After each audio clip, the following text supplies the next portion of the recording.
Why is he here so late? Xiao Jiu saw Lulu from afar, fully covered and hidden. The results of the genetic test for Lulu's son haven't come out yet. Once the results are confirmed, she will decide how to handle her and Lulu's situation. Xiao Jiu walked straight to Lulu and greeted her. Why are you still out so late? He seemed to care about her, but he was actually worried about his son, Xiaowu.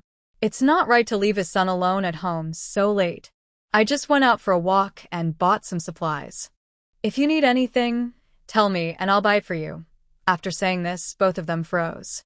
Their relationship hadn't been fully revealed yet, and saying such things could lead to other assumptions. Zhou, who is this? Zhou Yining appeared behind Xiao Jiu and silently stood beside him.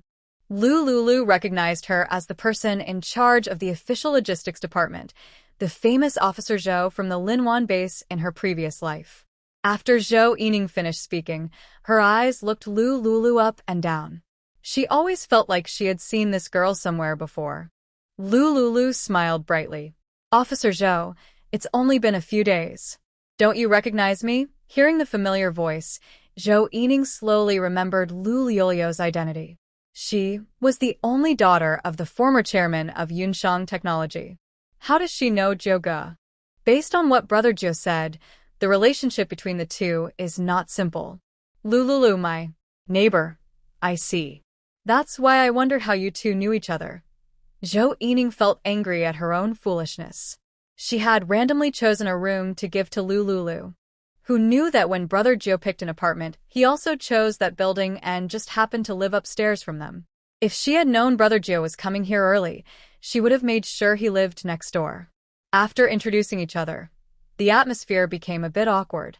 The three big men who originally had their eyes on Lulu looked at each other after seeing Zhou Yining, and they could see the caution in each other's eyes. This girl has connections with official people. There are cameras everywhere in the shelter, so it's not easy to do anything now. Miss Liu, do you need to buy anything else? I can go with you.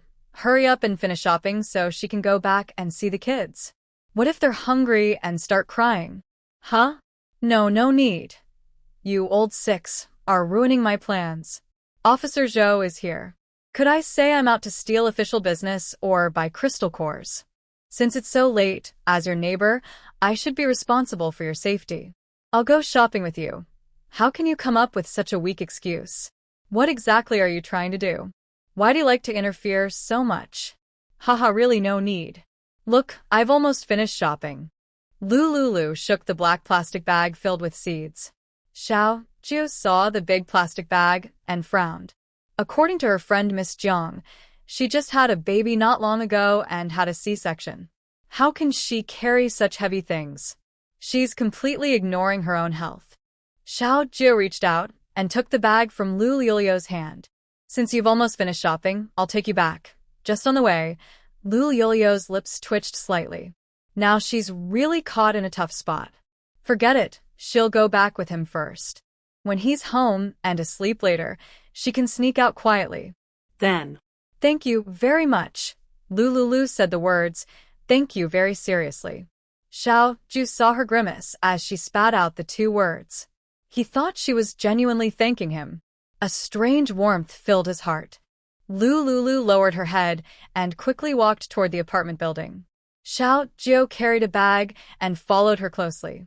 Zhou Yining, who was accompanying Xiao Jiu, walked side by side with her toward the apartment. A subtle awkwardness grew among the three of them, until they reached the 12th floor in the elevator. Xiao Jiu took the seeds Lulu bought to the door and reminded her, "You're injured. Rest early." Lulu smiled softly. "Thanks a lot. You're still quite kind." After saying that, she reached out to open the door, then turned and forcefully shut it. Seeing her angry look, Xiao Jiu finally reacted. It seemed she was upset. Why was she angry? Juji. Zhou Yining saw Xiao Jiu lost in thought and called him.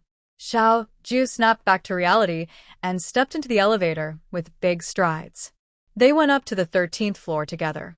When they arrived, Xiao Jiu reached the door and looked at Zhou Yining, saying, "You should go home and rest early." Zhou Yining felt a bit upset.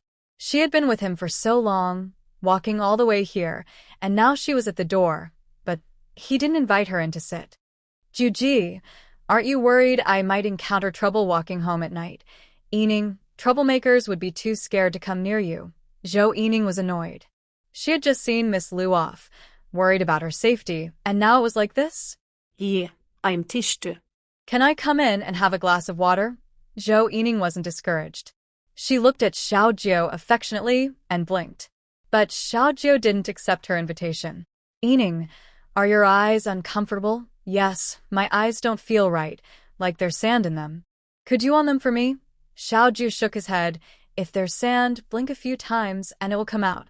All right, I'll go back and rest now. After saying that, Xiao Jiu turned around and used his key to open the apartment door. Zhou Yining looked at his broad back, clenched her teeth, and reached out to try to hug Xiao Jiu from behind. Xiao Jiu sensed her intention, quickly sidestepped to avoid her touch. Juji, don't you really understand how I feel? We've grown up together since we were kids.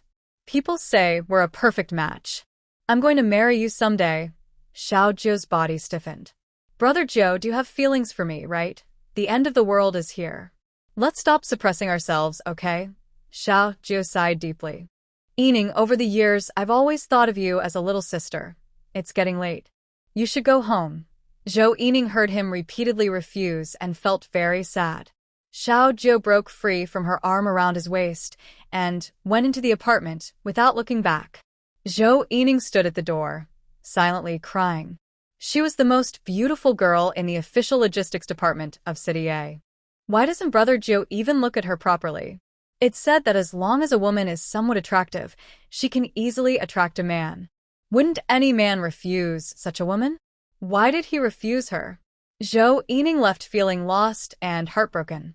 She pressed the elevator button. When the doors opened, it stopped at the 12th floor. Lulu saw Zhou Yining with red eyes and was momentarily stunned. If you think it's okay, please send a small free gift. If not, no worries. Zhou Yining glared at her. Lulu felt confused. She entered the elevator and waited for it to go down. One stood on the far left, the other on the far right, with a big empty space between them. Officer, Zhou seemed to have cried. Did Xiao Jiu make her angry? Lulu guessed randomly. When the elevator reached the first floor, they separated and went their own ways. Lulu hurried to the market area and put the small incident behind her. Right now, she was only interested in crystal cores. She currently had 200 crystal cores, far from enough for her space upgrade. Lulu skipped the stalls she had just visited and went to the 7th stall. She looked around as she moved along the stalls. She visited more than 10 stalls, but didn't see any selling crystal cores. She felt a bit disappointed. After finishing on the left side, she started on the right. Still, she didn't find what she needed, until she saw the crystal cores she had been searching for at a stall on the right. This stall had more crystal cores than the previous one. How much for the crystal cores? 120 each, no bargaining. Lulu looked up and made eye contact with the stall owner. The vendor was dressed very strangely, even more bizarre than her. Late at night, he was wearing sunglasses, a mask, and a fisherman's hat. 110, I want all of them. Lulu tried to bargain. Seeing that he didn't respond much, she realized 110 crystal cores weren't enough. 115, 116. Miss, if you're not buying, please leave quickly. Don't waste my time. The price is set by our boss. We won't sell for less. After he finished speaking, Lulu knew her bargaining attempt was hopeless this time. She had to obediently pay and buy all the crystal cores from the stall. But then, an awkward situation happened. She thought her points were enough, but they weren't. There were 2,000 crystal cores in total, costing 240,000 points. She originally had just over 200,000 points, now only about 170,000 remained. She had spent over 20,000 points earlier on buying seeds and other items. Wait a moment, I need some points. Lulu took out her phone and called Jiang Yi. Jiang Yi had just put Xiao Wu to sleep. When she saw the incoming call, she answered immediately. Can you lend me 70,000 points? There's no need to ask if I will lend you or not. These points were originally given to me by you. Just a moment, I'll transfer them to you now. A few seconds later, Lulu saw a notification on her wristband that the points had been transferred. Her original 170,000 points, plus the 70,000 borrowed from Jiang Yi, was just enough to buy the 2,000 crystal cores. The vendor received the points and visibly smiled with happiness. He quickly packed up his stall cloth and the box holding the crystal cores, then handed everything to Lulu and hurriedly left. Lulu stored the box with the crystal cores in her shoulder bag. Carrying so many crystal cores outside felt unsafe. She looked around and noticed that the people at nearby stalls kept glancing at her, sometimes subtly. Some of their eyes were also focused on the mysterious man who had just received points and left quickly. Seeing this, Lulu slung her bag over her shoulder and hurried toward her apartment. When she reached the elevator, she felt a little relieved seeing the 2 security guards nearby. A small tail of people following her saw her enter the building and quietly left. Lulu greeted the security guard at the entrance and quickly entered the elevator. It wasn't until she was inside her apartment that her heart finally calmed down. Fortunately, the official shelter is relatively safe. There is an armed security guard stationed at the apartment entrance. In the future, she must be more careful when going out. She remembers there are wigs inside the space. When the time comes, she will put on makeup and a wig, disguise herself better, and then go out. Lulu looked around her apartment, planning to store the crystal core in her space. She looked up and saw Jiang Yi walking down the stairs of the apartment. Jiang Yi looked confused, with wide eyes. "Lulu, you're not sleeping so late. What did you go out to buy?" Lulu thought for a moment, hesitated, and didn't know how to answer. "You're having trouble, right?" Seeing her look troubled, Jiang Yi didn't ask further. The points she had were originally given by Lulu, and even if she gave all of them to her, it wouldn't matter much. Without Lulu, she wouldn't be able to live in such a good apartment, nor have enough supplies to eat and stay warm. She wouldn't have to squeeze into the crowded, smelly refugee camp. More importantly, without Lulu, she might have already turned into a zombie. "Lulu, if you don't have enough points and are in trouble, you can rent out my apartment. Such a private apartment rents for 30 points a day. I've been living here with you, and if the apartment is vacant, it's just sitting empty." Lulu shook her head when she heard about renting out the apartment. In a month, she planned to find an excuse to live separately from Jiang Yi. Before, she gave Jiang Yi points and let her stay in the apartment because, first, Jiang Yi was her best childhood friend. Second, she was born prematurely and often sick, and Jiang Yi had helped her exercise and recover. When other kids bullied her, Jiang Yi stood up for her and drove them away. Most importantly, she had a C-section and lacked help nearby. When choosing between a caregiver and Jiang Yi, she trusted Jiang Yi more. Since the apocalypse broke out, Jiang Yi has helped her a lot. The points she had couldn't fully repay her for all her help over the years.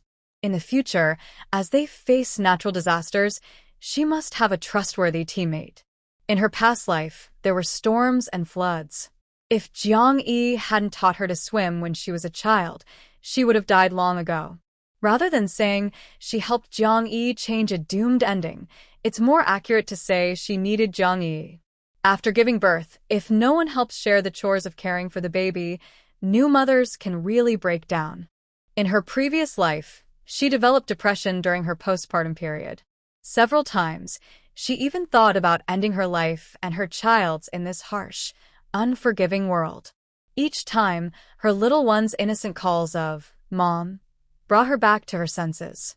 Jiang Yi has been caring for her and the baby wholeheartedly over the past 2 weeks. She has seen this with her own eyes. She hopes she hasn't made a wrong choice this time. "No need, I have other ways to earn points. The apartment definitely cannot be rented out." Renting would give too few points, and after her postpartum period, she plans to let Jiang Yi move next door. She is grateful to Jiang Yi, but she must keep the secret of her space hidden. No matter who it is, no one can reveal the secret of her space. Growing things in the space requires testing, and planting on the balcony also needs experimentation. She must avoid Jiang Yi and operate slowly. Before stocking up on supplies, I stored a lot of small umbrellas, cigarettes, and alcohol. Men with smoking and drinking habits will be willing to pay a high price to buy them when cravings hit. Alcohol and cigarettes are not available on official shelves. They are in high demand. Also, small umbrellas. These are especially useful now, as pregnancy can be troublesome for women. For physiological needs, those people will definitely buy small umbrellas. The shelter is managed by the authorities, and those who violate women's wishes or commit illegal acts will be expelled. The shelter is very safe and has many rules. Basically, it's not much different from the rule of law before the apocalypse. So, some men driven by desire will try to buy small umbrellas to entertain their girlfriends or wives with special activities. When Jiang Yi heard this, her eyes lit up. When she stocked supplies earlier, she also stored some wine, mainly red wine and cocktails. These are also considered alcohol and can be exchanged for points. Lulu continued, "We still have many points and places to stay, so there's no rush right now." Actually, she was very anxious. Gathering crystal cores requires a lot of supplies. Go rest quickly. Xiao Wu, I will take over during the second half of the night. Lulu carried her shoulder bag upstairs. Jiang Yi saw that she looked healthy and nodded. In recent days, under her careful care, Lulu seemed to be recovering well. During these 2 weeks, she stayed up late caring for Xiao Wu, which was quite tiring. Lulu went to the next room, held the sleeping Xiao Wu, and returned to the main bedroom. After settling Xiao Wu, she took off her sleeves and clothes, changing into a cool slip dress. Having just been outside, she was sweating all over. Her hat was on, but her hair was soaked with sweat. She casually threw her clothes into the washing machine next to the sink, then turned around and went into the bathroom to take a shower. After coming out of the bathroom, Lulu finally felt alive again. She sat on the bed, leaning half against the headboard, took out the crystal core from her backpack and checked it. Including the 200 in her space, she now had 2,200 crystal cores. Rome wasn't built in a day, and neither were enough crystal cores gathered in a day. Lulu stored all the crystal cores into her space. With 2,200 crystal cores, she could try to open the third door. She used her mental power to upgrade the third door with crystal cores. As expected, the third door was 10 times bigger than the second, and it took 1,000 crystal cores to upgrade successfully. Eagerly, she entered the door. Inside, she found a small, independent world with blue sky, white clouds, and sunshine. The ground was covered with green grass. When she saw this area, she suddenly received a message. This area could be used to raise animals. The area was about 50 square meters small, so it couldn't hold many small animals. But animals are living creatures. Can animals go in? Lulu placed a live rabbit frozen in her space into the third door. The rabbit hopped around inside, looking very comfortable. Lulu tried to connect her space, hoping to also enter the third door herself. Just as she had this idea, she suddenly felt a blackness before her eyes. After a dizzy spell, she and the rabbit looked at each other in surprise. The rabbit saw her suddenly appear and was so frightened that it ran to a corner and scurried around wildly. Lulu laughed happily. Sure enough, people can also enter inside. Now, if they face unavoidable danger, they can take Xiao Wu into the space to hide. She was worried about how difficult it was to find crystal cores. With the space as backup, she could consider going out with the supply team to gather resources and find opportunities to get crystal cores from zombie brains. Later, she could also bring Xiao Wu along to play inside the space. What should Jiang Yi do? Now that she has the space, her wounds heal faster, and she is eager to go out and gather resources. She must avoid her when collecting supplies. Otherwise, Xiao Wu might go missing, and it would be hard to explain. It's also impossible to explain how she got official approval to take a child out to gather resources. If Jiang Yi looks after Xiao Wu, she would be gone for several days, and she wouldn't feel at ease. If she doesn't see Xiao Wu for a day, she would feel anxious for no reason. In her past life, due to neglect and blind trust in a reckless couple, Xiao Wu died tragically. When going out, she must take Xiao Wu with her. The shelter currently seems safe, But over time, supplies will run out and the government's control will weaken, making the apartment unsafe. The doors provided by the authorities, if damaged by violence, won't last long. Lulu finished testing the third door's functions and went to check the first door. Inside the first door, the original jade pond was empty, no water at all. It had been a day and a night. No new water had appeared in the jade pond. This discovery made Lulu feel anxious. Water from the jade pond is crucial for her to continuously obtain resources. She saw that there were still 1,200 crystal cores left and decided to use some of them to upgrade the jade pond. Lulu threw the bag of crystal cores into the pond. A few minutes later, the energy from the crystal cores was absorbed by the jade pond. This upgrade used 1,000 crystal cores. At the same time, 6 drops of water appeared in the previously dried-up jade pond. She carefully used her mental power to collect these water droplets into a small bottle. She placed the small bottle beside the jade pond. With these 6 drops of jade pool water, she felt more confident. Lulu found the first batch of diluted jade pool water. She poured out 500 milliliters and quietly went down to the apartment building. She poured this water, diluted 3 times, into the water dispenser where she and Jiang-yi drank water. Jiang-yi is her good friend, and she also wanted to drink some jade pool water to improve her strength. This highly diluted water has much less effect, but drinking it repeatedly is harmless and good for health. Xiao Wu is nursing, so she arranged special water for Xiao Wu's milk. It should help Xiao Wu's growth and development. After pouring the water, Lulu went back upstairs to rest. The next morning, she woke up early and made breakfast.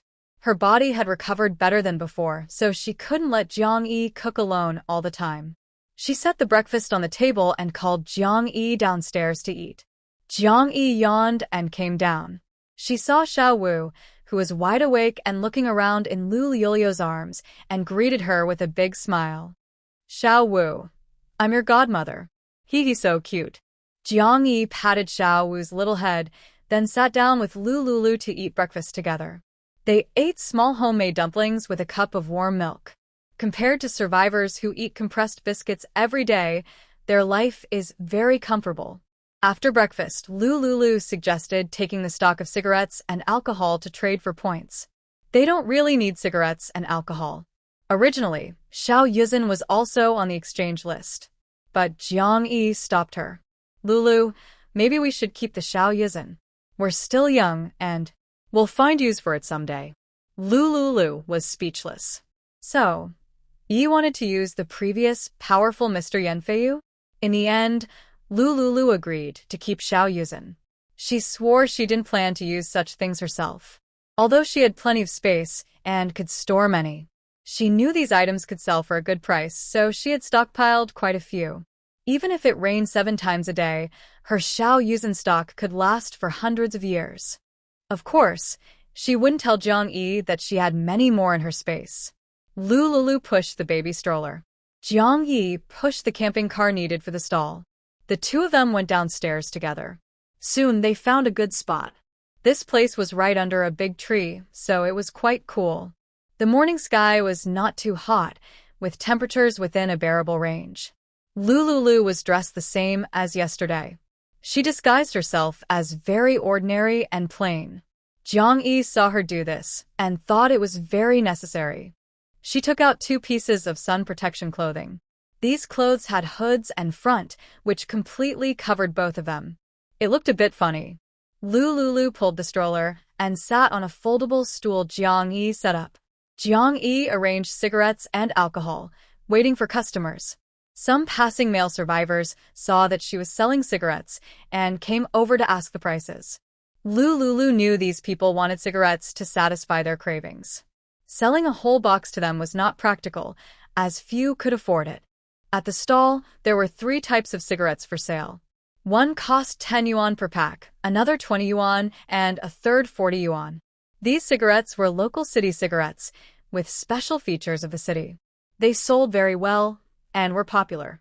They agreed to sell the 10 yuan packs at 10 points per cigarette, the 20 yuan packs at 20 points per cigarette, the 40 yuan packs at 30 points per cigarette. A box of 10 yuan cigarettes earned 200 points. A box of 20 yuan cigarettes earned 400 points. A box of 40 yuan cigarettes earned 600 points. If all three types sold out, they could earn a total of 12,000 points. Lulu, do you think our prices are too high? Will anyone buy them? Or will they not sell at all? Let's try. What's the worst that could happen, right? Lulu smiled simply. It was impossible they wouldn't sell. The entire official shopping base had never seen cigarettes or alcohol as valuable goods. Unless these people were reckless and fought zombies in supermarkets for cigarettes and alcohol, they wouldn't have sources. Right now, it was a seller's market. They couldn't bargain for a better price. Jiang Yi waited anxiously. Soon, a group of survivors woke up early to join various official tasks. As they passed by the gate and went to work on a large empty lot nearby, they saw Lu Yolio's stall selling cigarettes and alcohol. Everyone's eyes glowed green as they gathered around the stall. Wow. Finally, some cigarettes. I can't live without smoking. Wow. These cigarettes are so expensive. 10 points each. One, please. Some people still thought the price was high, but others already took out their wristbands to buy a cigarette and enjoy it. Lulu also thoughtfully prepared a lighter. The lighter could be used on the spot but couldn't be taken away. Official lighters cost 2 points each. One person bought a cigarette, eagerly took the free lighter, lit up, and started smoking. Judging by how he smoked, he was definitely a seasoned smoker with over 10 years of experience. Other men watching nearby couldn't resist the smell of smoke. They could skip a meal or two, but not a day without smoking. Soon, all the cigarettes at Lu Yolio's stall, priced at 10 points each, were sold out. The strange scene of people crowding around the stall caught many people's attention. Among them was Li Gang, one of the top performers in the group. Li Gang used to be a super-rich second-generation heir, always smoking special brand cigarettes worth 100 yuan a pack. But now, times had changed. Getting even one cigarette was considered lucky. When he brought Su Pingdang to the stall, the group who had bought cigarettes earlier was leaving to work. There's actually cigarettes here. How much are they? Li Gang showed a confident, ordinary smile. Beside him, Su Pingdang looked shy, as if Li Gang was her favorite hero. When she saw the two people selling things at the stall, she was surprised. The person on the left looked so much like Lulu. Same eyes, same aura, an exact match. Lulu, is that you? Jiang Yi was puzzled when she heard Su Pingdang call out Lu Liulio's name. How could Lulu know someone like that? This woman, from afar, carried a faint, flirtatious aura that seemed out of place. Lulu looked at Su Pingdang with a blank expression. Seeing her like this, Su Pingdang felt a bit of schadenfreude. It's really the cycle of fortune. Once, Lulu was regarded as a goddess by Ma Weizhou, but now she has fallen to selling things at a stall. Su Pingdang suddenly felt a strange sense of superiority. Lulu, I didn't expect you to be so poor now. Li Gang glared at Su Pingdang. What is this woman saying? Why does she seem so clueless? The 2 cigarettes and a few bottles of strong liquor at the stall are worth at least 10,000 points. How could they be so miserable? Having 10,000 points means they could find a good job at the base and live comfortably. 20 points for a cigarette on the left, 30 on the right. One cigarette costs 20 points. Su Pingdang's sweet voice turned sharp and high-pitched, as if she couldn't believe it. Seeing her overreact, Li Gang suddenly thought this woman was really out of place. It's only 20 points. Lulu, we're good friends, right? Your cigarettes are too expensive. Can you give us a discount? Lulu said nothing. Jiang Yi sneered. It's not a good time to be pretending to be friends. How can a friend have their elbows sticking out? These cigarettes, I won't sell them for less than a point each. Li Gang picked up a cigarette and sniffed it. He looked delighted. Although the cigarettes are pretty low quality, better than nothing. I bought these 2 cigarettes, and I also bought the alcohol at your stall. Total is 10,000 points for the cigarettes and 3,000 for a bottle of liquor, making 13,000 points altogether. Su Pingdang saw Li Gang take out his wristband and quickly checked Jiang Yi's points. Her previously flustered expression was now under control. It was clear she had made the right choice in following him. Li Gang must be very rich. Over 10,000 points, and he didn't blink an eye. She had to serve him well. But where did Lulu get all these supplies? She had just told her she was poor. Was it this girl next to her? In just a moment, Su Pingting's eyes kept darting around. Lulu looked at Su Pingting and secretly chuckled, thinking she had hooked up with a rich man. I am waiting for you to trap yourself. Someone like Li Gang, who just showed a look of disdain, has already revealed a lot. Su Pingting proudly rolled Li Gang's arm and said, Lulu, brother Gang, and I are going to eat first. When you have time, come to apartment 8 to visit me. I live in 801. As she spoke, Su Pingting emphasized the words apartment. They live in a 3-bedroom, 1 living room apartment. It's definitely not a dirty, crowded place like a camp. Originally, Brother Gang planned to rent a single-person apartment. He heard that such apartments are for people who contribute to the base. So, they could only settle for a 3-bedroom, 1 kitchen, 1 bathroom place, sharing with others. But the people they share with are all wealthy. Su Pingting smiled and left. Lulu watched her hips sway as she walked away, chuckling softly. Her innocent, pure image as a gentle flower seems to be falling apart. It looks like, after the influence of Ma Weizhou and that unfamiliar man, Su Pingting has opened her mind. Plus, this Li Gang has also become more open-minded. She still has a video on her phone of that night when Su Pingting fought with that stranger. She plans to post this video on TikTok. It might add some fun to many people's otherwise dull lives. As for whether she is being reckless, long ago, when Su Pingting killed Xiao Wu, broke her legs, and ruined her face, she had completely lost her sense of humanity. Don't talk to her about revenge or forgiveness. She believes in repaying kindness and enmity alike.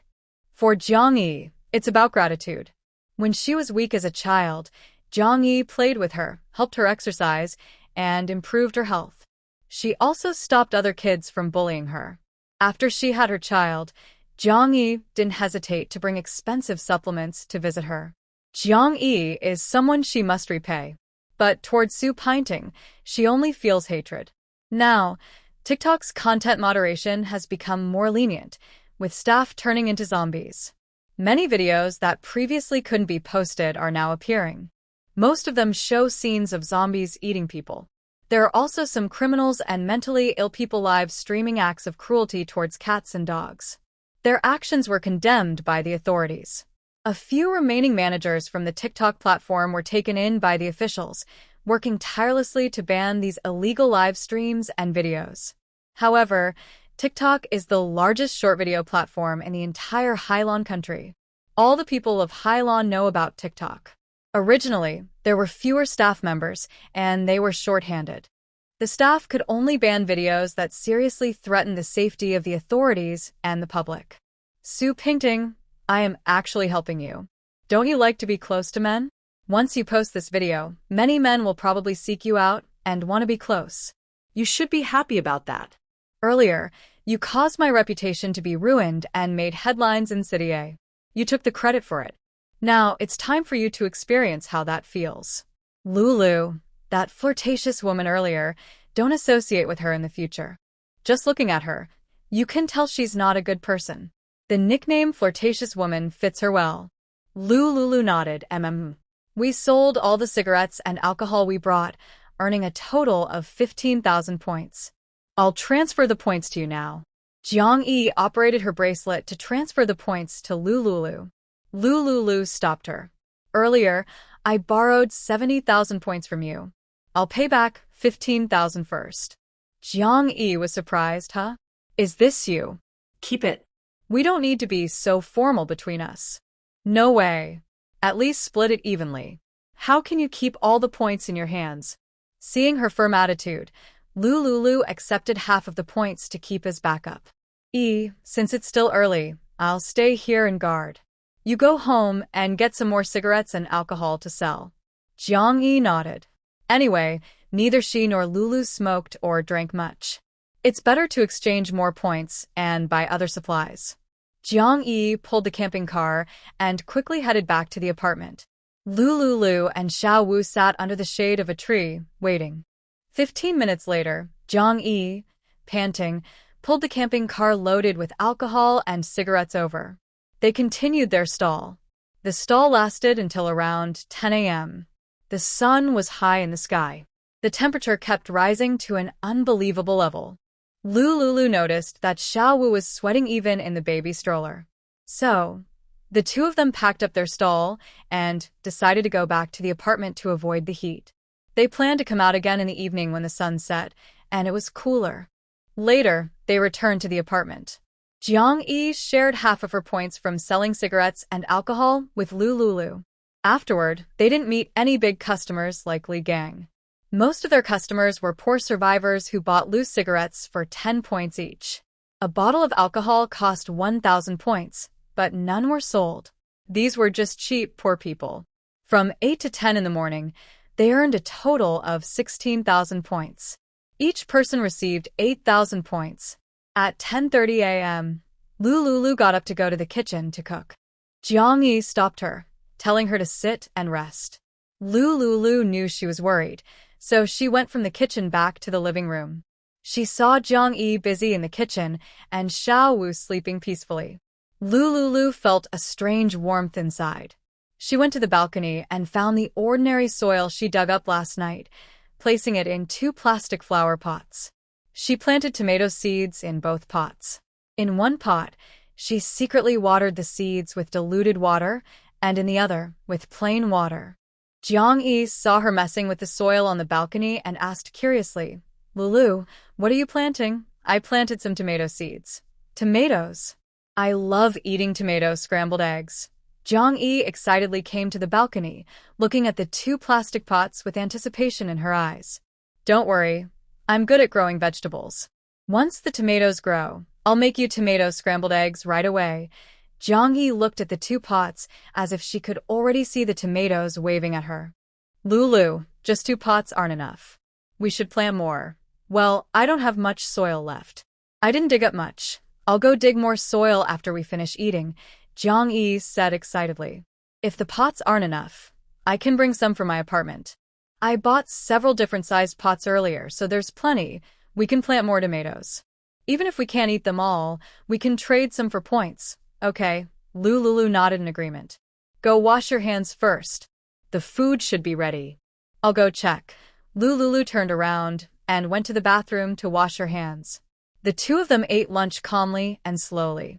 After finishing lunch, Lulu went upstairs with Xiaowu to take a nap. Jiang Yi washed the dishes, then carried a plastic bucket from the balcony down to dig some soil. The temperature had dropped a lot, but it was still quite hot outside. However, with the breeze blowing, it brought a little coolness to the hot weather.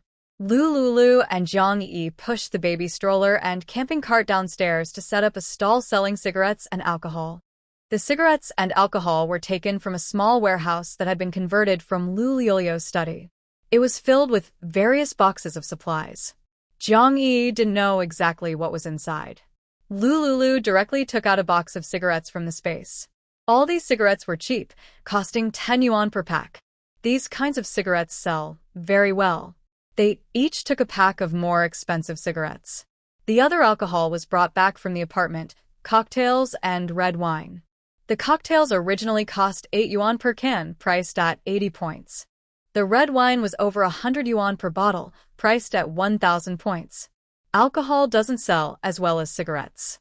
Jiang Yi was just trying her luck. If they couldn't sell it, she could keep it for holidays or celebrations. As soon as the stall was set up, many regular customers arrived. They came to buy the cigarettes they had bought before, costing 10 points per stick. Some couldn't resist the craving and bought the higher-end cigarettes costing 20 points per stick. No one bought the 30-point cigarettes. Many people thought that the 30-point cigarettes tasted similar to the 20-point ones, and they could buy 3 10-point cigarettes to smoke more. Buying the 10 and 20-point cigarettes was more cost-effective and better value. This time, Lulu brought 5 packs of cigarettes worth 10 yuan each, totaling 2,000 points per pack. One pack costing 20 yuan was worth 4,000 points. One pack costing 40 yuan was worth 6,000 points. If all these were sold, they would earn 20,000 points. Lulu saw that Jiang Yi was selling cigarettes and collecting points smoothly. She and Jiang Yi exchanged greetings, pushed the stroller, and wandered around nearby stalls. Actually, she was just checking to see if anyone else was selling crystal cores today. After a day of fermentation, many survivors in the base took risks. They thought that the official work provided too few points each day, just enough for 3 meals and barely enough to survive. At this rate, sharing a room with 8 people would be impossible. They heard that the official price for buying crystal cores was very high. Some people in the base also sold crystal cores, but at prices even higher than the official ones. So, many went to a trading area 10 kilometers away from the shelter to hunt zombies and dig out the crystal cores from their brains. Lu saw some scattered stalls selling crystal cores. However, the amount was small. There were only 2 or 3 in total. Lu saw this and bought all the crystal cores from the stalls without hesitation. The price was fixed at 120 points each. These sellers charged 20 points more than the official price. Lu tried to bargain but couldn't lower the price, so she accepted it as the standard price. If she didn't buy, they would sell to the officials. Her newly acquired 8,000 points quickly ran out. Feeling awkward, Lu squatted in front of a stall. She looked at her wristband, wanting to send a message to Jiang Yi to borrow some more. But she knew that this couldn't last long. Spending all 8,000 points so quickly without bringing back something meaningful was not good. Even Jiang Yi, her best friend, would worry. Lu pretended to take a pack of cigarettes from her backpack. "Can I trade this for some crystal cores from your stall?" The stall owner's eyes lit up when he saw the cigarettes. Cigarettes were in high demand now. They were rare and quickly sold out once available. He also liked smoking himself.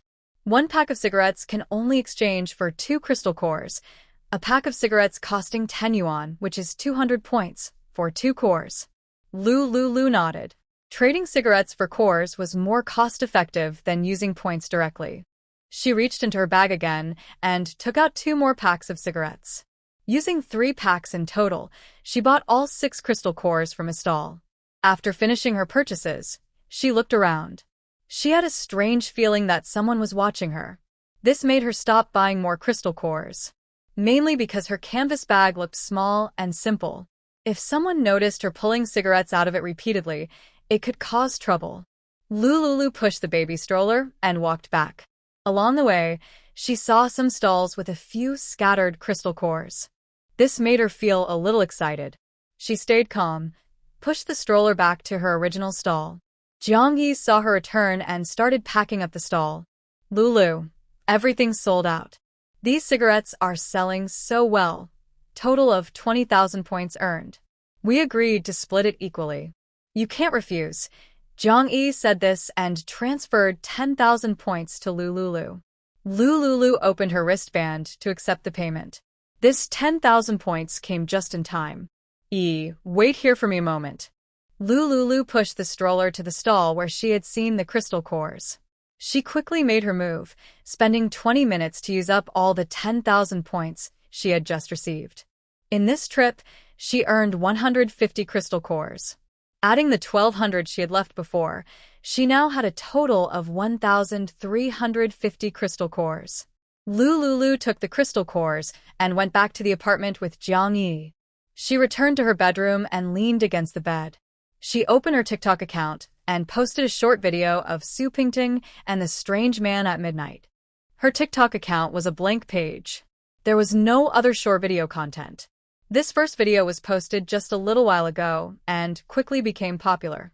The woman looked at her as if she were a fierce beast, and the man's eyes glowed with a strange light. This discovery scared her, and she hurried back to her own room. As soon as she entered, she saw Li Gang glaring at her angrily. "Get out of here." Su Pingting was stunned. She had no idea what was happening. "Brother Gang, what's going on?" Li Gang turned on his phone and increased the volume to the maximum. Inside, there was a recording of her earlier conversation at the hotel with Ma Donglai, who threatened her. Her sweet and flirtatious voice made Su Pingting feel a shiver down her spine. The moment she saw this video, she felt overwhelmed and devastated. She knew crying now wouldn't help. When Ma Weizhou found her before, begging him to forgive her, it was useless. Su Pingtang quietly packed her clothes, ready to leave. She understood that no man could accept such shameful treatment. Although things weren't as terrible as they seemed, she was being forced into it. Su Pingtang walked to the door, saying goodbye to Li Gang one last time. But Li Gang, seeing her attractive figure, remembered how much fun they had been having lately. He thought she still looked pretty. Once she left the store today, he didn't know who might play with her next. It was late, and letting her go now didn't seem right. Maybe he should seize this last night to have some fun again. Li Gang reached out and grabbed Su Pingtang. She turned around, thinking Li Gang had changed his mind and didn't care anymore. So, they had a more intimate moment in the room. The other two families living nearby, just separated by a wall, couldn't sleep after hearing the noise. To keep Li Gang interested, she tried very hard to please him. Li Gang, holding a cigarette, coldly said, "Get out. Starting today, don't say you know me. Brother Gang, I am your woman. Last night, we were so close. How can you be so cold? Enough. I've seen women like you before. You just want points. I'll give you 100 points. Now go." Li Gang said this, then transferred 100 points to Su Pingtang's account and deleted her from his contacts. Women like her, he thought, were just for fun. He was tired of her now and needed a new one. Seeing only 100 points, Su Pingtang felt humiliated. She had been played by Li Gang these days. If she acted tough now and refused the 100 points, it would all be pointless. Su Pingtang hid her anger and left, carrying the things she had packed the night before. She was furious that her video from that night was posted on TikTok. Is that Ma Weizhou? Only he has the video of her from back then. Ma Weizhou, why did you do this to me? Tears of regret filled Su Pingtang's eyes as she went to the official housing rental office to rent a place. While walking on the cement path in the community, she noticed many people looking at her strangely, especially the men. They looked at her as if they wanted to swallow her whole. Harsh words were spoken from the mouths of some uneducated-looking troublemakers. Hearing these words, Su Pingtang wished she could find a hole to hide in. Even so, she never thought of giving up on life. She was angry at the men who hurt her and looked down on her. She was determined to get revenge. With anger in her heart, Su Pingtang went to the rental office and paid 30 points for a 1-month stay in a shared room with 8 people. Her points, plus what she got from Li Gang, were enough for her to live alone for half a year. During this time, she had to find a way to turn things around. Her reputation was damaged now, and relying on men was no longer an option. She had to try to win the favor of some wealthy, young women. Su Pingtang decided to rest on the bed. The other women living in the same room saw her and started to exclude her, hoping to stay away. They worried she might catch some unclean illness from the men and pass it to them. One girl expressed her concern while Su Pingtang was taking a shower. Suddenly, the other women packed their things and went to the staff in charge of the housing rental, demanding a room change. When Su Pingtang finished her shower and came out, she saw that the room, which was once full of people, was now empty. She saw them leave and cursed at them in her heart. Good riddance. Now, she only needs to spend 1 point a day to enjoy the treatment of 8 people. Living alone in a single room feels so much better. Su Pingtang's mind was very strong, and she felt at ease staying there. Lulu didn't know about this incident, or that Su Pingtang was involved in a follow-up event. Although this time, Su Pingtang gained some advantage from the rental situation. But her goal was achieved. From today on, anyone who watches this short video will recognize Su Pingtang. She wants Su Pingtang to live under everyone's judgment. Even if she is mentally strong, her pure and innocent image as a white lotus should change. Initially, she plotted against her and was mocked by the entire city circle. Now it's time to get her revenge. That day, she left the hotel. Rumors spread in the upper-class circles, saying she was involved in something inappropriate at the hotel. Such gossip once even trended on hot searches. If Ma Weizhou hadn't cared about her shares in Yinshang Technology and come forward to defend her and issued a statement saying he was with her that night, this matter would have been suppressed. Even now, she is still branded as flirtatious, lowly, and shameless. At that time, she was very touched. Touched that Ma Weizhou didn't dislike her and that her drunken mistake was forgiven. She thought it was true love. But in reality, it was all just a good act performed by Ma Weizhou and Su Pingding. The only question is, why did the man leave without saying goodbye that night? Now she knows that the man was Xiao Jiu. After some brief interactions over these days, Xiao Jiu seems upright and full of integrity, not like an irresponsible man. Haha, maybe she was mistaken. Isn't Ma Weizhou the same? He appears charming and elegant, but secretly has many schemes. You can never truly know a person. He seems to be just an irresponsible, unfaithful man after a one-night stand. Lu Liuli is torn inside. Meeting Ma Weizhou made her realize her shallow understanding and poor judgment. She was inexperienced in love. And what about Xiao Jiu? Her relationship with him was completely accidental. Lu Liuli chuckled at herself. At first, she thought that night's man was an irresponsible scoundrel. He disappeared after the night, and she never saw him again. She thought that way about him. But does he see her the same way?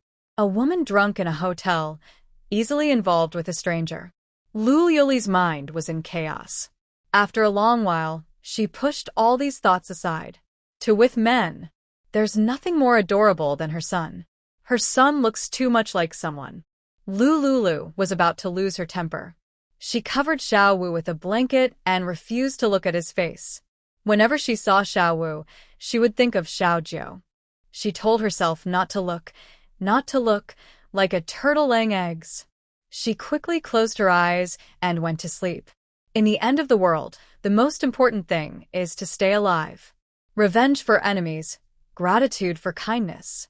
Never forget your original intention. Only then can you see the beginning and the end. After thinking wildly, Lu Lulu successfully hypnotized herself by counting sheep. Early the next morning, the weather was very hot and stuffy. Lu Lulu was not feeling very well mentally. She stayed at home and didn't go out to sell things. She didn't want to leave Xiao Wu alone at home. Taking him out to sell things would be too hot, and she was worried about him getting too hot. So, she chose to stay in the apartment to take care of the child. Jiang Yi was happily going outside to sell things and earn points.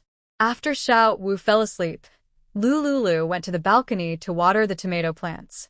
She used ordinary soil and plain water for one tomato. The other 3 tomato pots were watered with diluted Yuqi water. She noticed that the soil in the second door of the space also helped plants grow. Besides planting tomatoes, Lu Lulu also found a large round bathtub and planted many garlic cloves inside. She had bought a lot of garlic before. It kept well.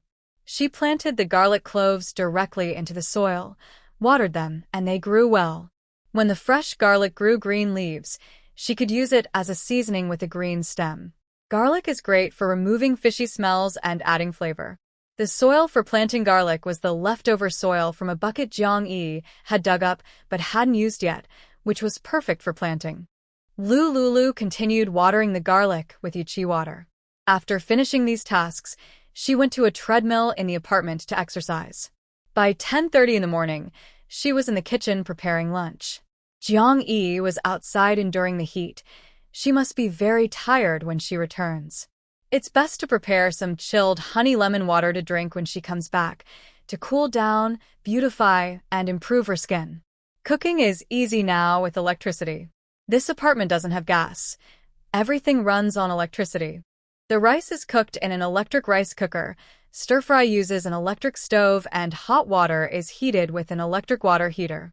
Thinking of this, Lu Lulu suddenly realized she might have forgotten to stock some gas bottles. Fortunately, there are enough smokeless charcoal sticks and portable stoves. For simple cooking, that's enough. Plus, the solar power at the base is very strong. Currently, there's no problem with electricity. But she still plans to find a chance to buy some outside, especially gold, as much as possible. Lu Lulu made up her mind. She cooked a big pot of rice and steamed 2 eggs. She opened the fridge and saw a lot of frozen meat stored inside. These meats can be eaten slowly over a long time. She took out some meat and defrosted it in the microwave. Then she stir-fried garlic and pickled peppers with meat, and also made potato slices with meat. 2 people can finish these 3 dishes. Since drinking spring water, her health has improved and her appetite has increased. Even Jiang Yi, after repeatedly drinking diluted jade pool water, has a surprisingly increased appetite. A big pot of rice from the rice cooker was enough for 2 people to finish. By noon, the sun outside was getting very hot. Lulu was relaxing in the apartment with the air conditioning on. She was worried that Jiang Yi might get heat stroke, so she messaged her to come back and eat. Just as she sent the message, she heard a knock at the door. It must be Yi returning. Lulu happily went to the door, and through the peephole, she saw Jiang Yi standing outside, excited. Confirming it was Jiang Yi, Lulu opened the door. Jiang Yi cheerfully said, "Lulu, everything I brought has been sold out." The people at the base seemed quite capable. As Lulu was feeling amazed, she suddenly saw someone coming in from Jiang Yi's side. When she saw that person, her eyes widened in surprise. "Why is Xiaojiu here?" "Lulu, thanks to Brother Xiao. He has some connections with the authorities and helped me buy all the cigarettes and alcohol we needed. The prices are the same as before." Xiaojiu looked at Lulu standing stiffly at the door, expressionless, and said, "You don't seem very happy to see me, Lulu? Calling me so affectionately. I don't know you well enough. Very unwelcoming. Can't you tell? Who would come over during someone's lunch break?" She always felt Xiaojiu wanted to compete with her for the child. Lulu hurriedly crossed past Xiaojiu and took the baby, Wu, upstairs. Her actions, like covering her ears to steal a bell, were all seen by Xiaojiu. "Lulu, what's the point of doing this? Are you afraid I want your child? He is my son. You can hide, but for how long? Or forever?" In a past life, he was called away abroad on a secret mission and couldn't find her in time. When he returned, the world had already fallen into chaos. He finally heard news about her, but he was told she had taken birth control pills afterward. Zhou Yining said she had a fiancé and a child. Birth control pills can prevent 99% of pregnancies. Naturally, he thought that Lulu, who had a fleeting affair that night, had another man and a child with him. Because of the guilt he felt that night, he told Zhou Yining to arrange a light job for her so she and her fiancé could live more easily.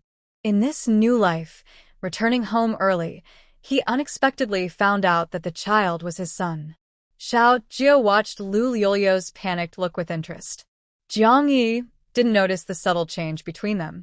She thought to herself that Xiaojiu seemed nice, handsome, healthy, and had a background with the authorities. He was Wu's biological father. What a coincidence. He even lived upstairs. It was truly a match made in heaven. They should invite Xiaojiu over more often to develop a relationship with Lulu. When their feelings grow, the family can live happily together. How wonderful.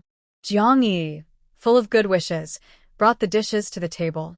Because Xiaojiu was invited at the last minute, the food looked a bit sparse. Jiang Yi quickly cooked a pot of boiled dumplings to serve. 3 dishes, a bowl of dumplings, and a can of Lao Gan Ma spicy beef sauce. That should be enough food. While Jiang Yi finished her work, Lulu calmed down Xiao Wu and went downstairs. When Jiang Yi saw her come down, she warmly pulled her to sit at the dining table. "Big brother Xiao, you sit here too. Sit on this side. It's more spacious for eating." Jiang Yi pointed to the seat directly opposite Lulu. Xiaojiu pulled out a chair and sat across from Lulu. As their eyes met, it seemed like sparks flickered between them. For a moment, Lulu felt like she couldn't breathe. After 3 seconds, she looked down and shifted her gaze to the food on the table. Jiang Yi looked at both Lulu and Xiaojiu, then picked up a bottle of NFC juice and poured a glass for each person. "Hee big brother Xiao, don't be shy. Eat freely." Jiang Yi kept the atmosphere lively at the table. Lulu looked a bit awkward. She picked up a ceramic spoon from the dumpling bowl and served herself 6 dumplings. Xiaojiu picked up chopsticks and tried each dish. Very tasty. Hearing Xiaojiu's compliment, both Lulu and Jiang Yi felt a strange happiness. Their cooking was being praised. Whether the praise was sincere or just polite, it made them feel happy to hear. After drinking a glass of juice and eating for a few minutes, the tense atmosphere at the table eased somewhat. Lu Liolio's tense body relaxed a little, but she didn't speak the whole time. It was Jiang Yi who kept urging Xiao Zhu not to be too formal. Xiao Zhu was genuinely unreserved. The dishes on the table were finished cleanly by the three of them. At this critical moment, wasting food would be shameful. Big Brother Xiao, I really want to thank you this time. Otherwise, it would take a lot of time for us to set up a stall with these supplies. It's a small favor, no need to thank me. If you have any supplies to sell in the future, you can contact me. I will arrange for official logistics to come and buy them. When Lulu heard this, her eyes lit up. In this situation, going out to sell supplies isn't a long-term solution. If she and Jiang Yi often went out to sell things, they might attract the attention of some bad people. If, in the future, official forces weaken, they would surely become vulnerable. The official can come to your home, which keeps your privacy safe and prevents unwanted attention from others. Lulu sincerely said her first words. When Xiao Zhu heard these words, a small feeling of happiness flashed in her heart. You're welcome. If you need anything in the future, just find me.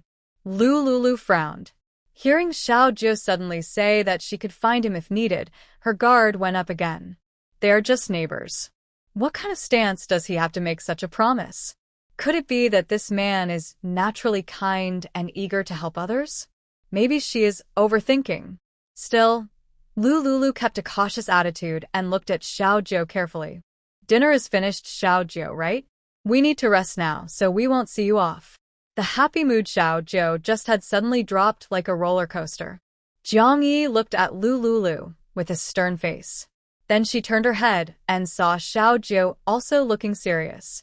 Clearly, both of them were in a bad mood. Oh well, forced happiness isn't real happiness. Rome wasn't built in a day. They live so close. There will be plenty of time in the future to find chances for Lulu and Brother Xiao. Jiang Yi smiled happily. Brother Xiao, Lulu is still resting after giving birth, and she needs more rest. I'll see you off. Xiao Zhu remembered that Lulu had just given birth and needed to recover her strength, so her serious face softened into a neutral expression. I happen to have some bird's nest and ginseng at home. I'll give you some. Haha. Brother Xiao is so handsome and kind-hearted. I'll accept it. Having a friendly neighbor like you is our blessing. Lulu originally wanted to refuse, but Jiang Yi cut her off. She really didn't lack bird's nest or ginseng. Her space and small storage were full of them. Jiang Yi also gave her 2 large boxes of bird's nest, still unopened.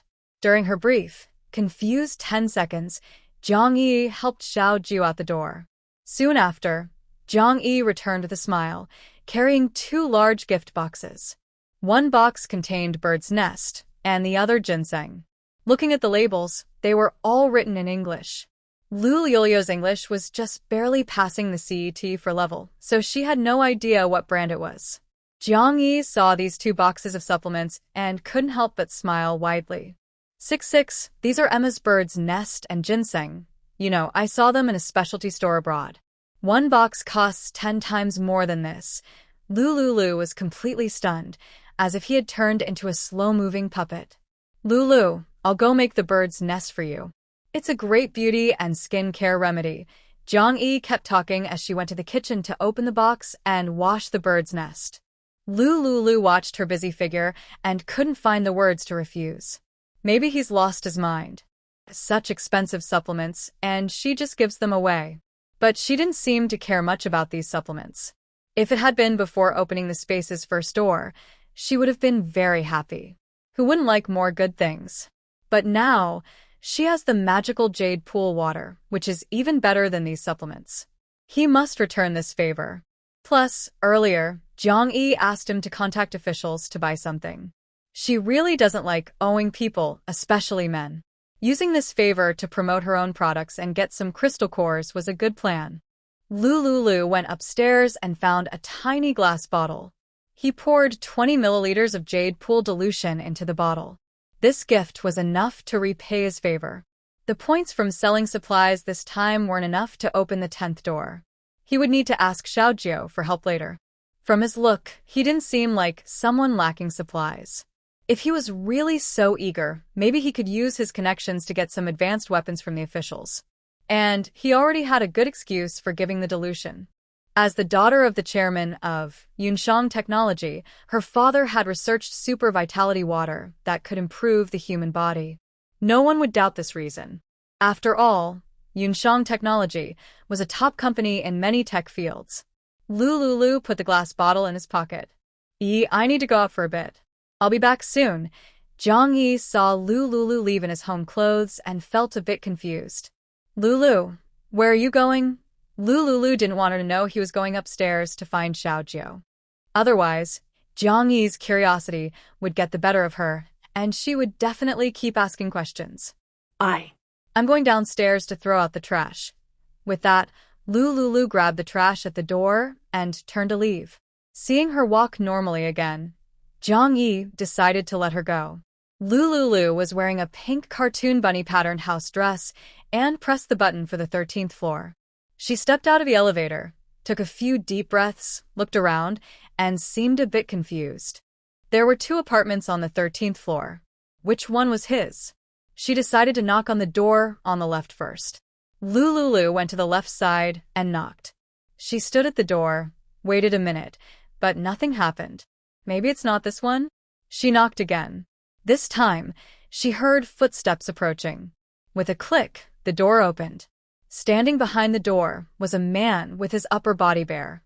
Lulu's expression became a little uncontrollable. Her eyes reflected the white towel around the man's waist. When she looked up, she seemed to see something she shouldn't have. At that moment, she quickly composed her expression. But her mind was filled with the image she had just seen. This guy is really something.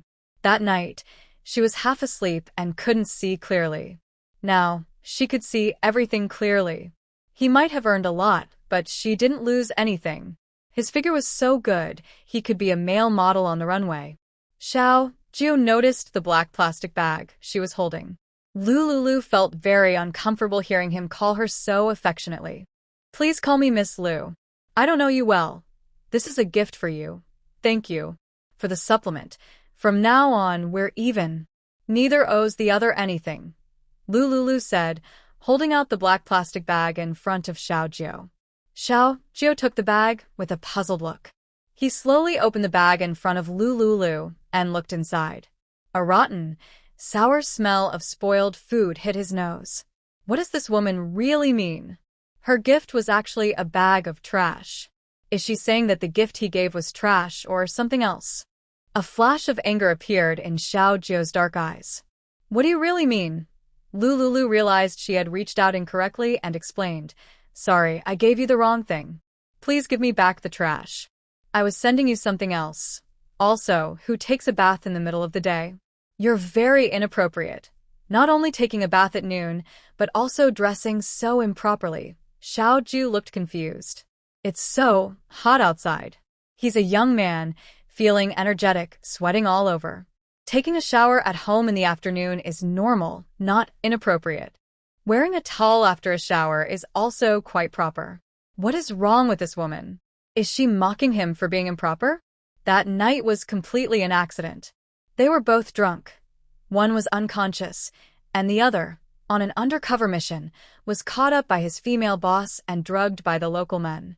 That led to a one-night stand. Besides that unexpected, messy incident, what else was improper about him?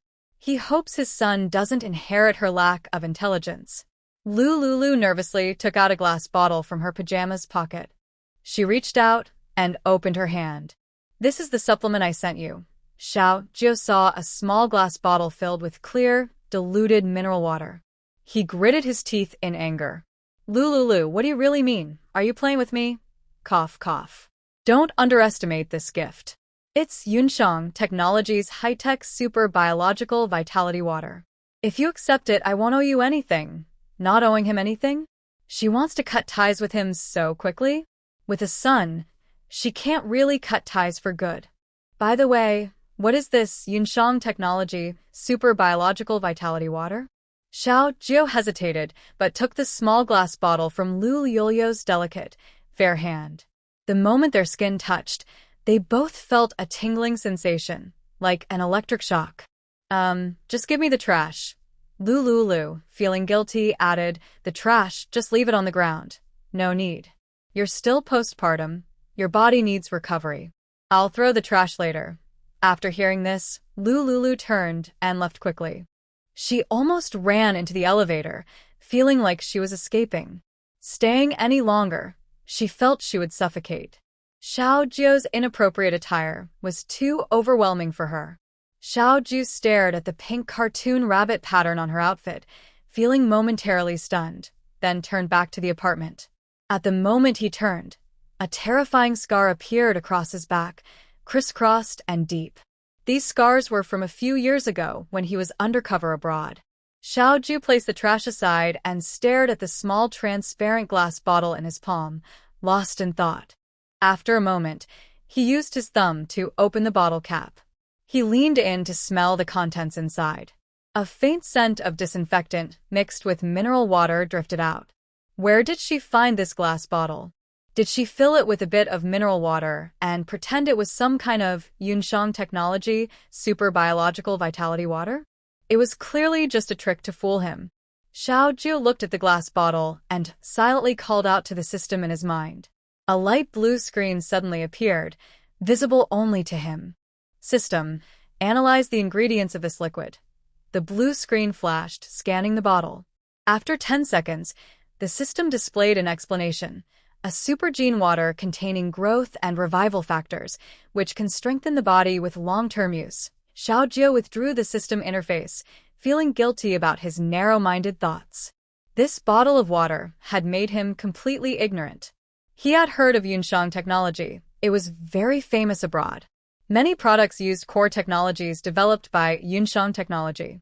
Without hesitation, he opened his mouth and drank the non-toxic, super biological vitality water, tested by the system. Right after drinking, he felt his stomach was a bit uncomfortable. Lulu returned to the apartment, gradually regaining her clarity of mind. Men's charm can be misleading. She was not like Jiang Yi, a pure-hearted fan. How could she be so foolish just because she saw the other person half-dash? In the future, she must not lose her composure like this. Lulu sat on the sofa, controlling a drone to fly over the market stall, connecting to a projector and live streaming what was happening there. This way, if a crystal core appeared at the stall, she could locate it directly and go by it. Heading straight to her target saves time and helps avoid being noticed. Jiang Yi had just finished cooking bird's nest soup. She sat beside Lulu, watching the live projection together. Lulu, the batch of supplies sold for a total of 200,000 points. I'll keep some points for myself, and you can have the rest. Jiang Yi transferred 12,000 points to Lulu. Most of these cigarettes and alcohol were stockpiled by Lulu. Only a small part was from her apartment supplies. If she didn't take some points, Lulu would definitely argue with her. So, it's better to give her some voluntarily. I'll keep these points for Lulu first, and when she needs them, she can use them anytime. Lulu saw the points and smiled a little. Now she could stockpile crystal cores again. 12,000 points could buy 1,000 crystal cores. With the points in her hands, Lulu's next step was to control the drone and search various stalls for traces of crystal cores. She watched for 2 hours. Maybe because the weather was too hot at this time, there weren't many vendors. She didn't see any sign of crystal cores at the stalls. Lulu felt a bit discouraged. She glanced at the time. For PM Jiang Yi found that the bird's nest was ready and brought her a bowl to nourish her body. Lulu drank the bird's nest and hugged Xiaowu, who was beside the sofa, then went upstairs to rest. Jiang Yi cleaned up the kitchen and returned to her own apartment to organize supplies. After a nap, it was 6 p.m. Lulu felt refreshed. She went downstairs and sent a message to Jiang Yi saying they would have tomato and egg noodles for dinner tonight. Where did the tomatoes come from? I traded for 2 at the street stall. Lulu had already prepared her excuse. She took out 2 large tomatoes weighing about a pound each from her space. One went into the fridge, and the other was taken to the kitchen for preparation. When Jiang Yi came to knock on the door, dinner was already ready. They each had a big bowl of tomato and egg noodles, eating happily. Slurp. Jiang-yi eagerly slurped the noodles. The flavor of these noodles is amazing, especially the tomatoes, so rich in tomato flavor, just like the ones my grandma used to grow in her yard when I was a kid. I haven't tasted such authentic tomatoes in many years. These days, technology and tough methods are everywhere, and vegetables are often treated with chemicals, which makes the original natural taste disappear. Jiang-yi sighed with emotion. This is an elderly person nearby who grows tomatoes. Not many. When I went, only 2 were left. Tonight, I will go see if they are selling again and buy some more.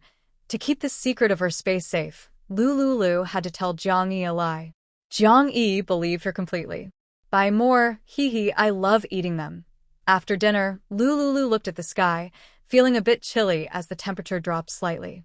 She asked Jiang-yi to watch over Xiaowu, then turned to leave and went to the stall to look for crystal cores. When she reached near the stall, she saw the 3 big men she had bought from before. Their stall had more supplies now. Among them was the crystal core she wanted. Lulu stepped forward quickly. How much? 200 pieces, 24,000 points, replied the middleman, the same big man from before. The price was fair, matching the market rate. I'll take them. After saying that, Lulu crouched in front of the stall, counted the crystal cores, and confirmed the amount. Then she transferred 24,000 points to the middleman. Once the transfer was complete, she put the newly bought crystal cores into her canvas bag, ready to carry with her. Boss, it's that girl. The 3 men whispered cautiously. She has connections with the authorities. If we do this, will we anger them? Don't worry. This place has blind spots in the surveillance cameras. No one will see us, but at this time with so many people around, if we're caught, it will be bad. No need to worry.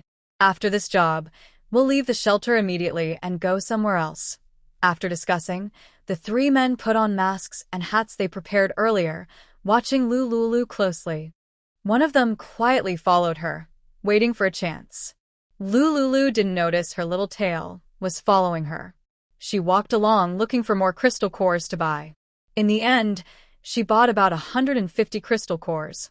She greeted the other stall owners, who kept some crystal cores for her. Every night at 6:30, she came to buy more. After browsing around, Lulu slowly headed back toward her apartment. Just a few steps away, she saw Su Pingting setting up her stall. Surrounding Su Pingting's stall were some rough-looking young men who didn't seem very kind.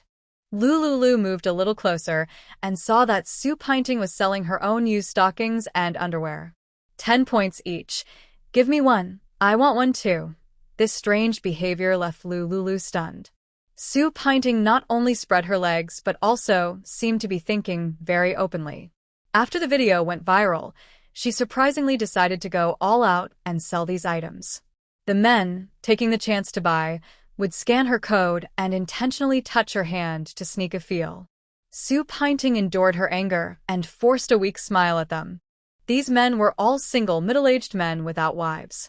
They were very eager because of Su Pingting's beauty and figure. It was like a bunch of flies buzzing around a piece of bread, eager to get a taste. Soon, everything at Su Pingting's stall was sold out. Some buyers, after getting her used clothes, would bury their face in the items and take a deep sniff right in front of her. Lulu and the onlookers felt uncomfortable seeing this. Some other men watching the scene had excited looks in their eyes. Because Su Pingting was the star of that video, with fair skin and a good figure, very attractive. If they had a chance to be with her, they thought it would be a very exciting experience. The room in the video looked like a 5-star hotel. They really wanted to see what it was like to be with a wealthy woman. The men, who usually kept their evil thoughts in check, felt their desires stirring after seeing this. After selling everything, Su Pingting stood up to leave. The men deliberately lay on the hot cement, staring at her skirt and the view underneath. Su Pingting's face turned pale, and she quickened her steps. Just a few steps away, she saw Lulu watching her from afar. Lulu, are you here to mock me? Su Pingting hurriedly walked up to Lulu. Lulu, please help me, okay? She pretended to be weak and helpless. Lulu saw through her little act immediately and stayed calm. What can I do to help you? Lulu, I have nowhere to stay right now. Can I live with you for a while? Sue Pinkton was gambling, and Lulu hadn't seen her video. Even if she had seen it, she could explain that she was forced. Although it was a weak excuse, Lulu, being a naive and kind-hearted girl, would definitely believe her. Sure, Lulu chuckled softly. As long as you kneel and beg me now, I will help you immediately. Sue Pinkton's happy face suddenly showed surprise. Did she hear right? The soft and simple-minded Lulu. How could she say such a thing? They were good friends in college. Half a month ago, she even visited her in the hospital and built some goodwill. How did Lulu change so quickly? Sue Pinkton felt as if she didn't know Lulu anymore. Lulu, what are you talking about? You're actually asking me to kneel. Not kneeling? Then I'll leave. Lulu was too lazy to argue. It seemed the video had worked. Sue Pinkton had fallen so low that she was selling such items, and Li Gang must have broken up with her. As for not having a place to stay, the camp was open to everyone. For just 1 point, you could get a 10-square-meter area, stay there for a day with water and electricity included. She had just seen clearly that Sue Pinkton was selling original clothes and earning a lot of points. Sue Pinkton looked at her walking away and stomped her foot. She had been mistaken. She didn't expect Lulu to be such a powerful person. She was sure she had seen the video online, and now she was eager to cut ties with her. Originally, she thought the 7 girls in the 8-person room would leave, and she would stay alone in the 8-person room, which was very comfortable. But unexpectedly, the 7 girls who had just left came back suddenly. They drove her out. They threatened her. If she didn't leave, they would beat her to death. Sue Pinkton went to find the administrator. The administrator thought it was better to settle things quietly, and the minority should obey the majority. She told Sue Pinkton to change to another dorm. Changing alone was easier than changing with 7 people. Sue Pinkton had no choice but to move to another dorm. As soon as she moved, she was recognized and faced the same isolation and discrimination. In the end, the administrator had no choice but to tell her to rent a shared apartment for 3 points per room or go to the camp. These 2 places are very different. The first is a large, mixed shelter where no one dislikes anyone.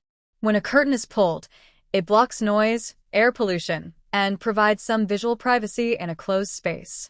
The second is an apartment, which costs twice as much as the shelter and a shared room. But each apartment has its own door and windows, making conflicts less likely when people stay inside. Sue Pinkton couldn't help but decide to check out both the shelter and the apartment environment. She already knew what the apartment would be like. Li Gang had rented a similar apartment before, and the environment was very good. Each room had an air conditioner, but using electricity cost points. Sue Pinkton visited the shelter first. The shelter is like a large sports square. Each area is divided by a semi-transparent curtain into a 10-square-meter space. Inside, there's nothing, just the ground to sleep on. When she first entered, it was stuffy and hot. A big ceiling fan in the middle blew foul-smelling air. There was foot odor, sweat, body odor, smell, and food smell, all mixed with loud noises. People shouted and made noise constantly. Some snored loudly, like thunder. She couldn't stand this environment even for a moment. So, she decided to rent an apartment instead. The apartment was very expensive, 3 points per day for the smallest room, with a private bathroom costing 5 points. In a month, it would cost at least 100 points. She needed to eat and had limited strength, so her points wouldn't last long. But she had no choice. She gritted her teeth and rented a small apartment for 3 points a day. It was a 7-day rental plus a deposit, totaling 50 points. To earn money, she thought about selling original-style clothes. Then she saw Lulu. She remembered that day when Lulu and her friends sold cigarettes and alcohol to Li Gang and made a good profit. With Lulu's personality, she definitely wouldn't live in a place like the shelter. If she had points, she and her friends would probably stay in an apartment. If she could gain Lulu's sympathy, she might get free accommodation in the apartment. But unexpectedly, Lulu seemed to have completely changed. She actually said such things to her. Su Pingting clenched her teeth in anger. She looked around at the suspicious men and chose a path with official personnel on duty to walk back. After about 2 minutes, 3 men suddenly appeared in front of her. Su Pingting's face turned pale with fear. These 3 men, all wearing masks, radiated a strong sense of danger. "What are you doing? Don't cause trouble. There are officials nearby. Be careful or I will report you." Su Pingting was very nervous, thinking these men wanted to harm her or rob her. But one man chuckled. "Miss, don't worry. We mean no harm. At the intersection earlier, the girl you were talking to, do you know her? It turned out they were asking about Lu. Su Pingting nodded. The man in the middle looked pleased. "Can you tell me everything you know about her? If you tell me, I will give you 50 points as a reward." Hearing their purpose, Su Pingting's anxiety eased. So, they were after Lu. She remembered Lu and her friends selling cigarettes and alcohol, making a lot of money. Maybe they had other supplies too. Thinking about how Lu had humiliated her earlier, Su Pingting nodded in agreement. Getting 50 points for free, only a fool wouldn't do it. Anyway, she didn't really care about Lu. She just pretended to be friendly. She quietly looked around and clearly explained Lu's background and identity. Especially, she told them about Lu and Jiang Yi having many supplies of cigarettes and alcohol. While describing, she exaggerated, pretending they had a whole house full of supplies. The 3 big men listened and became interested.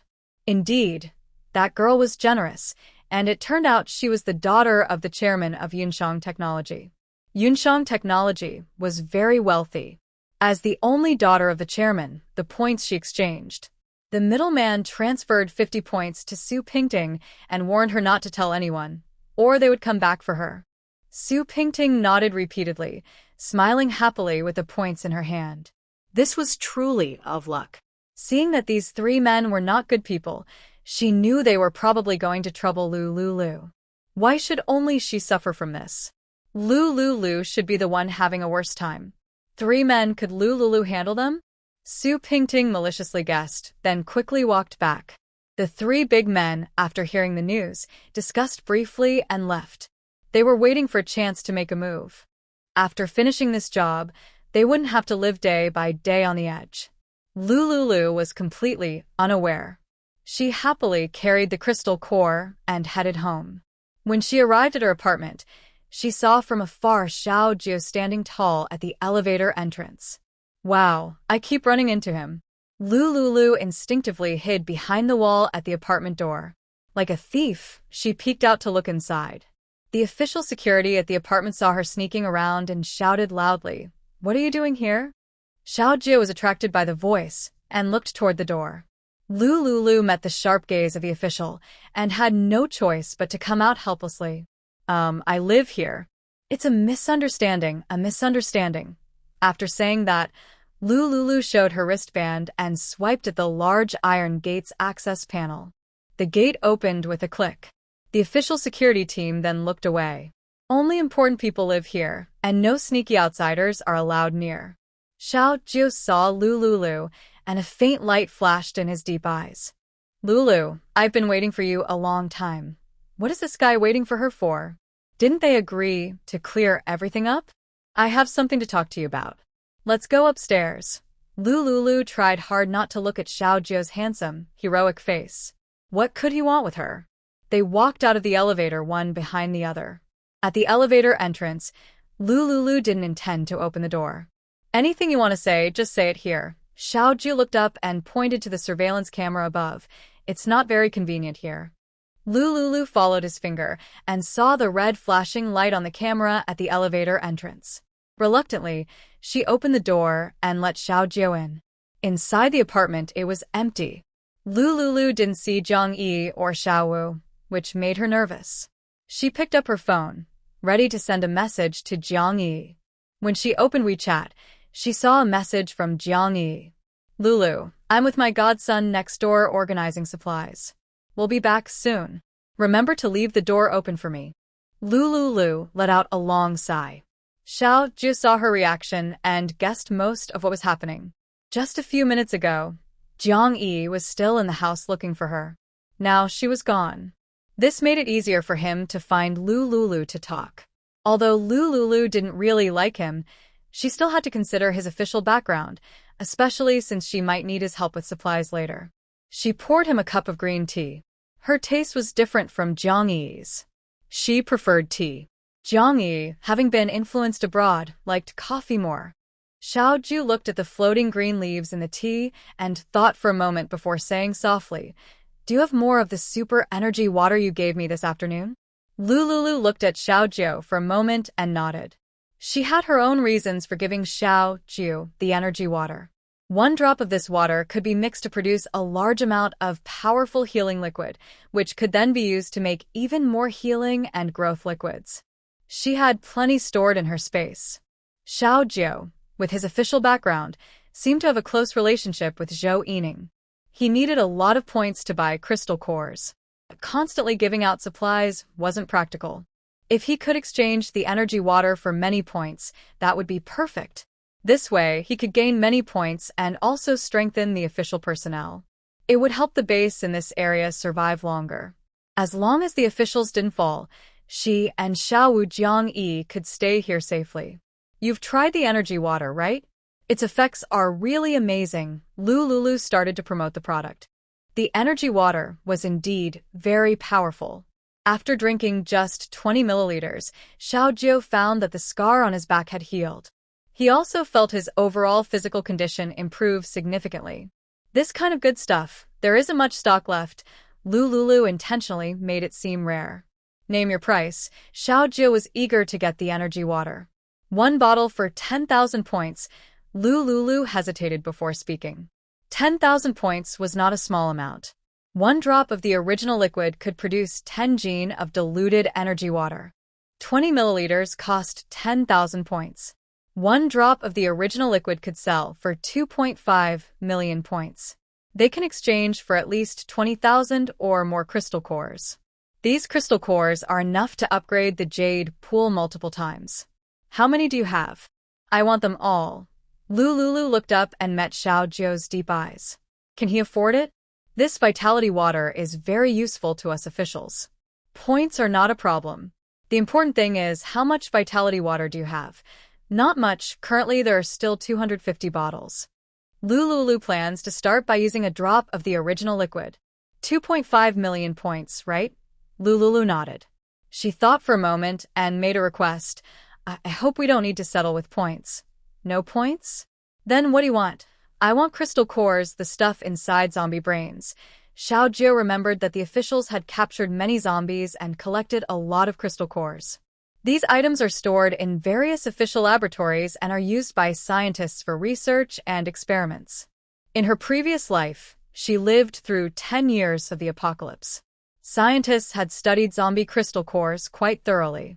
These cores can be used as energy sources, similar to gas, gasoline, and other energy consumables in her past life. A low-level crystal core can supply a family's electricity for a month. For Awakened Abilities users, these cores can be used to upgrade their powers. Does Lulu want these crystal cores? Could it be that she has awakened a special ability? Xiao Jiu silently activated the system, letting it scan Lulu. Host, no information about any abilities has been detected on this target. She is not an ability user. Why does she want crystal cores? If she isn't an ability user, these cores are useless. Could they be used to generate electricity for household appliances? Such technology only appeared 5 years after the apocalypse. Storing crystal cores now isn't very useful. Lulu saw Xiao Jiu staring blankly and felt a little guilty. No problem. Xiao Jiu took out her wristband and contacted Zhou Yining to deliver the crystal cores.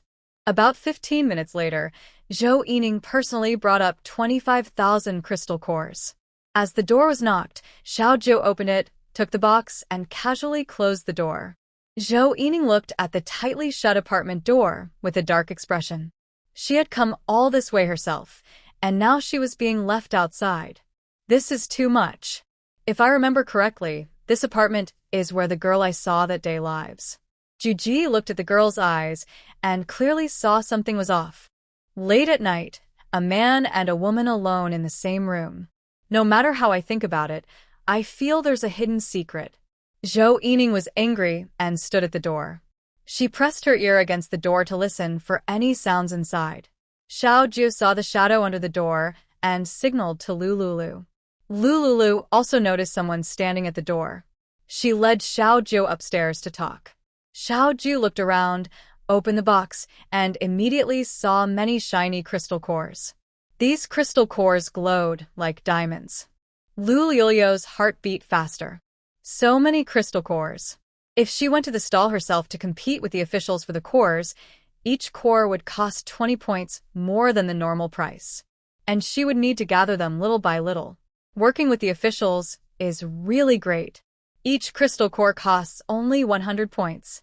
In large quantities, it's enough. Lululu put away the crystal cores. I need to count these. Once I know the exact number, I'll bring the vitality water upstairs to deliver to you. Right now, she couldn't directly take out the diluted liquid. Count them now, I'll wait downstairs for you. Xiao Jiu didn't give her a chance to refuse. He turned and went downstairs, sitting on the sofa to enjoy tea. Lululu felt helpless. She placed the box with the crystal cores on the dressing table in the bedroom. She knew the number without counting. It couldn't be wrong. The officials wouldn't lie to her. This was based on her previous understanding of Zhou Yining. Although Zhou Yining was very cunning, she had a high reputation in the base. Once she agreed on conditions, she wouldn't easily change her mind. Plus, Xiao Jiu's righteous aura made her unable to ignore him. Over 20,000 cores. Too many to count. Lululu paced back and forth in the bedroom. Earlier, she only had about 10 small glass bottles left for Xiao Jiu. Dividing them one by one was too troublesome. It was better to put them directly into large glass cups for him. Lululu found 10 transparent glass bottles, each holding a pound of diluted liquid. To make these diluted liquids look more convincing, she turned in her space to a gift box containing supplements and packed 10 glass bottles into 2 boxes. After careful packing, they looked much more upscale. Lululu went to the computer desk in the bedroom, typed a line of instructions, briefly explaining the benefits and dosage of the vitality water. Then, she printed out the instructions with a home printer, bound them, and put them into the gift box. After finishing these, more than half an hour had passed. Lululu clapped her hands and waited another 10 minutes. Finally, she carried 2 gift boxes downstairs slowly.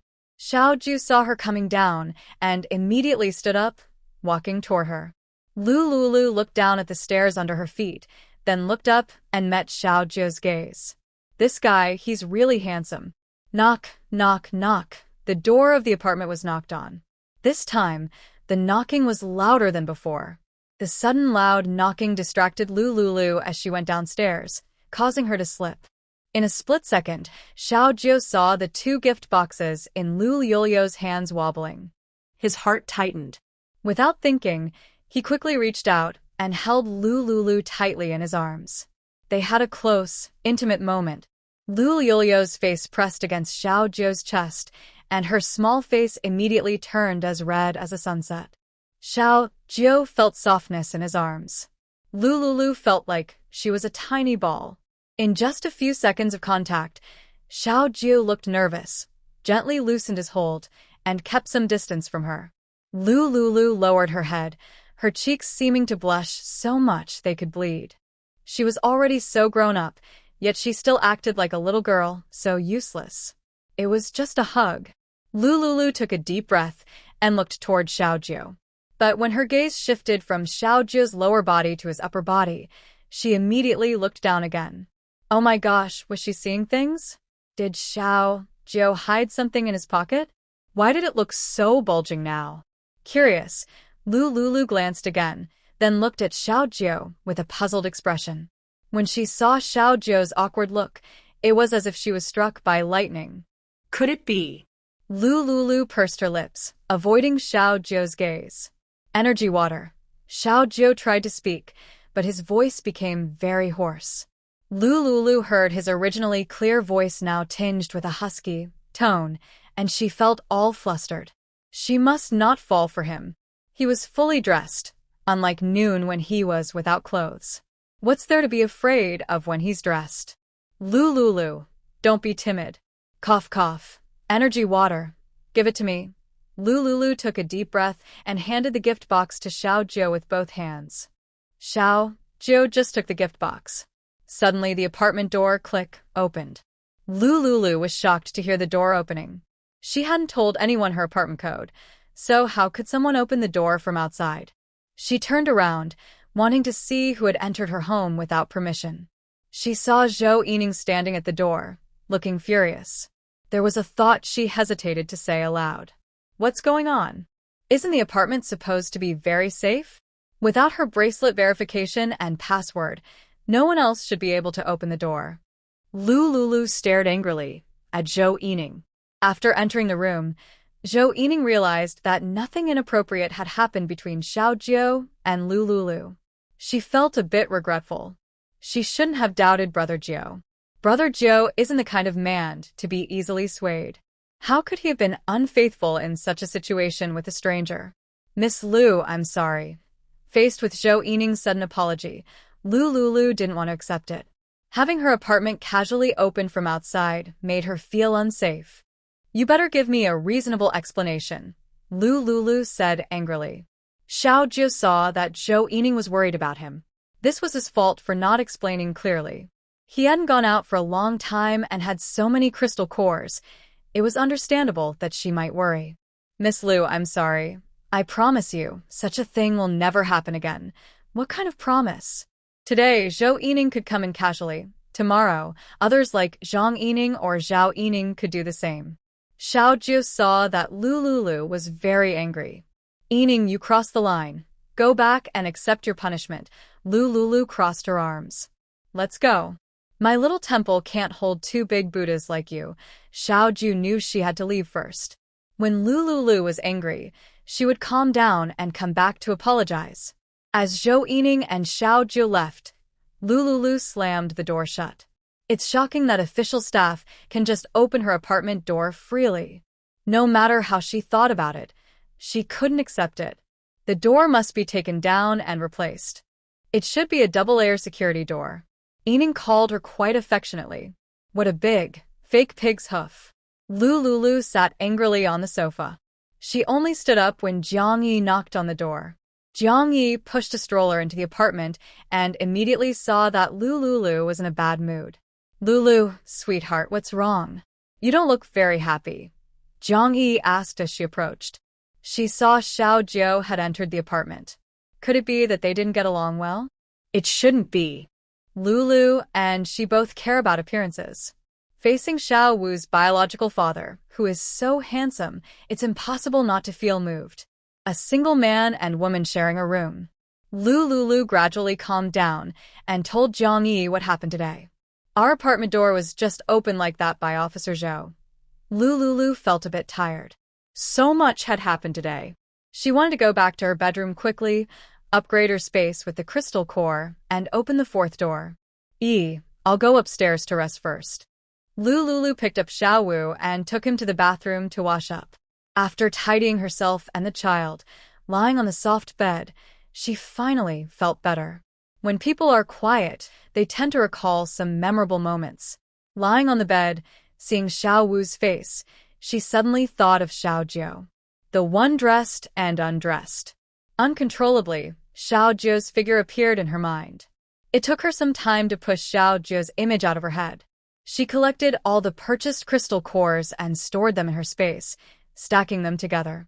Under the influence of her mental power, the number of crystal cores appeared in her mind. There were a total of 26,800 crystal cores. Inside the space, the first door opened, using 10 crystal cores. The first upgrade used 100 cores, and the second used 1,000. The second door opened, requiring 100 crystal cores. How many are needed for the next upgrade? Lulu tried throwing 1,000 crystal cores at the second door. With 1,000 cores, visible as 1,000 white energy strands, they were absorbed by a land area of 50 square meters. In an instant, beside the original 45 small grids, a pond appeared, divided into another 45 small grids. Curious, Lulu entered the space and approached the pond. The black soil can grow land-based crops. This pond is likely for aquatic plants. Lulu thought of lotus roots and lotus seeds. She found lotus seeds and planted them in the water area. Then she watered them with slightly diluted spiritual spring water. A few seconds later, the lotus seeds sprouted, bloomed, and bore fruit. She saw the lotus flowers full of large, ripe lotus pods. Lulu used her mental power to reach the edge of the pond and pluck the lotus seeds. Aquatic plants, like land plants, produce about 30 lotus pods weighing 1 gene, about 500 grams, each per small grid. She casually opened a lotus pod and tasted it. It had a fresh, pleasant aroma, very good. Standing by the pond, Lulu controlled her mental power to pick the lotus seeds. In a short while, she collected all the lotus seeds and placed them in a large cardboard box beside the pond. Earlier, when she was planting tomatoes, she did a small experiment. Produce from the planting area cannot be kept fresh permanently. After harvesting, Lulu moved the box to the space's preservation area.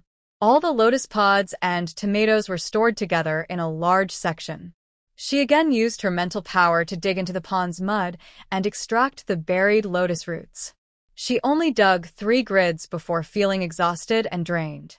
Immediately, she drank a sip of diluted spiritual spring water, and her tired mental energy was instantly refreshed. Following this method, she spent half an hour digging out all the lotus roots from the grids. The weight of a lotus root is the same as that of the tomato in the lotus seed pod, both weighing 1 gene. Each grid yields 30 gene. After planting this batch of lotus roots, Lulu plants again in all the grids, but this time she does not water them with spiritual spring water. She lets these plants grow naturally. The diluted spiritual spring water is reserved for exchanging with the authorities for crystal cores.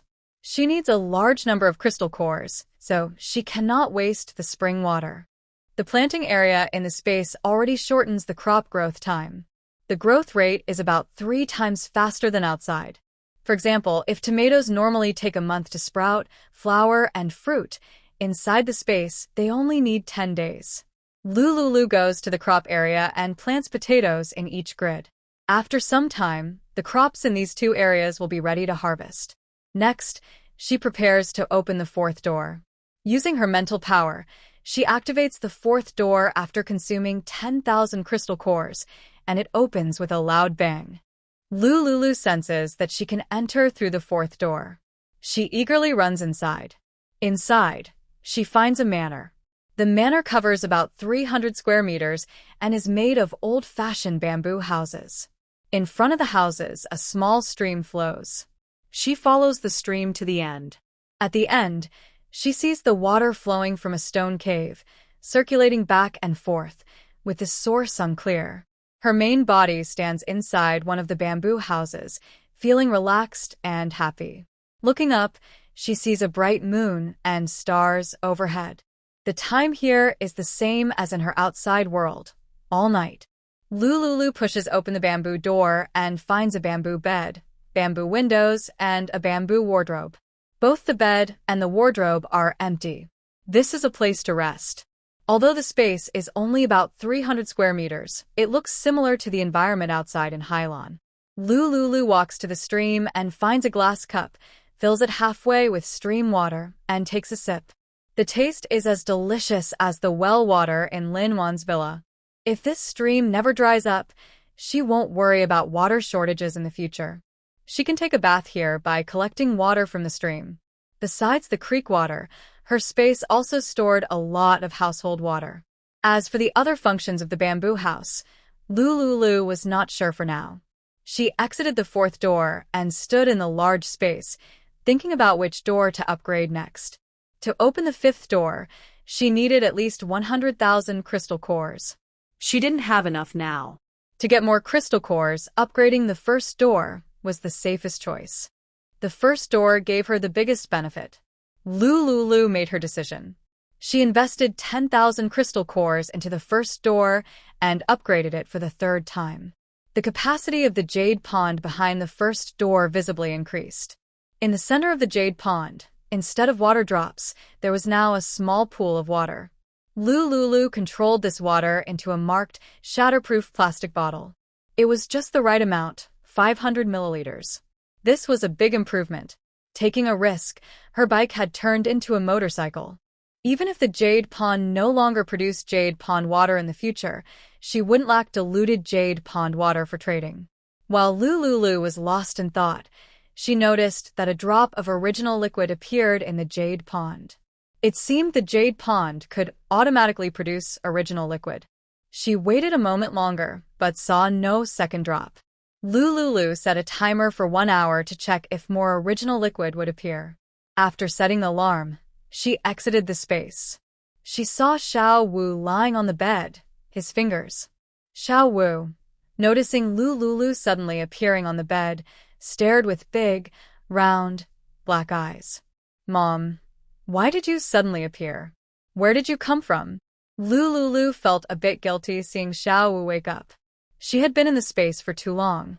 Fortunately, Xiao Wu was well-behaved and didn't cry. She quickly found stored milk in the space and took it out to feed Xiao Wu. "Xiao Wu, be good. Don't your fingers. Mom will feed you milk." Lulu held Xiao Wu in her arms and smiled as she fed him. Maybe Xiao Wu was hungry. He opened his mouth wide, latched onto and suckled the milk. After finishing the milk, Xiao Wu, still in his postpartum haze, was drowsy. He smelled the familiar scent on Lulu and closed his eyes to sleep. Lulu carefully placed Xiao Wu on the bed and skillfully changed his diaper. Then she picked up her phone and opened the surveillance camera at Jinshin Villa. She was worried about waking Xiao Wu, so she put on Bluetooth headphones. These days, she had been busy upgrading her space and stockpiling crystal cores, so she hadn't checked on Ma Weizhou. Now that most things were settled, it was time to see how Ma Weizhou was doing. It had been 5 days since Ma Weizhou was bitten by a mosquito. Lulu checked the surveillance footage. She thought the girl might have found a way to bring Ma Weizhou into the villa. But she saw that the tent the girl provided was still placed in the corridor of the villa. Lulu looked at the clock in the bedroom. It was 11 p.m. She turned up the volume of the surveillance. The camera focused on the tent, zooming in. The wide-angle camera was adjusted to show inside the tent. Lulu was staring intently at the tent. Suddenly, a light appeared inside the tent, and 2 shadowy figures appeared on the tent surface.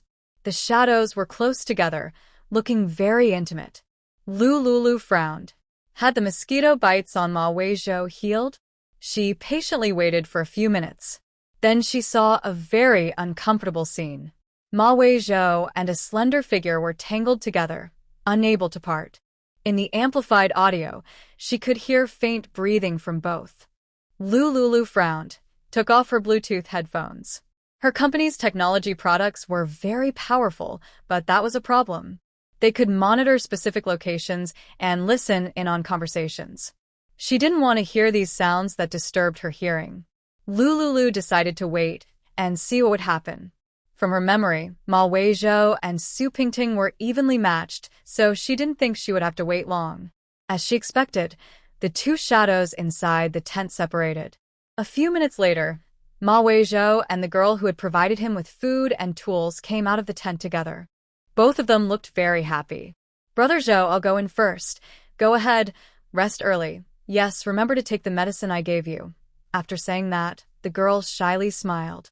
Ma Weizhou looked at her with deep affection. "Okay, Shuer." The girl called Shuer tiptoed, kissed his face, blushed, and entered the villa. Lulu chuckled softly.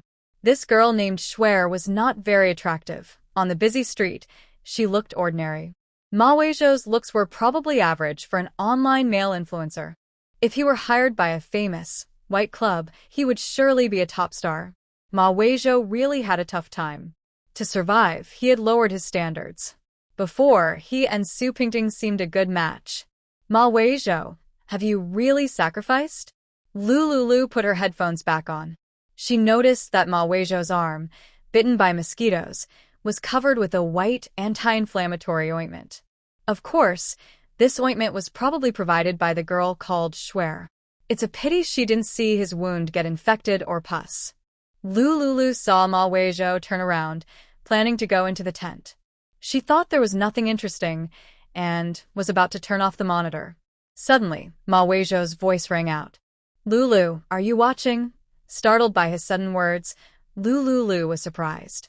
Ma Weizhou stared at the red light from the villa's camera. From a distance, Lulu looked into his eyes. The moment she saw him, she felt anger and sadness. She was angry because of his betrayal in his past life.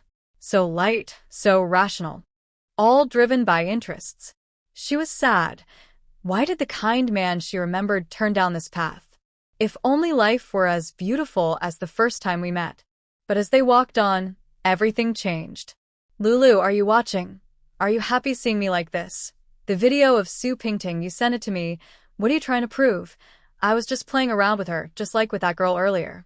Even if I sleep with 1,000 women, my true love is only you." Ma Weizhou's brown eyes fixed on the flickering red light of the camera. Lulu smiled. Such shameless words, and he could say them so easily. "Lulu, I love you." Ma Weizhou put on a self-important, affectionate smile. Lulu felt only disgust and nausea. She turned off the camera and decided she never wanted to see that face again. If they met again, she would not hesitate to give him a big gift. She hoped Ma Weizhou would die in the zombie riot in City A. After turning off the camera, Lulu stopped watching. Ma Weizhou continued talking to the camera. He often said such things, especially after he and Shuer became involved. Initially, he didn't notice the camera. One night, when he got up to use the bathroom, he saw a flickering red light in the corner of the wall. After checking, he realized it was a camera made by Yunsheng Technology. He thought about the fact that Lu Liulio's body was not in the villa. He guessed that his presence here was probably Lu Liulio's way of punishing him. Even so, he still wanted to try to fix things. Lulu held a lot of digital currency, so earning her forgiveness and points wouldn't be a problem. As long as he could win her back, he could escape this difficult life. He was tired of living on compressed biscuits every day. Ma Weizhou spoke a few words into the air, but seeing no response from the camera, he turned and crawled into his tent. He was doing all this just to try. After all, Lulu was already involved with other men, and they even had a child. He was just playing around with a few women. That was nothing serious. He could accept her being with others, and he believed she could understand and accept him too. Ma Weizhou lay inside the tent, praying for a better future. He wanted to leave Zhonglang and take his parents to seek safety with the authorities. But he couldn't leave just yet. Their neighborhood was full of zombies at the time. Zhonglang promised to rescue them and bring them to the City A shelter, providing a villa. Initially, it was just a villa, but in the end, Zhonglang used management points to take all the mobile funds from everyone's phones. He and his parents' savings were also taken. Over the past few years, he had exploited Lulu for millions of yuan. Aside from the expenses for family business investments, their total liquid funds are about 10 million, which can be exchanged for 10,000 points. However, he kept a backup plan. He has a bank card not linked to the payment app, so Zhonglang didn't notice it. This card holds 5 million, which can be exchanged for 5,000 points. Recently, Zhonglang has been humiliating him, and he plans to repay it 100 times over. He is waiting for the right opportunity. Now, going to the official shelter with 5,000 points for a family of 3 won't take long. The villa is very safe, with water and electricity connected, close to the official shelter, and doesn't require points to stay. Zhonglang has many followers, but he can't provide housing for everyone. So, their group has not gone to the official shelter to seek refuge. Living in the villa is much better than the shelter's camp. But Zhonglang is really arrogant. He dares to leave him outside the villa. There are many rooms inside the villa. Ma Weizhou's eyes flickered with a sinister look. He plans to gather all the points Zhonglang secretly took, then escape far away with his parents. Ma Weizhou squinted, touched the fruit knife beside him, and closed his eyes to sleep. Lulu got up in the morning. First thing she did was turn on her smart bracelet issued by the authorities and post on the forum. Reward offered. Urgently need a security door.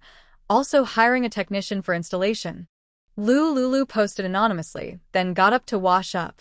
Just after washing, Xiao Wu woke up, opening his big curious eyes to look at her. Lulu picked up Xiao Wu and kissed his chubby cheeks with a rich milk scent. Hee, I like Xiao Wu the most. Xiao Wu is the cutest kid in the world. Xiao Wu heard her giggling and smiling, and he also grinned happily. Lulu felt very happy. But she automatically blocked out the faces of Xiao Jiao and Xiao Wu, which look almost identical.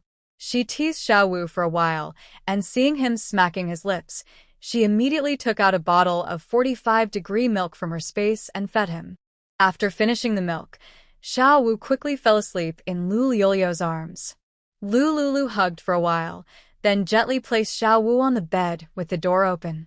This way, she could hear Xiao Wu's voice from the apartment downstairs. Xiao Wu would probably wake up in about 2 to 3 hours. During this time, she could do other things. Lulu just went downstairs and saw breakfast ready on the table. There was a bowl of black rice porridge, 2 fried eggs, a plate of sliced beef, a glass of milk, and a small bowl of hot green vegetables. The combination was very good. Lulu's appetite had increased, and these were just enough for her to eat. She saw a note stuck on the table. Lulu, I went back to the apartment to organize supplies. Take what you don't need to sell at the market. Breakfast is on the table. If it gets cold, heat it in the microwave. Lulu touched the warm plate. It seemed that Jiang Yi had just left not long ago. She sat in a chair, picked up the remote control from the table, turned on the high-definition projector, and started eating while browsing TikTok. This time, she used Jiang Yi's account to browse. Previously, she posted edited clips of Su Pingting's excellent works, which faced some criticism. Now, every time she browsed TikTok, she could only use Jiang Yi's account. Family members, just 1 point to unlock more exciting features. Family members, don't miss out. Join my TikTok membership for just 1 point and enjoy a great experience. Lulu looked at a young girl in a bikini, wearing a mask, standing in a bedroom, twisting her waist and hips in front of her phone's front camera, doing a dance that was a bit provocative. Many people flooded into her live stream. Some comments were quite inappropriate. I saw a black thing. Bro, your angle is really tricky. Just 1 point, go for it. Countless viewers, mostly young men, typed with one hand while doing other activities with the other. Lulu watched for a few seconds until the girl finished her dance. Then, the projector went dark and a message appeared. You need 1 point to continue watching. She thought for a moment, feeling a bit curious. In the past, she often saw similar borderline dance videos on TikTok for free. Now, it required a fee, just 1 point, which wasn't expensive. Driven by curiosity, Lulu scanned a code to pay 1 point and entered a paid live stream. Oh, can I go back to the page where I just chose whether to pay 1 point? The screen was really too shocking to look at. Lulu almost couldn't finish her breakfast. She quickly exited the live stream and took a sip of milk to calm down. Nowadays, female streamers do all kinds of tricks to earn points. Lulu watched 10 videos in a row, 9 of which featured borderline inappropriate women. Cute, pure, classical. They all called out, brother, in a crisp, clear voice. What does E usually watch? Big data doesn't lie.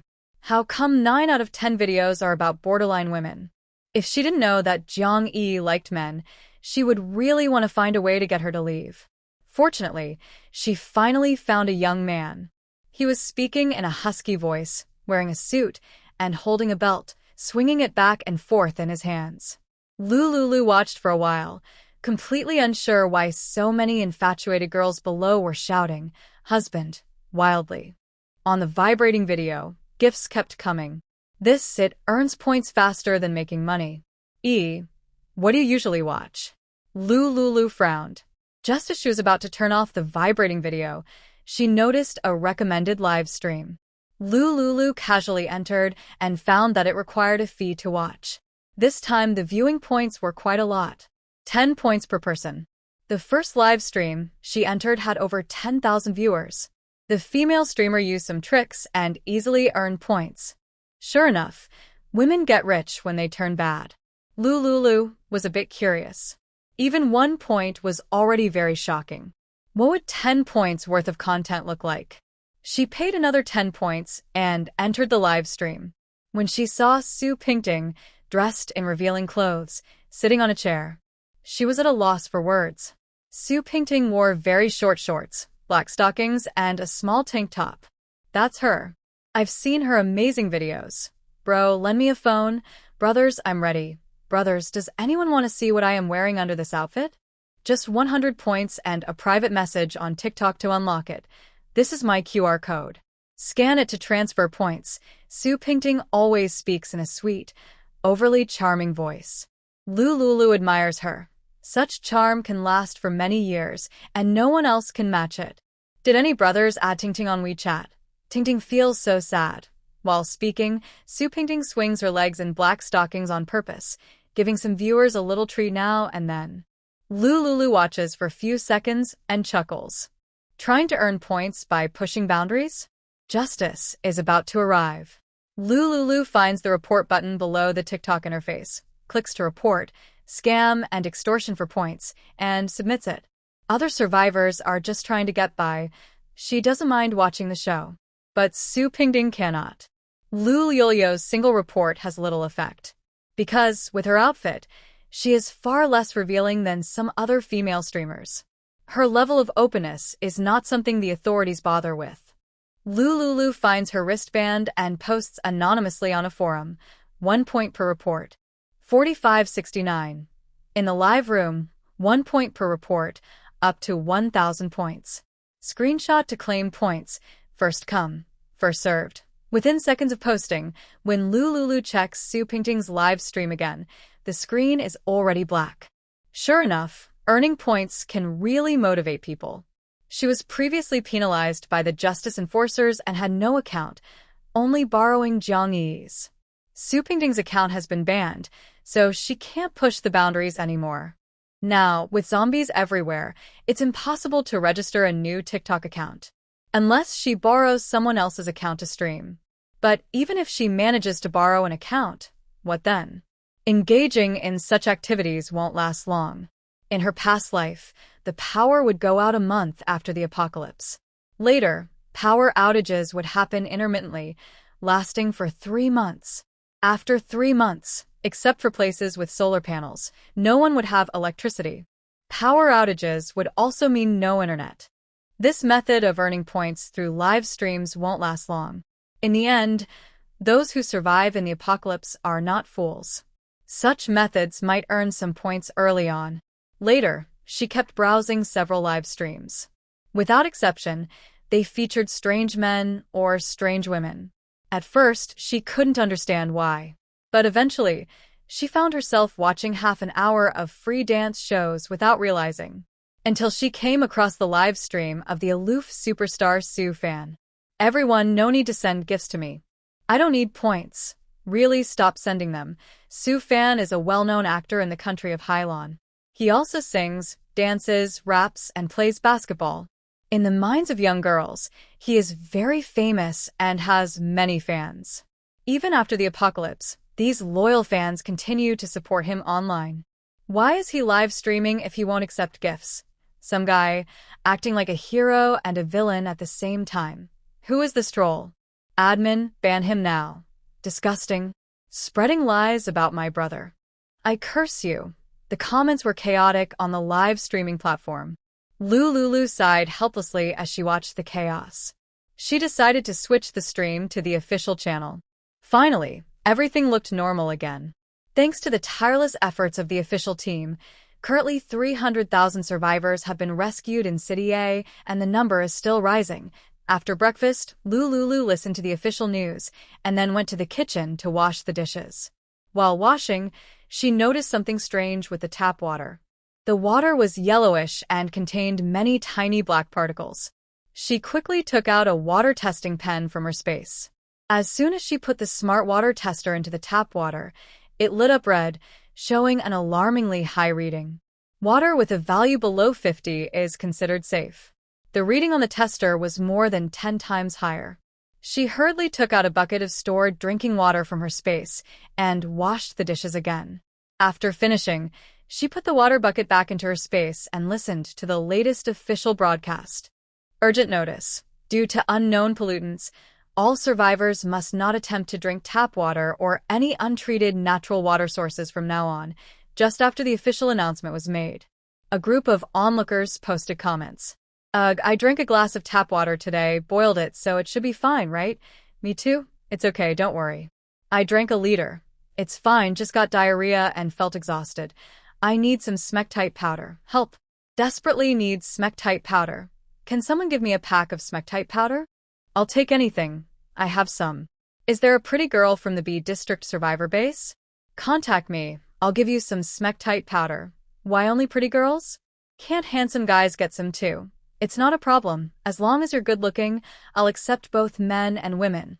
Lulu noticed that the water pollution warning from the officials coincided with her memories from before. It seems some natural changes are beyond the control of the authorities. The water pollution has indeed arrived. But the pollution doesn't affect her much. She has already stored enough water resources. As for the well inside the villa, she only feels a little regretful. The well connects to the underground water system of City A, so it's bound to have some pollution. However, after filtering through sand, gravel, and nearby plants, the pollution level should be less serious than tap water. Unlike tap water, the well doesn't risk being shut off at any moment. She can't be sure of the exact situation. Fortunately, she gained many points by adding value to the well. As for the current level of pollution in the well, it doesn't concern her. No matter what, she isn't short of water. After the fourth door opened, she gained a small stream that would never run dry. If we can't use tap water, won't we all die of thirst? Such hot weather, without 4 gallons of water a day. How can I survive? I thought it was just a food shortage, but now even water is scarce. I should have stocked up more water in advance. While everyone was complaining and lamenting. Official emergency response measures. Latest notice. For daily drinking water, please go to various shopping stations to buy. Each person is limited to 3 gallons per day. The panicked crowd saw this message, and their anxious feelings were somewhat eased. Some people, upon seeing the message, immediately rushed out of their homes to buy water at the shopping stations. If they arrived too late, they might face long lines or even fail to buy any water. Lulu watched the news and comments for a while. After a while, she stood up and moved to the large glass window of her apartment balcony. A crowd of busy people was rushing toward the shopping stations. They carried all kinds of water containers. No need to guess, they were definitely going to buy water. Lulu remembered her tragic past when water was scarce. People had no food and could only survive 3 days. With water, they could survive 7 days. In her past life, it was definitely a time of severe water shortage. Fortunately, in her previous life, her villa in Linwon was equipped with high-tech products developed by Cloud Technology. The water dispenser inside the villa had a built-in water purification function. She relied on that purifier to survive until official rescue arrived. When the officials came, the filter inside the purifier was already clogged. Every day, she prioritized using the water to prepare milk for Xiaowu. Only when she was extremely thirsty would she take a small sip. Lulu tried hard to recall what happened in her past life. About 10 days after the official notice of water pollution, the villa's tap water stopped flowing. She risked encountering zombies and used the last of her car's gasoline to go to the river and fetch water. She poured the collected water into the purifier for filtering. The filtered water was stored in pots, bowls, and all containers that could hold water inside the villa. Not long after the water stopped, Lulu panicked because the purifier needed electricity to work. Fortunately, over the next 2 months, electricity would come back periodically. Lulu always stayed by the purifier, quickly purifying water and storing it. After the 3rd month of the apocalypse, the villa lost power completely. With the power outage, the internet also went down. Later, when night fell, she hugged little Wu and hid in the room to sleep. When morning came, she went to the villa yard to cut some trees, using the wood as firewood to cook and boil water. Every day, she preferred lying down rather than sitting, to save calories, eating 2 fewer meals, and drinking less water. When the authorities arrived to take over the villa, she and little Wu were barely alive. People nearby who sought refuge in the villa had all died. Some died from dehydration, others from illness, hunger, or fighting among themselves. Only she and Little Wu survived. Lulu looked at the busy crowd. The line for water quickly split into 3 groups, stretching from the shopping station to the villa gate. She watched these people, but had no plan to go downstairs to buy water. The water's quality was barely acceptable, with a value around 50, a bad taste, and white flocculent particles, with a strong disinfectant smell. Short-term drinking was fine, but long-term use would likely cause illness. While Lulu was lost in thought, her phone on the sofa vibrated. Because she had children at home, her phone had no ringtone. She turned around, picked up her phone, and saw it was Jiang Yi calling. Lulu, hurry and join the line for water. Seeing Jiang Yi's message, she had no reason to refuse. Even if she didn't need water, she had to go down and queue to avoid suspicion. It was morning and the weather was very hot. Going out now would definitely make Little Wu very uncomfortable. Lulu went upstairs, placed Little Wu, who was sleeping, along with a stroller, into the bamboo hut behind the 4th door of the space. Then she found an empty 3-liter mineral water bottle, put on sun protection clothes, a hat and a mask, carried a shoulder bag, and headed to join the water queue. Jiang Yi didn't know the apartment's door code. If she asked about Little Wu, she would say Little Wu was sleeping in the room. Without the code, Jiang Yi couldn't enter the apartment. Even if they returned together, she could go to the master bedroom first and quietly take Little Wu out of the space. Lulu closed the villa door. As the elevator doors closed, she looked at the apartment door on the left side of the elevator, eager to change to a different door. This kind of door offered decent security for ordinary people. However, for the officials, trying to enter inside is like hitting a wall. This makes her feel very unsafe. Zhou Yining's intrusion into her apartment annoyed her a lot. But she can't leave here. And she can't do anything to Zhou Yining. The other person is carrying a hot weapon and is a trained special agent. Confronting her directly would be foolish. She wouldn't run away from City A to other provinces just because of this small incident. Other provinces, especially coastal areas, are in worse condition. Almost everyone along the coast is fleeing inland to where she is. City A, besides this place, everywhere else will eventually fall into the flood. Only here, with the highest ground, can block the flood from spreading. She doesn't know much about other provinces. Outside, zombies are everywhere. She can't leave here. The zombies get stronger the further back you go. Only with official support can she barely survive. Even with her magical space, she doesn't dare to be careless.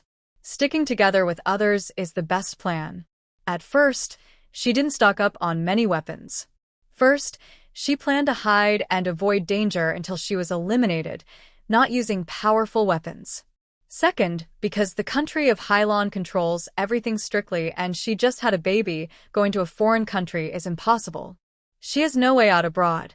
Blindly going overseas might get her tricked by foreigners. But she's not worried about weapons. She is waiting for a more powerful technology laser gun than a hot weapon.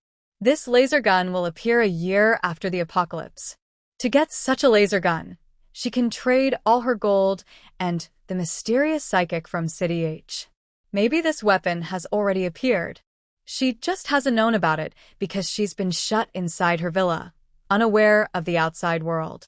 If she could find that psychic early, she would trade all her gold for weapons and tools to keep her safe. During her days, Lulu unknowingly moved into the line of people waiting. She carried a bucket and stood behind a survivor. Everyone around her was talking loudly. Even with a mask, she seemed to smell a strange, foul odor. Lulu glanced at a man on her left with yellow teeth, who was loudly talking to a middle-aged woman in front of her. Although the group was noisy and annoying like flies, no one cut in line. Every 10 meters along the queue, there was an official in camouflage holding a gun, standing and watching. No one wanted to be the first to cause trouble. If the officials were unfair and shot at someone, they wouldn't even have time to cry. Lulu waited in line for about an hour, around 11 a.m., when the weather was very hot, and finally reached the front. "Show your wristband and scan the QR code to pay 1 point," the official said. Lulu followed the instructions. Right after she paid, the official placed her water bucket on a nearby table for filling. She hurriedly carried her water bucket to the shade of a tree nearby to watch the water-collecting crowd. She saw that the water was coming from a mobile water tower. In her past life, she could use a water purifier to turn wastewater into clean water. The officials must have known how to handle wastewater, since they had prepared in advance. Lulu stood under the shade for a few minutes, sweating all over. She looked at the crowd briefly, then turned and headed back toward her apartment. Once home, she quickly set down her water bucket. Because of Zhou Yining's earlier act of entering her apartment without permission, she felt paranoid. She checked around her villa, but still felt uneasy. So she reached into her canvas bag, used a device connected to her space to scan for hidden cameras, and checked the apartment carefully. It took her half an hour.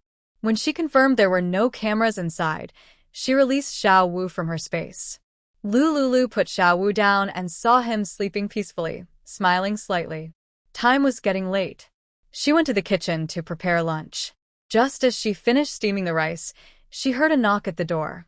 Lulu looked through the peephole and opened the door when she saw Jiang Yi. As soon as Jiang Yi entered the apartment, she took off her sun protection clothes and hung them on the coat rack by the door. It's so hot. I feel like I'm melting in the sun. Lulu, you don't know, I had a really bad day today. Lulu asked curiously. What happened? Oh, it was so unlucky. Being a good person is hard. I was just waiting in line to get water, and it was my turn. Suddenly, an old lady behind me fainted on the ground. Her children asked me to let them cut in line. People nearby also started making a fuss. I softened my heart and let them go ahead. Lulu looked at Jiang Yi. And then, those people who caused the fuss wouldn't let me get water. They actually told me to go to the end of the line. They said, since you let this family go ahead, your turn is gone. You have to line up again at the back. It made me so angry. So, the ones who told me to be kind and let others go ahead were the same ones making me start over. Lulu looked at Jiang Yi, who seemed to be spitting fire, and didn't know how to comfort her. If those people were asked to give up their place in line, they probably wouldn't want to. So, they used Jiang Yi as a shield. Learning from this, Jiang Yi probably won't be influenced by public opinion or moral standards to do such things again. After venting, Jiang Yi saw that there was still about 90% water left in the water dispenser at the apartment. The two of them could drink this water carefully, and it would last about half a month. If only one person drinks, it could last about a month. Lulu saw Jiang Yi staring blankly at the water barrel and stood up to pour her a glass of water. Your lips are dry and chapped. Drink some water to rehydrate. Jiang Yi hesitated. Don't worry, the authorities have announced that each person has a daily quota of 3 jin of water. We have a total of 6 jin per day, so we can drink as much as we want, but the water in the dispenser is cleaner than what we brought back. Jiang Yi picked up an empty 500 milliliters mineral water bottle and pointed at it, saying, Look, there are a lot of white fluff at the bottom. And the water tastes really bad. Lulu, the water in the dispenser is for you to drink. You're still postpartum and shouldn't drink this kind of water. Just pour it back. Are you silly? Water isn't a big problem. Lulu turned around and went to the study. She took out a cardboard box from the study and unpacked it. A brand new water purifier was moved to the kitchen. She took out 250 milliliters of tap water and briefly rinsed the water purifier. She placed the water purifier on the kitchen counter. Next, she poured all the water she bought from the official source into the purifier. The purifier made a soft buzzing sound. Soon, the green light on the purifier turned on. Lulu took out a clear glass, pressed the switch, and collected a glass of purified water. She brought the water to Jiang Yi. Look, we have a water purifier. Plus, 2 boxes of filters. 1 filter can last about half a year just for drinking water.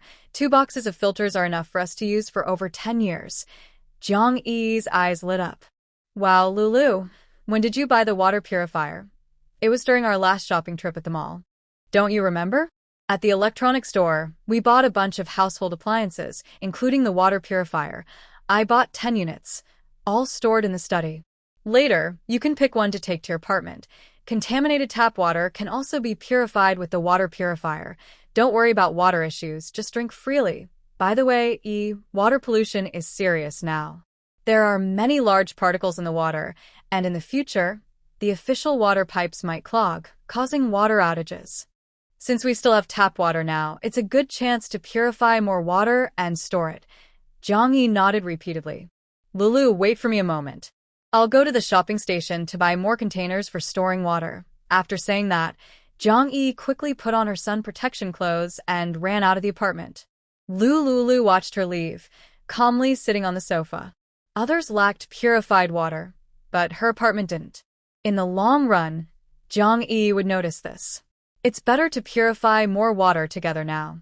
Later, when there's a water shortage, she can take some out from her space. This way, Jiang Yi won't suspect where the water comes from. Water that has been purified by the water purifier shows a fluctuation around 15 in pollution levels and has no strange smell. Boiled, it's completely safe to drink and won't harm health. The only downside is that the lifespan of the filters will likely decrease significantly. Lulu rested for a while, then got up and went to the kitchen to cook. She prepared tomato and egg soup, stir-fried beef, and stir-fried wood ear mushrooms with ham. The beef and ham were vacuum-packed, with a shelf life of 18 months. Her space has plenty of fresh meat, but since the end of the world over 2 weeks ago, fresh meat has become hard to find everywhere. It's not practical to cook with fresh meat now. She can only use the vacuum-packed meat for cooking for the time being. After waiting a while, when Xiao Wu turns 1 month old, she plans to live separately from Jiang Yi. Once they live apart, they won't eat together, and she can take out the food she stored before the end of the world to eat. Lulu carried the dishes to the table and sent a message to Jiang Yi. How much longer? The food is ready. Eat first. I'll be busy for a few more hours. There are too many people waiting here. Seeing the reply, Lulu found a plate, packed Jiang Yi's portion separately, and then started eating slowly. After lunch, she fed Xiao Wu milk. Once Xiao Wu finished, she held him and went upstairs to the master bedroom to rest. She had just gone out to queue for water and was sweating all over. The tap water now is heavily polluted, so Lulu doesn't dare to wash herself with it. She held Xiao Wu and entered the space through the 4th door. Xiao Wu was sleeping in a crib, placed on the green grass by the stream. Lulu found an electric water pump. She threw the pump into the stream, then carried the hose to the grass. Next, she took a large plastic bath bucket and directed the stream water into it. Earlier, she had boiled a lot of water in the villa, which was still at 100 degrees Celsius. She poured the hot water from the iron pot into the stream water in the bath bucket. When the temperature was just right, she took off her sweaty clothes and stepped into the bath to soak. As soon as she entered, she felt something was missing. She used her mental power to connect to the space and found a bath sponge inside a box. This bath sponge was recommended by the popular streamer Chi, and it received many good reviews. She unwrapped it and chose a pink bath sponge, tossing it into the bath. Lulu looked up at the blue sky and white clouds in the space, feeling an inexplicable excitement. Outdoor bathing was quite a nice experience. Half an hour later, Lulu got out, rinsed the foam off her body with cool stream water.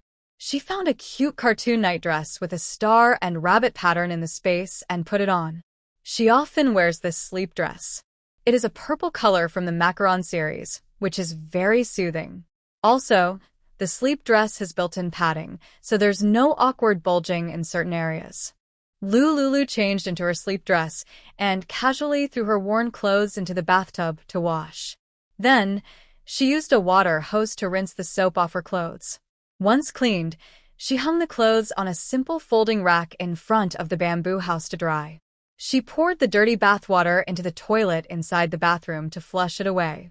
The used water absorber was placed inside the bamboo house. After finishing these tasks, Lulu and Xiao Wu lay in the air-conditioned bedroom for a nap. They slept until Xiao Wu opened his eyes and made smacking sounds with his mouth. Lulu realized he was hungry and immediately picked him up to feed him milk. Right after feeding, her phone vibrated. Jiang Yi sent a message. "Lulu, I'm back." Lulu went downstairs to open the door for Jiang Yi. As soon as Jiang Yi entered, she hurriedly said, "Lulu, you're filtering water here. I'll go to the apartment over there. It will be more efficient." Lulu nodded. "The water purifier is in the study. You can eat first, then go get the water after you finish." Jiang Yi put the food into the microwave for 3 minutes and quickly finished her lunch. A few minutes later, she used the water from the purifier to wash the dishes, then carried the purifier back to store the filtered water in the apartment on the right. After she left, Lulu took Xiao Wu, who had finished feeding and was sleeping, upstairs to rest. Once Xiao Wu was asleep, she went downstairs to handle the water issue. She found 2 plastic buckets in the space and filled them with water from a nearby stream inside the space. This water was perfectly fine to use after purification. The stream water was of high quality, almost as good as the filtered water. Using this as proof, the water source was officially accounted for. After completing the water purification task, Lulu sat on the sofa and turned on the projector. She had been scrolling through TikTok for days and was tired of it. While Xiao Wu was sleeping, she decided to look for some study materials. Lulu remembered the USB drive she bought earlier, which contained many files. She found the USB drive package in her space, planning to relax and have some fun during the afternoon free time. Lulu took a craft knife and cut open the delivery box, inside which lay 100 identical USB drives, along with a pink cat-shaped USB drive. This pink USB drive reminded her of what the online shopping customer service had said, especially the yellow mischievous smiley face they used, which made her curious. Lulu inserted the USB drive into the projector, and a file window popped up automatically. Just as she was about to click to view it, she suddenly heard a knocking at the door. At this moment, it was definitely Jiang Yi. Probably forgot to bring something. Lulu stood up and went to the door, peering through the peephole. Outside, there was a person dressed in camouflage pants. Because of the peephole's height, she couldn't see their face. Lulu didn't open the door. She cautiously asked from the doorway, "Who is it?" "It's me, Xiao Jiao. I'm here to apologize on behalf of Yining. Last time, she barged into your apartment. I have already punished her according to the rules. No need, I'm planning to change the lock. Can you open the door? I have something else I want to talk to you about." Lulu initially didn't want to open the door. Thinking about her space upgrading in the future and needing Xiao Jiao's help to exchange for crystal cores, she decided to open it. The two entered the apartment one after the other. Lulu looked expressionless, sitting on the sofa in the living room with Xiao Jiao. Xiao Jiao looked at her cold face, feeling a chill in his heart.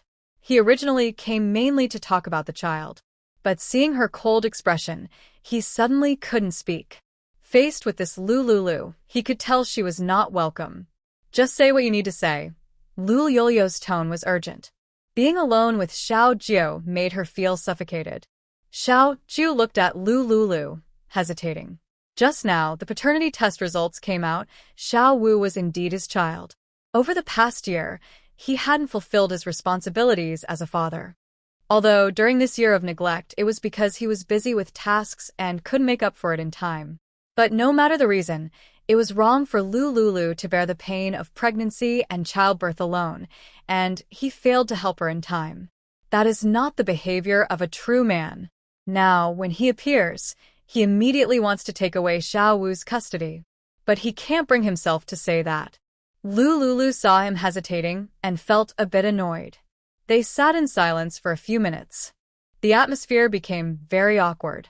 Lulu focused her mind, feeling very restless. She impatiently urged, "You, a grown man, what are you hesitating for?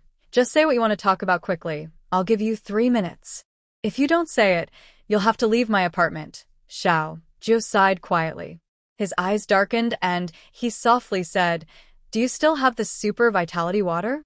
I came mainly to talk to you about that." Lulu, worried about lacking crystal cores, approached Xiao Jiao as if she was begging him, feeling like she owed him a favor. If she bypassed him and went to Zhou Yining, she would be even less willing. Zhou Yining had betrayed her in her past life, and in this one, she had shockingly barged into her apartment. She had no good feelings toward Zhou Yining at all. Being able to exchange crystal cores through Xiaojiu was the best option. As for other officials, she didn't know them, and she wasn't sure if the people she found could take charge. Talking to them suddenly might cause unnecessary trouble. Vitality water, right? I still have some here. How much do you want? Just like before. Lulu heard this and became excited. 2,000 crystal cores would be hers immediately. Just thinking about it made her feel thrilled. Sit for a moment. I'll get you a glass of water. Lulu stood up and went to the fridge to get the honey lemon water she had made for Jiangyi before. She found a clean glass and poured a glass for Xiaojiu. Originally, she didn't want to do this polite act for Xiaojiu, but for the sake of crystal cores. Please have a glass of honey lemon water. Lulu handed the honey water to Xiaojiu and set it down in front of him. Xiaojiu saw her relaxed and happy expression and let out a sigh of relief. The matter with Xiaowu still needed to be handled carefully. First, she needed to build a good relationship with Lulu. Later, when she brought it up again, the chances of success might be higher. Drink it. It's very tasty. Lulu smiled brightly. All right, now let's talk about the crystal core. Vitality water is upstairs in my apartment building. When would be a good time for the exchange? Xiaojiu picked up his glass and took a sip. I wonder how much sugar was added. Is Lulu teasing him? Any time is fine, Xiaojiu said softly, putting down his glass. Lulu suppressed her excitement. Let's do it now. Hurry and call someone to send the crystal cores. Seeing her so eager, Xiaojiu felt a bit confused, but after a moment of hesitation, he nodded in agreement. He picked up his wristband and contacted military Dr. Lin Fei, asking him to find a way to send 20,000 crystal cores. Lin Fei is the top scientist in the lab. He is mainly responsible for the crystal core project. Zombie crystal cores are always sent in batches to the Villatern lab for experiments. Lin Fei has many crystal cores. Last time, he asked Zhou Yining to help get some, which caused trouble for Lulu. This time, he chose someone else so that kind of trouble could be avoided. They need 80,000 more to open the fifth door. But she could also consider using some of the crystal cores to upgrade the earlier doors. Alright, I've already contacted someone. They'll bring the crystal cores later. It's better if Officer Zhou doesn't deliver them. I think she's a bit nervous. This time, she won't be the one delivering. Lulu nodded with relief. The atmosphere between them became awkward again. Ahem. Drink up. Why aren't you drinking? No need to be polite. After you finish, I'll pour you another glass. Lulu smiled brightly. She was very happy to see the crystal cores. Seeing her so happy, Xiaojiu couldn't resist and drank the overly sweet honey water in one gulp. Lulu was about to get up and pour him another glass. Xiaojiu quickly stopped her. Miss Lu, just a glass of warm water is fine. Lulu happily got up, took the transparent glass water jug from the kitchen, and poured Xiaojiu a glass of warm water. Here, drink. I have plenty of water. Xiaojiu picked up his glass and immediately tilted his head to drink. The drink in front of me was very sweet. He needed to quickly drink some warm water to soothe his mouth. To ease the awkward atmosphere between us, Lulu picked up the remote control for the projector and opened a yellow document on it. Suddenly, many videos with Arabic numerical codes appeared on the screen. Lulu remembered her birthday was June 6, so she scrolled through the video files and chose to open video number 66. As soon as the video started, a series of English symbols appeared on the projector. Lulu's English was not very good, and she couldn't understand all the dense English on the screen. Just as Xiaojiu was about to take a big sip of water, he saw the English on the projector and suddenly his face changed. He started coughing violently. Cough, cough. Seeing him cough so badly, Lulu felt a bit speechless. What was wrong with this man? He even choked on water. Although she thought this, she was a guest, and he was the kind person who had provided her with the crystal core. So Lulu asked with concern, "Are you okay?" Xiaojiu's ears instantly turned red. Lulu noticed his strange expression and felt a bit confused. What's wrong? Just as she asked, a young girl appeared on the projector. Lulu's attention was drawn. Are you okay? Let's just watch the educational video together and learn something. Xiaojie saw how natural Lulu looked and suddenly felt overwhelmed.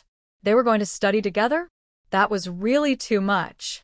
He never expected she would be so casual. Lately, he had been mentally preparing himself, telling himself that the child's mother looked quite decent. Not like some careless woman. After Lulu finished speaking, she stared seriously at the projector. The projector continued to play a program where the girl was being interviewed. So, what are your requirements for male actor? Lulu was a bit confused. Wasn't this an English blockbuster? Why was the dialogue inside the projector talking about everyday life? Of course, the male actor should be quite capable. That way, if I work with him, I will perform better. Yes, we will arrange the male actor according to your requirements. Lulu stared at the small text below the video, completely unable to understand what the girl was saying. Why doesn't this movie have Chinese subtitles? My ears aren't deaf. Why are you turning off my projector? Can't you see I'm studying? Lulu retorted stubbornly. If it weren't for the crystal core, I wouldn't invite you to drink honey water while watching the projector. Huh, you can study alone then. I have something to do, so I won't stay. Xiaojie stood up angrily and left the apartment. Seeing his tone full of anger, Lulu clenched her teeth in frustration. Is this person brainless? Or did the honey water make him stupid? He was fine just now, then suddenly did something strange. Lulu walked to the door, glaring at Xiaojie as he entered the elevator. Xiaojie looked back at her through the elevator doors. Lulu gritted her teeth and slammed the apartment door shut. She turned around and sat back on the sofa. It took a long time for her to calm her anger. Xiaojie definitely has mental problems. Lulu took a deep breath, tried to relax, and pressed the projector button again. She saw the movie continue playing, then went to the fridge to get honey water, planning to pour herself a glass to taste. This water was specially prepared for Jiang-yi earlier. Jiang-yi took a sip and left it untouched. Lulu remembered Jiang-yi's words. Lulu, your drink is very good, but lately I prefer coffee to stay alert. Put the honey water aside, I'll drink it in a couple of days. Lulu carried the honey water back to the sofa, her eyes fixed on the projector. Just as she shifted her gaze back, she noticed something was wrong with the movie. Why does it start inside a bedroom? A few minutes later, the female and male actors began to fight. Lulu's face instantly turned bright red. She immediately grabbed the remote, turned off the projector, and unplugged the USB drive. In her panic, she threw the USB drive into the trash can next to the kitchen. She was in an air-conditioned room. Lulu felt her whole body heat up. She quickly picked up honey water and took a big gulp. Her face suddenly changed color. Then she grabbed the cold water pitcher on the coffee table, found a cup, and poured cold boiled water into her mouth. It was way too sweet. It tasted just like drinking sugar. After drinking a glass of cold water to soothe herself, Lulu stood in front of the projector, staring blankly. At that moment, she felt like her mind froze. She was studying with Xiaojie. It was simply outrageous, completely over the top. No, she had to clarify this situation. It was all a misunderstanding.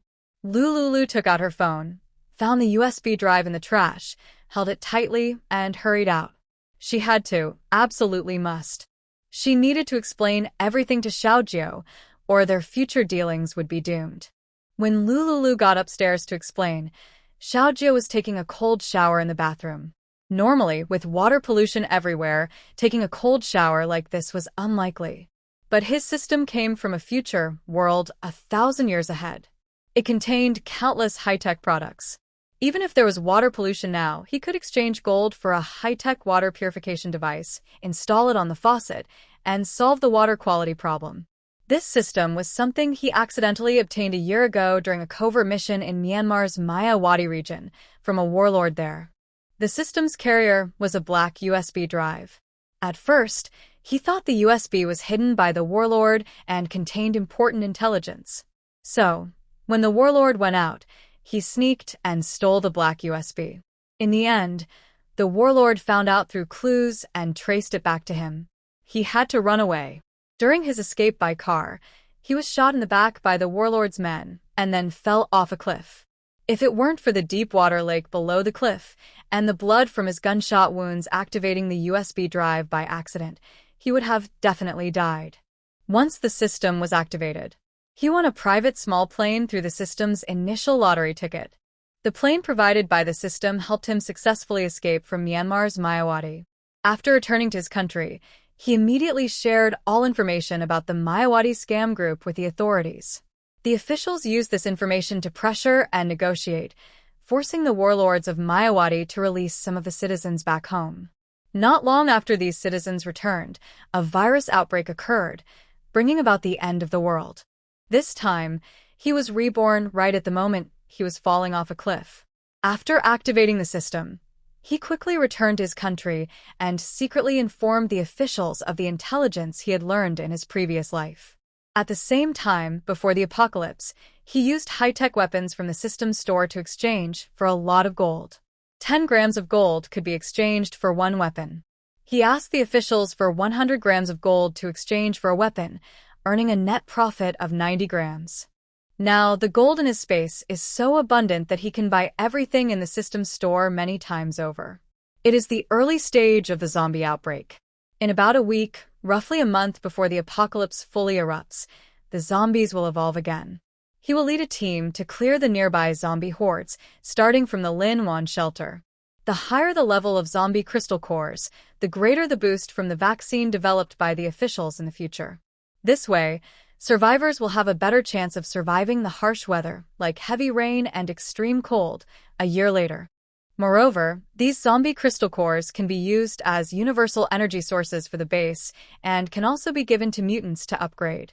Currently, with the weapons he exchanged anonymously with the official fighters can barely handle the initial evolved zombies. Once the first batch of vaccines is developed and the officials are vaccinated and their physique strengthened, they will be able to fight higher-level zombies. In his previous life, zombie levels increased over time. There were 10 levels in total, with each level evolving monthly. The zombies near the shelter must be cleared out. For zombies elsewhere, they can be temporarily kept alive.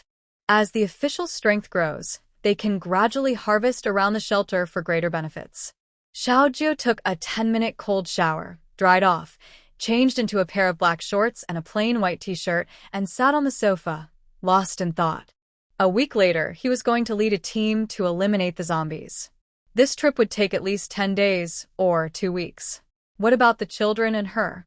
She didn't seem very reliable. She was even pulling him to watch videos like that. Could it be that he was mistaken about her? Is Lulu a careless woman? He had an important mission to complete, and taking the children along was very dangerous. The Xiao family has served in the military for generations, working for the people of Hailan country. As a member of the Xiao family, it was his duty to fulfill this mission. But leaving the children with her really made him uneasy. Knock, knock, knock. Xiaojie heard knocking at the door and thought Lin Fei had come with the core to find him. The vitality water in Lu Liulio's hands was very important to him and the authorities. This water could heal and improve physical health. Despite Lu Liulio's unreliable behavior, the deal involving the vitality water still needed to go on. Xiaojie stood up and opened the apartment door. When he looked down, he saw the short-statured Lu, who frowned uncontrollably. He didn't want to learn those little daily action movies with her, yet she still followed him. Lu, do you even know how to spell the word restraint? Lu looked into Xiaojie's stern eyes, feeling a bit frustrated. Listen to me, things aren't what you think. Xiaojie crossed his arms. Just tell me. The facts were right there. What was there to explain? Lu glanced around and saw the surveillance camera near the elevator, swallowing hard. Let's go inside to talk. Xiaojie also noticed the camera, so he turned sideways to let Lu enter the apartment. They stood in the hallway at the door. Because Xiaojie was about 1.85 meters tall and Lu was only 1.6 meters, she had to lift her head and tilt her neck to talk to him. See, I'm not lying to you. Lu showed Xiaojie the order on her phone for buying a U-disc with data. Then she opened the chat with customer service and showed that to Xiaojie as well. What are you showing me this for? Did you see what the customer service said? She said she would send me a U-disc with high-definition hormone data. I didn't realize it at the time. Today, the incident with the projector was unexpected. After explaining a few words, Lulu took the USB drive out of her pajamas pocket. I'm really not that kind of person. This is a USB drive with resources. Now, I give it to you. Xiao Ju looked at her with suspicion. She bought so many USB drives, but it's so strange that only this one opens up. Moreover, she gave him the USB drive. Does she think he would want to watch that kind of video? Her explanation doesn't hold up. I don't want to talk about the projector anymore. Xiao Jiu held back his anger. If he kept talking about it, his frustration would burst out again. He had just taken a cold shower for 10 minutes, which helped calm his restless mind. Especially since Lulu was wearing a pink-purple cartoon nightdress, with her shoulders and arms exposed, revealing smooth, delicate skin. That night with Lulu, although her body was controlled by medication, his mind was clear. He remembered everything that happened that night very clearly. Facing a woman he had been physically close to after a year of abstinence, seeing her again easily triggered his physical desire. Lulu saw his strange expression and thought he still didn't believe her. She couldn't help but feel worried. She is a decent person. Today, she must explain this clearly. Xiao Jiu, I really didn't lie to you. I'm giving you this USB drive. I truly didn't want to watch that kind of video. Lulu anxiously reached out and tried to push the USB drive into Xiao Jiu's arms. When Xiao Jiu saw this, he turned aside to avoid it. She didn't want to watch. Does that mean he wanted to watch? Or does she think he's suffering enough and wants to ignite the fuse of that explosive? Lulu's hand was dodged, and she lost her balance, instinctively grabbing the shoe cabinet nearby. The USB drive in her hand fell uncontrollably to the ground. Both Xiao Jiu and her looked at the pink cartoon cat USB drive lying on the black carpet in the entrance. Lulu sighed, turned her back to Xiao Jiu, and bent down to pick up the USB drive from the carpet. Why does it matter so much whether he believes her or not? Her explanation is just an excuse. To him, it's a complete waste of words, an unnecessary explanation. As Lulu bent down, her sleepwear, which reached just to her knees, moved up with her actions. Zhao's eyes darkened, and his pupils reflected Lulu's white thighs. The fiery passion he had been suppressing suddenly flared up again. Lulu picked up the USB drive, lowered her head, and planned to leave. However, she saw something on Xiao Jiu that she shouldn't have seen. Her face suddenly burned like a fiery sunset. She froze, looked up, and met Xiao Jiu's deep, dangerous eyes. You're acting improperly. After saying this, Lulu turned to leave, trying to step past Xiao Jiu. Xiao Jiu saw her white neck and beautiful short black hair. Without control, he reached out and pulled her into his arms. Suddenly, Lulu was brought into his embrace. She felt his warm body and smelled his strong masculine scent. And she also saw something that was very noticeable earlier. She instantly felt her whole body heat up, as if she was about to smoke. What are you doing? You're acting improperly. Xiao Jiu looked at her pink lips and kept talking. He completely lost his mind. He reached out, easily lifting her, so her legs wrapped around his waist. One hand held the back of her head, and he lowered his head to kiss her lips. Lulu's eyes widened, and her heart beat faster. She could hear her heart pounding loudly. This familiar yet strange kiss made her feel weak all over, and her mind went blank. Maybe a minute, maybe 3. Xiao Jiu realized he was losing control completely. After a brief dizziness, Lulu gradually felt something pressing against her thigh. Stirred by this, she regained a bit of her senses. She opened her mouth and bit down hard. Suddenly, both of them tasted blood in their mouths. Xiao Jiu's uncontrollable eyes regained some clarity. Lulu reached out and slapped Xiao Jiu hard. For some reason, she blushed and started crying uncontrollably. Seeing her like this, Xiao Jiu felt as if he had been doused with cold water. He released his hold on her and gently set her down. I'm sorry, you're not proper, Lulu whispered hoarsely. Yes, I am not proper. Don't cry, okay? Lulu put down the USB drive, glared at Xiaojiu, and turned to leave. Xiaojiu watched her back, wanting to chase her but unsure of what to say. Just now, he was really too reckless. Why, when facing her, does he feel more and more out of control? Xiaojiu closed the apartment door, walked to the floor-to-ceiling window, and stared at the blue sky and white clouds, lost in thought. After Lulu went downstairs, she returned to the apartment feeling dazed. Why did things turn out like this? She clearly isn't that kind of person.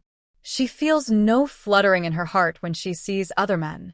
Even the handsome guys she used to like didn't make her feel that way. But when she faces Xiaojiu, she always loses control. Lulu sat blankly on the sofa, still smelling a faint blood scent in her mouth. After a few minutes, she went upstairs to see Xiaowu in the bedroom. Xiaowu was lying on the bed, sleeping soundly. If you listen carefully, you can hear his gentle snoring. Lulu got up and went to the bathroom to brush her teeth with an electric toothbrush. A few minutes passed. She came out of the bathroom, lying on her side next to Xiaowu, staring at his face in a daze. Xiaowu, your naughty dad just teased me. Xiaowu, do you want a dad? If one day you grow up, who will you like more, dad or mom? Lulu muttered to herself. Xiaowu, half asleep, heard her voice and opened his big, dark eyes. Yaya, Mom. Seeing Xiaowu wake up, Lulu immediately hugged him. Xiaowu, smelling her scent, smiled broadly. Seeing his bright smile, her whole heart felt like it was melting. Hungry? Want to drink milk, right? Lulu asked softly. Xiaowu tried to make a sound. Eat. This time, Lulu was sure she heard Xiaowu respond to her, and she felt very happy. Xiaowu must have been reborn too. Lulu used her mental power to communicate with the space, took out a bottle of 45-degree warm milk, and fed Xiaowu. Seeing the bottle, Xiaowu opened his mouth wide and eagerly suckled on it. Lulu looked at the adorable way he was drinking milk, and her gloomy mood instantly became cheerful. When she looked at Xiaowu's features, she couldn't help but think of Xiaojiu. Since she met him, she felt like a fool, with her mind completely blank. Lulu stared at the bottle and began to daydream again. Soon, Xiaowu finished his milk and closed his eyes to sleep. Lulu carefully placed Xiaowu on the bed and went downstairs to work. Right now, she didn't want to think about men. Finding something to do would help her stop overthinking. Today is June 21st, about half a month before July 6th. In half a month, the water supply will stop. Then, there will be intermittent power outages. While the apartment still has electricity, she should boil more water. When the cold weather arrives, she can always have hot water to drink. Also, the apartment door needs to be replaced as soon as possible. Lulu went downstairs to the apartment building and opened the official black market trading forum on her wristband to see if anyone replied to her anonymous post. She saw a reply below her post. 100 points. I will come to your place to replace the door. If you need me to bring the door, it will cost an additional 100 points. Lulu thought this 200 points was not expensive. She added this survivor as a friend on her wristband. Soon, she received a message. Boss, do you want a new door? I'm not very tall, but I am good at installing doors. Lulu saw this message but felt something was off. She replied, does the 200 points include materials? Yes, that's right. Installation costs 100, materials 100. How is the quality of the door you provide? Don't worry, I work in renovation. I live in Qingqing Community, behind Linwan Community. I have plenty of ready-made materials in my shop on the first floor. Recently, the zombies near our community have been cleared by the authorities. If you need a door, I can bring the materials over right now. Lulu replied, I need 2 doors and I want the best materials. The quote I gave you is for the best doors. Rest assured, the quality is guaranteed. 2 doors for 100 points. For Lulu, for 100 points were just a small amount. She agreed to the condition. Boss, please wait a moment. I will go home and bring the door over. Okay, send me a message when you arrive. Lulu switched her wristband from silent mode to ringing mode. This way, she could receive messages immediately when the door installer sent one. Then she went to the kitchen to boil water. She found 10 electric kettles in her space. each with about 2.5 liters capacity. Boiling water in these kettles, she could make 25 liters of hot water, which weighs about 50 jin. The water was taken directly from a small creek inside her space using a bucket. Each kettle could boil 5 liters of water in about 5 minutes. Lulu found 2 new power strips with 6 outlets each in her space. They used safe control switches. In total, there were 12 outlets, 10 for boiling water, 1 for kneading dough, and 1 for pressing dough.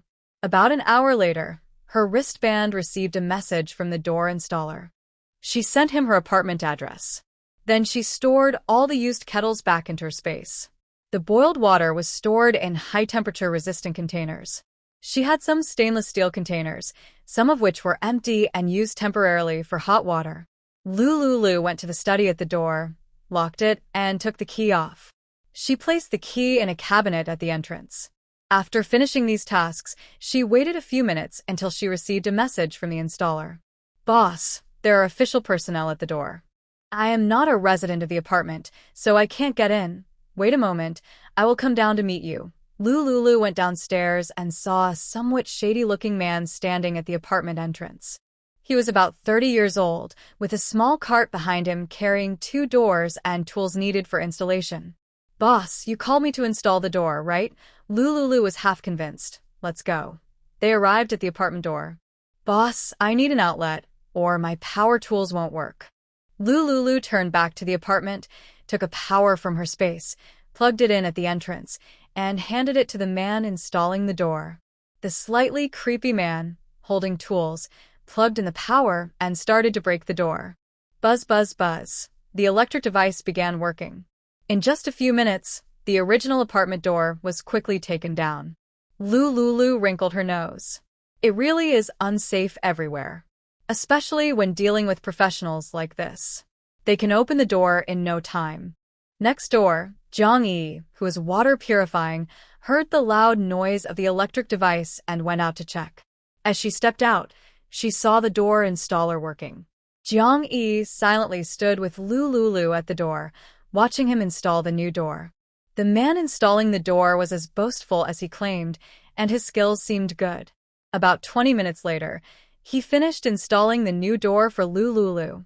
"Boss, here's the key. Keep it safe." Lulu glanced at the key and suddenly felt that changing the door might not be very useful. If you encounter old Lu who can pick locks, or old Lu who can install doors, this door is almost useless. Forget it, since I'm here anyway. Just change the door. After changing the door, if old Lu tries to come in again, at least the door will make some noise. It won't be as silent as before, when Zhou Yining somehow got hold of a tool and quietly opened her apartment door. Lulu took the door key. The man installing the door continued working on the neighboring door. Soon, the door to Jiang Yi's apartment was also installed. Lulu and Jiang Yi checked the doors. They both opened and closed smoothly. She transferred 400 points to the installer. Seeing the points, the man smiled happily and pushed his cart away. The door was installed, and it was now 4:30 p.m. Lulu and Jiang Yi happily returned to their apartment, ready to cook dinner. Half an hour later, at 5 p.m. Lulu and Jiang Yi finished their dinner early. Just after eating, Lulu noticed her bracelet vibrate. She saw a pop-up message on the bracelet. "Xiao Jia requests to add you as a friend. Do you agree?" Lulu glanced at it and chose to ignore. Why add friends? However, the bracelet kept showing the pop-up. "Xiao Jia requests to add you as a friend. Do you agree? Note: 2,000 crystal cores arrived. Find a place to trade. Lulu saw the words crystal core and sighed helplessly. She agreed to add Xiao Jia as a friend on her wristband. Official wristbands are all registered with real names, matching the name on each person's ID. There's no way to change the name. If she didn't want others to see her name, she could choose to post messages and buy items anonymously. Meet at the square downstairs of the apartment building. Lulu sent a message. "Okay, I'll wait for you at the square," came the reply. She chose this place because the square is crowded, which helps avoid being alone with Xiao Jia. A few hours ago, she and Xiao Jia had some close physical contact. Having other survivors around can prevent such sudden incidents from happening again. Lu returned to her bedroom and looked at herself in the mirror. She was wearing a purple starry bunny camisole nightdress. That's when she noticed. The nightdress was a bit revealing. Earlier, to explain things clearly, she hurriedly ran out of the house. She didn't pay attention to her clothes. She quickly found a set of sportswear to change into. Long sports pants and a short-sleeved shirt, a simple combination. Over the short-sleeved shirt, she put on a sun-protective jacket that Jiang Yi had taken out earlier. The jacket has a hood and a front flap that can cover the lower half of her face. Lu looked at her fully covered reflection in the mirror and nodded with satisfaction. Now she felt much safer. Whether for the transaction with Xiaojiu or to avoid attracting others' attention, this outfit was perfect. She also chose a pair of plain glasses to wear. Originally, she had over 100 pairs of mild nearsightedness. But after drinking the jade pool water, her nearsightedness was completely cured. Her eyesight was now as good as it could be. The plain glasses were just to hide her original face.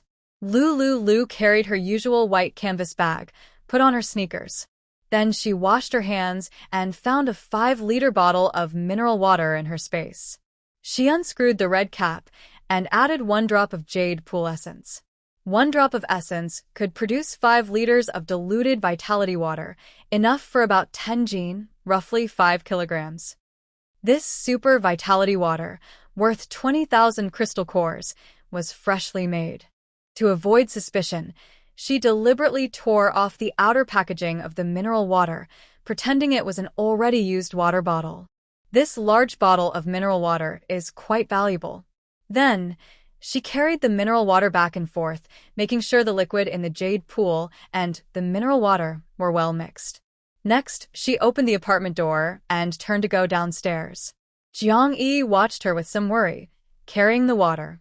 The confinement period isn't over yet. Why is she carrying such a heavy thing? But recently, she noticed that Lulu's walking style no longer looked unusual. Forget it, Lulu isn't the reckless type. And she seems to be recovering well. As for why she was carrying a bucket of water out, there's no need to ask. Everyone has their own secrets. Lulu wouldn't say anything, and she wouldn't ask too many questions. If Lulu wanted to tell her, she would speak up herself. About 10 minutes later, Lulu arrived at a busy square. Around the square, many vendors had set up stalls. The noise and chatter never stopped. Lulu looked around and saw Xiaojiu standing beside a big tree. From a distance, Xiaojiu was wearing a black mask. He was dressed in a white t-shirt and black work pants. Lulu walked steadily toward him. Xiaojiu also saw Lulu carrying a large water bucket. He quickly ran over and reached out to take the bucket from her. "You're just after giving birth. Why are you carrying something so heavy? Did you forget? I have super vitality water. The injuries from childbirth are already healed." Xiaojiu realized.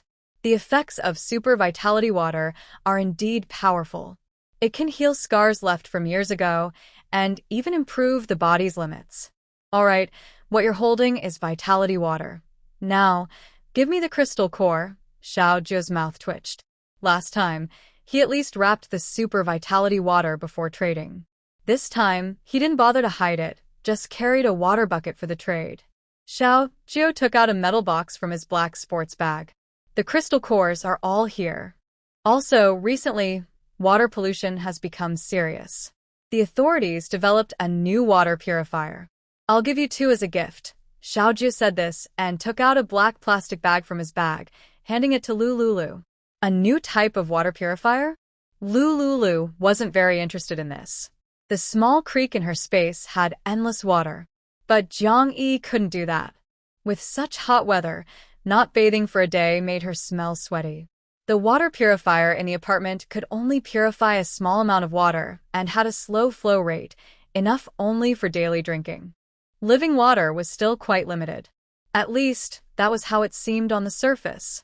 After hesitating for a few seconds, Lulu accepted the gift. "Wait, I have a gift for you too." She wouldn't take his things for nothing.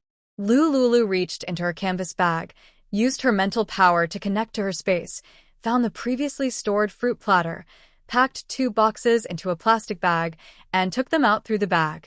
Now, fruit was also scarce and valuable. The official supermarket limited purchases to 100 grams per person, with limited quantities and high prices. Exchanging 2 fruit trays for 2 water purifiers was roughly equal in value. Xiao Ju saw her take things out of her bag and didn't suspect anything. The transaction was complete. Lulu put the iron box with the crystal cores and the black plastic bag into her canvas bag and turned to leave. Xiao Ju watched her back and waited for a moment. Then he followed her into the crowd. There was no choice. Since they lived in the same apartment building, no matter how they moved, they would eventually meet at the entrance. In the few minutes he secretly followed Lulu from afar, Xiao Ju keenly noticed someone was quietly following her. He discreetly found the hiding spot of that person and kicked him hard, causing him to fall flat on his face. At the corner of the building, the man following Lulu was stunned by the kick. He had no strength to resist. By the time he reacted, Xiao Ju was already staring at him with a cold gaze. Who are you? Why are you following her? That man was one of the 3 big men from that day. Over the past few days, they had been following Lulu in turns. Whenever she appeared, they kept a close watch. For so many days, Lulu had been active mainly around her apartment and the entrance. They discovered she had been stockpiling crystal cores. I am convinced that the crystal core holds a big secret. So, I stayed outside Lulu's apartment door for 24 hours, trying to find a chance to force her to reveal the purpose of the crystal core. Once I got the opportunity, I planned to take all her supplies and points, and then leave quickly. The man who was kicked to the ground had sharp eyes that flickered briefly. He ran outside quickly. Seeing him try to escape, Xiao easily caught up and kicked him down again. Before he could react, Xiao took out a pair of handcuffs from her black sports bag and locked his hands tightly. I suspect you are planning something bad against the survivors in the shelter. Now come with me to the official detention center for questioning. The big man looked miserable. Where did this troublemaker come from? Help me, boss. Please save me. The big man was forced to follow Xiao towards the official detention center. Xiao carried a bucket of mineral water from her recent trade and urged him to walk faster. They were taken to a closed interrogation room for dangerous individuals. Xiao personally conducted the questioning. Be honest, cooperate, and you'll get a lighter punishment. Resist, and it will be harsher. Zhao's cold voice came from inside the room. The big man saw her fierce look and clenched his teeth, refusing to speak. Xiao smiled coldly. She had been involved in undercover operations since she was 18. Now, after 7 years, she had mastered many ways to deal with dangerous people like him. Before he could react, Xiao found a new electric baton in the interrogation room and turned it on.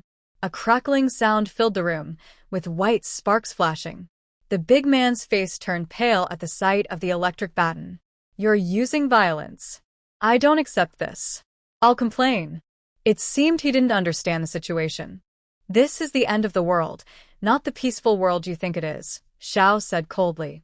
The big man gritted his teeth. Seeing this, Xiao raised the electric baton and moved closer. No, don't come near. Meanwhile, Lulu was completely unaware of the danger she was in, which Xiao accidentally discovered and handled. She happily returned to her apartment. As soon as she opened the door, she saw Jiang Yi watching the official live broadcast. Lulu sat next to Jiang Yi and took out a water purifier gifted by Xiao Jiu from her cloth bag. When she saw the purifier, she felt a bit surprised. It was a small silver-white cylinder with 2 rotating connectors on top and bottom, which could be attached to a faucet. Lulu, what is this? Jiang Yi asked curiously. It's a water purifier, just developed by the official team. Lulu stood up, went to the kitchen, and installed the connector onto the kitchen faucet. She turned on the tap. The originally yellowish water with black particles turned clear. No impurities could be seen inside. Lulu poured a glass of water and used a water testing pen from the cabinet. Ding! Water purity level 10. Surprisingly, it was even lower than the value of the water purifier she bought. All 10 of her water purifiers were produced by Yunxiang Technology and ranked among the top 3 in sales. Such a small converter had such amazing effects. Now, she owed the other person even more. Those 2 fruit plates were far less valuable than this water converter. Such high-tech equipment. How had she never heard of it before? With a puzzled look, Lulu handed another water purifier to Jiang Yi. This water purifier is very good, with a high output and excellent purification. Jiang Yi looked happy. She held the purifier, smiling so broadly her face almost split. Lulu, I'll go next door now to install it and store more purified water. Jiang Yi left with the purifier. This time, Lulu didn't suspiciously check the apartment. Jiang Yi had been inside all along, so no one could have secretly installed cameras or listening devices. She picked up Xiao Wu from the baby crib beside the sofa and headed to the bedroom. After a simple wash-up, Lulu drew the curtains, closed the door, and communicated with the space using her mental powers. She had already opened the 4th door in the space. Right now, all 4 doors were wide open. The 2,000 crystal cores she had just obtained, combined with her current amount, were not enough to open the 5th door. Lulu decided to continue upgrading the jade pool. Yuqi first activated 10 crystal cores, then upgraded with 10 more, then 100, then 1,000, and finally 10,000. This time, Yuqi's upgrade theoretically requires 100,000 crystal cores. She doesn't have nearly enough. Lulu connected her mind to the gate and entered Yuqi since the last upgrade. A day and a night have passed. Now, a small pool of Yuqi water has reappeared in Yuqi. Lulu carefully poured this water into a measuring cup and stored it. It was exactly 100 milliliters. This way, even without upgrading Yuqi, it would automatically recover 100 milliliters of original liquid each day. In 5 days, it would fully recover 500 milliliters. After collecting the liquid, Lulu tried to control 10,000 crystal cores to enter Yuqi soon. 10,000 strands of white energy were absorbed by Yuqi at this moment. A large pool of Yuqi liquid appeared. From this experiment, Lulu concluded, as long as there are crystal cores, Yuqi can continue to upgrade. Although Yuqi hasn't changed qualitatively, the visible amount of liquid has increased. Lulu was very excited. She found a large water container and poured all the newly generated Yuqi liquid into it. After this upgrade, the liquid increased from 500 milliliters to 5,000 milliliters. That's an increase of about 10 gene of water. Now she can grow vegetables and fruits anytime, without worrying about running out of growth liquid. Just after collecting water, new liquid slowly formed in the center of Yuqi at this growth rate. It would take about a day and a night to recover to 10 gene of water.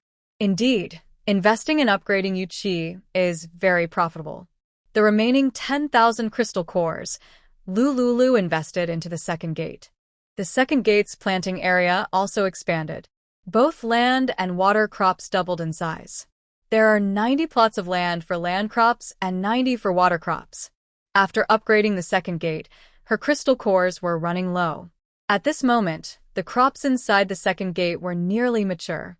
Lulu used some diluted liquid to hasten their ripening, then collected all of them and stored them in the outside freshness area.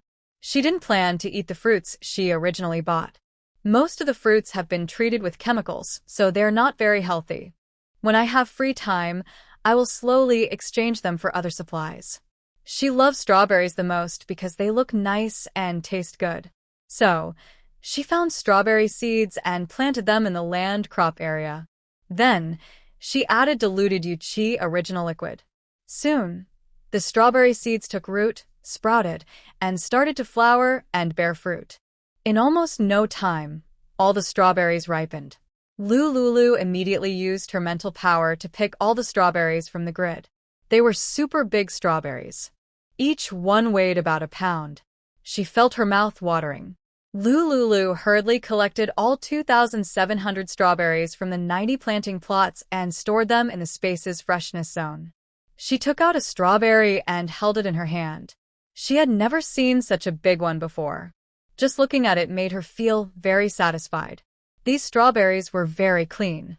There was no need to wash them with water. But out of habit, Lulu still took the strawberries to the downstairs kitchen and washed their surfaces. Standing in the kitchen, holding the giant strawberry, she took a big bite. A crunch. There are actually such delicious strawberries in the world. This life was truly worth living. Lulu chewed the large piece of strawberry flesh, tears of joy in her eyes. After finishing the strawberry, she felt a strong desire to share. Such good strawberries should not be eaten alone. It's such a pity. Xiaowu is still too young to eat these. These giant strawberries have never appeared in Hailan country. There are 2,700 strawberries. Eating them every day, how many years would that take? Life is really lonely as snow. In the vast Hailan country, she couldn't find anyone to share with. Lulu sighed and suddenly remembered an experiment she did before, where she doubled the strawberry seeds to control the size and weight of the strawberries to match normal market strawberries. Then she could share the strawberries with Jiang Yi. She selected 3 grids, and for each strawberry that would ripen to about 50 g, she planted the seeds and added growth liquid to speed up the ripening. Soon, fresh small strawberries weighing about 90 g, 45 kilograms, were ready. Lulu temporarily stored the strawberries in the preserved area of her space. Then, she continued to eat the strawberries in her hand. Afterward, she took out the electric kettle to boil water. 10 kettles worked together at the same time. Similarly, she processed all the wheat flour bought in the space into noodles, dumpling wrappers, and wonton skins. Since there was electricity now, she used it quickly. Based on her past experience, there might be power restrictions in the future. Busy and hurried, a few hours passed in the blink of an eye. Lulu was busy boiling water and making food products. Unconsciously, she worked until Xiaowu made ah and wow sounds. Lulu stopped her work and went upstairs to bring Xiaowu down to the apartment to feed her milk. After Xiaowu finished eating and changed her diaper and fell asleep, she placed her in the baby bed next to the sofa. Just doing these chores was too monotonous. Lulu turned on the projector, took out one of the 100 USB drives she hadn't put away on the coffee table, and plugged it into the projector. A pop-up window opened, revealing various movies stored inside. This time, all the videos had Chinese titles. Lulu confidently clicked on a movie and went back to the kitchen to continue boiling water. After the opening theme finished, she saw the cast list and knew it was a romantic comedy. Just after boiling the first batch of water, She saw her bracelet emit a beep sound. Xiaojiu. Miss Lu, are you available now? Lulu. Xiaojiu. On the way back earlier, I found someone following you. Lulu. Xiaojiu. There's a video I'll send you. After you watch it, you'll understand. Xiaojiu. I need to add you on WeChat to send it. Lulu. WeChat ID 1234. Soon, Lulu received a friend request. She agreed to add Xiaojiu as a WeChat contact. Xiaojiu sent her a video. In a dim interrogation room with only a single chair, a middle-aged man was confessing his mistakes. I was wrong. I shouldn't have been greedy and followed that short lady. I am guilty. Lulu recognized this middle-aged man. He was one of the vendors she had visited before. But a short man, and what does miss mean? It always sounds like meaningless words to me. As the middle-aged man kept explaining the details of what happened, Lulu suddenly felt a chill down her spine. Unknowingly, she had caught someone's attention. If Xiaojiu hadn't noticed in time, she might already be in danger. She had been very careful but still managed to be targeted. I am guilty, but I have my reasons. It's all that woman's fault. She told me that the young lady has a room full of supplies. That's why I had bad thoughts. I'm someone who likes to steal. I've gotten used to it. Besides stealing, I haven't done anything else. Lulu messaged Xiaojiu. Please help me find out who that woman is. Soon, Xiaojiu sent another video. That woman is slim, about 170 centimeters tall, and somewhat attractive. I think she looks familiar. Oh. She was the lead actress in a short film on TikTok some time ago. After watching the video, Lulu clenched her teeth tightly. The description of her body and the event clearly pointed to that hateful woman, Su Pingtang. She hated herself for not killing her right at the start of the apocalypse. Even after rebirth and changing many things, that hateful woman still couldn't change her nature and kept causing trouble for her. Since that's the case, she decided to make her die sooner. Lul Yolyo's eyes darkened as she stopped boiling water. She went to the bedroom and placed the sleeping Xiao Wu and the safety crib inside the bamboo house. Then she sat at her dressing table to disguise herself. She put on blue contact lenses, wore her long blonde hair, and dressed in a full-body black casual suit. She carefully armed herself everywhere she could. In her past life, even after living through the apocalypse for over a year, she never harmed anyone. But in this life, that hateful woman, Su Pingtang, was bullying her again.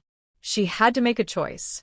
Recently, she drank a diluted spiritual spring water every day, which greatly improved her physical condition and overall strength. After disguising herself, Lulu found a fruit knife in her space and quietly left the apartment. It was late at night, a dark and windy night. Lulu quietly left her apartment and closed the door behind her.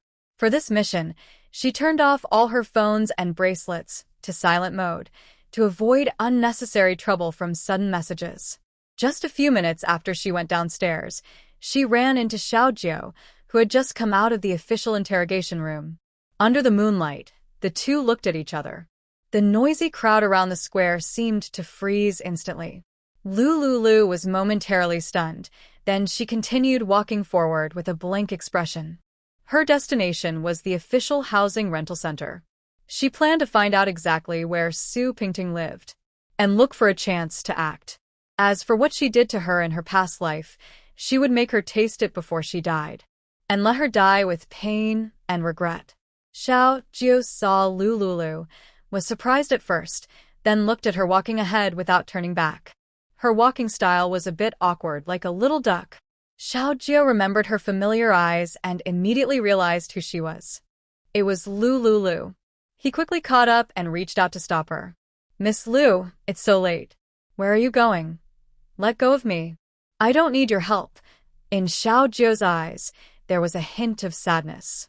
Did she have no heart? Didn't she know he was caring about her? If it were someone else, he wouldn't bother at all. There are so many strange things happening at the base every day. He doesn't have the energy to interfere every time he sees something. But she was different. She was Xiao Wu's mother.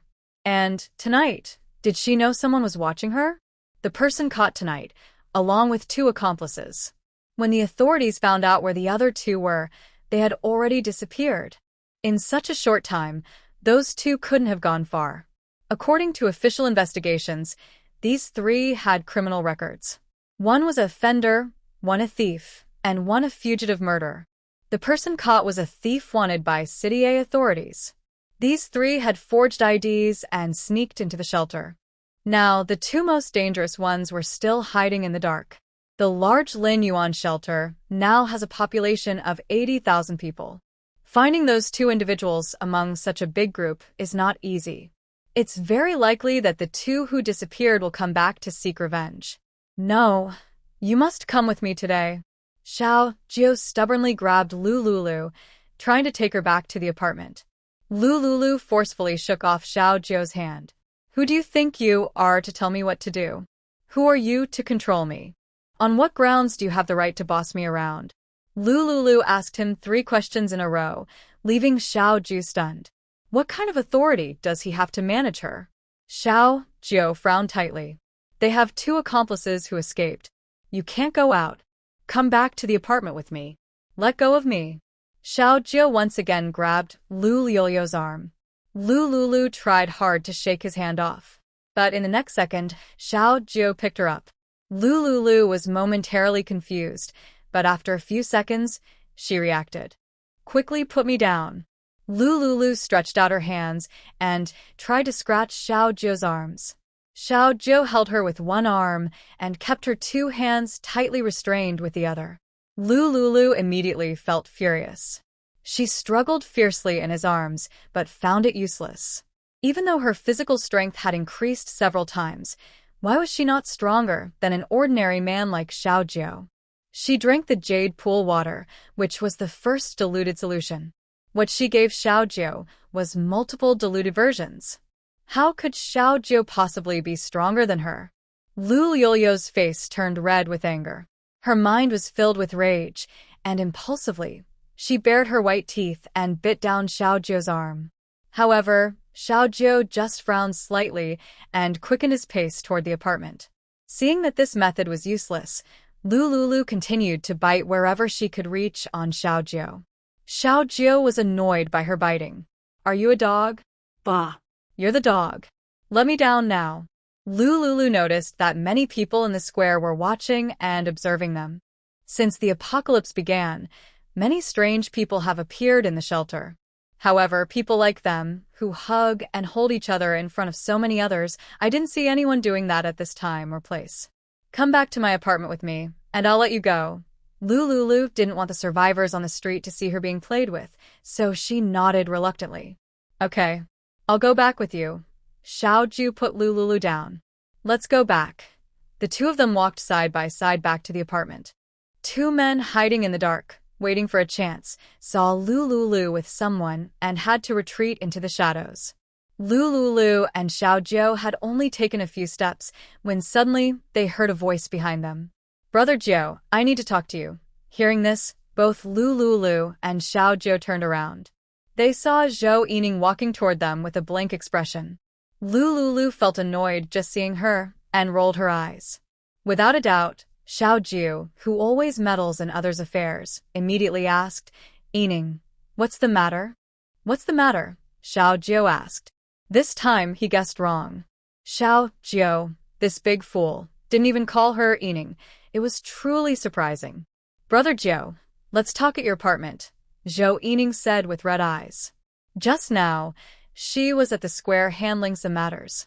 She happened to see Xiao Jiu carrying a strange woman. When she got closer, she realized the woman was the oddly dressed Lulu. This made her feel very jealous. She thought, what was wrong with her? She couldn't compare to a new mother. She didn't want to be Brother Jiu's sister. She wanted to be his wife. Hearing this, Xiao Jiu first looked at Lulu, who was showing impatience. He couldn't go back to his apartment. Before finding those two criminals, he had to watch Lulu. Little Wu, a mother can't be missing. Only a mother is good in the world. Children without a mother are like weeds. There's something to discuss here, but there are outsiders here. What I want to say is something only the two of us can know, Zhou Yining said anxiously. Lulu sneered coldly. Only the two of them can know. Before Xiao Jiu could answer, Lulu turned and walked away. Xiao Jiu immediately pulled her back. Where are you going? I am just an outsider, so I won't bother you two lovebirds. Officer Zhou, it seems you have something important to tell me. I'm just here as a third wheel, which isn't appropriate. What are you talking about? Yining is my sister. I have no romantic feelings or love for her. Xiao Jiu felt confused.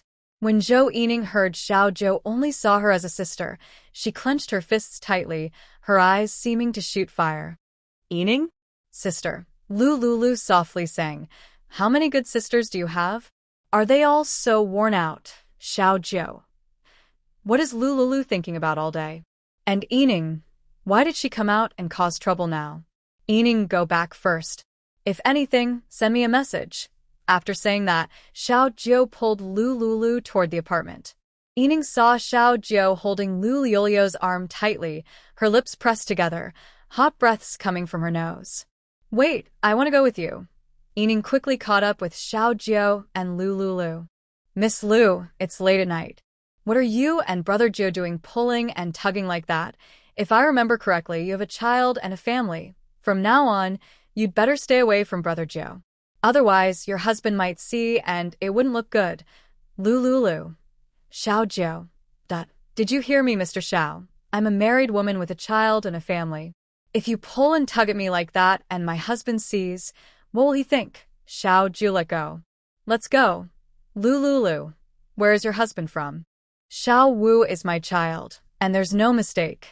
All these days, I haven't seen you with any man. Such lies, even a dog wouldn't believe. The three of them, each with their own thoughts, arrived at Building 5 and took the elevator. Lulu pressed the button for the 12th floor. Soon the elevator stopped. Lulu strode to the apartment door, took out her keys from her shoulder bag, and opened the door. Yining was surprised to see she had changed the lock and looked a bit stunned. Xiao Jiu saw Lu Lulu enter the apartment, then immediately stepped out of the elevator and sat down on the ground outside her door.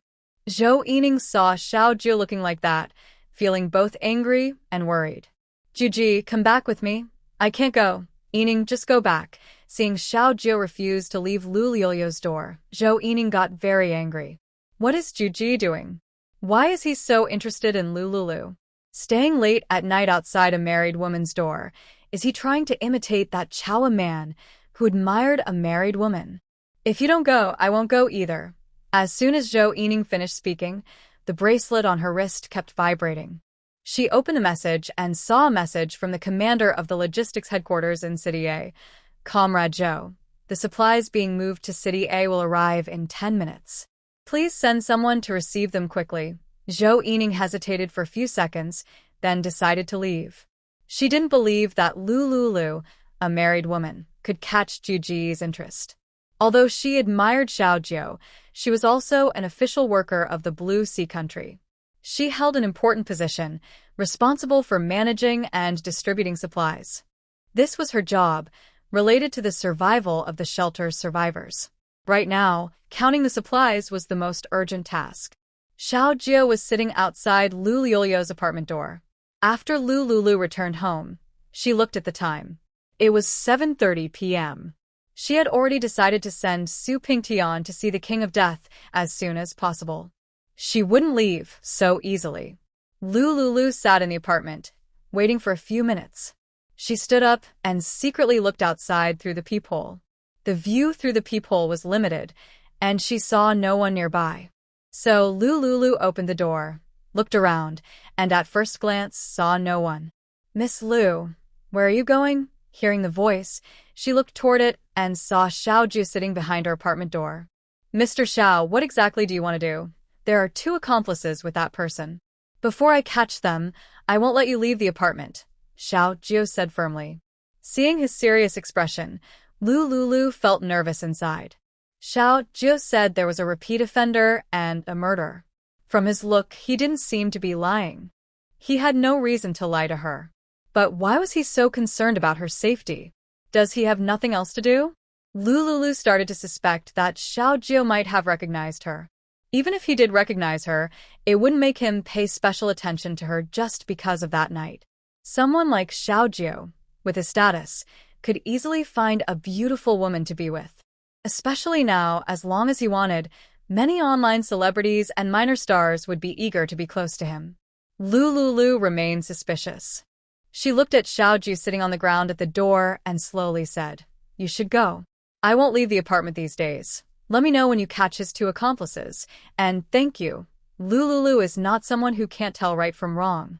She could find out where Su Pingdang lived by posting anonymously on forums and paying for tracking services. Her sudden urge to rush out and confront Su Pingdang was just because she was angry after watching the video. If she had actually killed Su Pingdang, the many surveillance cameras in the shelter would eventually reveal her. This is her safe place after the first wave of disasters. She can't risk revenge on Su Pingdang and end up getting caught herself. Leaving the shelter could mean encountering zombies or criminals at any time. And if she gets on the official blacklist, life would become very difficult. Even if she had her own space, she couldn't live alone with Xiao Wu in a world only for the 2 of them. She didn't want to go through that lonely life again. Her year of hiding in her previous life almost caused her postpartum depression and social withdrawal. Xiao Jiu looked up and met Lu Liu's steady gaze. After a moment, Xiao Jiu saw her firm resolve in her eyes. He stood up and turned to leave. Lu Lulu saw him go, then got up and returned to the apartment, closing the door behind her. For safety, she carefully found a door blocker in her space and placed it behind the door to hold it shut. The door blocker gave her a little sense of security. Lu Lulu sat down on the sofa. She first posted anonymously on the forum, offering rewards for tracking down Su Pingtang's location. Then, she looked out the floor-to-ceiling window and fell into thought. Now, her body has been healed by the jade pool water, and her physical strength has improved. Once she finds the rumored golden-type ability user, she plans to exchange for a life-saving weapon and a plane. Then, she will look for opportunities to join the official search and rescue team and go out to gather supplies at no cost. Her main goal is the gold. Other supplies she has stocked enough of. Having more would just be a bonus. Lulu communicates with the space mentally and finds Xiao Wu sleeping soundly in the bamboo house. She goes upstairs to the master bedroom, takes out a listening device detector from her bag, and checks the room. After 10 minutes, no listening devices are found. Lulu relaxes and takes Xiao Wu out of the space, placing the baby crib beside the bed. She decides that from now on, she will only use the space in the master bedroom. Every time she uses it, she will check for listening devices in the room. Zhou Yining entered the apartment easily last time. Such things, she thinks, are better to be cautious about. It's always better to be safe. Lulu sits by the bed, waiting for Xiao Wu to wake up. Since she has been out, it's about the time Xiao Wu should wake. After a while, Xiao Wu wakes up. Lulu picks up Xiao Wu and feeds him with love. Her body is healed, so there's no need to use the pump to express milk. Xiao Wu lies happily in Lulu's safe arms, suckling on her. After this feeding, her are fully emptied on both sides. Since being fed directly, her body automatically adjusts the supply and demand of milk. Lulu waits until Xiao Wu falls asleep, then takes a new NB-sized diaper from the large pack by the bed and changes him. Xiao Wu wakes every 2 to 3 hours. Each time he wakes, she feeds him and changes his diaper. No matter if the diaper is dirty or not, Lulu always puts on a new one. Her stock of diapers is enough to raise 10 children until they are no longer in diapers. After settling Xiao Wu, Lulu prepares to wash up. The water in the space's creek is quite cold, so she needs to add hot water for a shower. She goes downstairs, takes the converter Xiao Zhou gave her, and brings it to the bathroom, connecting it to the faucet and shower pipe. She turns on the shower to test it. The water flowing out is clear, hot, and clean. This is very convenient. Lulu stands in front of the shower to wash. After taking a shower, she used a hairdryer to dry her hair and changed into a pink cotton sleep dress with a cute bunny design. To prevent milk from spilling sometimes, Lulu found a pack of leak-proof nursing pads in her space. She took out 2 and placed them inside the chest area of her sleep dress. This way, she wouldn't have to worry about milk leaking out embarrassingly. Next, she removed the adapter, went downstairs, and reattached it to the kitchen faucet. After finishing these tasks, Lulu looked at her wristband, which showed the time. It was 12:05 a.m. on June 22nd. Time passed so quickly without her noticing. Today had been a busy day, and she felt very tired. Lulu opened her phone, found Jiang Yi's WeChat, and planned to send her a message inviting her to join for a late-night snack. When she opened WeChat, she saw a message from Jiang Yi sent 10 minutes earlier. Lulu, I'm at the water purification station next door. I won't be back tonight, so don't wait for me. Lulu replied, okay. She put down her phone and went to the kitchen. She found the dumplings she had previously packed with Jiang Yi. Using water from her space, she boiled 16 dumplings. Then, she took out a cup of her signature taro bubble milk tea from her space. 1 sip of milk tea, 1 bite of dumpling. After filling her stomach, she went upstairs to rest. Before resting, she checked Su Pingting's account on TikTok. The account was banned, and all the promotional videos had disappeared. It seemed Su Pingting's account was no longer usable. Lulu felt relieved and happy that she could cause trouble for her enemies. After Xiao Zhou left, he assigned 4 more people to guard Building 5 of the apartment complex. Make sure to guard the front and back entrances of the building. If you see this girl, stop her and don't let her leave, Xiao Zhou said. Then he opened his wristband, found Lulu's profile, and took a quick photo of her face from her wristband interface. He showed it carefully to the 4 security personnel. He arranged for the guards to patrol nearby 24 hours a day. Xiao Zhou's car entered the guard post at the villa. He showed his wristband to scan his code, verified his identity, and then parked at the entrance of Building 6. He went to the villa's door, entered the password, and entered the villa. After a while, Xiao Jiu arrived at the first-floor laboratory of the villa. All the rooms here have been turned into medical laboratories, while the second floor is for medical researchers to rest.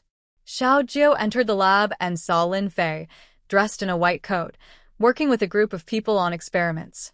Lin Fei, how is the progress? When Lin Fei saw Xiao Jiu, he excitedly pulled him over to the experiment table. Brother Jiu, where did you find that amazing super vitality water? Why?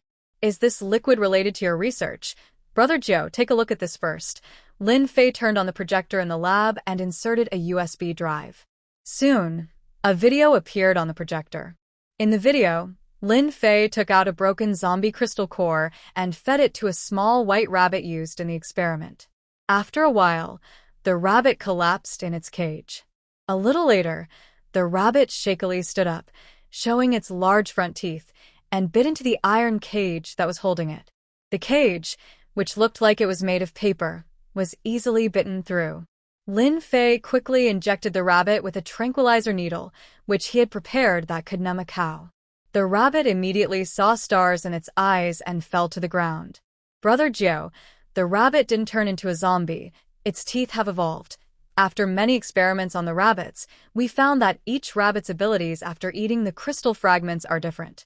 So, we concluded that humans who eat the crystal cores might also randomly develop special powers. Xiao Jiu asked, earlier, you said animals would turn into zombies immediately after eating crystal fragments. That was true before, but because of the super vitality water you gave me, there's been a new breakthrough in crystal core research. We tested the vitality water and found it contains super healing and detoxifying ingredients. Basically, the crystal core is an energy object, but it also contains a virus that can turn people into zombies. This energy is harmless when used on inanimate objects, but when used on animals, they can get infected with the virus inside the crystal core and turn into zombies. If we could remove the virus from the crystal core, wouldn't that allow humans to absorb the energy and awaken abilities like other mutants? Ultimately, the conclusion is that ordinary humans can awaken special abilities by eating crystal cores, provided the virus inside the cores is removed. Brother Jiu, do you still have vitality water? Xiao Jiu remembered the bucket of vitality water he just traded for with Lululu. It was now stored in a compartment of his system backpack. His system can only hold 10 storage slots, each about 10 cubic meters. Opening each slot requires unlocking with increasing amounts of gold. 10 slots are enough for now. He is the deputy commander of the Linwan shelter in City A. On the surface, no one knows he is the deputy commander. Only a few core members living in the villa know his other identity. Previously, he asked Lin Fei to exchange for crystal cores, but Lin Fei didn't know he used those cores to get the vitality water. He gave Lin Fei 2 bottles of the initial 10 glass bottles for experiments, and the rest he drank himself to improve his physical condition. Unexpectedly, the vitality water in Lu Yulio's hands is incredibly powerful. According to Lin Fei, as long as there is enough vitality water, they can mass-produce many special ability users. If all the produced ability users are gathered together, and 10 years later that event occurs, perhaps the surviving humans on Hylon Star can have a chance to change their fate. Xiao Jiu's expression turned serious. Are you sure that crystal cores purified with vitality water can turn ordinary people into ability users? Lin Fei hesitated for a few seconds and then nodded. The experiment results are reliable. We've tested it over 10 times and the success rate is 100%. I have 5 liters of vitality water here. How many evolved crystal cores can it produce? Just one, Xiao Jiu frowned. 2,000 crystal cores exchanged for a bucket of vitality water can only produce 1 ability user. This ratio is too low. But the value of 1 ability user far exceeds that of 20,000 crystal cores. Brother Jiu, the vitality water you gave me before can only purify a small amount of broken crystal cores. Lin Fei took out a pair of tweezers, dipped them in a tiny piece of crystal core and showed him. Look, it's just this small. If you don't look carefully, you won't see it. I have a whole bucket of vitality water here. You can first purify 1 crystal core and find someone to test it. Lin Fei was very confident in his experiment. He immediately said, "Let me be the first to try as the test subject." Xiao Jiu nodded. Wait here, I will go get the vitality water. After speaking, Xiao Zhu strode out of the villa.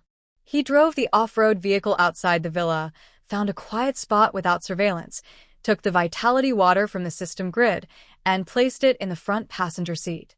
Xiao Zhu carried the vitality water and re-entered the first-floor laboratory of Lin Wan's villa, Building 6. Lin Fei saw the bucket containing the vitality water and carefully took it.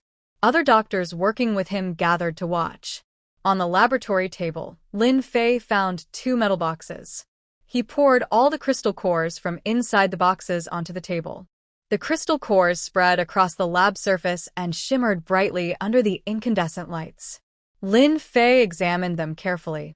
Using a magnifying glass, he selected the largest crystal core among many tiny grains. He picked up the crystal core with tweezers and said to everyone, "In theory, the bigger the crystal core, the more energy it has. Using such a crystal core to become a superpower, the ability gained will be stronger."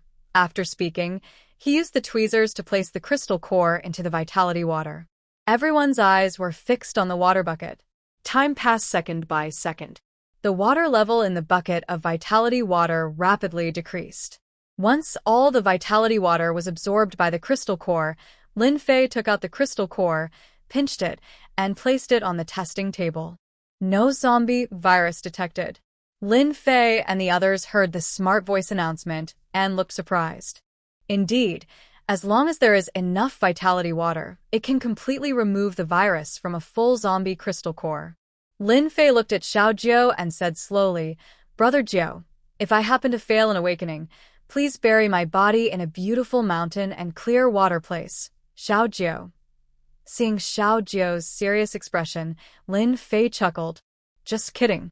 I won't fail. I've done this experiment over 10 times. It's definitely fine." Lin Fei picked up a tiny crystal core, threw it into his mouth, and at the same time, took a prepared cup of warm water, drank a sip, and swallowed the crystal core. Just after swallowing the crystal core, Lin Fei felt dizzy and his body tilted to the side.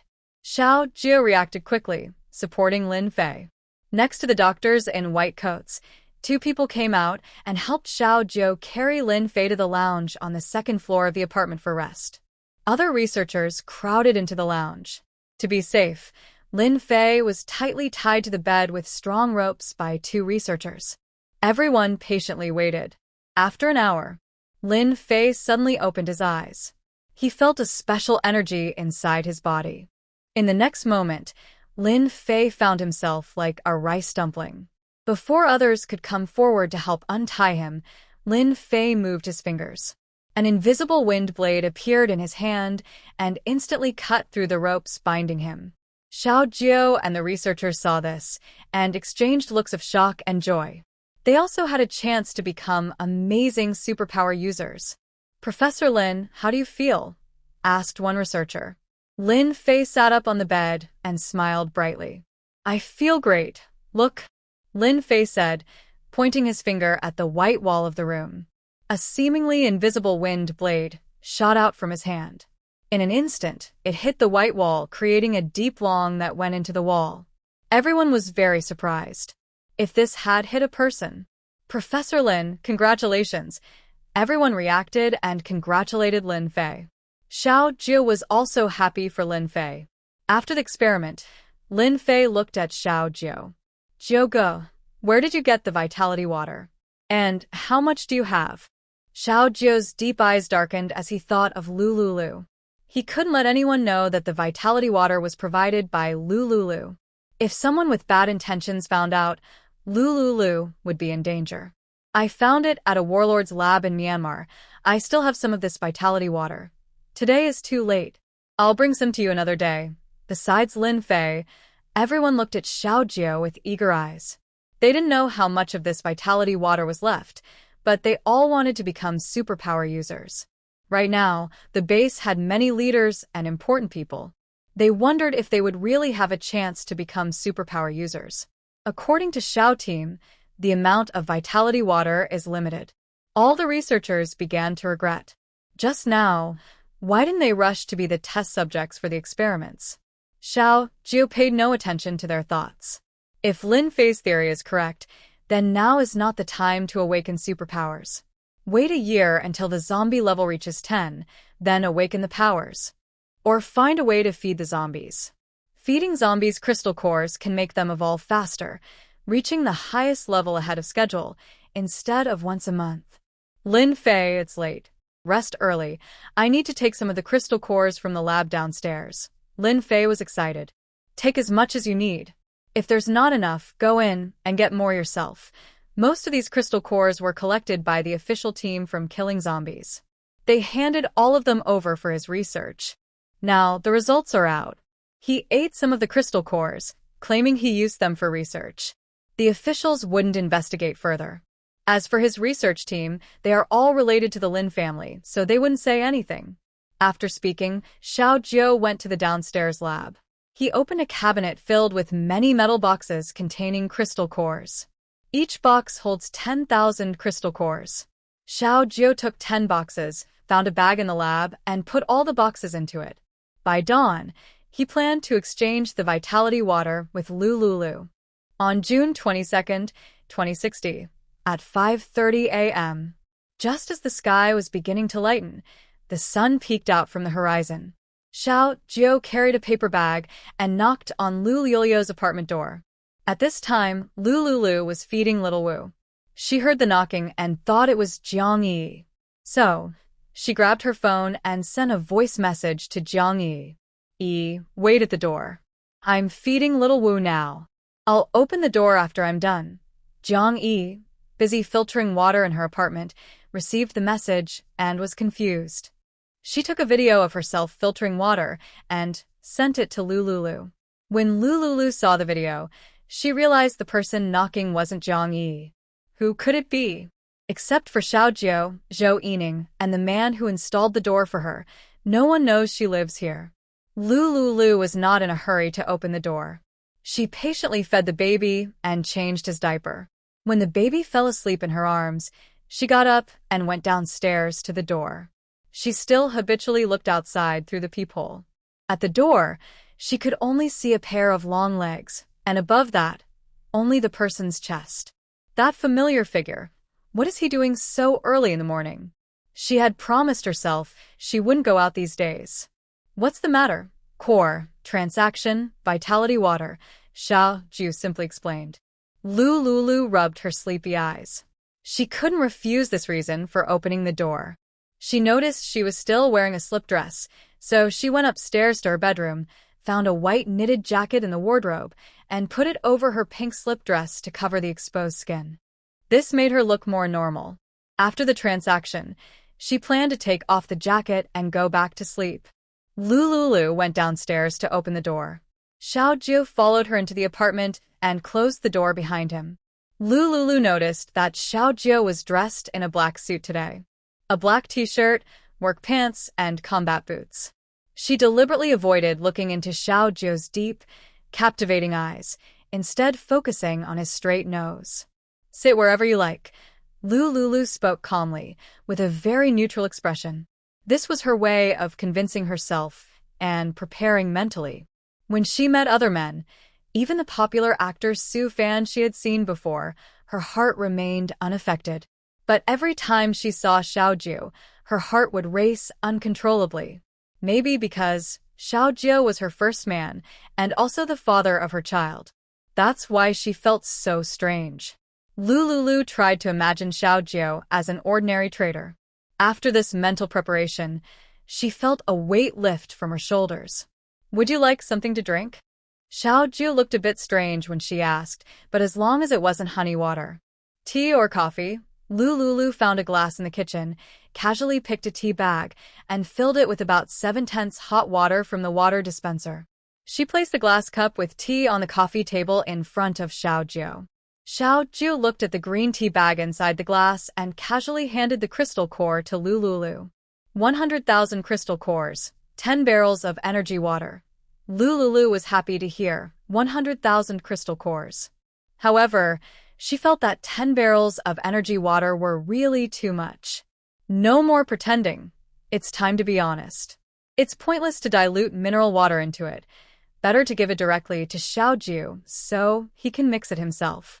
This barrel of water weighs about 10 jin and is worth quite a few points. Now, empty mineral water bottles are selling for 2 points each. Wait a moment, I'll go upstairs to get something. Lulu went upstairs, found a small glass bottle in her space, and put 10 drops of the energy water concentrate inside. She held the small glass bottle and came downstairs. She placed the bottle on the coffee table. This is the energy water you asked for. Xiaoju looked at the tiny amount of liquid in the glass bottle, with 3 question marks appearing on his forehead. Lulu explained, energy water is made by exchanging for energy concentrate. You can mix 1 drop of energy water into 10 jin of mineral water or clean tap water. Lulu, your move is really something. Now you're even unwilling to give away a barrel of mineral water. No wonder he always felt that the energy water smelled like disinfectant from mineral water. Now, the mystery is solved. His intuition was correct. It was made with mineral water. Xiaoju put the glass bottle away and tucked it into his black work pants pocket. Miss Liu, do you want to become a supernatural being? Lulu was just about to finish the transaction and start dismissing guests when she suddenly heard Xiaoju's question, and her eyes lit up immediately. Who wouldn't want to become a supernatural being? Could it be that Xiaoju has a way? Lulu's spirits lifted, and she stared intently at Xiaoju. Of course I want to. Do you have a way? Xiaoju nodded. I can tell you how to become a supernatural being. As part of the deal, I want you to tell me the formula for the energy water concentrate. There's no such thing as a formula for the energy water concentrate. Her space's secret must never be revealed to others. This concentrate was left by my father, and there isn't much of it. As for how my father made it, I don't know. My father passed away when I was very young due to an accident. He didn't have time to leave the original formula. Xiaoju looked at Lulu and felt a bit guilty. His lips moved, but he didn't know how to comfort her. By chance, he mentioned her sad past, which he hadn't expected. Lulu was not very sad about her father's early death. Many years had passed. From initial deep grief to gradually accepting the truth, she had learned to adjust herself. She calmly said, "Tell me how to become a superpower, and I am willing to share some of the remaining vitality water with you." Sharing some, how much she shared was up to her. Right now, the jade pool in her space could produce 10 jin of original liquid at a time. After taking the original liquid, she could recover in a week and get another 10 jin. For her, the original liquid was not rare. Jade pool water could improve physical strength, but there was a limit.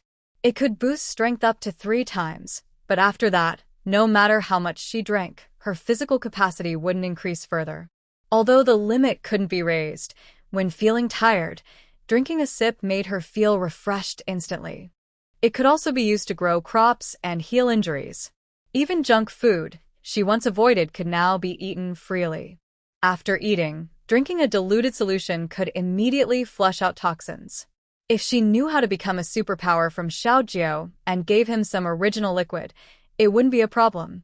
Using the original liquid on official personnel to enhance their abilities would be beneficial for the overall situation and harmless to her. Xiaoju thought for a moment and decided to share Lin Fei's research results with Lulu. The vitality water you gave me can purify the zombie virus inside crystal cores. After purification, eating the crystal core can help someone become a superpower. Experiments by the basis scientists show that the success rate of becoming a superpower is 100%. The higher the level of the crystal core eaten, the stronger the superpower that can be obtained after evolution. Lulu was suddenly shocked. Could the original liquid from the jade pool really have such effects? She had an endless supply of jade pool original liquid. Does that mean she could make anyone a superpower just by willing it? No one would be foolish enough not to want to become a superpower user. Xiaoju continued, "Right now, don't awaken your powers. Keep the vitality water for later. In a week, I will lead a team centered around Linwan's shelter to go out and clear zombies. If we encounter high-level zombie cores, I will bring one back for you. Of course, I won't give it to you for free." Xiaoju noticed that Lulu didn't like owing favors. Several times before, Lulu tried to return his gifts in other ways. This time, he took the initiative to suggest it, which made Lulu think this was a normal exchange between them. As part of the deal, I hope you can give me more original vitality water. Lulu nodded in agreement. I can give you more of the vitality water. But when you go out to clear zombies, you must take me along. Xiao Jiu frowned. No, you just had a baby and the child is still small. You need someone to take care of them. Besides, you're a weak woman. Going out to clear zombies will only slow us down. Lulu listened to him and didn't get angry. In 2060, in Hylon country, although gender equality was promoted, there was still a clear physical difference between men and women. Most men were much stronger than women in terms of strength. This was an undeniable fact. Lulu calmly said, "First, I have drunk the vitality water and my cesarean wound has healed completely. Second, you don't need to worry about the baby. E will help take care of them. The baby is currently in the official base, which is very safe. Third, my physical fitness has been improved by the vitality water, making me 3 times stronger than an average woman, even better than some men. I will definitely not hold you back in this regard." Xiao Jiu remained suspicious. She had no idea how fierce and terrifying the zombies outside really were. Killing zombies was not a game. "Why do you want to go out and clear zombies?" Xiao Jiu asked, puzzled. Of course, to see the world. Lulu wouldn't tell him that she wanted to take advantage of the chaos to buy 0 yuan items early. Finally, Xiao Jiu sighed helplessly. "I can take you along, but in the next week, I must train you specially." Lulu smiled slightly. "No problem, let's work well together. Rest well today. Tomorrow morning at 6, come out with me for training." After saying that, Xiao Jiu picked up the tea on the table and drank it quickly. Then he stood up and left.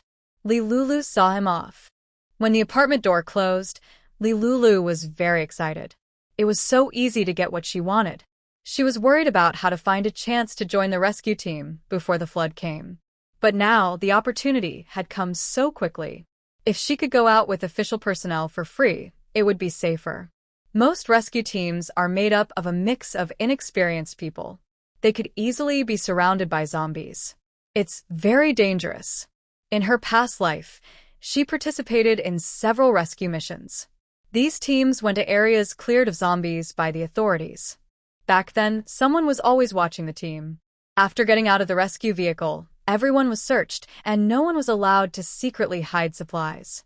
Fortunately, she had a space to hide some supplies when no one was looking. Now, she could go shopping for free ahead of her past life by more than a year. Many good items hadn't been taken yet, especially gold. She needed to get more. Xiao Jiu was truly her lucky star.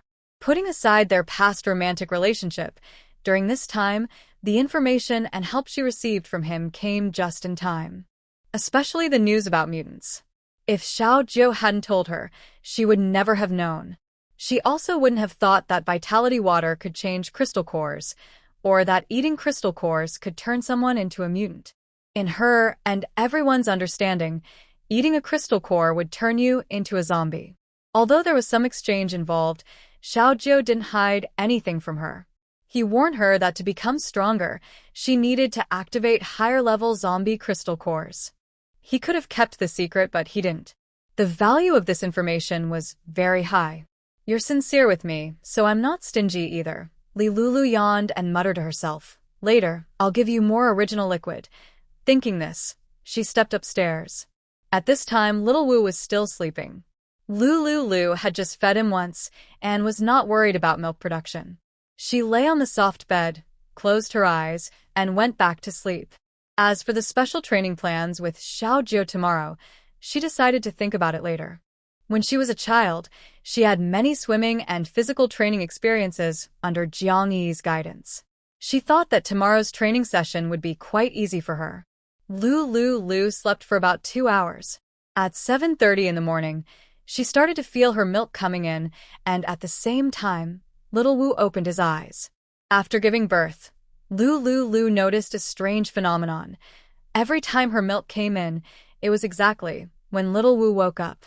She continued her usual routine of washing little Wu's face, feeding him, changing his diaper, and dressing him in a bright yellow baby outfit with a cute duck pattern. Lulu changed little Wu's clothes, held him, and went downstairs to place him in his crib to rest. After a quick wash in the small bathroom downstairs, she stood on the balcony and looked out into the distance. In the early morning, a warm yellow sunlight shone through the floor-to-ceiling glass window into the house. Lulu stood in front of the window, took a deep breath, and did some simple stretching exercises. Below the apartment building, many people gathered in the square, heading out for official organized work. Recently, the number of survivors in the base had been increasing. The surge in survivors caused the Linwon community to run out of enough living space. The authorities were organizing the survivors to build new housing overnight. The Qingqing community behind Linwon had been cleared of danger a few days ago. All the zombies inside had been eliminated by officials, and the bodies were taken to a remote cremation site. The Qingqing community, 1 kilometer from Linwon, had become the second survivor settlement. Lulu gazed at the scenery for a while. Then she went to the scale to weigh herself. Her postnatal weight had reached 120 jin, about 60 kilograms. Fortunately, her body had been successfully transformed by multiple doses of vitality water, returning her weight to normal. At this moment, her weight showed 48 kilograms. Lulu smiled happily. Vitality water was really a good thing. Eat whatever you want, and you no longer have to worry about gaining weight. Lulu took a sandwich and a box of room-temperature milk from her space to enjoy. After finishing the sandwich, she still felt a bit unsatisfied. She thought about Jiang Yi staying up late to purify water and probably hadn't eaten yet. So, she went to the kitchen and took out the previously bought sausage roaster from her space. The sausage roaster can cook 8 sausages at once, and after cooking, she sprinkles barbecue seasoning on them. Taking a bite, she feels very happy and content. Lulu found 8 starch sausages, unwrapped them, and placed them in the automatic sausage roaster to cook. While the sausages were roasting, she fried 2 eggs and made a vegetable and tomato salad. These were prepared for Jiang Yi. After breakfast was ready, Lulu carried it to the table. Her mind was clearer now, and she suddenly remembered the 10,000 crystal cores still on the coffee table. Just after seeing Xiao Jiu off, she was so tired that she went straight upstairs and fell asleep. She took the bag with the crystal cores from the coffee table to her bedroom, then stored it back in her space. The bedroom is small, and she placed a listening device there for security. As long as there's any unusual activity, the device will alert her. She is very careful with anything she takes out of her space, even in her apartment. She only uses her space when she is sure it's completely safe. The living room's monitoring device has limited coverage. She kept a spare device in the shoe cabinet at the entrance, feeling a bit more at ease, and then stopped worrying about it. Her caution comes from the sense of danger Jiang Yining gave her. Better safe than sorry. If a pervert sneaks into her home and secretly installs listening devices and she accidentally exposes her space's secret, it would be disastrous. After putting the crystal cores back into her space, Lulu didn't rush to open the 5th door. She went downstairs and sent a message to Jiang Yi, asking her to come over for dinner. Jiang Yi, who was dozing off in front of the kitchen sink, heard her phone vibrate, looked at the message, and turned off the water. With dark circles under her eyes, she went to the neighboring apartment. Lulu opened the door for her. Jiang Yi sat at the dining table, looking a bit tired. Lulu saw the dark circles under her eyes and couldn't help but laugh. They looked just like panda eyes. Especially with Jiang Yi's tan skin, those panda eyes seemed like they were imported from Africa. Finish breakfast and go back to take a nap. The water supply in the apartment probably won't stop for a while, so you don't need to worry too much. Jiang Yi nodded with a dazed look and pushed the food on the table into her mouth. After finishing breakfast, she got up and went back to the neighboring apartment. Lulu thoughtfully handed her a warm water kettle, filled with water at about 50 degrees Celsius. Your side hasn't been cleared yet, and since it's hot outside, keep this kettle with you to stay hydrated. Jiang Yi didn't refuse. She carried the kettle, her eyes vacant, and went back to rest in the neighboring apartment. These days, she noticed her body was getting healthier and stronger. She wasn't sure why. From her observations, she also saw that Lulu's walking posture had become normal again. It seemed that both she and Lulu without realizing it, had improved their health. She watched Lu Liolio's body recover well after childbirth, and she felt genuinely happy for her. At the same time, she sensed it was time for them to live separately. Even the best friends need their own private space. In about a week, after Lu Liolio's 30 days postpartum, she would move back to the neighboring apartment. By then, aside from occasional itching at her wound, which could be eased with scar ointment, everything else would be normal, similar to ordinary people. This information she had looked up online. However, taking care of the baby alone at night made it hard for her to sleep well. Once she had stored enough water over the next few days, she planned to help Lulu with the baby, so she could get some rest. Jiang Yi silently thought to herself. When she returned to her apartment, she collapsed onto the sofa and fell into a dazed sleep. When she woke up, she was busy repeatedly fetching water, boiling it, and storing it. Since the water might be cut off, there was a chance that electricity could be interrupted later too. Jiang Yi prepared for the worst, busy stockpiling water in her apartment. Lulu saw Jiang Yi off and placed the baby's crib beside the sofa. She lay down on the sofa and turned on the projector. After searching around, she found an educational video about agriculture. Lulu clicked to play the video. Lying on the sofa, she listened and learned from the projector's audio. After a while, she started to feel more and more sleepy, her eyes beginning to close. Eventually, she unknowingly fell asleep on the sofa. She only woke up when she felt her swelling with milk. Upon waking, she immediately got up and picked up Xiao Wu from the crib. Xiao Wu was wide-eyed, looking at her with a gentle smile. Lulu quickly fed Xiao Wu and changed his diaper. Then she started a new round of studying. However, these educational videos were very soothing and made her sleepy.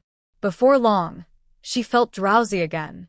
Lulu couldn't resist the temptation of sleep and lay down on the sofa, falling asleep. She slept until noon before waking up. Xiao Wu was sleeping quietly in his crib, following her lead. She continued to rest until 12 o'clock. Feeling refreshed, Lulu fed Xiao Wu and changed his diaper again. She glanced at the time and realized it was almost noon. Just as she was about to prepare lunch, her phone vibrated. Lulu opened WeChat to check the message. Lulu, come over for dinner. Oh, I have guests at my apartment today. If you don't want to meet them, I can bring the food to you. Lulu was suddenly alert. As far as she knew, Jiang Yi didn't have many close friends besides herself. She remembered the imposing man she saw that day, Yan Feiyu. She guessed that this guest was probably Yan Feiyu. It might be good to go and see, and also help Yi keep an eye on things. No problem, I'll come right away. After replying, Lulu went upstairs to change into a casual black sports outfit and slipped on a pair of flat sandals. She pushed the stroller to Jiang Yi's apartment next door. Yi heard the noise and opened the door for her. As soon as she entered, Lulu saw a corner of the living room filled with buckets of various sizes and colors. It looked like Yi had stocked up on water. Lulu, come sit over here, Yi called her. Xiao Wu's crib was pushed beside her. Aren't you expecting guests? Haven't they arrived yet? They'll be here soon, Yi said, just as her phone rang with a strange, catchy tone. Xianjiang Lenyanjiang. Hello, Brother Yan. Yes, I'm at home. My friend Lulu is here too. Are you bringing someone over? Yi looked at Lulu. Yan Feiyu said he would bring someone along. Do you mind? Lulu shook her head. It's okay with me. This visit was mainly to check if Jiang Yi could see through Yan Feiyu's true nature. In a way, knowing Yan Feiyu's friends can also show what kind of person he really is. As the saying goes, birds of a feather flock together. Now that Yan Feiyu is her friend, Jiang Yi can better judge his character. She definitely can't let Yi be tricked by a bad guy. Okay, big brother Yan, you go to the 12th floor, the apartment on the right. Knock on the door when you arrive. Jiang Yi hung up and said to Lulu, Big brother Yan will arrive in half an hour. Unexpectedly, an extra person came at the last minute. I'll go to the kitchen and make a few dishes. Your side mostly has instant food. I still have lots of cured meat and eggs in my apartment's fridge. I'll go get them later. Lulu glanced at Xiao Wu, then went back next door to get some ingredients. Jiang Yi saw the ingredients and went to the kitchen to prepare more dishes. Soon, there were 4 dishes and 1 soup on the table. Pickled vegetables with cured meat, eggs with ham, spicy beef with pickled peppers, hot and sour potato strips, and tomato and egg soup. The potatoes were exchanged at the base, and the tomatoes were bought from a street stall that day, as Lulu said. The other ingredients were stockpiled from the supermarket earlier. Jiang Yi remembered there were quite a few cocktails in the fridge. These cocktails had been sold at her stall for many days, but didn't sell well. She had traded some for supplies with Xiaojiu before, and now there were a few left. Jiang Yi took out 3 bottles of cocktails and placed them on the table. Lulu, who was breastfeeding, couldn't drink alcohol, so Jiang Yi poured her a glass of chilled milk. The rice was already steamed in the rice cooker.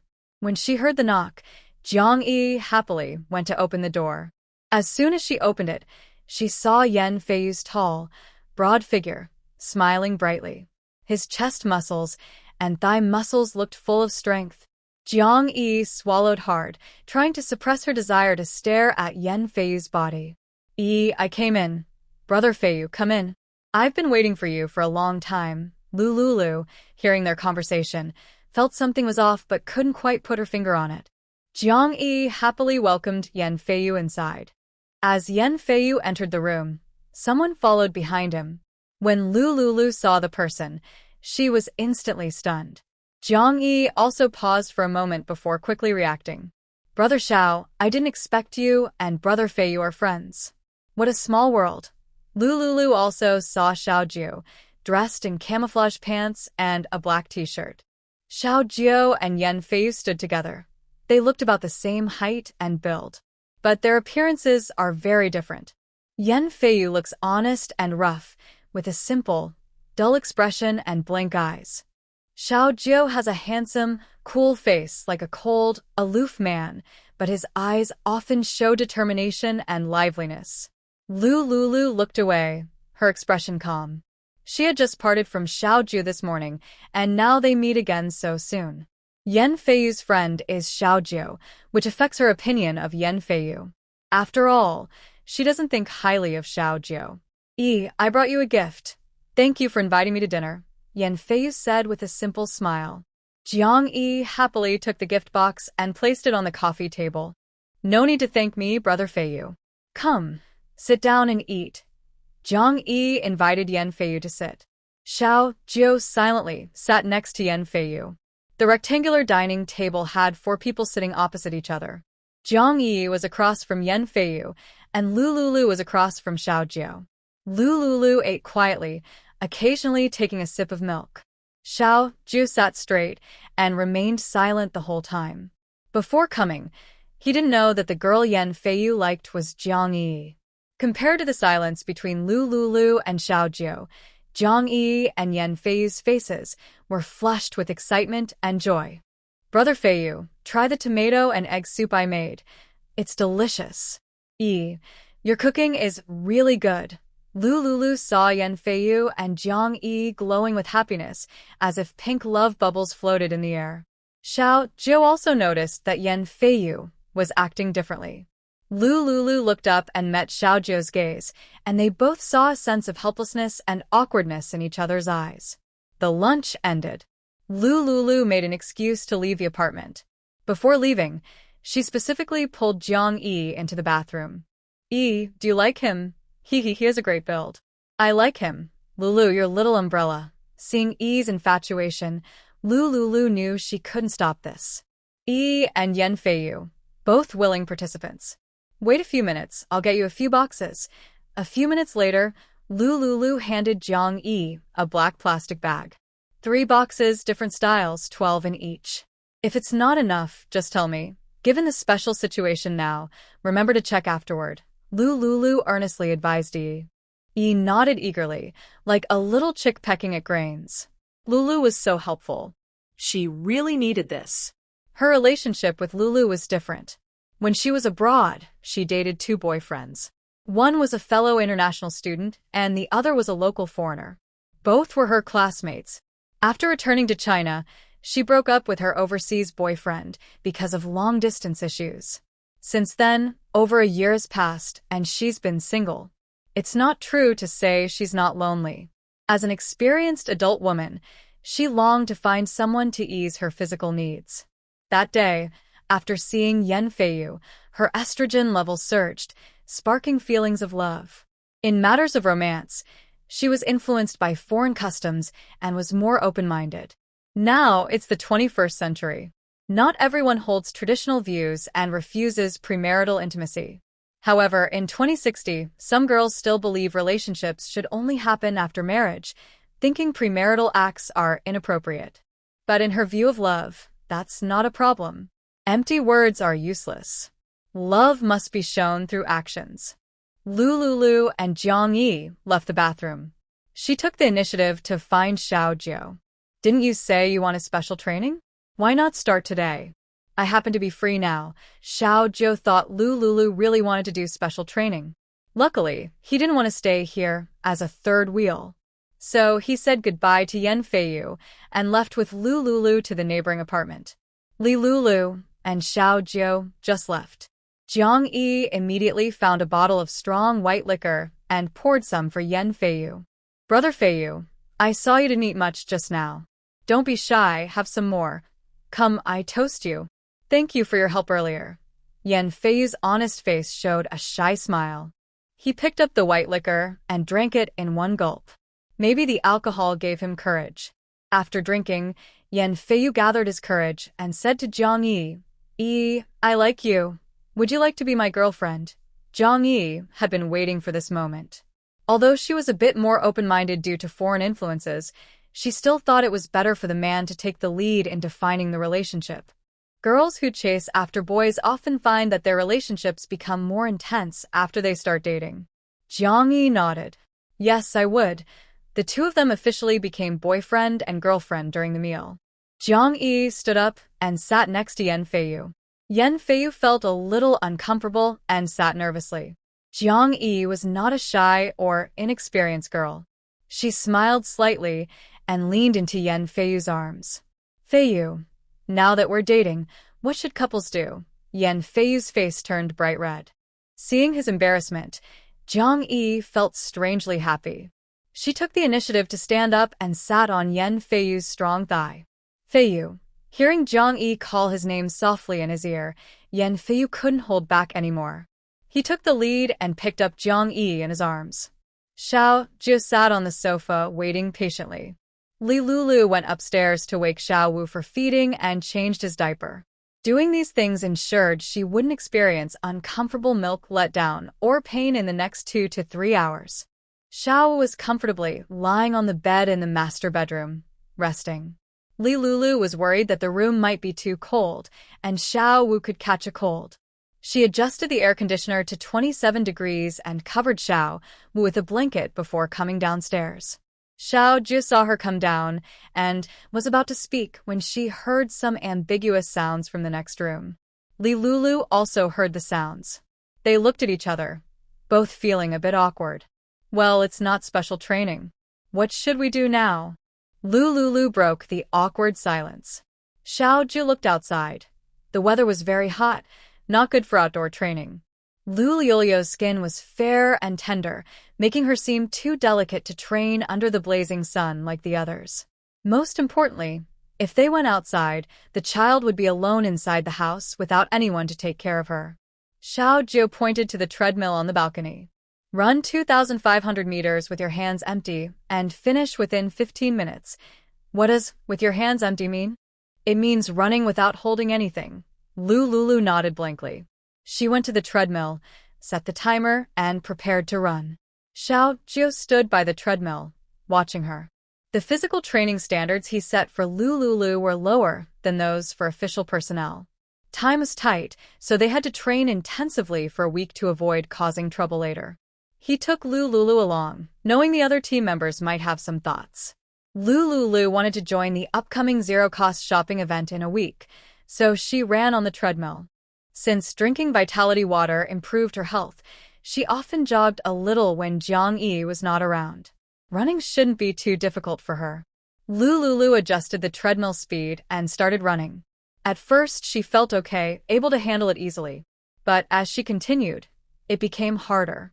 As her pace increased, sweat started pouring down her forehead, and her heart began pounding faster. Lulu ran for about 10 minutes. Suddenly, she heard Jiang Yi's voice from the next room. "You are so hot, so big, baby." Lulu's English was poor, but these words, put together, made her instantly understand what was being said. Xiaojiu also heard the noise from next door, looking a bit uncomfortable. A few minutes later, the noise from next door was intense and lasted a long time. Lulu was sweating all over, her face flushed, panting heavily. She quickly turned on the projector, switched to the official news channel, and turned the volume up to the maximum. Finally, the serious official news broadcast drowned out the noise from next door. Xiaojiu and Lulu's expressions gradually returned to normal. Afterward, Xiao continued testing Lulu's physical limits according to new soldier standards. She ran on the treadmill for 15 minutes, covering 2.5 kilometers, and she kept going. It seemed to be her first time running like that, but the effort paid off. Most people find it hard to maintain this level after their first run. "Do you need a few minutes to rest?" "I'm fine. I can keep going," Lulu said, catching her breath. "Next, we will do the second test, sit-ups. You need to do at least 45 sit-ups in 2 minutes." Hearing about sit-ups, Lulu felt a bit unsure. She had tried doing sit-ups before, but because her waist was weak, it was hard for her to do even one. 2 minutes to do 45 sit-ups. "Do you have a yoga mat at home?" Lulu nodded. Just a moment. She went to her bedroom and found a yoga mat in the space. The yoga mat was a gift from a previous purchase at Wei Jin's gym. Lulu took a new yoga mat downstairs. She laid the mat in the living room, took a deep breath, and lay down on it. As she lay down, she carefully remembered how to do a sit-up. Xiaojiu saw her staring blankly and reminded her, "Place your hands behind your ears and bend your legs at a 90-degree angle." Lulu positioned herself as he instructed. "Sit up, using your waist and stomach muscles, and when you lower yourself, let your shoulder blades touch the ground." Lulu tried to sit up, using her waist and stomach muscles, but she found she had to use all her strength just to sit up. This was only possible after she lifted her legs. Xiaojiu saw she was a beginner. He came to her feet and gently held her slender, fair ankle. "Keep going. Don't lift your hips or legs. Use your waist and stomach muscles to move your body." When her hand was touched by his warm, rough palm, a tingling sensation shot through her. She took a deep breath, trying to suppress the prickly, numb feeling. Lulu started doing sit-ups. "Touch your shoulder blades to the ground and keep your head off the ground." When she heard Xiaojiu's clear voice, her head was already resting on the yoga mat. "Exhale when you sit up, inhale when you lie down." Lulu took a deep breath and struggled to sit up again. Following Xiaojiu's instructions, she managed to do 10 sit-ups. Then she felt too tired to continue. I can't do it anymore. This is so hard." Xiaojiu looked serious. Lulu's physical strength had improved, but she had no basic control over her core strength. Just now, she was barely able to keep up with the new soldier's stamina during running. "No, keep going." Lulu lay on the yoga mat, gasping for breath. I don't want to do this anymore." Seeing her act stubborn, Xiaojiu felt a little headache. With her current level, Xiaojiu released Lulu's ankle, bent down, and looked at her. Giving up so quickly. Hearing this, Lulu suddenly got more motivated. "No, I'm just taking a short break," she said, stood up from the yoga mat, and went to the water dispenser to drink some diluted energy water to recharge. Xiaojiu brought a small stool and sat beside her on the yoga mat to supervise. After 5 minutes, Lulu lay back down on the yoga mat. Xiaojiu sat on a chair, holding her ankles to help her do the exercises correctly. Lulu was exhausted and lying limply on the mat. She kept drinking energy water and doing sit-ups. After 2 hours of intense supervision and training from Xiaojiu, she could now do 20 sit-ups in 1 minute. Xiaojiu glanced at the time. 3:30 p.m. Take a break now. Practice more tonight if you have time. Lulu nodded listlessly. Seeing her like this, Xiaojiu felt a bit sorry, but knew he had to do it. Lulu needed to go out and help clear zombies. Her current skill level was far from enough. He didn't expect to turn her into a top athlete in just a week. A week was not enough. After a week, he planned to let other teams go out for zombie clearing. He would personally lead Lulu to nearby commercial streets about 5 kilometers from Lin Wan's neighborhood. To let her see the world and understand how harsh the end of the world was, this wouldn't be a bad thing. The zombie horde on that street had been dealt with a few days ago. Now, the zombie group there was smaller and safer. Lulu appreciated all the help Xiao Jiu had given her that afternoon. Xiao Jiu had no real obligation to do this. He actually thought he was quite a good person. Lulu secretly thought. Suddenly, from the master bedroom above, little Wu's baby sounds of wah-wah could be heard. Sit for a while, I'll go check on the baby. Xiao Jiu sat on the sofa and watched the official live broadcast on the projector. The broadcast occasionally showed zombie groups in different parts of City A. Official staff told other survivors about where the zombie groups were located, urging them not to go to dangerous areas and to wait at home for official rescue. After a few updates, the news switched to inside a shopping station. At this moment, the screen was silent. Xiao Jiu silently watched the projector, waiting for Lulu to come downstairs. Next door, loud applause could be heard again. Is Yan Feiyu not finished yet? It's been 2 hours. Miss Jiang probably exercises often, so she looks physically fit. But she's still a girl. How could she endure several hours of? Xiao Jiu looked around and found a silver U-disc in a box near the projector. He opened the folder on the U-disc and found some videos about farming and crop planting. He confirmed the videos were fine. Xiao Jiu clicked to play one video, and soon, the sound of the video and narration about planting crops filled the room. He turned the volume up to the max to drown out the loud applause from next door. Only then did Xiao Jiu breathe a sigh of relief. 20 minutes later, Lulu brought little Wu downstairs. She saw Xiao Jiu sitting calmly on the sofa, watching the projector video. She looked in the direction of his gaze. The video was about planting crops. Lulu remembered the incident with a small country movie earlier, her face flushing then pale. She pretended to be casual and went to the fridge to get Xiao Jiu a bottle of mineral water. She hadn't poured him a glass all afternoon. She felt a bit guilty. Xiao Jiu took the mineral water and said, "Thanks." Lulu chose a spot a little farther from Xiao Jiu and sat down. She looked at his perfect side profile and couldn't help but wonder.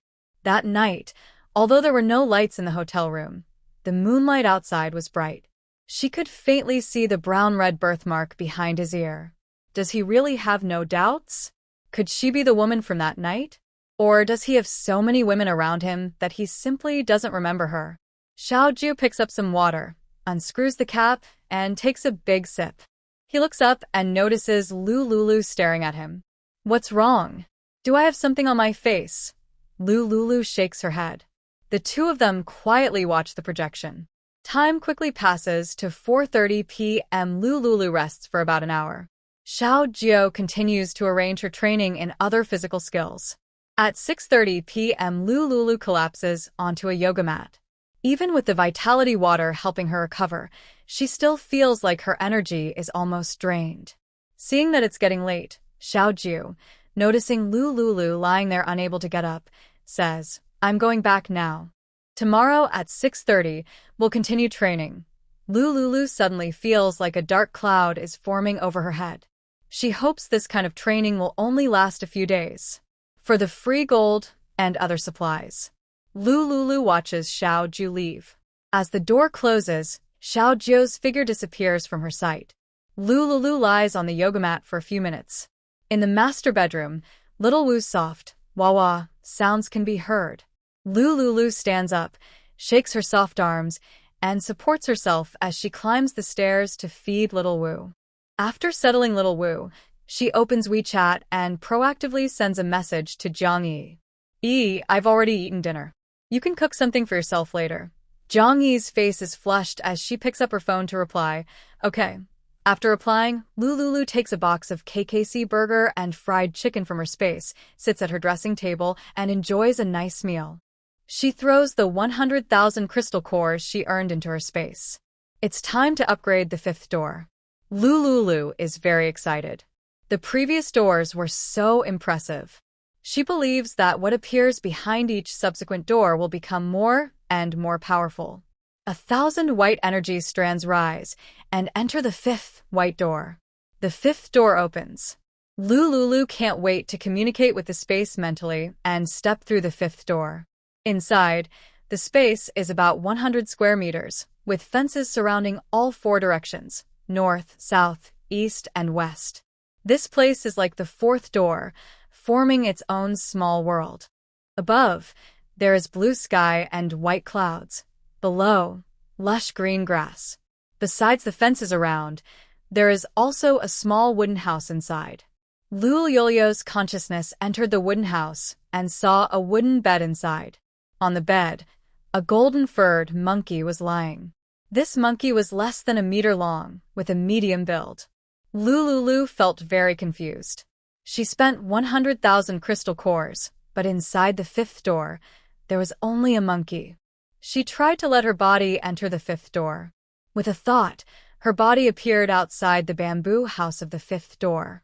Lulu held a baseball bat in her hand, pushed open the wooden door, and entered. She carefully walked to the bed and gently pushed the sleeping monkey with the bat. The monkey was pushed a few times, but did not move. Lulu increased her strength and tried to pull the monkey with the bat. Perhaps feeling the tug, the monkey's eyelids twitched. Lulu thought it was about to wake up and looked at the monkey expectantly. But unexpectedly, the monkey turned sideways, with its back to her, and continued sleeping. It was truly speechless. What a sleepyhead. Spending 100,000 crystal cores. Was it just to get this sleepy monkey? Wasting my 100,000 crystal cores. Lulu frowned, thinking about how to wake the monkey. She remembered reading one of the 4 great classical novels, Journey to the West, where Sun Wukong loved to eat peaches. So Lulu found a peach in her space and placed it under the monkey's nose. The monkey's nostrils twitched slightly, as if smelling the peach, and suddenly it opened its eyes. Its eyes shone with a human-like joy. It grabbed the peach with both hands and opened its mouth to devour it. Lulu was speechless. Really? She was stunned. This monkey was not only a sleepyhead, but also a foodie. After finishing the peach, the monkey licked its lips, still wanting more. It suddenly flipped onto its side, sat up from the bed, and looked at Lulu. Are you my new owner? Are there more peaches? Give me a few more. 1 peach isn't enough to fill the gaps between my teeth. The monkey suddenly started talking. Its voice sounded as tender as a child's. Lulu almost dropped her jaw in shock. Fortunately, she activated the space, experienced rebirth, and went through apocalyptic events of loss and chaos. The monkey talking was a bit surprising at first, but she quickly calmed down. The monkey called her the new owner. It seemed this space had been owned by many people before. Lulu took 2 peaches from the storage area and held them in her hand. Answer my question first. For each question you answer, I'll give you a peach. The monkey's eyes lit up when it saw the peaches, and it nodded eagerly. Ask quickly. Ask quickly. Why are you here? How many owners have you had before? I don't know why I'm here. Every time a new owner comes, I wake up. I think there have been many owners, but I can't remember exactly. Once you answer both questions, give me 2 peaches. The monkey was anxious, scratching its head. Lulu threw 2 peaches to it. The monkey caught one in each hand and happily ate them. After finishing, she continued to ask. Why can you talk? I don't know. What's your name? I have too many names to remember.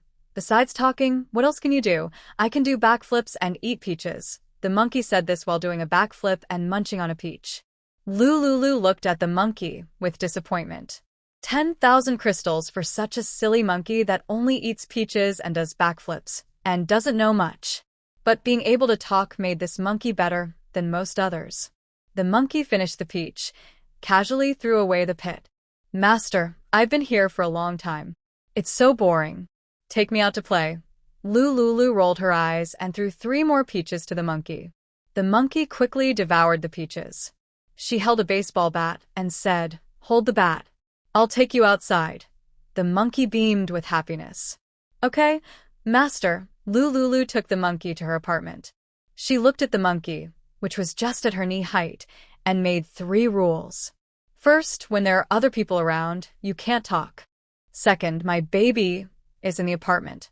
He's your little owner, so don't hurt him. Third, do not litter or urinate anywhere outside. The monkey nodded repeatedly. Master, please give me a name. My previous owners always named me. Lululu thought for a moment and said, From now on, your name is Kong Kong. Kong Kong happily circled around Lululu. He stretched out his 2 front paws and clapped his hands. I like the name Kong Kong. Lululu then started to introduce the house's bathroom and trash bin. The monkey shook his head and said, Master, I can use all those things. Previous owners taught me how to use them. Hearing this, Lululu became more curious.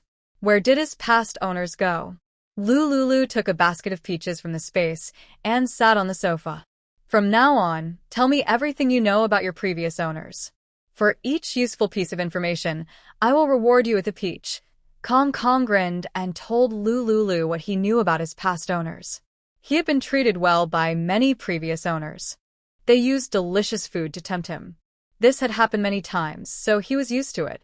He repeated what he had told his previous owners to Lululu. In the end, Lululu gave all the peaches from the basket to the new member, Kong Kong. Kong Kong figured things out on his own. He looked at his legs, lay half on the sofa, and chewed on a peach. While eating, he also used the projector to switch between movies stored on a USB drive. Lululu watched Kong Kong downstairs searching for movie resources. Finally, Kong Kong somehow found the TV series Journey to the West playing.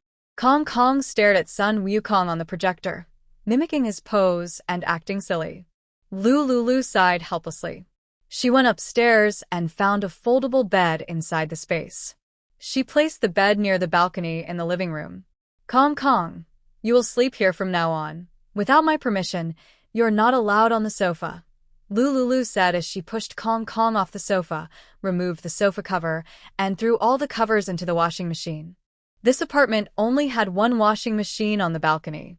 Lululu remembered that during heavy rain, with no sun, it was hard to dry clothes. At that time, there should have been restrictions on electricity use. She quickly found a scanner, checked the first floor back and forth, then took out 2 washing machines from the space and placed them on the balcony to plug in. Lululu found the silk quilt cover she had bought earlier in the space and put it into the washing machine to clean. All these silk quilt covers were taken from the Regal Hotel. She put all the bedding from the Regal Hotel into the washing machines for cleaning. After washing, she hung the quilt covers on the large electric drying rack on the floor-to-ceiling balcony window. Recently, the weather has been getting hotter each day, so these bedding items dry very quickly in the sun. She glanced at Kong Kong, who was sitting on the carpet leaning against a sofa leg, watching the projector, and warned it, Rest early, don't mess with the things at home, or I'll send you to the space for a timeout. Kong Kong loudly promised, Master, don't worry, I will definitely not mess with anything at home. After giving a few instructions, Lululu went upstairs to the master bedroom to shower and sleep. Late at night, after feeding Xiaowu, she went downstairs to check on Kong Kong. She saw Kong Kong squatting in the corner, pressing its ear against the wall, seemingly listening to something. Lululu quietly approached from behind and picked it up. Why aren't you sleeping in the middle of the night? What are you doing? Kong Kong pointed at the white wall with its hand. Master, listen, there's a loud sound next door. It seems like someone has been clapping their hands. Kong Kong was lifted into the air by Lululu. They stared at each other with wide eyes.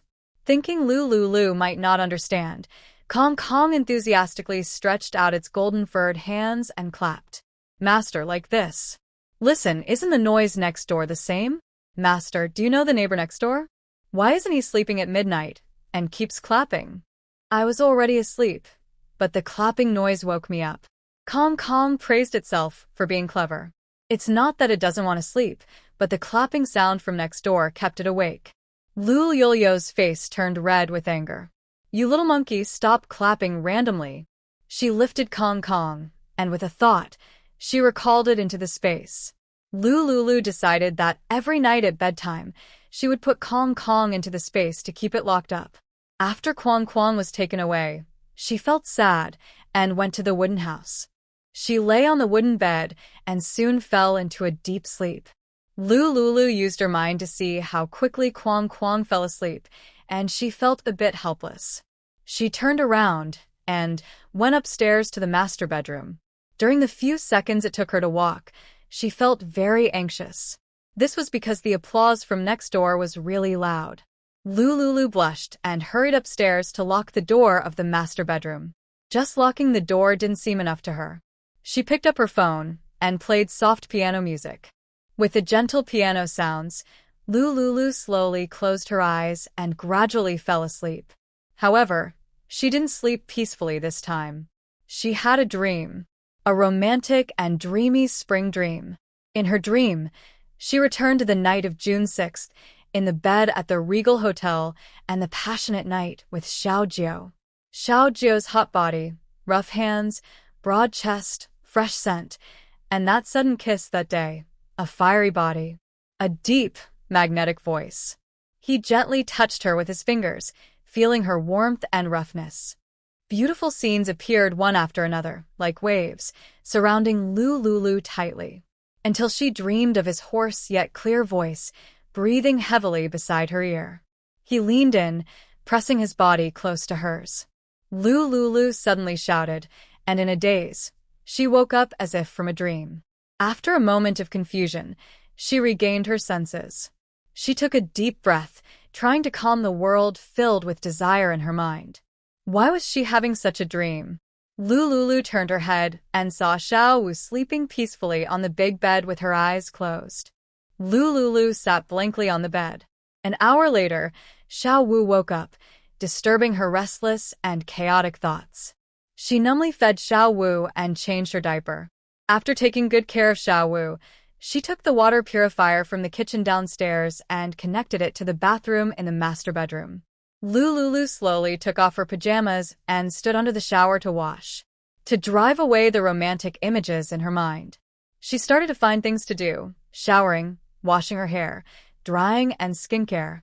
Originally, she planned to go downstairs to boil water, but thinking about the flirtatious sounds coming from next door from time to time, she could only hide in the master bedroom like an ostrich.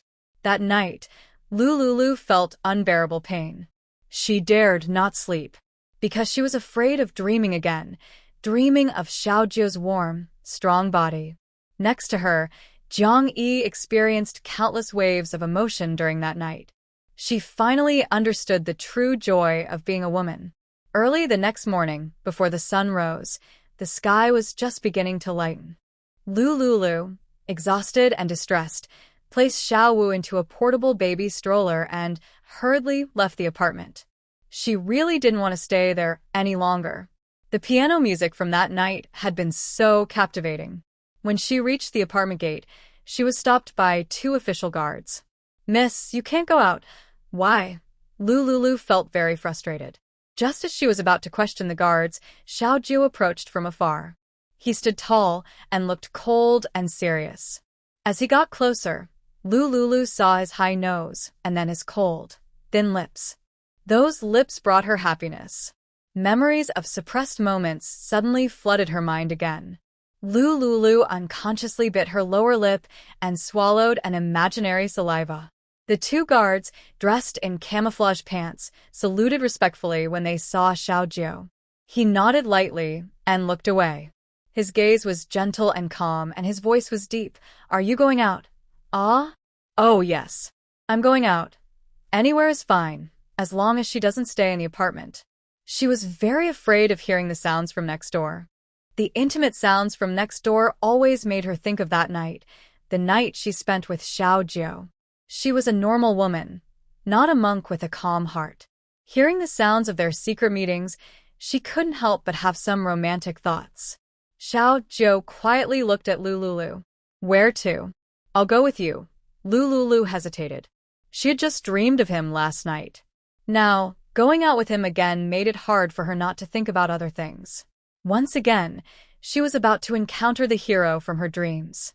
Seeing her lost in thought, Xiaojio gently and kindly advised, "The 2 wanted criminals haven't been caught yet. It's not safe outside. It's not safe outside."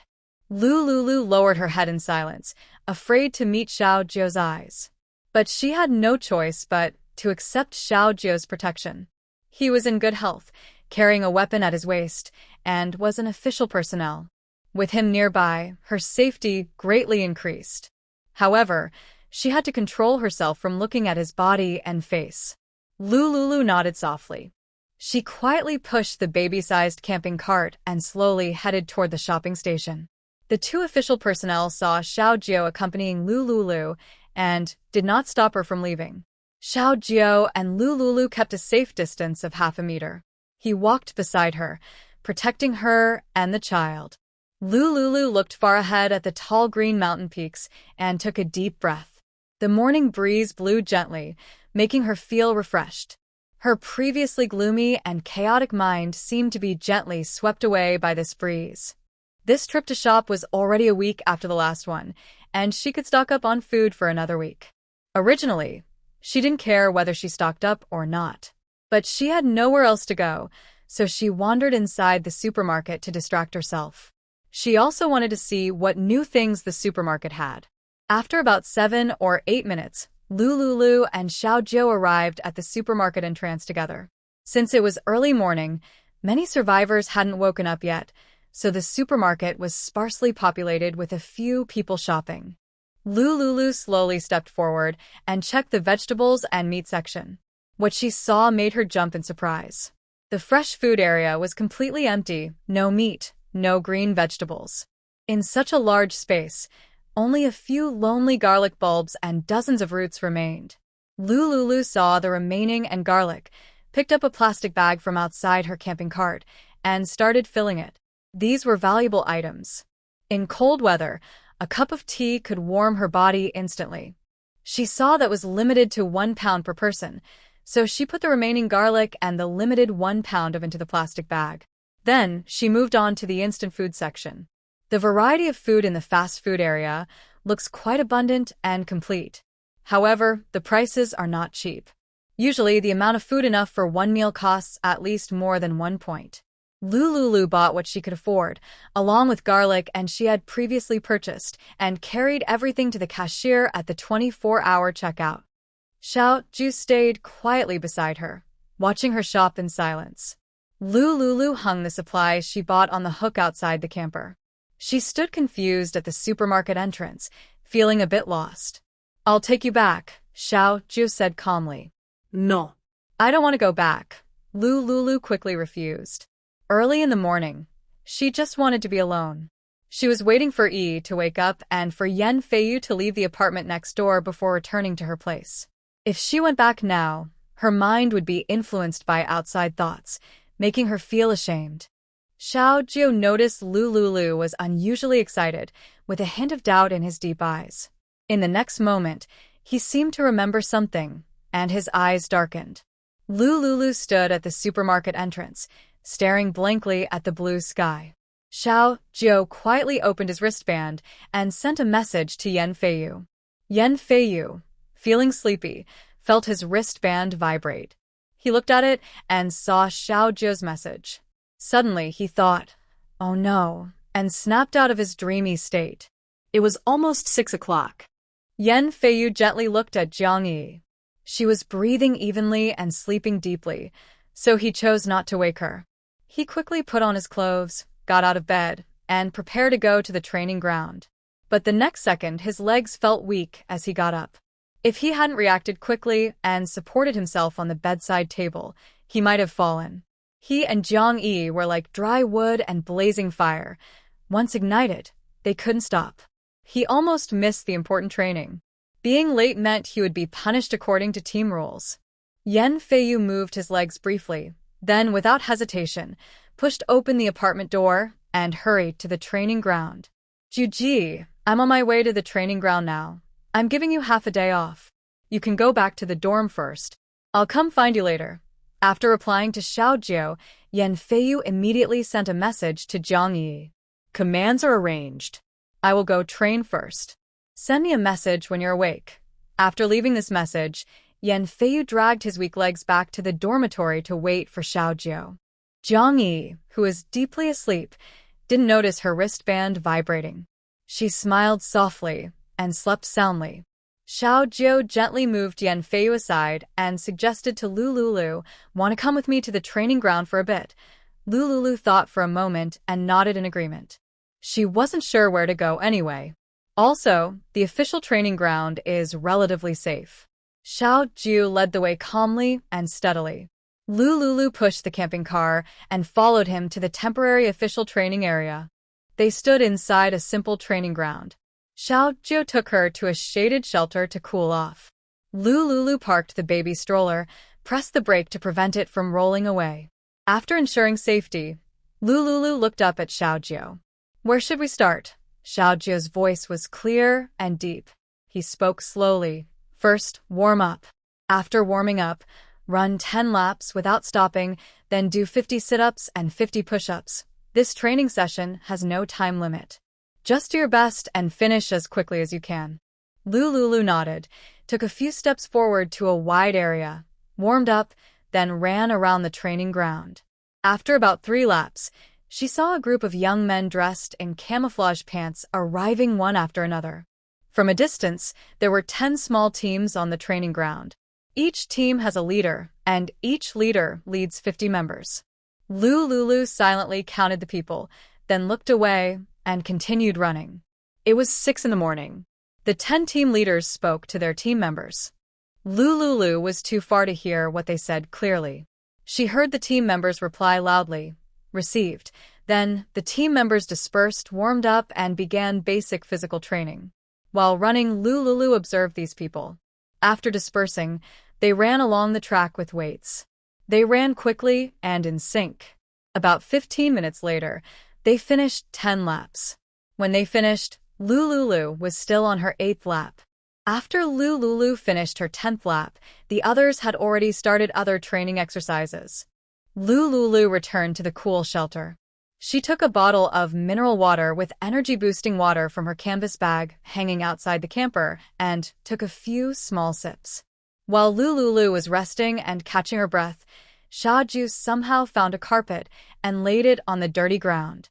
"Rest for 10 minutes, then continue with sit-ups and push-ups." "Okay," Lulu replied weakly, slowly sitting on the bench inside the shelter to rest.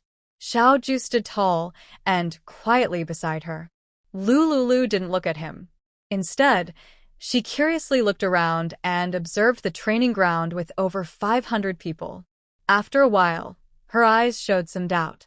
"Mr. Xiao, as far as I know, the shelter has now grown to a size of 80,000 people. With only a few hundred of you, can you keep the safety of 80,000 survivors? If you go out to clear zombies, who will protect the base?" Xiao Jiu paused briefly and explained, "The 500 people you see are all elite members from City A. They come from different areas, including official personnel and ordinary people. They all share one thing in common: they have awakened special abilities. Are they superpower users?" Lulu was surprised. "The safety work of the base is handled by other official staff, but these awakened ones are under my management. Why are you telling me these secrets?" Lulu always felt that knowing too many secrets wasn't good for her. She asked, but he didn't have to answer. "Secrets? That's not really a secret. If you open the official forum on your wristband, in the military section, there are reports about the superpower team." Lulu looked away from Xiao Jiu and checked her wristband. Sure enough, she saw a post about Xiao Jiu's team having over 500 superpower users. Many survivors left comments below. "Wow, our shelter actually has so many superpower experts. We're safe now. I'm from Qingqing community. I started in the safe zone. I'm so lucky." After reading the post, Lulu frowned slightly. In her past life, was there such a post and this group of superpower users? In her memory, there was no news about Xiao Jiu and this group of ability users. In this life, many things are different from the previous one. "By the way, when you awaken your abilities, you can consider joining my team." Lulu pouted and thought secretly, "Who wants to join your team? Isn't it good enough for me to stay in my apartment, enjoy the air conditioning, eat good food, sleep lazily, and play with the little one? If there aren't enough benefits, I won't join. Right now, I'm only interested in gold. If I can keep getting gold for free, I might consider joining." Lulu looked at Xiao Jiu, muttering in her mind, Most importantly, joining your team means waking up early, sleeping late, and being trained hard every day by you. Just thinking about it is scary. Xiaoju noticed Lulu drifting off again. He waved his hand in front of her. Don't just stand there. 10 minutes are up. Keep training. Lulu rolled her eyes at Xiaoju and obediently lay on the mat to continue physical training.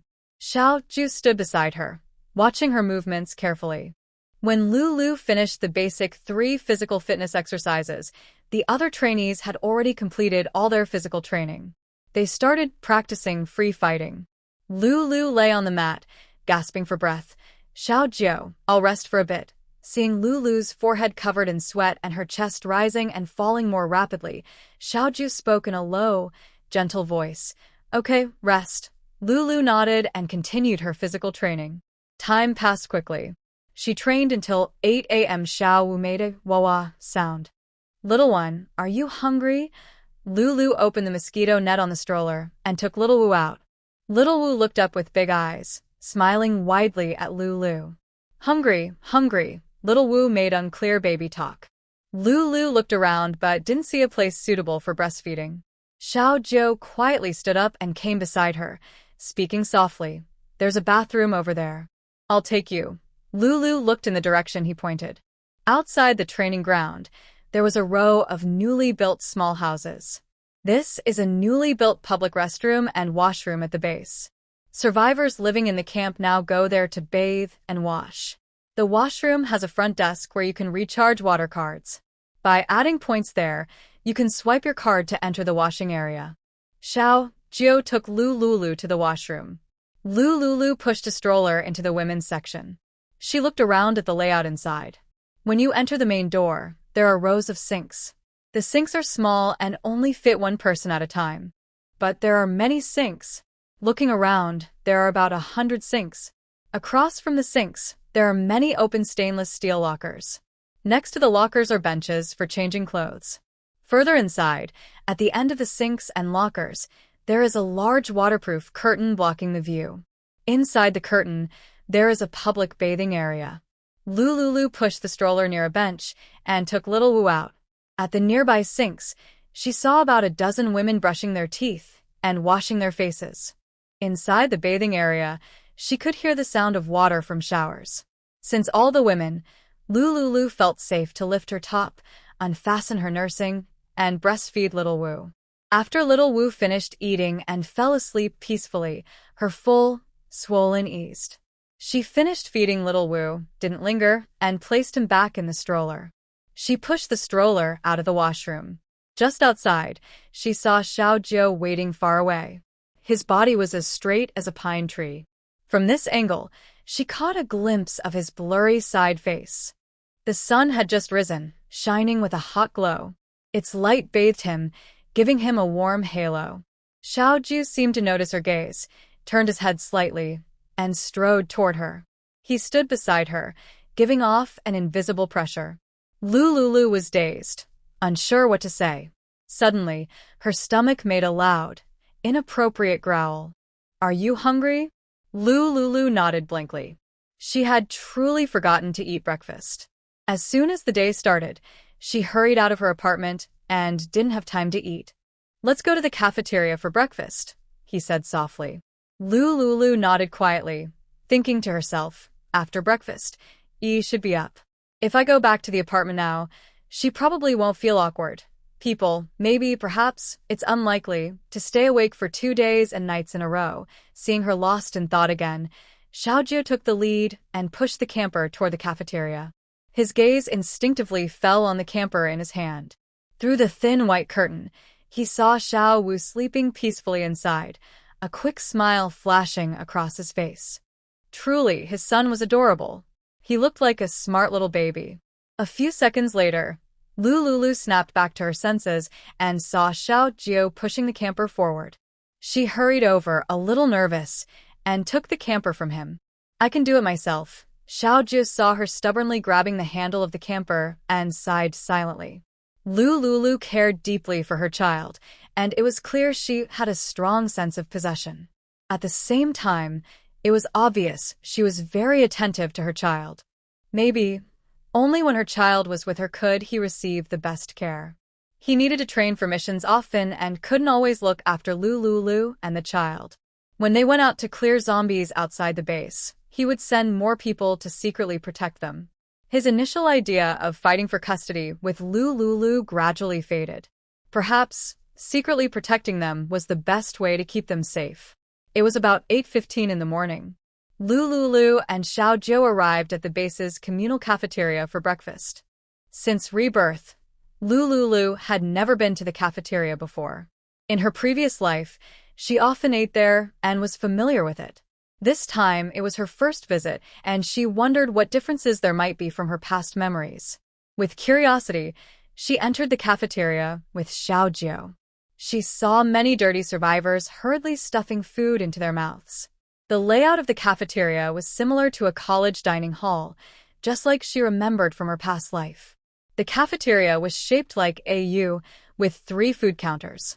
It was breakfast rush hour, and each counter had a long line of people. About 2 meters from the counters, there were rows of long, metal tables and chairs. At the very back of the dining hall, there is a separate area with many round tables and matching chairs. The conditions there seem much more comfortable than the iron tables and chairs outside. However, few people are in that area. Looking around, most are officials in uniform. "I'll take you to the official dining area first," he said. "There's too many people here. To avoid survivors bumping into each other and accidentally hurting you and the child, Okay, Lulu replied softly. In her past life, with her status and position, she had no right to enter the official dining area. She never thought that after rebirth, by chance, she would be able to dine in the official area. In her previous life, she could only hide in a corner of the cafeteria, eating cheap food like the survivors in the hall now, doing endless chores. Back then, she also considered telling officials about her special ability space, hoping that pretending to be a psychic might help her live better. But an accident disrupted her plan and made her more afraid to reveal her space's secret. On the Bracelet Forum, a survivor posted about an abandoned mental hospital in City B, where some psychics were captured and kept for research. The video was horrifying. In the lab, about 10 psychics were tied to operating tables, their heads connected to colorful wires. People in white coats moved around, holding syringes and scalpels, drawing blood and cutting flesh from them. Lulu just happened to see this post and video, which made her even more afraid to reveal her space's existence. Are there malicious people like this in City A? No one can guarantee it. She has no background, and is also caring for a small child who just learned to walk. Before having enough strength, openly revealing her space would not improve her life and might even speed up her death. She also searched the forum for information about the treatment and obligations of space-type abilities. The officials take space users to various city corners to search for supplies. If she goes elsewhere, what about the child? It would take at least 10 days or half a month. She might not return to the base for a whole month.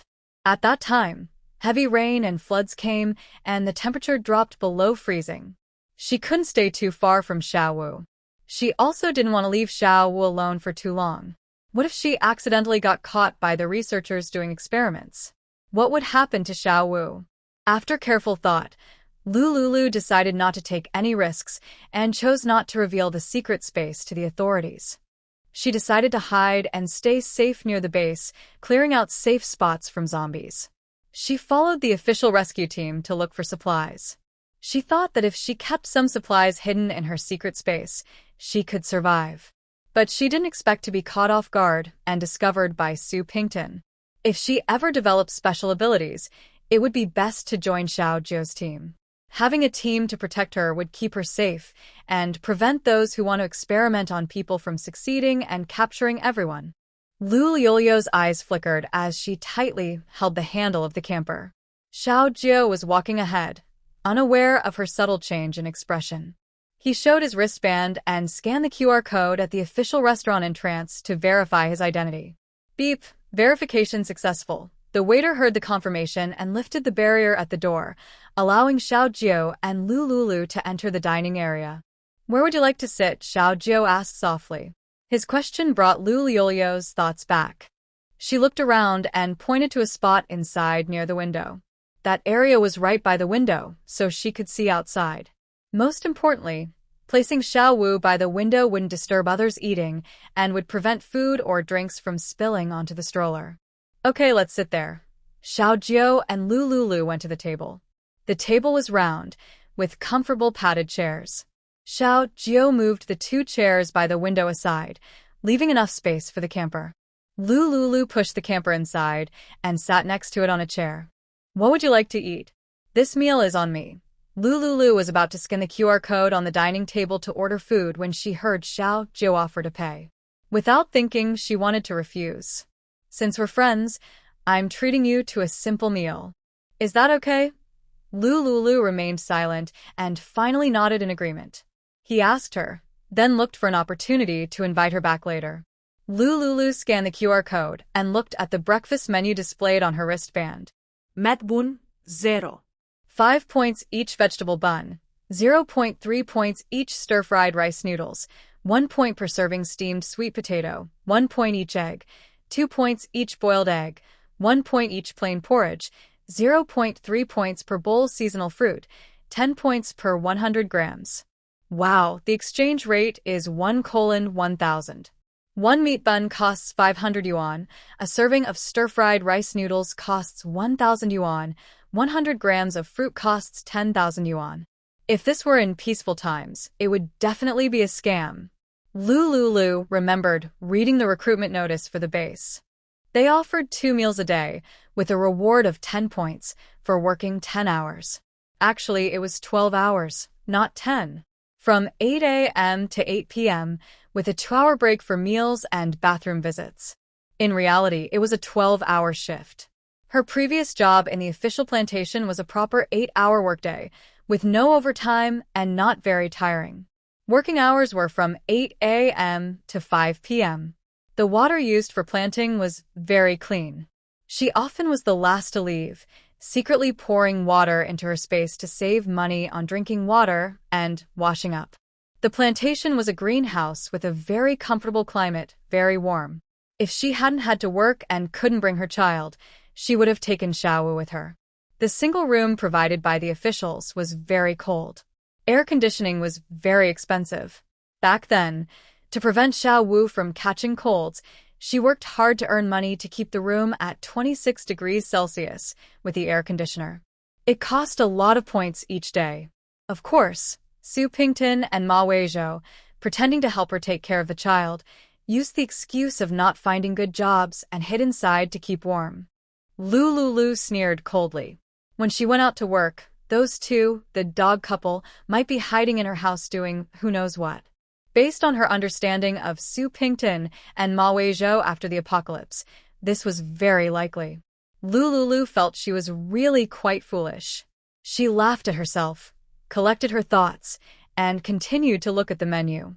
Lu Lulu finished looking at the menu, ordered a cup of soy milk for 2 points, and a basket of small steamed buns for 5 points. Xiao Jiu saw her put down her wristband and start scanning. He added 1 more soy milk, 3 boiled eggs, 6 large meat buns, and a bowl of fried rice noodles to the shopping cart. Their breakfast cost a total of 16 points, roughly equivalent to 16,000 yuan. Xiao Jiu tapped his wristband a few times to place the order and pay with 1 click. The two of them sat at the table waiting. A staff member from the official dining area carried a tray and placed their ordered food on the table. Lu Yuli glanced at her breakfast, then habitually took out a bottle of room-temperature water and took a few sips to soothe her stomach. Then she picked up her chopsticks and ate a small steamed bun. Xiao Jiu peeled a boiled egg, put it in his mouth, chewed a few times, and quickly swallowed it. While Lu Yuli ate her second small steamed bun and took a few sips of soy milk, Xiao Jiu had already finished all the eggs. Lu Yuli ate her second small steamed bun, her gaze subtly drifting below Xiao Jiu's eyes. Xiao Jiu noticed her scrutinizing look, raised his head, and met her gaze. When their deep, cold eyes locked, her breath caught, and she lowered her head silently to continue eating. Xiao Jiu saw her eating the small steamed bun and didn't think much. He used his chopsticks to pick up a large meat bun and finished it in 2 bites. When there were still 2 small steamed buns left on Lu Liuli's plate, Xiao Jiu had already finished all the food. His eating speed and appetite. Lu Liuli caught a glimpse of his rapid eating and silently marveled. At the same time, she sped up her own eating. After Xiao Jiu finished, his gaze unconsciously drifted toward the camping stroller. Through a white mosquito net, he saw little Wu's tiny body. He really wanted to hold his son. Lu Liuli finished her breakfast leisurely and noticed Xiao Jiu staring at the camping stroller. "Let's go, I'm done eating," she said. After speaking, she stood up, blocking the camping stroller and also hiding the intense look in Xiao Jiu's eyes. Xiao Jiu suppressed his inner impulse and replied in a deep voice, "Okay." They stood up, ready to leave. Lu Liuli walked ahead. She turned around, ready to leave the restaurant, when she saw Zhou Yining, wearing a green t-shirt with the words Logistics Department printed on it, walking toward her. Next to Zhou Yining was a tall man, dressed in a black t-shirt with no writing on it. From his camouflage pants, it was clear he was an official personnel. Lu Lulu blinked, feeling a bit confused. She thought she had seen this man before. "Jioge, are you here for breakfast too?" Seeing Xiao Jiu, Zhou Yining's eyes immediately lit up with excitement. "Jioge, come on, I'll treat you to some stir-fried vegetables. We just received a shipment of fresh vegetables yesterday. No need, I've already eaten." Zhou Yining looked a little disappointed. If she had come to the cafeteria earlier, she could have had breakfast with Jioge. "Zhou Lang, I have some personal matters to take care of these days. Please help watch over the training team," Xiao Jiu said to Zhou Lang, who was beside Zhou Yining. Zhou Lang nodded. He noticed Lu Lulu pushing a camping stroller nearby. "Jioge, who is this young lady?" "Lu Lulu, my neighbor upstairs," Xiao Jiu replied simply. "Hello, Miss Lu. I'm Zhou Lang," he greeted with a smile. As the saying goes, a smile can open doors. Seeing Zhou Lang's bright smile, Lu Lulu also smiled and replied, "Hello, Mr. Zhou. I'm Lu Lulu." Zhou Yining, standing nearby, looked upset when she saw Lu Lulu. Why is Jioge always with this married woman with a child? Does Jioge have a special interest in married women? Why is he always with Miss Lu whenever they meet? Zhou Yining couldn't understand. "Brother, go ahead and eat. I want to talk to Jioge for a bit," Zhou Yining said, then strode over to Xiao Jiu. "Jioge, I haven't had breakfast yet. Will you eat a little more with me?" Zhou Yining asked in a friendly tone. Xiao Jiu looked at Zhou Yining on his left and Lu Lulu on his right, feeling a headache coming on. Even though he didn't have many women around him, he could tell that Zhou Yining and Lu Lulu didn't get along well. Lu Lulu saw Zhou Yining and twitched her mouth, silently waiting nearby. She didn't want to get angry. Xiao Jiu was just her child's biological father. Why should she be mad? There is no need for that. Lu Lulu stood silently nearby, with a blank expression. "Yining, I have something else to do today, so I can't stay with you." After Xiao Jiu finished speaking, he turned to Lu Lulu. "Let's go." Hearing Xiao Jiu refuse Zhou Yining, Lu Lulu felt strangely happy. She pushed her cart and left the restaurant with Xiao Jiu. Zhou Yining watched their figures walk away, her brows furrowed. "Little sister, stop looking. Brother Jiu has gone far." Zhou Yining pouted and looked up at Zhou Lang. "Brother, you train with Brother Jiu every day. If you get the chance, please help me say something nice. You know I've liked Brother Jiu since I was little," Zhou Lang said helplessly. Brother Jiu is very serious during training. He rarely talks about personal matters like love, which only makes things more complicated for him. "All right, little sister, let's go eat first." Zhou Yining was really hungry. She had been busy all evening, and her stomach was growling. Zhou Lang took her to the official restaurant on the second floor of the cafeteria. The second-floor restaurant mainly has small private dining rooms, and a meal costs at least 50 points. Zhou Yining and Zhou Lang found a place to sit and ordered food. "Brother, did you remember what I just told you?" she asked.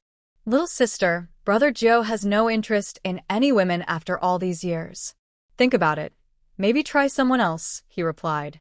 "No. "I only like men like Brother Jiu," she insisted. "You always are like this. The harder something is to get, the more you want to conquer it," Zhou Lang said. "In our training team, there are plenty of good men and many talented people.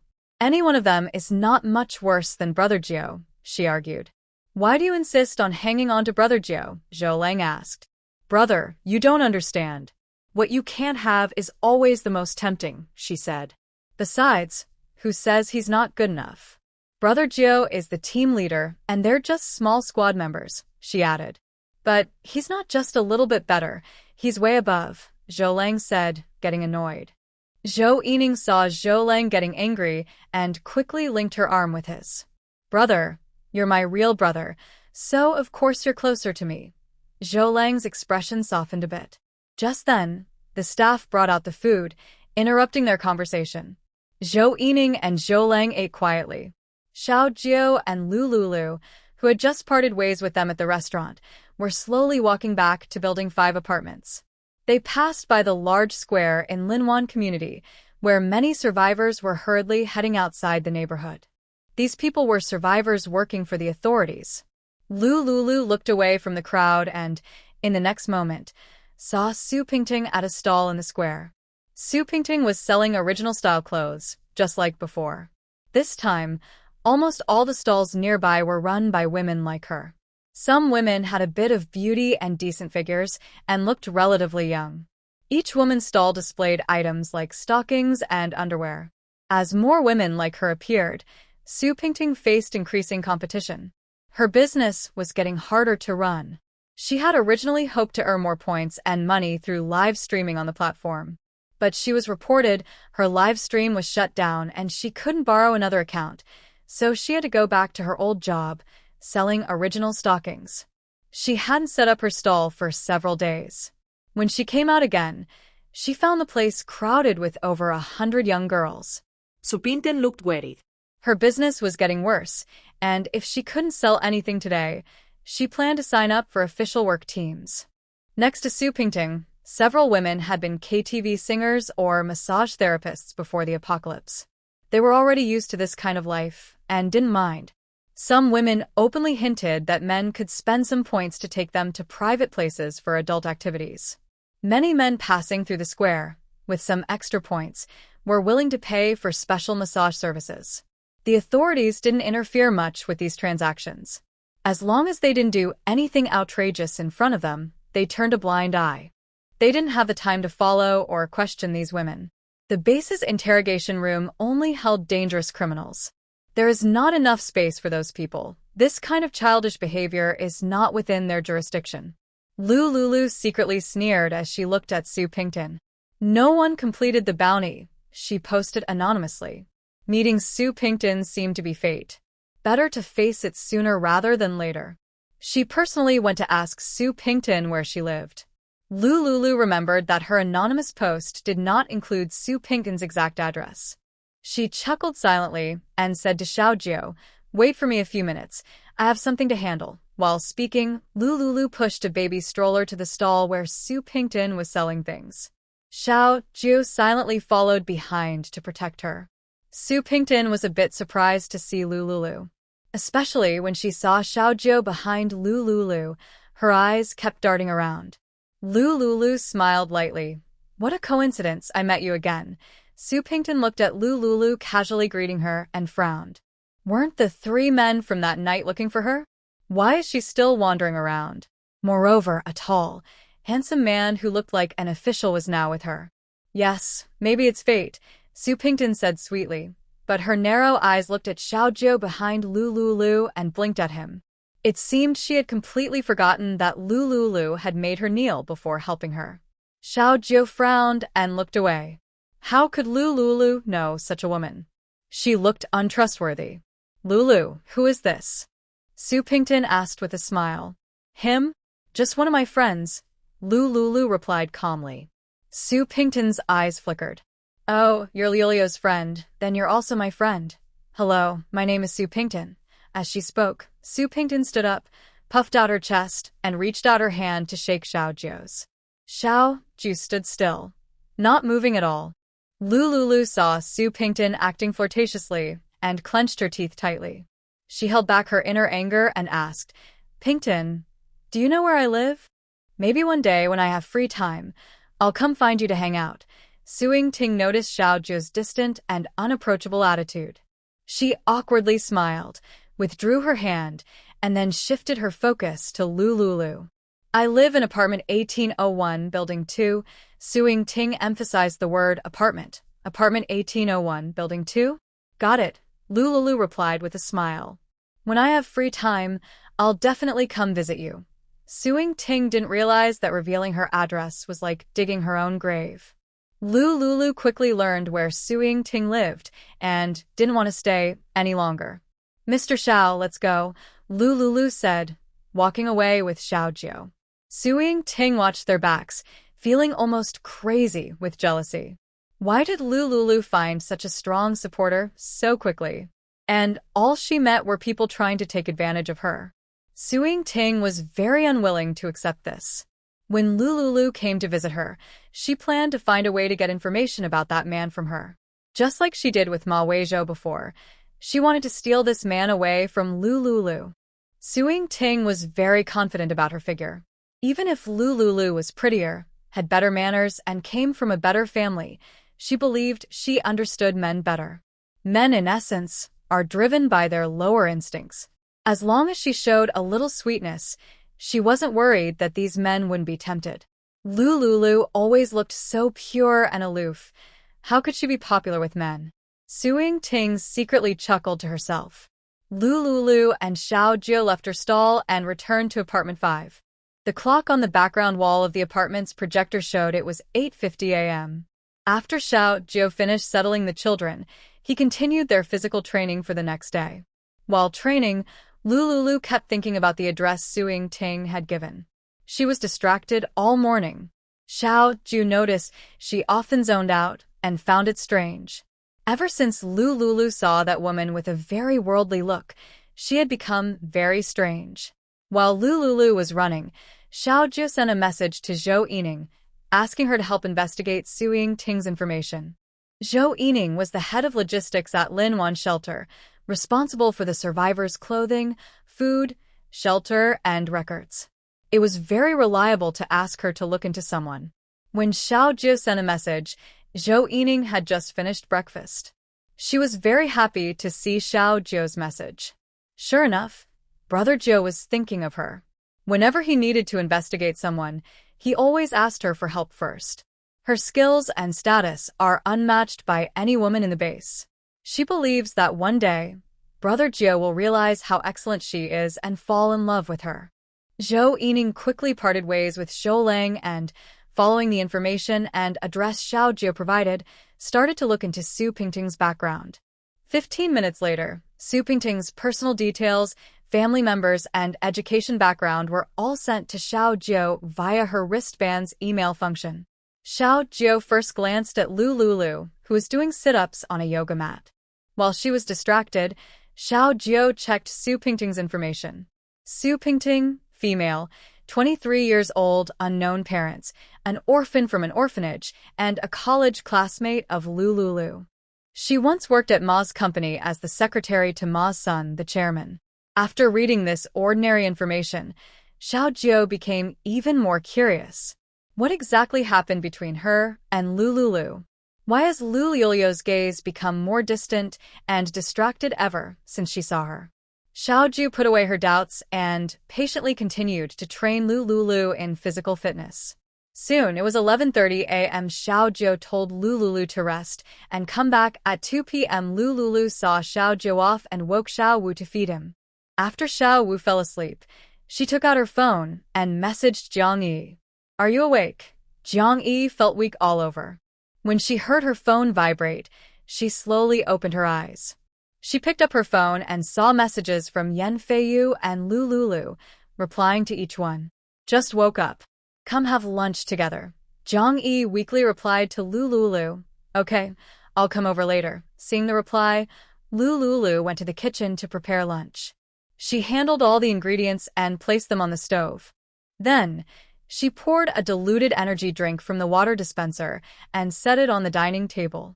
When Jiang Yi arrived, she first offered her a glass of water to help her regain strength. About 20 minutes later, Lulu opened the door and invited Jiang Yi to sit at the dining table.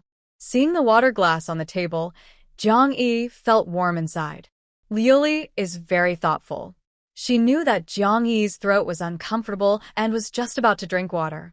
Jiang Yi picked up her water cup and drank 250 milliliters of warm water in one sip. After finishing the water, she smiled and said, Liuli, I think I've fallen in love with Feiyu. Really? You fell in love with him so quickly? You've known him for less than half a month, right? Liuli looked surprised. Jiang Yi blushed. Have you heard of love at first sight? I saw Feiyu and fell in love instantly. When I saw him again, I was completely captivated and I couldn't control my feelings. I decided to give myself to him. I don't think that's love at first sight. What is it then? That's just craving for someone's body. Sure. Be more polite, more elegant. Jiang Yi smiled shyly. Liuli remained silent. Yesterday, she wasn't very elegant at all. She had spoken some not-so-polite English words. Jiang Yi, like a girl in love, drank a glass of diluted vitality water and gradually felt her energy and spirit returning. Liuli, you're still resting after your postpartum period. I'll go cook. Jiang Yi happily hummed a song as she went to the kitchen to cook. Liuli watched her cheerful figure with a helpless sigh. She hoped Feiyu wouldn't disappoint Yi. After expressing her feelings, Liuli went to the balcony and packed up the 4-piece silk bedding set that had been drying in the sun. She placed the 3 washing machines on the balcony.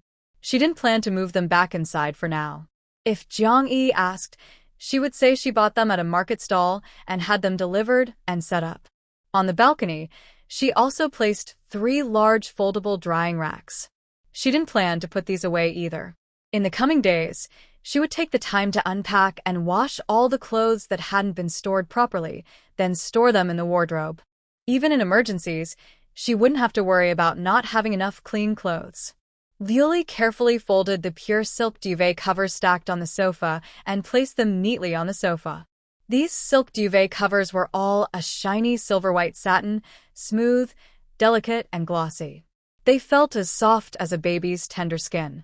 Before she turned 18, she wouldn't have dared to dream of such things. After turning 18, she didn't pay much attention to this kind of luxury. Now, with the end of the world approaching, she decided to use good things early. But she didn't want to use them herself. These bed covers were all brought from the Regal Hotel. Seeing these covers makes me think of the disgusting Ma Wei Zhou and the rude Su Pingting. She doesn't need them herself, so she can give them to Yi. Similarly, they can be hung on the trading forum to exchange for points or other supplies. In the space, there are many other silk bed covers. I'll find a chance to wash them all thoroughly. If they can't be dried on the balcony, I'll dry them inside the space. The 4th and 5th doors of the space can both be used to hang clothes, and there's plenty of room. Inside, the cycle of day and night is exactly the same as in her space. The only difference is that the temperature in the space stays at 26 degrees Celsius. When the coldest weather arrives and no one else is at home, she and Xiao Wu hide inside, so she doesn't worry about him catching a cold. Lulu took pictures of these bed covers and posted them on the forum. She kept 2 sets, packed them into a large canvas bag, and placed it on the sofa, planning to give these 2 sets to Jiang Yi as replacements. The rest she temporarily stored in the upstairs wardrobe. After tidying up, Lulu finished and went to eat lunch with Jiang Yi. Lulu, come quickly and eat. Okay, Lulu replied softly. They sat together at the dining table for lunch.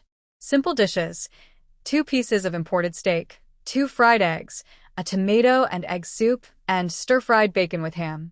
After eating, Lulu handed the prepared silk bed covers to Jiang Yi.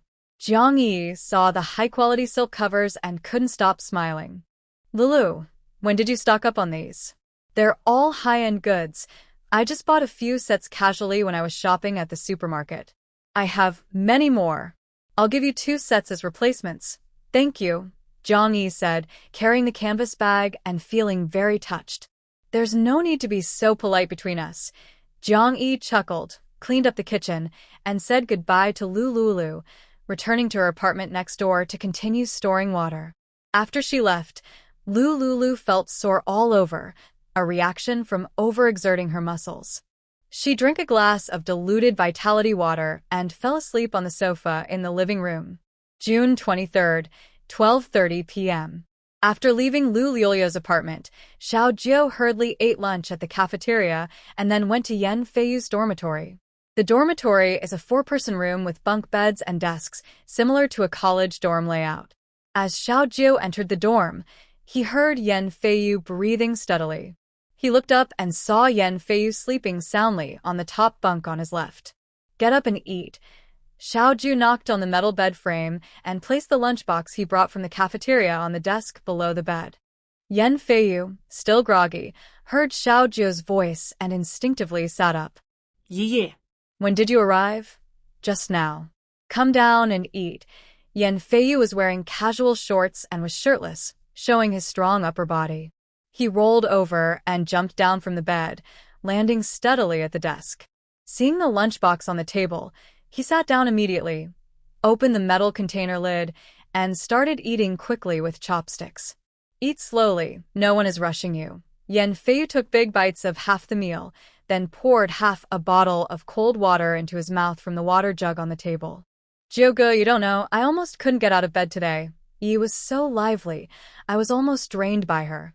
Yan Feiyu animatedly told how Yi dragged him to play cards. "I don't want to hear about your private life." Yan Feiyu immediately shut up and silently started eating the food on the table. After he finished, Xiaojiu spoke. "You and Miss Jiang were too loud yesterday. It might disturb other residents." Yan Feiyu listened quietly. "From now on, take Miss Jiang somewhere else to hang out." "Somewhere else? It seems there's nowhere to go." "Jioge, can I ask you to keep her voice down in the future?" After thinking for a moment, Xiaojiu said, "I don't want to hear about this a second time." Yan Feiyu nodded and promised, "Don't worry, there won't be a second time. Eat slowly. I have some things to do. Remember to return the lunchbox to the cafeteria later. And also, be sure to go to training at the training ground on time this afternoon." Yan Feiyu agreed. There are 2 hours before training starts at 2:30 p.m. So, he took the chance to message Yi and see if she was awake. After warning Yan Feiyu, Xiaojiu returned to his apartment for a 1-hour nap. At 2 p.m., he arrived at Lu Liulio's apartment on time to watch her train. Soon it was evening. Lu felt very tired. Even with the energy water boost, she was almost unable to hold on. A day of continuous exercise was becoming more and more boring. The energy water could only improve her physical and mental discomfort, but it couldn't influence her thoughts. Xiaojiu also noticed that she seemed a bit listless. His voice was gentle and clear. "Rest well. I will come back to see you tomorrow." When Lu saw him about to leave, she remembered that he had invited her to breakfast today and also helped her with physical training. So she spoke to stop him. "Wait, today I will treat you to dinner. Thank you for inviting me to breakfast this morning, and thank you for helping me with my physical training." Xiaojiu thought that the supervision at the training ground was temporarily handed over to Zhou, so he agreed to stay for dinner. Lu poured a glass of diluted energy water for Xiaojiu. Then she went to the kitchen to prepare dinner. She opened the fridge, took out ingredients, and washed them carefully at the sink. Xiaojiu watched her slender figure quietly, a warm feeling passing through his heart. Lu turned her back to Xiaojiu and didn't notice the gentle look in his eyes. After a while, Lu brought the dishes to the table. Considering that Yi hadn't eaten dinner yet, she made 2 more dishes. The table was set with 4 dishes and 1 soup, a standard dinner. Just as Lu finished preparing dinner, she faintly heard Xiao Wu calling. She hurried upstairs, took care of Xiao Wu, then came down to send a message to Jiang Yi. "Yi, come and eat dinner. I have plans today, so I won't be home for dinner." Seeing Jiang Yi's reply, Lu guessed that Yan Feiyu had invited her out. So she put down her phone and ate dinner with Xiaojiu. "Do you drink alcohol? I have some beer here." Lu saw Xiaojiu nod silently, so she took a bottle of craft beer from the fridge, opened it with a bottle opener, and poured a glass for Xiaojiu. Earlier, Xiaojiu had given her 2 water purifiers, and her 2 fruit plates weren't enough to repay him for his gift. Now, inviting him to drink could be a way to repay the water purifiers he gave her. Lu and Xiaojiu ate dinner in silence. Maybe because of these days of being together, Even without talking, they felt like old friends who knew each other well. Xiaojiu looked at the dishes on the table and ate heartily. This was the first time Lulu had taken the initiative to invite him to dinner. All her efforts over the past days had not been in vain. Once enough time passed and their relationship grew closer, she could bring up the matter of Xiaowu. Recently, Lulu had been exercising a lot, and her appetite had increased. She ate quite a bit. As for Xiaojiu, he naturally had a large appetite. Half an hour later, the 4 dishes and 1 soup on the table were completely finished. Lulu stood up, ready to clear the table and wash the dishes. "Sit and rest, I'll do it." Before she could refuse, Xiaojiu quickly gathered the plates and bowls and carried them into the kitchen sink. He moved swiftly and neatly, and before long, the dishes were washed spotless. While washing, he noticed the water purifier connected to the kitchen tap, and he felt relieved. With this purifier, she and the child could live more comfortably. The first batch of purified water produced by the authorities only had basic filtration, just enough to supply the daily needs of many survivors, but it still contained many impurities. She and the child couldn't drink that kind of water, especially children whose bodies were more delicate. In his system, he had only traded 1,500 purifiers anonymously with the authorities. There was a purchase limit. Only 100 units could be bought per day. And each purifier had a limited lifespan. It wasn't for endless use. One purifier cost 10 grams of gold and could filter 100 tons of water. For a family of 3, that would last about 2 years. But with hundreds of millions of survivors across the country, it was impossible for purifiers to cover everyone. So the authorities could only prioritize frontline personnel who contributed to the base and the people. Ordinary survivors had to make do with the standard purified water. Lulu stared blankly at Xiaojiu's tall, upright figure. She truly hadn't expected him to be willing to step into the kitchen and wash dishes. Many men thought housework was something women should do, and they were unwilling to wash dishes. Xiaojiu was not quite the kind of person she had imagined. In fact, Lulu disliked washing dishes. They were greasy and dirty. After meals, it had always been Jiang Yi who cleaned the kitchen and did the chores. After finishing, Xiaojiu spoke softly, his voice low and gentle. "Miss Lu, I'll be going now. See you tomorrow." Lulu stood up and walked him to the door. After Xiaojiu left, Lulu returned to her apartment, drank a vitality drink, and reviewed her physical training from the past 2 days. Then, she removed the water purifier and went upstairs to take a shower. After showering, she lay on the bed, looked at Xiaowu beside her, and quickly fell asleep. Since leaving Lulu, Xiaojiu went to the training team's dormitory. At 8 p.m., Xiaojiu stood outside the dormitory building and blew the whistle to call the team members. The team members resting in the dormitory heard the whistle, quickly dressed, equipped themselves, and came downstairs to gather. All team members assembled. Xiaojiu looked at the team members with a serious expression, saying, "Tonight's task is to clear the zombies in a nearby university. Complete the task before dawn."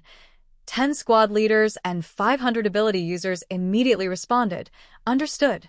After giving the order, Xiaojiu went to the square, boarded a plane ahead of them, and arrived over the university to oversee the situation.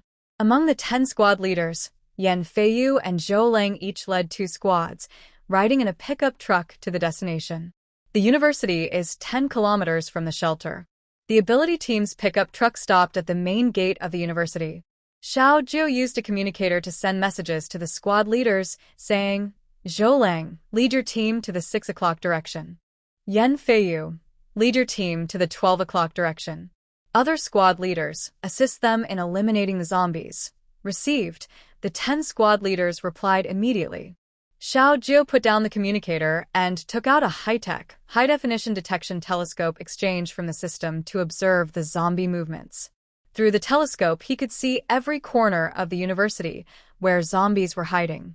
This telescope could clearly count the number of zombies and assess their energy levels within its line of sight. Xiaojiu quickly scanned the entire university, but did not see any advanced zombies.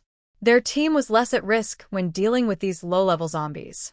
Zhou Lang, at your 8 o'clock on the right in the bathroom, 5 zombies are stuck in a small stall. Arrange for someone to clear them. Yan Feiyu, be careful on your right side. There are about 450 zombies approaching you. Xiao Jiu flew the plane toward the back gate of the university where Yan Feiyu was, took out a high-tech laser gun exchanged from the system, and provided aerial support to help Yan Feiyu eliminate the zombies. After 5 hours of fighting, all the zombies in the university were defeated one by one. Zhou Lang, Yan Feiyu, organized the team to retreat. Everyone gets a half-day off tomorrow morning. 500 team members cheered and jumped onto trucks heading back to the shelter. Xiao Jiu saw that all the team members had safely evacuated and sent a message to Zhou Yining. Yining, the university 10 kilometers from Linwan base, has all the zombies killed. Send a logistics team immediately to extract the crystal cores from the zombies' brains and handle the bodies. At 1:20 a.m. Zhou Yining received Xiao Jiu's message and quickly informed his team to go to Linwan University to finish the cleanup. Brother Jiu, it's so late. You should come back and rest early. After replying to Zhou Yining, Xiao Jiu flew back to the shelter base. He looked a little tired, washed up, and then lay down to sleep. At dawn, 5:30 a.m. After about 3.5 hours of sleep, he got up, washed, went to the cafeteria to buy breakfast, and also brought a portion for Lu. He didn't know what Lu liked to eat, so he chose the soy milk and steamed buns she had eaten yesterday. Lu had just put Xiao to sleep when she heard a knock on the door. She squinted, got up, and changed into a white sports casual outfit. The outfit was designed with long pants and a short-sleeve top, so she wouldn't feel embarrassed doing certain awkward poses during training. Lu opened the door and let Xiao Jiu in. You haven't eaten breakfast yet, right? I brought you some, Xiao Jiu said, placing the breakfast on the table. Seeing that he bought her breakfast made her feel much more fond of him. Sit for a while. There are drinks in the fridge. Help yourself. I'm going to brush my teeth and wash my face first. Xiao Jiu didn't actually go to the fridge. He straightened his back and sat upright on the sofa, waiting for Lu to finish her morning routine and eat. Seeing that he didn't take anything from the fridge, she brewed him a cup of green tea to refresh him. She placed the tea on the coffee table beside the sofa, then went to the dining table and slowly ate the breakfast Xiao Jiu brought her. While eating, she asked, Is today's training the same as before? No, today I will take you to actual combat. She didn't even know how to use a gun, nor did she have one. In her past life, she had never killed a zombie and had always followed rescue teams going out on weekends to search for supplies in safe zones. Is it real combat where she kills zombies, or do zombies kill her? She just wants to quietly take what she needs and buy things for free.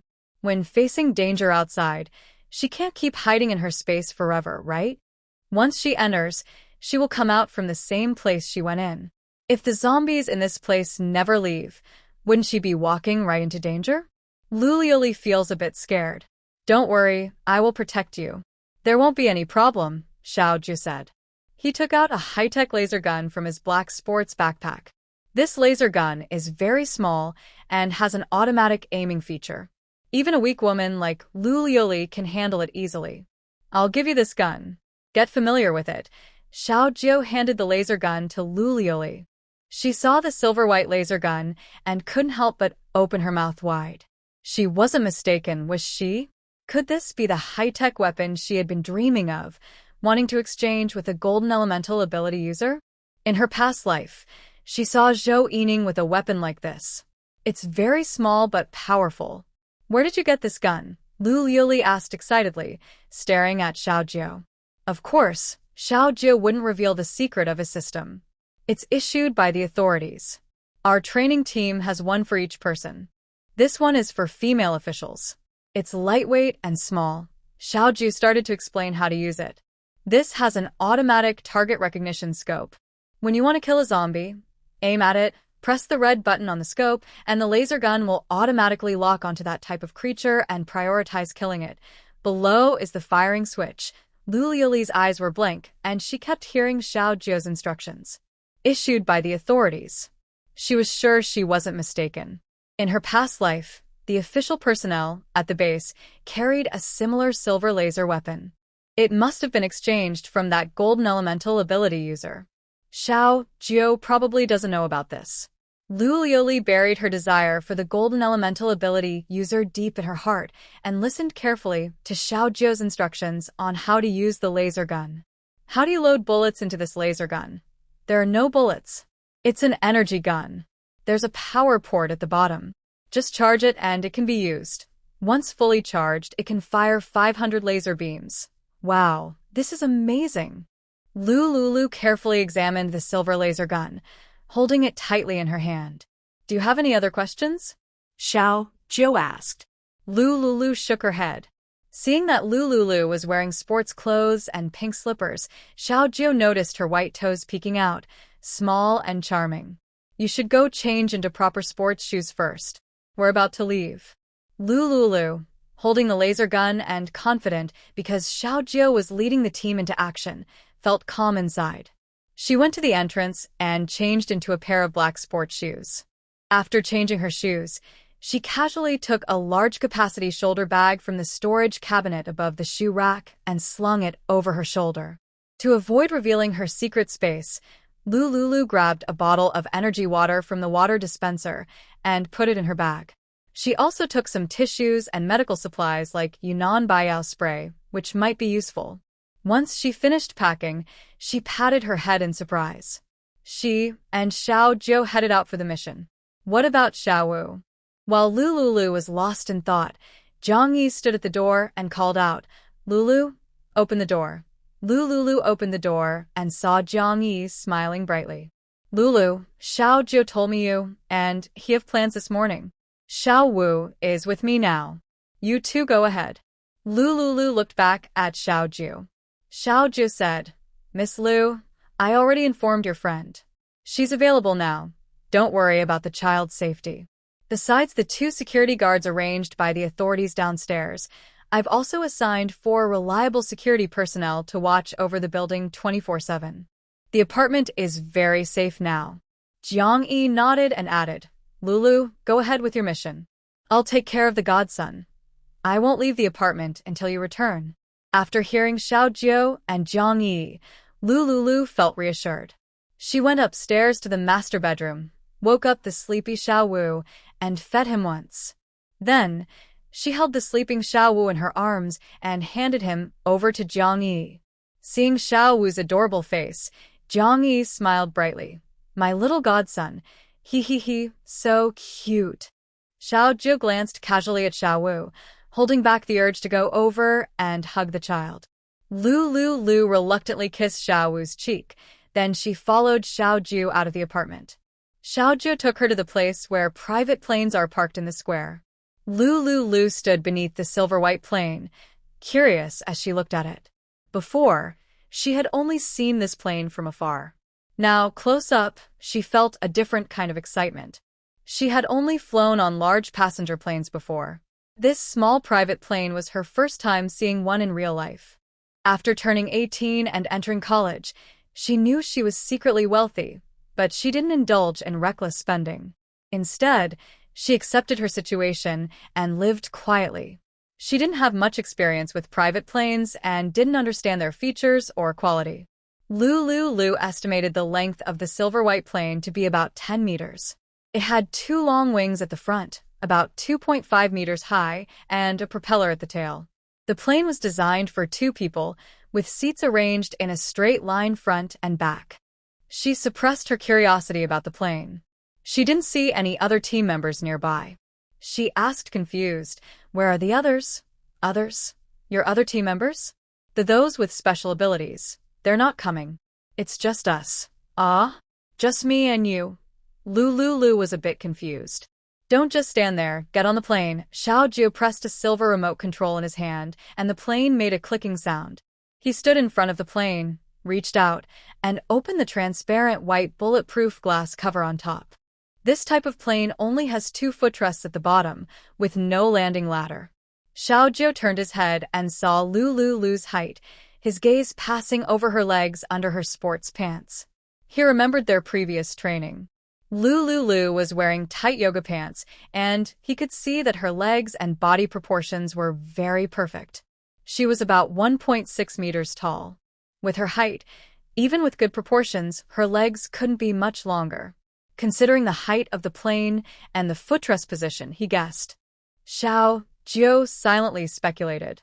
He stepped onto the footrest first, reached out, and grabbed the inner handle of the cockpit door. With a long stride, he flipped into the front cockpit of the plane. He looked at Lulu, who was staring blankly below the plane, and reached out a hand to her. "Don't just stand there, come up." Lulu slowly snapped out of her daze, her legs trembling slightly. Just her and Xiaojiu? Is it really safe? Is Xiaojiu joking? A hint of fear and worry showed in Lulu's eyes. Her legs started to shake unconsciously a few times. Xiaojiu's voice was gentle but serious. "Stop shaking your legs. We have a plane, so don't be afraid of zombies." Lulu regained her senses. "Yes, we have a plane. Zombies can't fly." She looked at the footrest below the plane. Gritting her teeth, she lifted her foot and stepped onto it. Because of her height, one foot was on the footrest, while the other had to stay on tiptoe and couldn't reach. Xiaojiu saw her like this and couldn't help but show a faint smile. Lulu looked down, not noticing the fleeting smile at the corner of his lips. Xiaojiu reached out a hand and gently pulled her up, helping her put her other foot on the footrest. Once she was steady, he used both hands to hold her under the arms and easily lifted her up. Lulu was suddenly 4 meters above the ground. She turned pale with fright. She had flown before only a few times, and each time she closed her eyes and refused to look out the window. Before she could react, it was as if a seedling had been planted, and Xiaojiu firmly placed her in the seat at the back of the plane. After sitting down, her expression improved a little.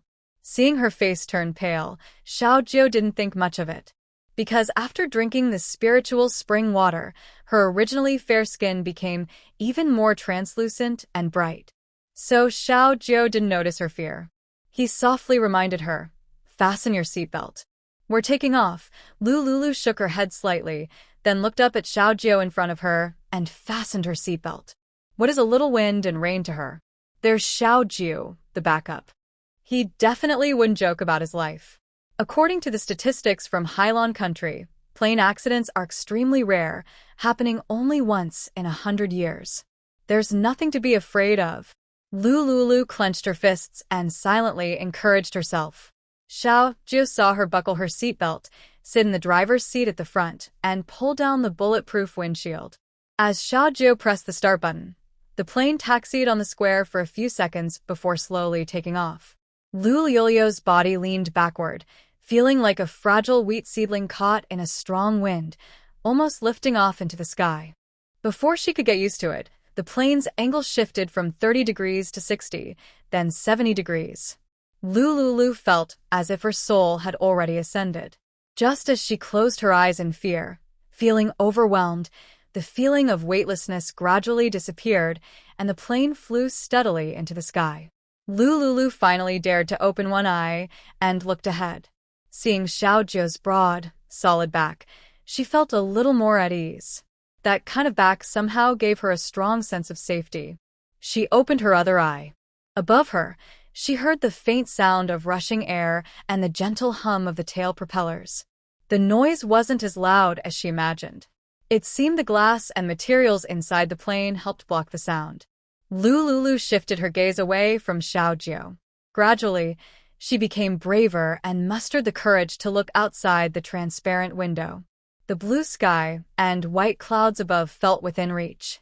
The mountains, trees, and distant houses below turned into tiny black dots. Seeing this beautiful view, Lulu felt instantly refreshed and happy. Before she could fully enjoy this wonderful feeling, Xiaojiu had already landed the plane on the sports field at Manhwa University. Lulu thought to herself, what a pity.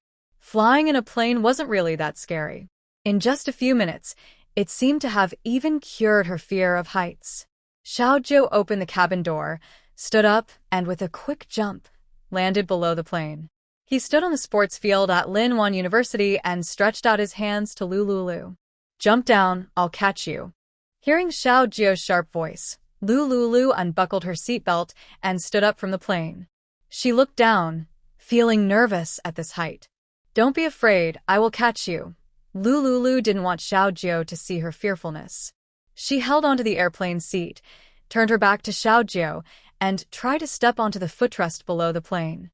She moved slowly, gripping the armrest at the door with both hands, placing one foot on the footrest, and attempting to get off the plane by herself. Because of her height, she couldn't support her own movement. An awkward scene appeared. She was hanging in midair, neither up nor down. Let go. Jump down. I will catch you, Xiao Ju said clearly and firmly, with a touch of determination. At this point, she didn't want to stay suspended in midair in such an embarrassing way, so Lulu chose to trust Xiao Jio. She closed her eyes, gathered her courage, let go of her hold, and fell backward. In an instant, the intense feeling of weightlessness made Lulu feel very scared. The next second, she was gently caught in a warm, strong embrace. Along the way, Lulu noticed many yellows moving in her line of sight. She felt a little uneasy. Are the yellow areas dangerous? The moving dots above might be real zombies. These dots looked very dense, with quite a few of them. Lulu was worried. When she saw Xiao Ju looking relaxed and casual ahead, she felt a bit reassured. As she got closer to the yellow area, she realized that all those yellow dots were official staff members. These staff members wore matching green t-shirts with the words, Logistics Department, printed in white. The logistics staff were busy throwing zombie bodies onto large trucks. Seeing so many official personnel in the university town, Lulu secretly let out a sigh of relief. Although these logistics members were not supernatural abilities users, they had proper official training and carried weapons for self-defense.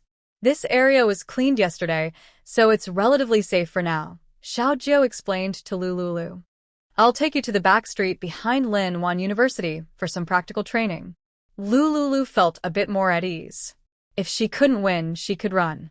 Coming here was already a safe choice. Xiao Jio led Lulu to a small alley behind the university. The alley was full of shops selling food and drinks. Yesterday, Xiao Jio deliberately left this street untouched for Lulu to practice fighting. They arrived at the iron gate at the entrance of the back street. Xiao Jio reached out and shook the gate. Clang, clang, clang. The iron gate made a harsh noise.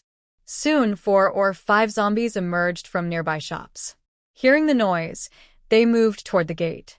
Lulu watched from afar as those ugly zombies, covered in blood, wearing torn clothes, with eyes bulging out, approached. She frowned tightly. As the zombies got closer, a foul smell wafted over. It was like a man with athlete's foot, wearing unwashed socks for a year. No, it was even worse than the smell of dirty socks. Lulu held her breath and quietly stepped back 2 paces. Xiao Ju seemed prepared. He handed Lulu an N100 mask. Put this on. It can block some of the zombies' bad smell. Lulu quickly took the white mask and put it on. Suddenly, the smell of zombies greatly decreased. Remember what I taught you, shoot with the laser gun. Lulu nodded seriously. These zombies walk very slowly, even slower than an old lady. The iron door is locked and equipped with a high-tech laser gun, making it almost impossible for them to get through. There's nothing to be afraid of. Lulu spread her legs, took out a small pistol, and aimed at the slowly moving zombies behind the iron door to shoot. Bayu, bayu, bayu, bayu, bayu, bayu. The laser gun made a very strange, hypnotic sound. It's completely different from what Lulu imagined a gun would sound like. But she was only momentarily stunned and continued shooting at the zombies. After 20 seconds, the first wave of zombies was all headshot by the automatic laser gun and fell about 10 meters from the door. Lulu saw that the zombies were easy to defeat, and her tense body finally relaxed. Xiao Ju saw her shooting stance and slightly smiled. Where did she learn that stance? It looked quite funny. Keep going, Lulu became interested. This felt very much like a real-life combat game, very exciting. Xiao Ju took out a music player from her bag and turned it on. A children's song started playing from the device. Little duck quack quack, with a tiny beak, following Mama Duck, to find little fish and shrimp. Lulu listened to the nursery rhyme, her expression a bit strange. But the zombies coming from afar distracted her from thinking too much. She continued to hold her stance, with her legs apart, aiming her gun straight at the zombies, shooting, bio. These zombies looked very much like the ones from an old classic game, Plants vs. Zombies. Lulu was having a lot of fun. As beams of white laser flashed quickly, each zombie, covered in blood, with rolling eyes and emitting a foul smell, was killed and fell to the ground. Seeing the zombies collapse, Lulu cheered happily inside. This feeling of joy was very much like the satisfaction of defeating enemies in a game. Her first time killing zombies wasn't as scary as she had imagined. Apart from their ugly appearance, smell, and creepy look, she felt it was okay. Lulu kept trying hard, continuing to shoot with her laser gun. A wave of zombies was attracted by the children's songs playing from the player, and they moved forward one after another toward the sound. Lulu was excited as she shot at these moving targets. More than half an hour passed quietly. Lulu was happily killing zombies. Suddenly, she realized her laser gun had run out of laser energy. Okay, let's stop practicing for today. Huh? We've only practiced for half an hour. Behind the iron door, only 3 young zombie students remained. Xiaojie took the gun from her waist, pressed a few buttons, and killed these zombies. He glanced at the time. 9:30 in the morning. It was still early. Do you want to keep going? Xiaojie took back the empty laser gun and gave her a new one. Yes, let's continue. They looked through the detection glasses and saw a green area about 10 meters away, showing no signs of zombie activity. Xiaojie used the laser gun to unlock the iron door, and they stepped into the back street. Lulu looked around. She saw flour, rice, and some prepared food inside the shops, and her heart was eager to explore. Xiaojie was here, so she couldn't attack. They walked for about 3 minutes, and red moving dots appeared in the detection glasses. Xiaojie silently protected Lulu by her side. Seeing the red dots, Lulu found her direction and aimed her new laser weapon at the zombies to shoot. 2 hours later, all the zombies in the back street had been killed by Lulu. Seeing how easily she defeated the zombies, her fear of them gradually decreased. Zombies are really not so scary. With such a laser weapon, she could take out a small zombie with one shot. Lulu was happily standing in the back street, smiling. Suddenly, a huge red appeared in her pupils. Xiaojie saw that, frowned, and his pupils shrank. Lulu was a bit confused. Xiaojie grabbed her arm. Before she could react, he quickly pulled her back toward the iron door they had entered. Lulu didn't have time to ask why and followed Xiaojie, running fast along the cement road in the back street. After a minute, Lulu was slightly out of breath, and they reached the iron door together. Xiaojie closed the iron door and took out a set of official-issued handcuffs, locking the door securely. Let's go, quickly get out of here. Xiaojie's voice was a little urgent. She grabbed Lulu's small hand and hurriedly ran forward. Lulu didn't know exactly what was happening. As she ran, she looked back out of curiosity. That single glance made her freeze with fear, almost causing her to fall. Xiaojie reacted quickly, steadying her. Can you still run? Lulu's whole body trembled. Her face was pale, with no color at all. All the pride and excitement from defeating the zombie were gone. Only deep fear remained. Seeing tears of fear in her eyes, Xiaojie didn't hesitate. She picked up Lulu and hurriedly retreated toward the logistics department. They hadn't run far when the iron door behind them made a loud, screeching noise. Lulu was so scared she went limp. Summoning her courage, she looked back again. She saw the monster from before, easily tearing open the back street's iron door, splitting it into 2. The monster pushed the door into its blood-filled mouth. Its mouth, as if made of the sharpest blades, easily tore through the steel bars of the door, which looked like thin paper, swallowing them in seconds. Very hungry, the monster made a hoarse, mechanical-sounding noise, like a broken machine. Its eyeballs bulged out, 5 times larger than normal human eyes. As its pupils contracted and expanded, the zombie that had been killed near the door was lifted by its 3-meter-long hand. The monster held the zombie in its grasp. It opened and closed its blood-filled mouth, instantly tearing apart the zombie's brain and body. Thick black blood splattered everywhere.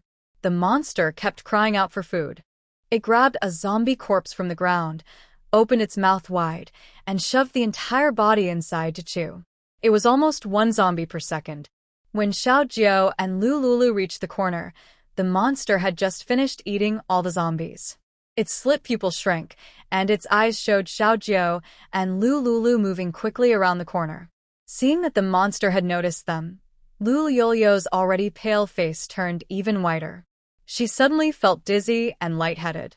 "Don't be afraid, I am here." While comforting Lulu, Xiaojiu held her tightly and led her to escape. In the brief seconds of retreat, Xiaojiu opened his wristband and said, "Zhou, organize all team members and rush to the back street of Linwan University immediately." Zhou received Xiaojiu's voice message. He got out of bed in the dormitory, found Yan Feiyu, and organized the team to head to the destination. Xiaojiu ran with Lulu to the gate of Linwan University. At this moment, many official personnel were still lifting zombie bodies. Xiaojiu's sharp eyes swept over the group, and after 3 seconds, he saw the logistics team leader with a red armband on his shoulder. "All logistics personnel, evacuate from Linwan University now," Xiaojiu said urgently. The logistics team leader looked at Xiaojiu with confusion. He had just seen these two wandering around here. Now, he was talking nonsense again? Is his mind broken? Xiaojiu opened his wristband and showed his electronic ID. The logistics team leader saw the ID and looked serious. He saluted Xiaojiu.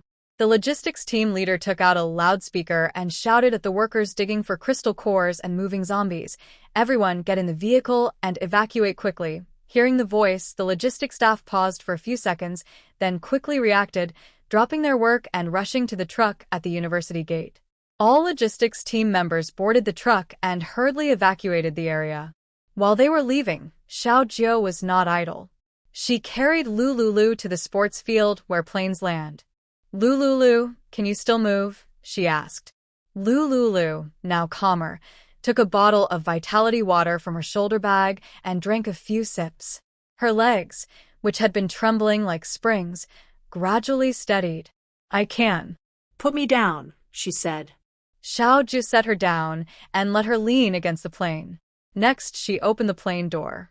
"I'll carry you up first," Xiaojiu said. She lifted Lulu's thigh and held her high. Lulu reached out and grabbed the handle below the door. "I'm steady." "You can let go," she said.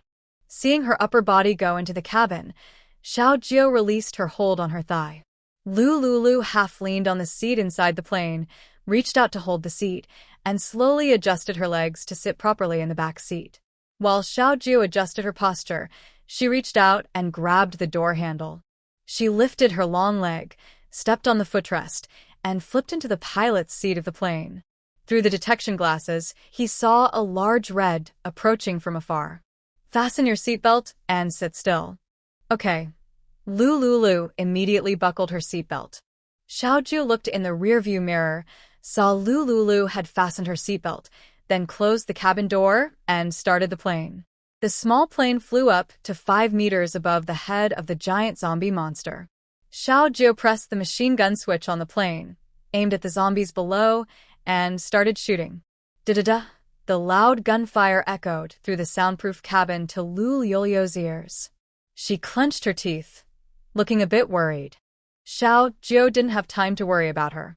He increased the firepower, continuously shooting at the zombies below. The zombie monster was hurt and went berserk, destroying buildings around wildly. Finally, it realized the attack was coming from above. The zombie looked up at the small plane in the sky.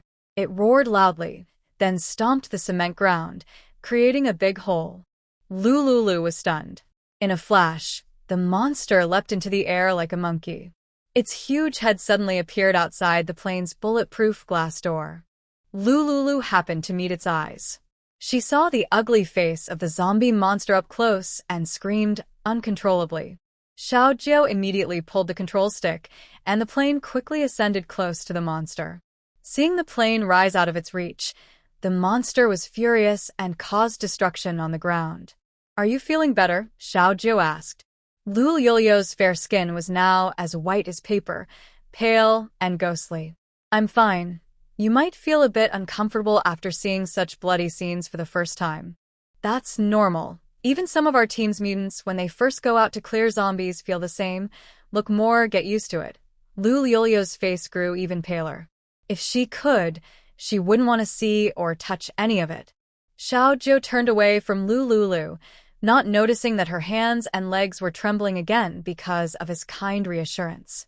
Lu Lulu took a deep breath, shook her hands, opened the remaining half bottle of energy water from her canvas bag, and drank the last sip. Thanks to the energy water, her frightened mind gradually calmed and soothed. Lu Yulio's face slowly turned pink. Once she regained her senses and her emotions stabilized, Xiao Jiao called in the support team of special abilities, who arrived about 500 meters away from the monster. All the logistics trucks parked at the entrance of the university city, originally there, had already been safely evacuated. "Everyone, aim at the zombie's head and shoot precisely." Xiao Jiao held a black radio and calmly issued commands. The 10 squad leaders of the training team received the orders and signaled their team members with hand gestures. The team members understood the signals, grabbed their standard laser guns, and jumped down from the trucks. They launched the first round of fire at the evolved high-level zombie. Over 500 laser guns simultaneously emitted bright white light. The white laser beams flooded toward the high-level zombie. Lu Lulu watched as the zombie was engulfed in the white light, secretly praising, "Well done." After the dust settled, the zombie still stood firm on the main road. The laser beam struck its body, breaking even the outer skin of the zombie. Seeing this, Lu Yulio's heart tightened. The high-level zombie seemed to sense something was wrong. It instinctively used the ordinary zombie corpses in its hands to shield its head, then leapt and hid behind a high wall corner. The 2 zombie bodies used by the high-level zombie as shields had long been riddled with holes from the laser fire. A large amount of black blood flowed from the lower-level zombie corpses onto the face and arms of the high-level zombie. This high-level zombie had gained enhanced senses, vision, and part of its consciousness by consuming its kind. At this moment, it was dangerous and cunning. Its body had been strengthened like never before. The laser bullets only left shallow marks on it. Xiao Jiao and Lu Lulu, equipped with ultra-clear detectors, clearly saw the faint white marks on the zombie. The team of special abilities, who are closer to the zombies, have a more direct feeling.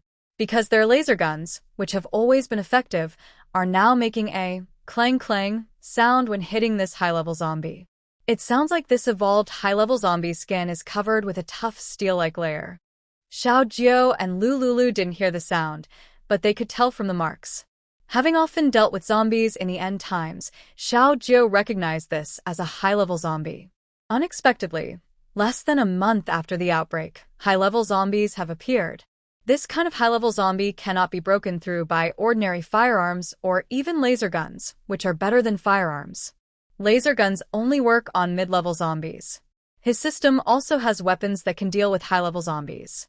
But he didn't expect high-level zombies to appear here. High-level zombies can be hurt to some extent by the abilities of special ability users. Xiao Jiao issued a serious command. "Zhou Lang, Yan Feiyu, prepare your fire element abilities." Lu Lulu saw a team of ability users approaching the monster zombie. They reached about 50 meters from the monster and extended their hands, releasing fire element powers at the evolved high-level zombie. A total of 51 fire element ability users, each unleashing a blazing red flame, swept toward the zombie. The flames from these ability users reached temperatures of up to 500 degrees Celsius, instantly igniting the zombie's clothes and fur. "Ya! Ah!" The high-level zombie howled in pain. Its huge body was instantly burned into a large fireball. It roared and rolled on the ground, trying to extinguish the flames on its body. However, flames reaching up to 500 degrees Celsius cannot be put out just by rolling on the ground. A group of ability users waited patiently, hoping the high-level zombie would burn to death. Captain, this monster is burning from our fire abilities, haha. Our abilities have been tested at temperatures between 300 and over 500 degrees, so this zombie is definitely doomed. The leader of the fire element team is Liu Yan, an official personnel. Compared to other ordinary ability users, he has considerable combat experience. Once, he led a team to guard the border and fought on real battlefields. He did not take the team members' comments lightly. Don't be careless, stay alert. The fire elemental ability team heard Liu Yan's warning and became more cautious. About 10 minutes later, the flames on the high-level zombie gradually went out, and its body was burned into a large piece of black charcoal. It fell to the ground, stopping its back-and-forth rolling. The fully charred high-level zombie suddenly opened its eyes, glaring fiercely at the ability team that had just heard it. Oh. Retreat quickly. Liu Yan noticed something was wrong and immediately warned everyone, leading the team toward the truck. This monster, after being hit by over 50 fire abilities, still didn't die. If they didn't run, they would be fools. As soon as Liu Yan gave the order, all team members used their full strength to run away. Some members, in their panic, got separated from the team and hid in nearby shops for safety. The high-level zombie was waiting for a big, intense attack, eager to target the most concentrated ability team. Suddenly, it leapt 3 meters high, roaring loudly, and charged at a team of ability users. Among this team, there was a non-ordinary ability user who, during training, had not met the physical standards, so he was at the back of the group. The evolved high-level zombie made a big jump and caught up with the last ability user in the team. It stretched out its 3-meter-long giant hand and grabbed the ability user at the end. Ahihi, the high-level zombie let out an excited cry. It could feel that the energy of this group of ants was stronger than that of its weaker, inferior kin. Eat them, and it will become stronger. The intense heat from the zombie's body ignited the ability user's uniform. In an instant, the black t-shirt and military green cargo pants on the ability user caught fire from the hot residual heat. Help me, I don't want to die. The fire elemental ability user caught by the high-level zombie groaned in pain. He was crying out in agony. His voice grew weaker and weaker. Other members of the fire ability team, hearing his screams, had tears in their eyes. After so much time of training and working together, their brotherhood had formed. Liu Yan, from the corner of his eye, saw some of his close teammates trying to turn back and save him. He gave a cruel yet calm order. Don't look back, run separately. The fire element ability team members heard their leader's command and dared not question it. After joining the team, they followed a strict rule. No matter what, military orders are absolute. Liu Yan issued the order, then led a dozen or so team members to run into the shopping street opposite the university. There were many zombies in the street, and they hadn't been dealt with yet. In this situation, they could only leave it to fate.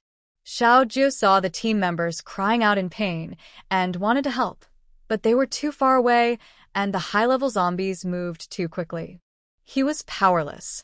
Xiao Jiu and Lulu could only watch helplessly as a living person's life gradually faded before their eyes. At this moment, Lulu deeply felt the cruelty of real combat. In her past life, the authorities sacrificed countless ability users and soldiers to eliminate all the zombies. She had always lived under the protection of the authorities, barely surviving. At this moment, a part of Lulio's heart was triggered by the tragic death of the ability user. Was she really going to keep being so selfish? Being selfish towards enemies, criminals, and foes, there was no doubt about that. To protect herself from harm, to hide her space secret from everyone, this was understandable. She swore that, even in death, she would never reveal her space to anyone. But what about the supplies stored in her space planting area? If she had those things, could they help the frontline officials have a slightly better life? Lulio's eyes, full of thought, shimmered with water. A battle was raging inside her heart. Should she continue to be selfish? Or, within her ability, help those who needed it? Or was it like a nest of eggs? Can there be any intact? In just a few seconds, countless thoughts flashed through Lulio's mind. Xiao Jiu looked serious. Suddenly, a furious high-level zombie grabbed an ability user and tore him forcefully. A scream of intense pain echoed across the sky. In the next moment, Lulu saw the ability user's body being torn in half by the zombie. His limbs were shattered, blood splattered everywhere. Through her high-definition detection glasses, Lulu saw this brutal scene. Her hands, unknowingly, covered her mouth. A single tear silently slipped from her eye to the back of her hand. "Xiaojiu, save the people. Quickly, save them," Lulu said in a hoarse, urgent voice. She didn't want to see more people die. Xiaojiu looked serious and calm. These people were his soldiers, his team members.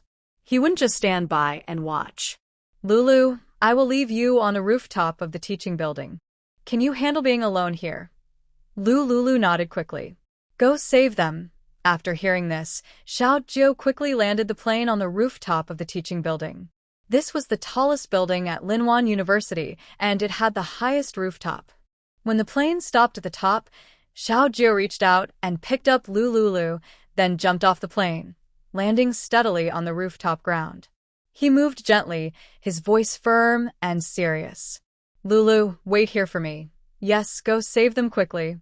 Xiaojiu turned around, leaving Lulu with a determined back.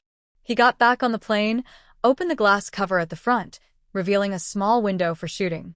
Everyone find a building nearby to hide. The other 9 teams were waiting in trucks. They heard Xiaojiu's orders and drove the trucks into Linwan University. Inside, it had been cleared last night, so it was very safe. The university covered a large area with many teaching buildings, perfect for hiding. After the team members got out of the trucks, they split into small groups and found places to hide. Xiaojiu circled above the high-level zombies in his plane. Seeing that all the team members had gone into the university and were safe, he quickly exchanged for a high-level laser weapon from the system. The weapon was fully charged the first time he used it. It was a high-level weapon, equipped with 500 laser rounds, ready to fire. He controlled the plane with one hand and held the high-level laser gun with the other, aiming and shooting at the zombies. With the laser gun's help, the laser beams hit the zombies' heads, finally drawing some blood. The high-level laser gun could break through defenses, but it couldn't kill in one shot. Xiaojiu patiently attacked the high-level zombies. The high-level zombies bled from Xiaojiu's aerial attack. It roared angrily and stopped chasing the other team members with special abilities. Instead, it turned its head and focused on Xiaojiu. The other team members, who were desperately running away, finally got a chance to breathe. With Xiaojiu's protection, they successfully entered a building to hide. The laser gun emitted a brighter, white light. The advanced zombie, in pain, reached out with a huge hand trying to tear the plane from above. Xiaojiu kept a safe distance and avoided being hit by the advanced zombie. He kept firing high-level laser attacks at the zombie. The zombie's moving body gradually showed signs of fatigue. The angry advanced zombie was provoked by Xiaojiu's kite tactics. It stopped moving and stood still, looking up at the circling plane. Xiaojiu launched his next attack, and the zombie let out a sad, grunting laugh. Suddenly, it leapt up and used its special skill, the monkey jump. This time, it grabbed the plane's wings tightly with its large hands. Xiaojiu didn't expect this zombie to be so stubborn. It had even evolved special abilities, steel body, and super jumping power. In a flash, Xiaojiu pressed the button on his protective shield to close the window he had just opened. The advanced zombie was hit hard by Xiaojiu, bleeding black blood all over. This time, the blood flowing from its body was not from other creatures, but from itself. Using the monkey jump skill drained most of its energy. Now it was at its limit. But it had developed a bit of self-awareness and was unwilling to be humiliated by Xiaojiu. Even in death, it wanted to drag this insignificant creature into with it. The advanced zombie swung its bloody, massive hand and heavily struck the plane. The wings, made of steel, were instantly dented into a deep hole. Xiaojiu, sitting in the cockpit, saw that the wings were damaged and the display inside the cabin emitted a sharp red warning sound. If this continued, the plane would crash. This plane was an official small civilian military hybrid aircraft, not a system-produced one. Its quality and performance were only average. For an advanced zombie, this plane wouldn't last long. He had to find a way to make an emergency landing. Xiaozhou opened the nearby map and used the plane's radar to explore. 10 kilometers away, there was a deep-water lake. This high-level zombie is very strong. It has evolved a steel body and super jumping ability, plus increased strength from its own enhancements. It's unlikely to be so lucky. It has evolved a fourth ability. It will lure the high-level zombie to the deep-water lake, knowing it cannot swim. If it falls into the middle of the lake, it won't be able to get out and will be trapped by the water, losing its fighting ability. Xiaozhou thought of a plan. He flew a plane with a damage level of 30% at full speed toward the deep-water lake. He pushed the plane to the maximum speed and flew over the lake. The high-level zombie's basic instincts made it continue hitting the wings numbly. Xiaozhou stopped the plane below the lake's surface and lifted the transparent bulletproof glass cover on top. Fortunately, the high-level zombie was lying on the wing a little distance from his pilot seat. Its 3-meter-long arm occasionally touched the bulletproof glass, which was covered with many cracks. Xiaozhou didn't hesitate. He stood up and jumped down toward the lake. The high-level zombie, still hitting the wing, saw Xiaozhou falling quickly. Its large eyes, mostly white, showed a hint of confusion. While it was stunned for a few seconds, the plane fell rapidly. Xiaozhou saw the high-level zombie and the plane almost sink into the lake in the blink of an eye, and he secretly breathed a sigh of relief. He calmly pressed a button on his wrist. A new type of parachute pack on his back opened, slowing his descent. Xiaozhou adjusted his posture and landed beside the large deep-water lake. With a loud bang, the high-level zombie and the heavily damaged small plane fell into the lake bottom, followed by a huge splash and explosion. Xiaozhou waited on the shore for a moment. He saw the body of the high-level zombie floating up from where the plane had fallen. This high-level zombie's body is basically human in structure. It had no heavy objects attached, so naturally, when its body was bloated and lost consciousness, it floated to the surface. Xiaozhou took out a prepared speedboat from the system space. He drove the boat closer to the floating zombie body in the middle of the lake. This is a high-level zombie. The core inside its brain, after being evolved with vitality water, can create a high-level special ability user.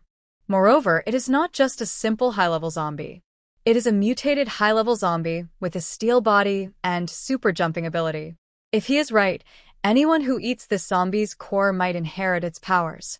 In the early days of the apocalypse, a mutated high-level ability user can easily deal with an ordinary high-level zombie. One is mutated, the other is normal. The outcome is almost a tie. He could also consider keeping this core to feed other zombies.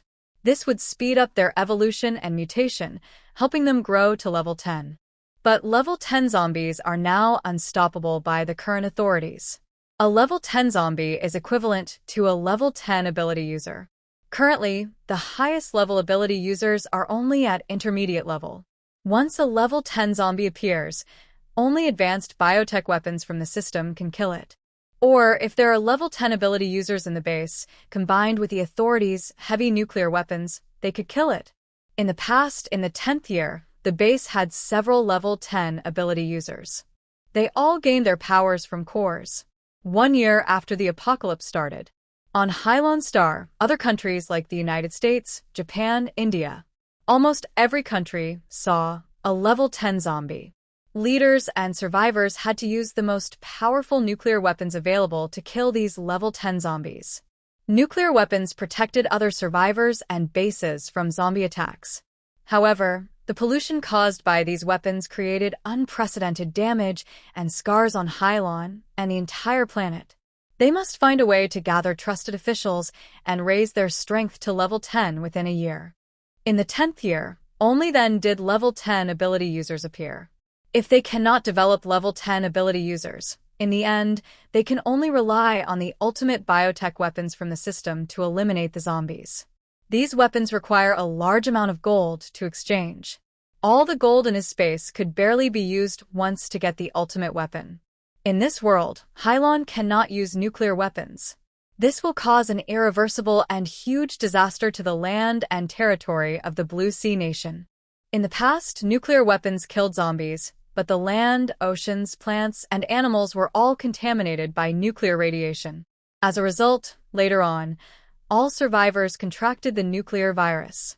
Many people only lived into their 40s, with gray hair and signs of aging appearing early. The average lifespan, originally about 100 years, was shortened to around 50.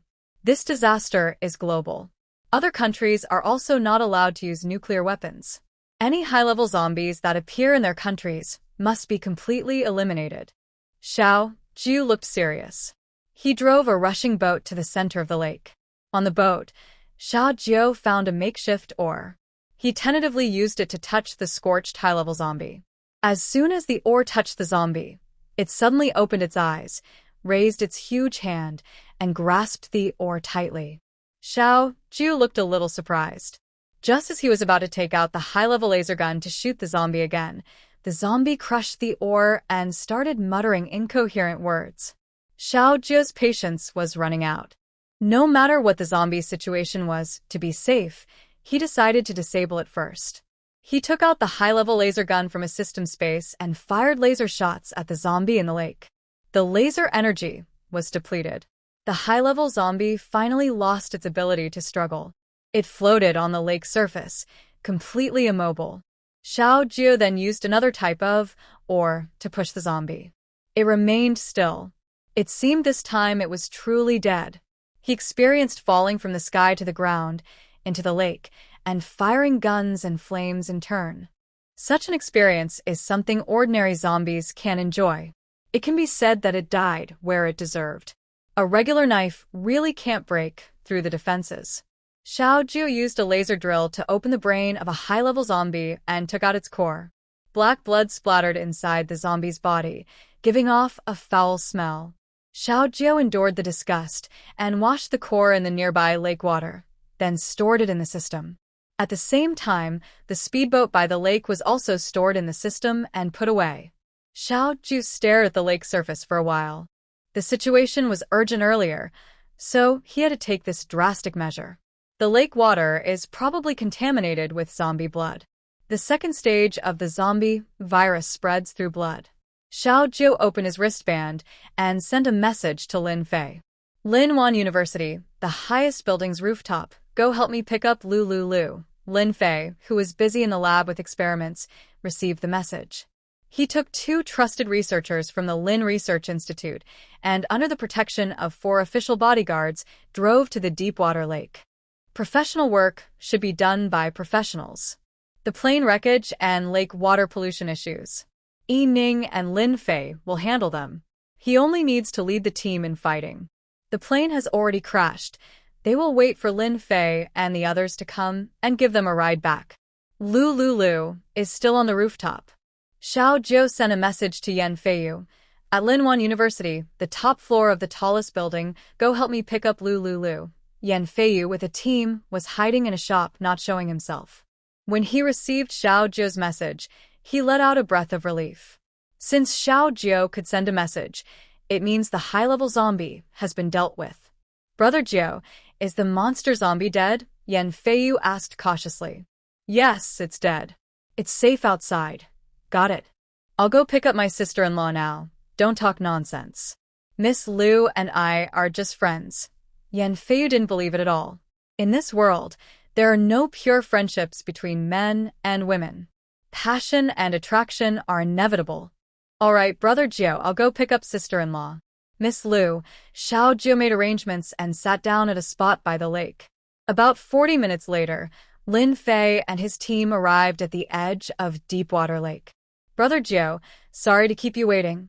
On my way, I told the driver to step on the gas, but I didn't expect to encounter a few careless zombies on the road, almost causing a car accident. Stop talking nonsense and get to work. Lin Fei sent an assistant to the lakeside to collect water samples. He stood beside Xiao Jiu and looked around.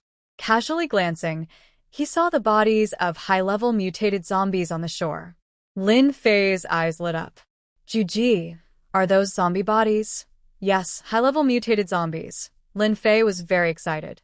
He signaled to his 2 bodyguards, "Go and bring this big guy back to the lab. Professor Lin, this creature is too large. Our car can't fit it." They arrived in an off-road vehicle. This creature was huge, and only a large truck could barely hold it. He was very interested in studying these monsters. He was even more interested in them than in playing with women. He immediately contacted Zhou Yining. "Yining, Linwan University, Deepwater Lake, 10 kilometers away. Send a helicopter. I want to bring a monster back to the lab." Already on the way, Zhou Yining had already received news from her brother Zhou Lang. Xiao Jiu was fighting a very powerful, abnormal zombie. She was worried, but her brother had just told her Xiao Jiu was fine. He was heading toward Deepwater Lake. She quickly organized a team, especially a medical rescue squad. In case Xiao Jiu was injured, they could treat him promptly. Zhou Yining, along with 2 paramedics and a pilot, left ahead by plane. 15 kilometers away. The helicopter's engine was at full throttle, and it arrived at Deepwater Lake in just a few minutes. The helicopter landed. Zhou Yining urged the 2 paramedics to run quickly. She stood in front of Xiao Jiu, seeing the fresh black and red blood on him, and looked worried. "Juji, you're hurt." "I'm not hurt, just zombie blood." Hearing this, Zhou Yining still felt uneasy. "I brought paramedics to check you." "No need, I'm really fine." Xiao Jiu refused Zhou Yining's kindness. He saw the helicopter with the words, "Logistics Department," on it and asked, "Can I borrow this helicopter?" Zhou Yining nodded without hesitation. This was the first time Xiao Jiu sought her help for something outside official business.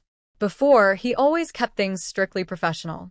Without hesitation, Xiao Jiu strode across the wide lawn where the helicopter was parked. The pilot inside the helicopter, seeing Xiao Jiu, asked curiously, "What's wrong?" Zhou Yining had been walking closely behind Xiao Jiu.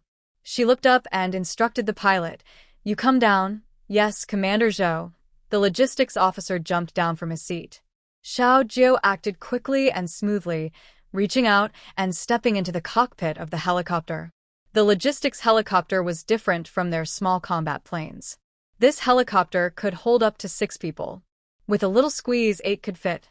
Next to the pilot seat, there was a co-pilot seat. This time, Zhou Yining came along just to see if Xiao Jiu was okay. Seeing Xiao Jiu get into the helicopter, she instinctively followed and sat in the co-pilot seat.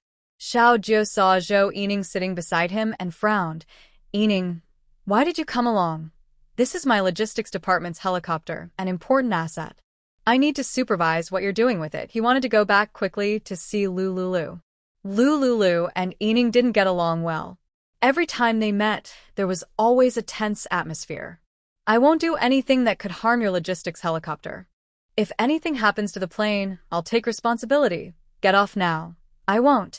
Zhou Yining sat in the co-pilot seat and unfastened her seatbelt.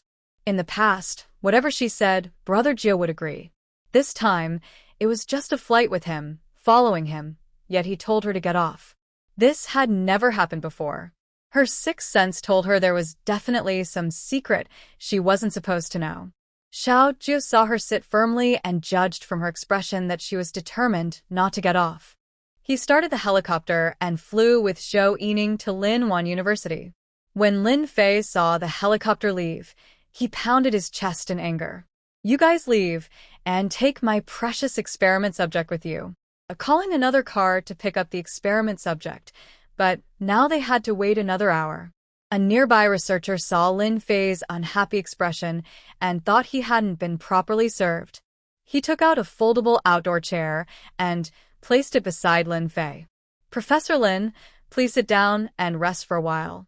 Lin Fei sat down feeling annoyed and waited.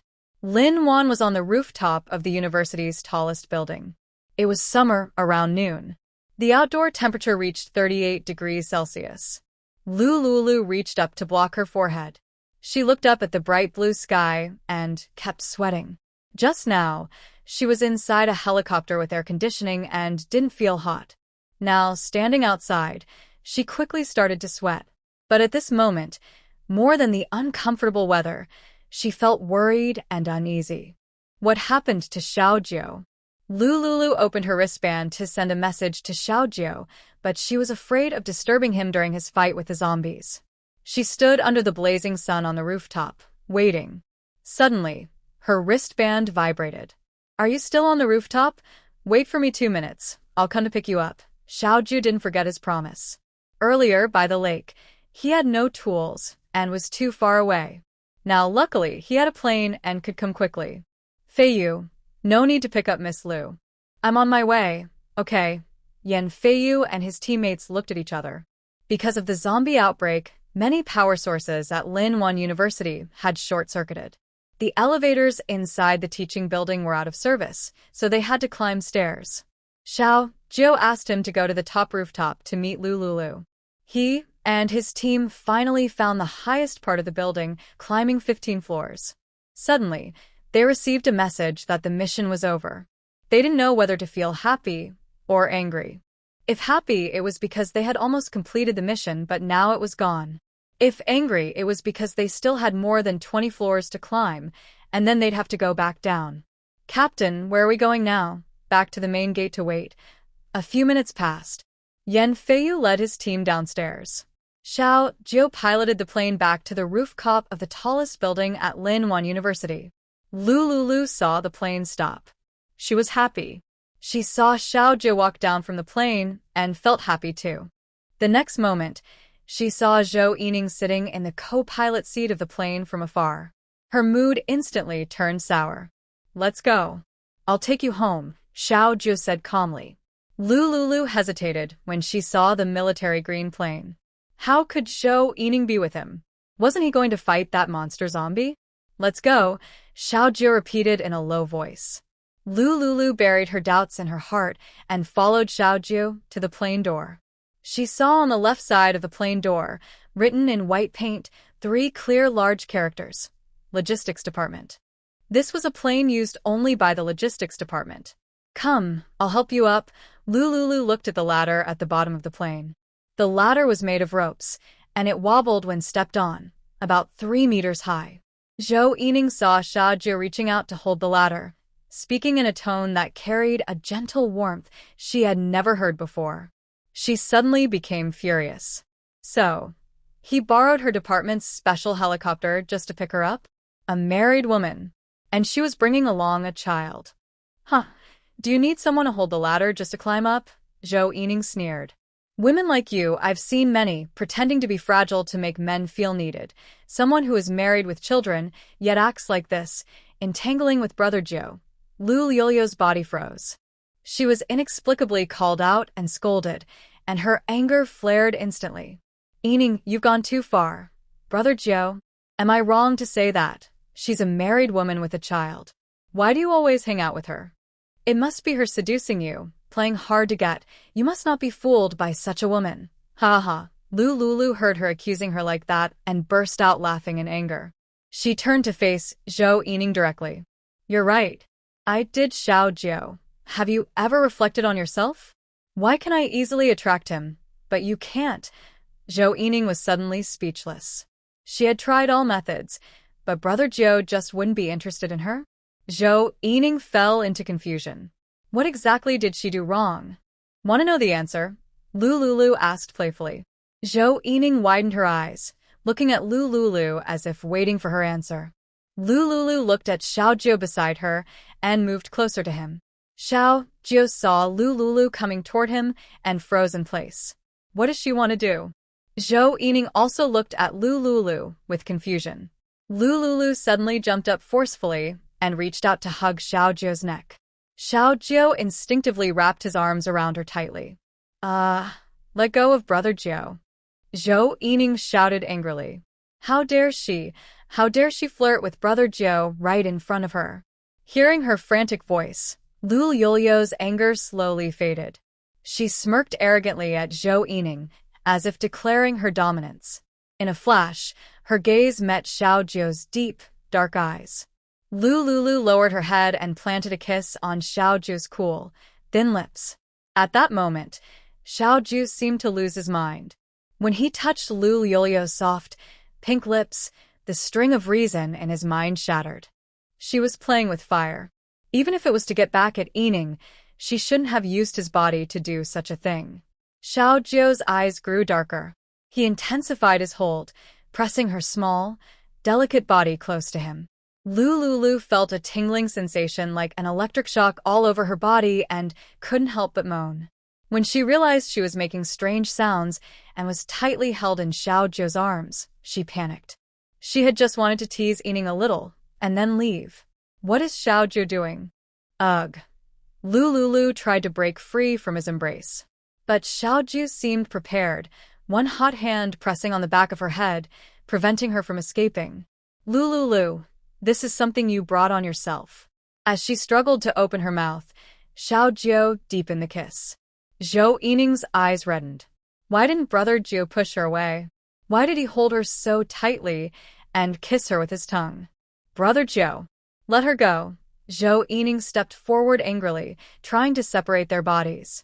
Seeing Zhou Yining approach, Xiao Zhou sighed silently.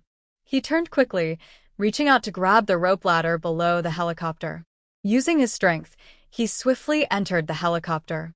Before Zhou Yining could react, Xiao Zhou retracted the ladder and closed the cabin door. Zhou Yining was stunned. She couldn't believe it. Xiao Zhou actually did something like that. Isn't Brother Zhou not interested in women? In her memory, Brother Zhou had never had any unnecessary conversations with women. Apart from her and their mother, she had never seen any other women around. Yining, can I borrow the helicopter for a while? I'll have Yan Feiyu come to pick you up, Xiao Zhou said calmly, opening his wristband to send a message. Manhwa University, the rooftop of the tallest teaching building, go help me pick up Zhou Yining. Yan Feiyu had just come downstairs, heading toward the main gate. When he saw the message Xiao Zhou sent, he froze in place. Did he do something wrong? Why does Brother Zhou keep tormenting him? The boss gave an order, and he had to obey. This time, Yan Feiyu didn't hesitate or question. Asking too many questions might lead to extra training or punishment. Everyone, go to the rooftop across the building to pick up Minister Zhou. Yan Feiyu turned around and led his team back up the stairs. Let me go, Lulu said, looking up from Xiao Zhou's embrace.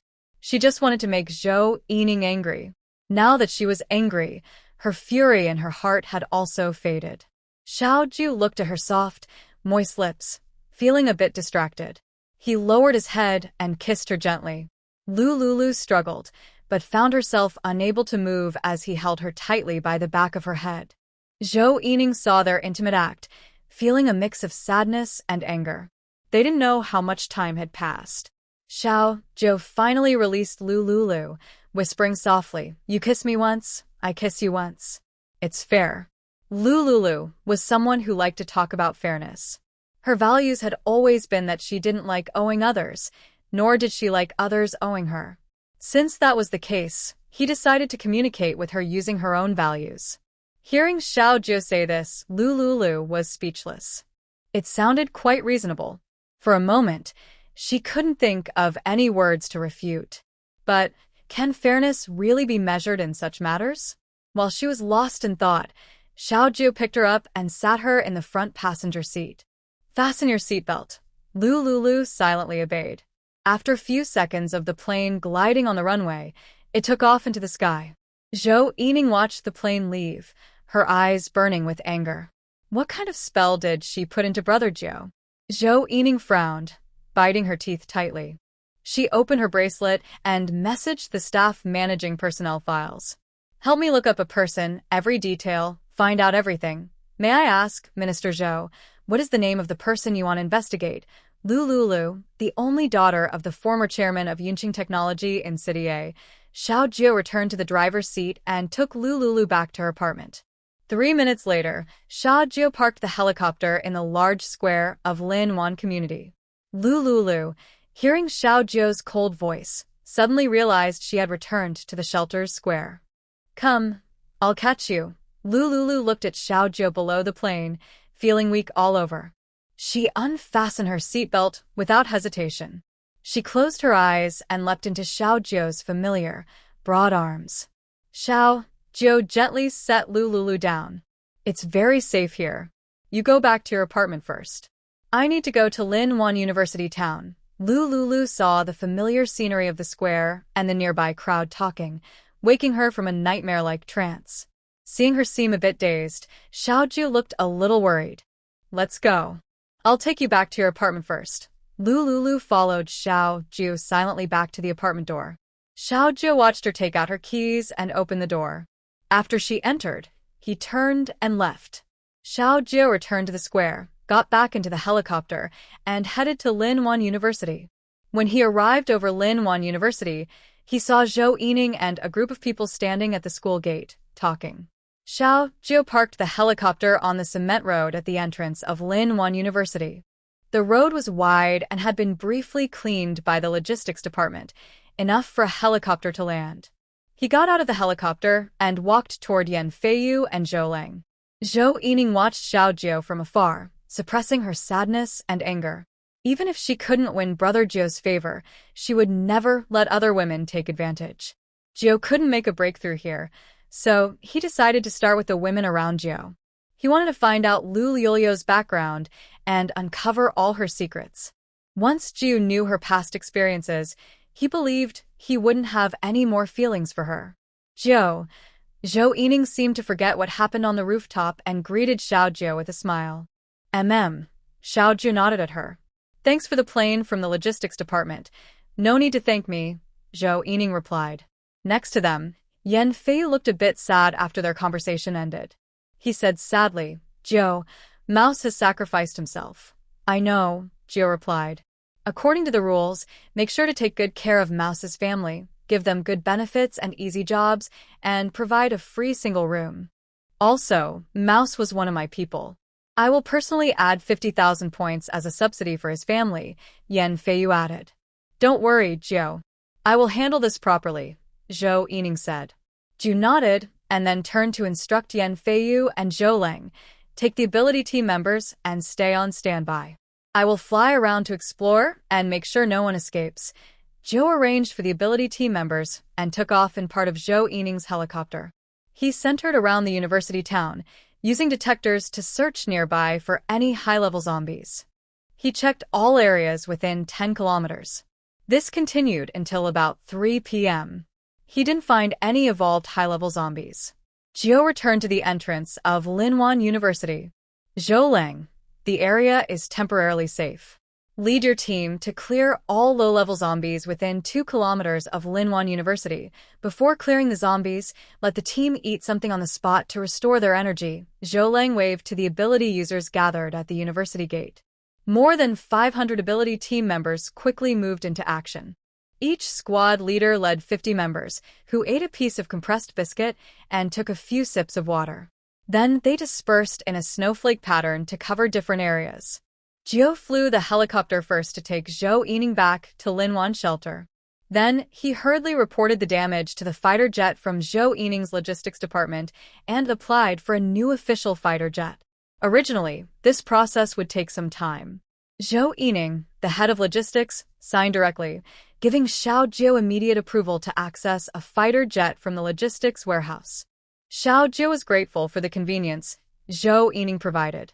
But, despite his gratitude, he never saw Zhou Yining as a romantic interest. He couldn't let her misunderstand. He needed to find a good chance to have a proper talk with her. For now, Xiaoju put his personal feelings aside. He had more urgent things to do. He arrived at Linwan University City. He and the other members of the ability team had been busy until 7:30 p.m., then they returned to the Linwan shelter. Zhou Lang, comfort the team members and take them to the second-floor restaurant for a good meal, Xiaoju said with a slightly tired look. Juji, you should come too. The sacrifice of the mouse has made the team members a bit down.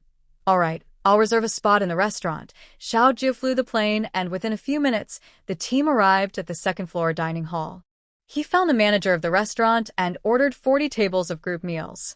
The manager arranged for these 40 tables to be separated by screens to keep the diners' privacy. The kitchen staff hurried to prepare the dishes.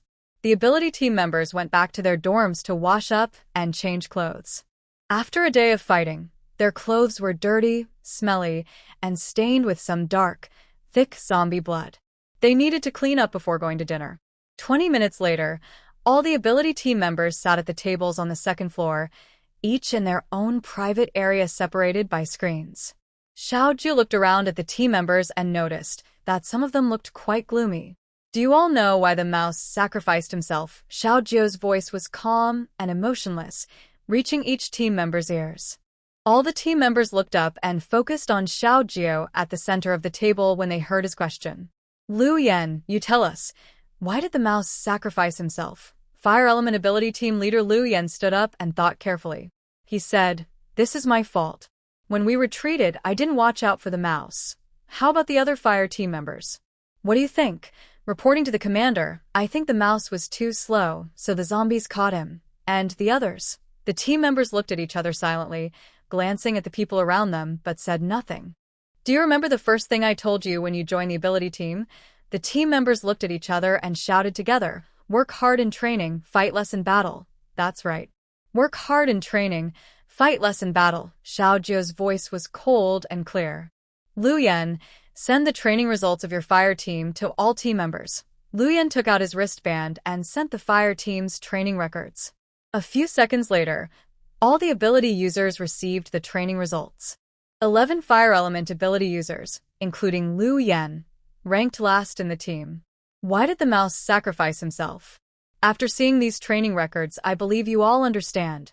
On the battlefield, danger is everywhere. You could be surrounded by countless zombies at any time or attacked by high-level zombies. Each team member who ranks last will no longer have weekends off. Starting today, every Friday, we will review the data. The team member at the bottom of each team will do extra training for 12 hours on the weekend. After Xiao Jiu finished speaking, he looked around at his team members.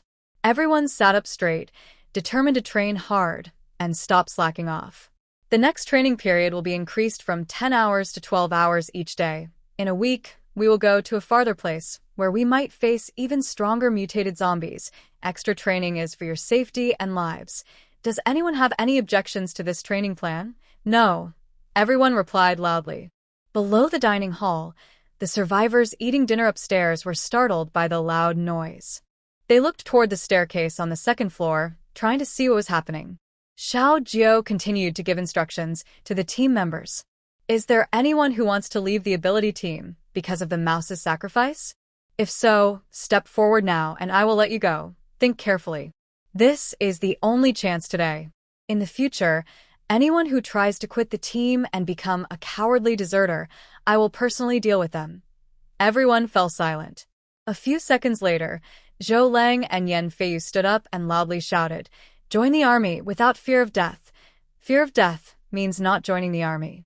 Swear loyalty to the official, serve the people of Hailan country. The other team members were brought back to their senses and shouted along with them, "Join the army without fear of death."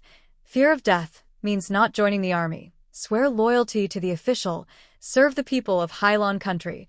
After hearing them repeat the slogan several times, Xiao Jiu signaled with his left hand down and his right hand up, telling them to stop shouting slogans. Finally, I want to tell you something. The family of the rat, according to the treatment of martyrs, will be taken care of. I will personally contribute 50,000 points as compensation to the rat's family.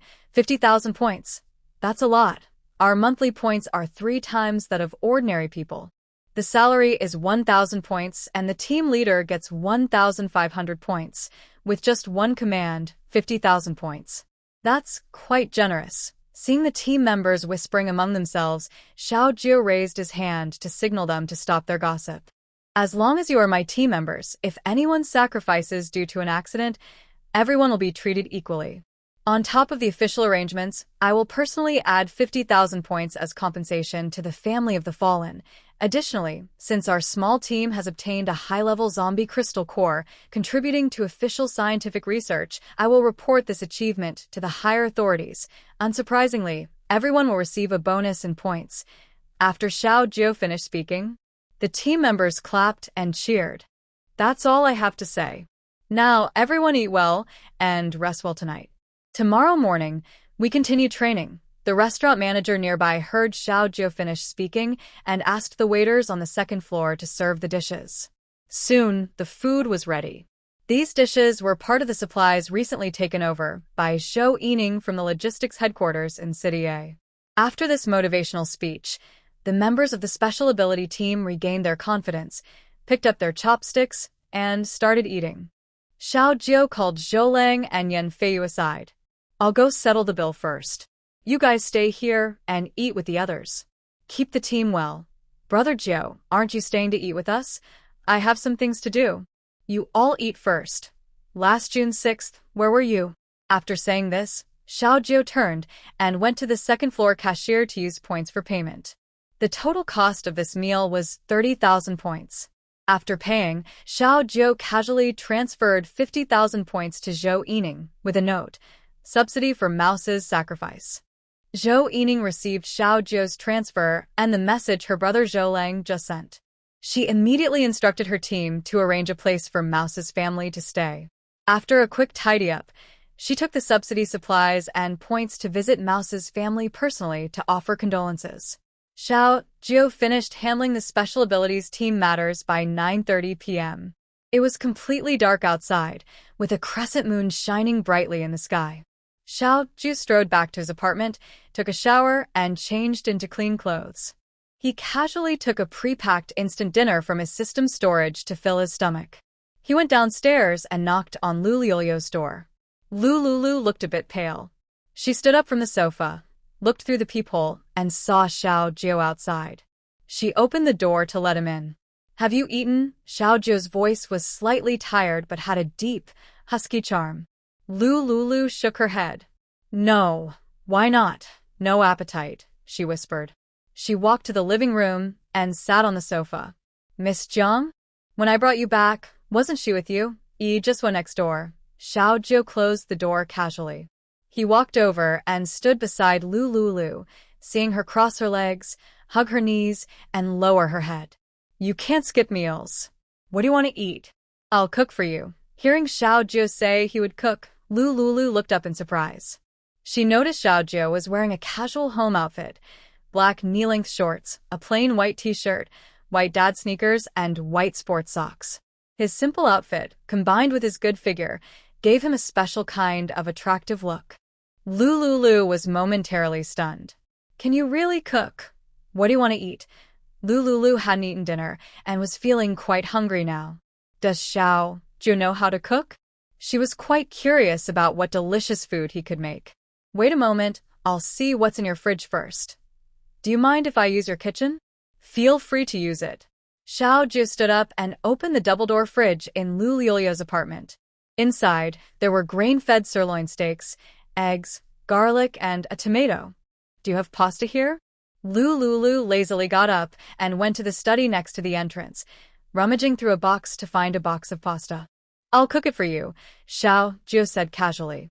Lu Lulu blushed and awkwardly stood still. Seeing her blushing, Xiao Jiu realized what he had said. He softly chuckled, cleared his throat, and said, Don't overthink. I'll cook pasta for you. Spaghetti. Lu Lulu. It seemed like things were getting more complicated. Xiao Jiu calmly took the spaghetti from her hand, unwrapped it, and went to the kitchen to cook. Lu Lulu understood that he was just cooking pasta for her, nothing else. She slowly turned around, sat on the sofa, and turned on the projector to watch a video about farming and planting. After 20 minutes, a plate of grain-fed sirloin steak, a soft-boiled egg cooked to about 70%, some spaghetti with black pepper beef sauce, was ready. Dinner is served. Xiao Jiu placed the meal on the dining table. Lu Lulu snapped out of her focus on the complex farming video. She stood up, walked to the table, and saw a beautifully arranged steak and pasta set. It looked pretty good. Lu Lulu opened the fridge, took out a bottle of iced tea, and poured 2 glasses. Why only 1 serving? She asked softly. I've already eaten, Xiao Jiu replied. Have a drink, Lu Lulu pointed to the iced tea in the glass. Xiao Jiu nodded and sat down across from her. Lu Lulu picked up her knife and fork to cut the steak. She didn't cut it as smoothly as Jiang Yi. It took her several minutes to cut the cooked steak into small pieces. She speared a piece with her fork and tasted it. It was quite tasty. Seeing her eating, Xiao Jiu let out a sigh of relief. This morning, he took her for a real combat practice, which scared her. Now just being able to eat was enough. Lu Lulu quietly finished her dinner, while Xiao Jiu silently drank iced tea. After Lulu finished eating, Xiaojiu casually picked up the plate and utensils and went to the kitchen to wash the dishes. Lulu felt happy after a good meal. She looked at Xiaojiu's tall, strong back and suddenly felt an urge. She asked, "Why are you so nice to me?" Xiaojiu realized she was talking about the dinner he made for her. He calmly replied, "We are friends, and we've fought side by side as teammates. It's normal to cook for friends and teammates." Really? Lulu remained suspicious. She looked at Xiaojiu putting away the dishes and suddenly asked, "On the evening of June 6th last year, where were you?" Her sudden question made Xiaojiu freeze. Why did she ask that? Did she find out that he was the person from that night? Xiaojiu turned around and silently looked at Lulu sitting in the chair. He thought for a moment and said seriously, "On the evening of June 6th last year, I was in a room at the Regal Hotel with a girl." Lulu was surprised to hear his honest answer. It wasn't something to be proud of. He could have kept silent or not gone into details. But he told the truth. This completely surprised Lulu. She thought he wouldn't admit it. After all, he left right after that night, leaving her alone in the hotel, facing the cold looks of others and shameful gossip in the news. She knew that the main person responsible was Su Pington. But Xiaojiu's actions afterward, abandoning her and running away, made her feel very angry and disgusted. In recent days, she had been quietly observing him. After spending some time together, she realized that Xiaojiu's usual behavior didn't seem like that of an irresponsible. Who would have thought? You look like a decent person, but you can act so flirtatiously. Lulu chuckled softly and continued to ask, "What were you doing with that girl in the hotel?" "Of course." Xiaojiu paused, looking at Lulu with intense eyes. "Making love." Lulu gasped, her breath becoming shaky. Xiaojiu washed his hands and slowly approached Lulu. As his steady footsteps gradually approached, Lulu suddenly felt an invisible pressure. She became nervous and bit her lower lip lightly. Xiaojiu sat leisurely beside Lulu. A strong, unique male scent surrounded him tightly. Lulu felt like she couldn't breathe. Her lips moved slightly, and she hesitated whether to ask more. "What's wrong? Doing it in a hotel, is that strange?" Xiaojiu asked in a low, calm voice, with no emotion. "You recognize me, right? Otherwise, why would you suddenly bring up what happened that night?" "Lulu, when did you realize who I am?" Xiaojiu looked at the curled-up Lulu. His eyes were dark and carried a dangerous, deep glow. Lulu sneered, "Haha, yes, doing it in a hotel. Isn't strange." What was she feeling embarrassed about? He wasn't embarrassed at all. Seeing her mention that night, Xiaojiu thought carefully and explained. "Last year, on June 6th, I was on a mission at the Regal Hotel. My superior gave me a strong love potion, and I was in a daze. I entered a hotel room to hide. Inside, I saw a girl lying unconscious on the bed. Under the influence of the drug, I had an encounter with her. Not long after, someone from my organization found me. The undercover plan failed, and my leader told me to report. Early in the morning, I hurriedly left the hotel, thinking to finish my work and then come back to make up for her. But I didn't expect. The organization arranged a new identity for me overnight and sent me to Myanmar to carry out an undercover mission. By the time I returned from Myanmar, a year had passed. I sent someone to investigate the girl's identity. They used hotel and nearby street surveillance footage and told me that she bought and took a contraceptive pill afterward. So, because she took the pill, you think you don't have to be responsible?" Lulu asked flatly. "I wanted to be responsible, but I just found out about that girl, and then the apocalypse broke out. At that time, I was on a mission in City H, waiting for a year." Before Xiaojiu finished speaking, he suddenly stopped explaining. He almost revealed the fact that he had been reborn. In this life, he did not choose to return to his country and accept the assignment from his superiors to go to City H. He arrived in City A year early and by chance met her. He also unexpectedly learned that the child around Lulu was not born by her and her fiancé. It was her and his child. Waiting for a year, Lulu asked in confusion. From June 6th, when the apocalypse started, to June 24th today, only 18 days have passed. Where does the year come from? I mean, from the night of June 6th last year until now, exactly 1 year has passed. After hearing Xiao Zhou's explanation, Lu remained silent. Seeing that she seemed reluctant to reveal what happened that night, he tentatively asked, "Miss Lu, if you were the girl that night, would you forgive me?" Lu looked up, gazing at Xiao Zhou's deep and serious eyes. "Maybe. I would." Xiao Zhou let out a breath of relief. "If you were that girl, how would you like me to make it up to you?" "I don't know." Lu looked at Xiao Zhou softly and said, "You asked me 2 questions and I have 2 questions for you. If I were that girl, how would you make it up to me? And if I were that girl because of that accident I got pregnant and had your child, what would you do?" Xiao Zhou paused for a moment. He answered seriously, "If that girl that night was you, I would take responsibility for you. If you are willing, I would marry you." "Marry me?" Lu chuckled softly. "When the apocalypse comes, how can you marry me? A marriage is just a certificate. In this end-of-the-world situation, that certificate is useless. Moreover, do you think the staff at the Civil Affairs Bureau will be working now? As long as you're willing, I will find a way to make sure they are working," Xiao Zhou said firmly. "Don't you think that's funny? 2 people who have never met before, from different times, casually talking about marriage after a one-night stand. Can I assume that any woman I have been with, I would want to marry her?" No. "I won't," Xiao Zhou explained. "Except for that one accidental time, I haven't been with any other women. So, if I marry a wife, it will only be her, not anyone else." Lu heard Xiao Zhou say he hadn't been with other women, and suddenly felt a strange happiness rise in her heart. Even she didn't know where this feeling of happiness came from. "You don't need to tell me if you've been with other women. I don't want to know. Besides, your words are not proof. Who can prove you're not lying?" Xiao Zhou was left speechless. Women have that layer of protection to prove it. Men, on the other hand, have no proof to show. Lu, tell me, what do you want me to do?" Xiao Zhou didn't want to keep circling around. His voice was low and cold as he said, "On the night of June 6th last year, the woman I was with was you. Any request you have, just tell me. I will try my best to meet your needs." Lu was stunned for a few seconds after hearing him reveal everything. All the worries, doubts, and endless thoughts she had during those late nights suddenly found an answer. He said he would be responsible for her. Would he marry her? That wasn't what she wanted. She needed mutual love, not just responsibility, a one-night stand, and a child forcing 2 people together. Right now, she still didn't know if she truly liked him.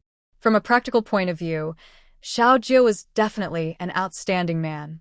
But being excellent was one thing, liking and loving were another. Love comes in many forms. Yi believed love was an impulsive surge of hormones, a mating instinct between men and women, coming from the most primitive inner call. A simple and straightforward answer. If this is the answer to love and liking, unquestionably, she didn't want to deceive herself. That night, in her hazy state, the brown birthmark near his ear haunted her for a whole year. You can't fool people with that. But just that, she always felt something was missing. If this truly is the answer to love and liking, are there so many good men in the world that she can love them all? Her intuition told her that love and liking have another meaning. Lu lifted her small head from her lap and softly asked, "Will you satisfy all my needs?"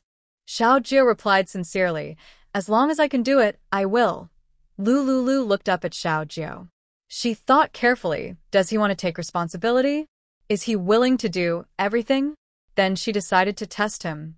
She wondered if what he said was true. Lu reached out and gently pushed Xiao Zhou's head down.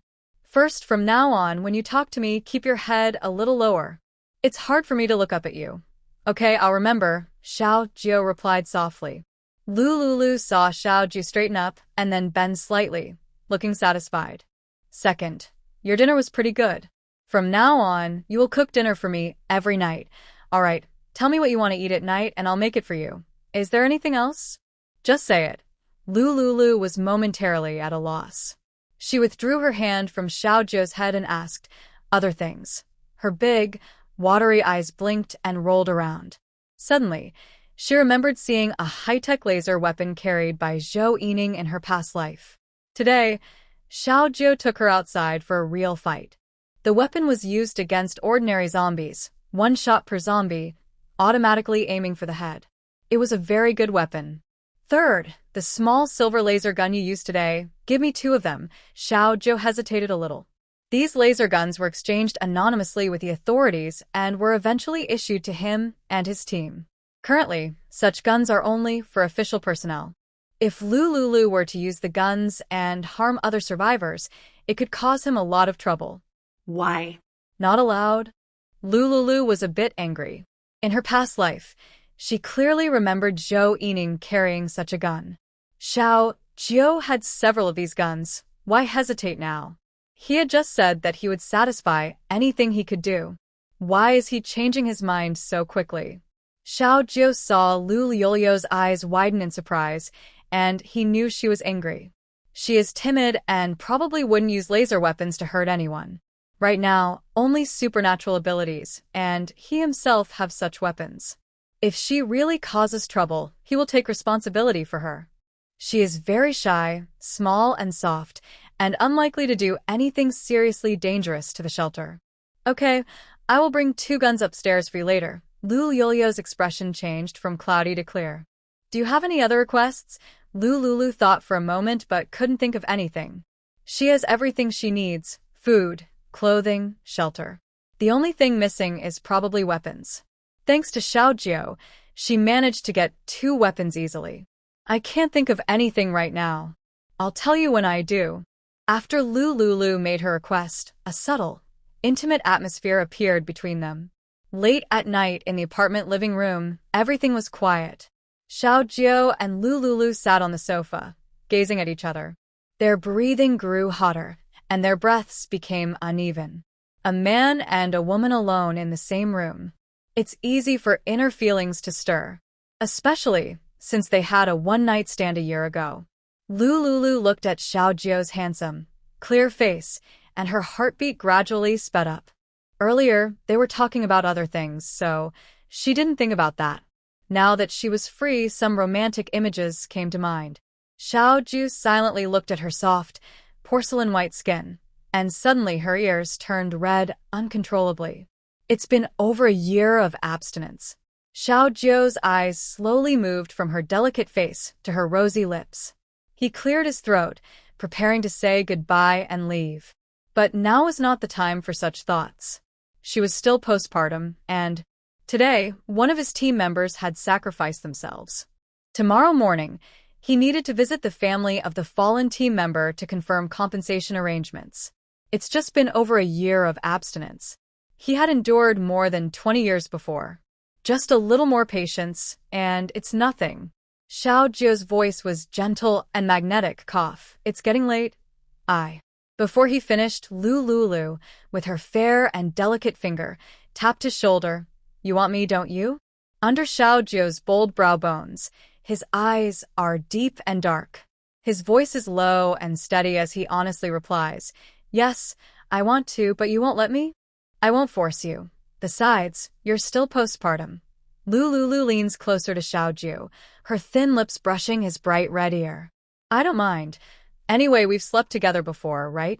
It's been over a year. I'm a normal woman. You're a normal man. At night, sleeping together again isn't a problem. As for postpartum recovery, I've drunk super vitality water, so my body has already healed. Lu Liolio's sweet breath blows on Xiao Zhou's earlobe, and she exudes a tempting aura. Xiao Zhou is a man, and a very normal man in that regard. His long-suppressed desire suddenly erupts. He reaches out and presses Lulu onto the sofa. Are you inviting me to be with you? That's obvious, Lulu says, reaching out to hold Xiao Zhou's neck. Is that not okay? Do you regret it? Those 2 words don't exist in my dictionary. Have you seriously thought about the cost of provoking me? Xiao Zhou's voice is hoarse, sweat beads forming on his forehead. What cost could there be? Isn't it just simple love and intimacy? Lulu looks up, puzzled. Does doing this require a big cost? Whether it does or not, you'll find out only after trying. Xiao Zhou stares at Lu Liolio's full, pink lips, then leans down and kisses her. At this moment, he throws all questions and considerations out of his mind. In his eyes, only her enchanting, soft body beneath him. On the narrow sofa, the two breathe in each other's intense hormonal scent. Their lips and tongues entangle for a moment, first tentative like a gentle breeze, then turning into a passionate downpour. Shiny saliva moistens their lips. She reaches out, her hand sliding down his back to his strong waist. Gently stroking, she feels the muscles of his abdomen, like a beast ready to pounce, full of powerful energy. Lulu trembles slightly. Under the bright, incandescent light, her flawless, porcelain-white skin seems to glow. On the sofa, a scene of tender intimacy unfolds. Lulu couldn't help but let out a soft, gentle moan. Suddenly, sparks flew between them. Both of them, now stronger, were not satisfied with just the small space on the sofa. Their fight was long-lasting and intense. This time, Lulu was clear-headed, unlike before when she was confused. She looked serious and cold on the outside. But when he showed her his most honest side, she realized that this man had two different faces, one in front of others and one behind closed doors. "Is it okay?" Xiaoju looked down and signaled to Lulu. "No, you can't. You ate, and the baby needs to eat too." Lulu felt a little disappointed inside. Maybe there will be another chance later? She didn't know when the baby would wake up. She had to seize the moment. He was craving the happiness of the moment, acting more fiercely and wildly. Tonight was a rare opportunity. Maybe she wouldn't agree again in the future. 2 hours later, Lulu was exhausted and slumped on the sofa. Her breath was weak, and she could only passively cooperate as Xiaoju took what he wanted from her. They heard Xiao Wu calling from upstairs. They had just slowly separated. Lulu was catching her breath, reaching to pick up her torn pink nightgown to cover her sensitive parts. You. "Put your clothes on. I need to go upstairs to feed the baby, okay?" Xiaoju's voice was hoarse, with a deadly charming coolness. Lulu, barefoot, stepped on the floor, holding onto the handrail of the stairs, and slowly went upstairs. As she walked, her fair skin occasionally showed, making Xiaoju's body, which had just relaxed, stir again. She couldn't keep doing this. She looked very tired. Xiaoju silently picked up a black t-shirt from the floor and put it on. He sat quietly on the sofa, waiting. After a while, Lulu finished feeding the baby. When the baby fell asleep, she suddenly realized something. Just now, she and Xiaoju hadn't taken any precautions. Especially now, even though she changed into a new nightgown and was wearing underwear, she needed to change her underwear again. Feeling uncomfortable, Lulu hurried to the bathroom to take a shower. After she washed herself and returned to the bedroom, 20 minutes had passed. She sat at the dressing table and found a Yuding pill in the space, swallowing it carefully. This time, she checked the date carefully. The pill was recent and not expired. She probably wouldn't be so unlucky as to get pregnant twice in a row, right? With a 99% chance of preventing pregnancy, it shouldn't happen. Lulu reached out and tapped her forehead. She had acted impulsively earlier and slept with Xiaoju. The world is ending, zombies have appeared, and a year later, there are extreme cold disasters. Who knows what might happen in the future? Life is full of hardships. Enjoy it while you can. Sleeping once is enough. Sleeping twice is fine too. In the future, just take precautions. Lulu mentally prepared herself, picked up the hairdryer, and dried her hair about 70%. She changed into a pink peach-colored silk sleep dress. Before, she only wore plain cotton pajamas.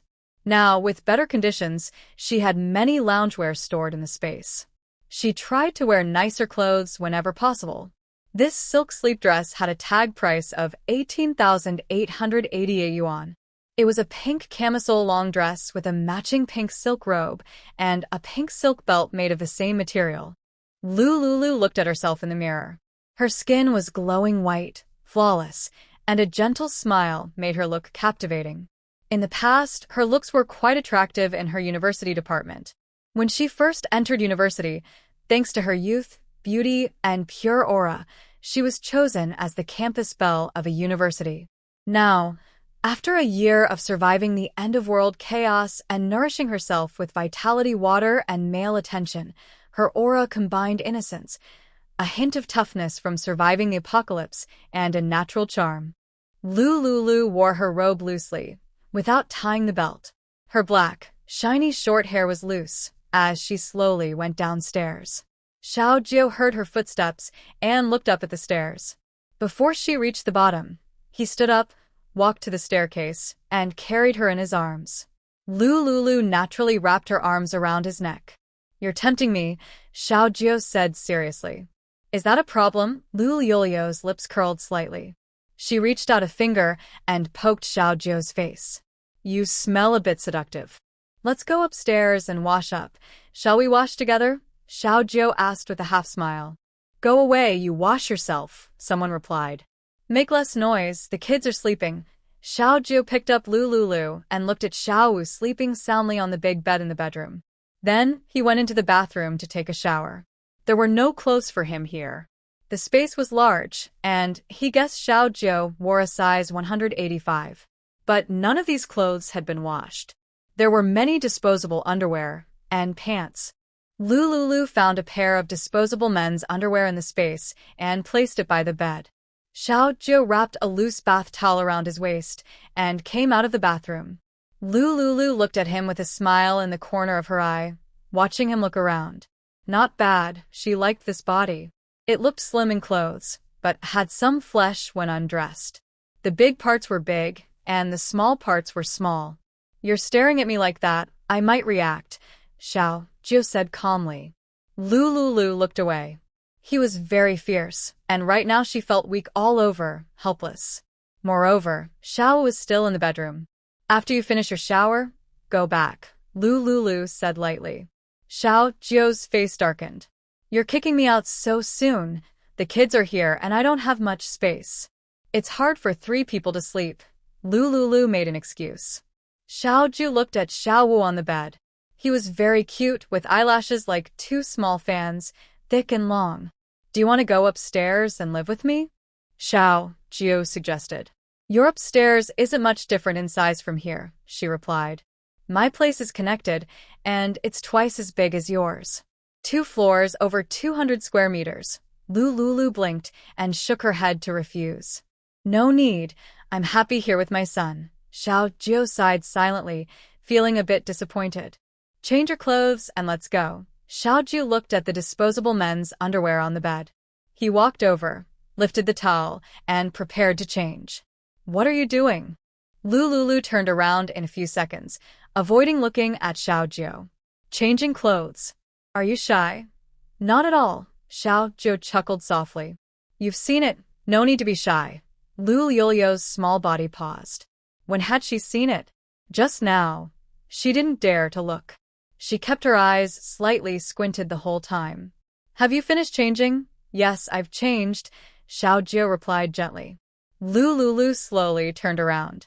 When she looked up, she saw Xiaojiu was only wearing the disposable men's underwear she had prepared. Her face immediately turned red. "Where are your clothes?" "Put them on. My clothes are all soaked, and aren't you bothered by the smell?" Lulu realized what was happening. She stood up and walked toward the wardrobe beside Xiaojiu. Inside the wardrobe, there were a few clean white bathrobes, which she had taken from a hotel earlier. She was planning to sell them online, but hadn't done it yet. These bathrobes are one size fits all, so Xiaojiu should be able to wear one. Lulu opened the wardrobe and started searching inside. Quietly, Xiaojiu came up behind her, lowered his head, and softly whispered in her ear. "One more time? Ugh. Just put on the bathrobe and get lost." Lulu reached out to grab a bathrobe from the wardrobe. Xiaojiu's warm body pressed against her back. She sensed his closeness, and suddenly, a shiver ran through her, making her feel both excited and nervous. His sleepy but intense energy seemed to awaken again. "Xiaojiu, enough. Your body is honest, isn't it?" His deep voice sounded in her ear, making her heart race. She thought if only he would stop after this, she wouldn't tease him anymore. "One last time?" she asked, swallowing hard. Absolutely the last time. Even if it was the last, she wasn't against it. Somehow, she nodded without thinking. Xiaojiu pushed her against the wardrobe.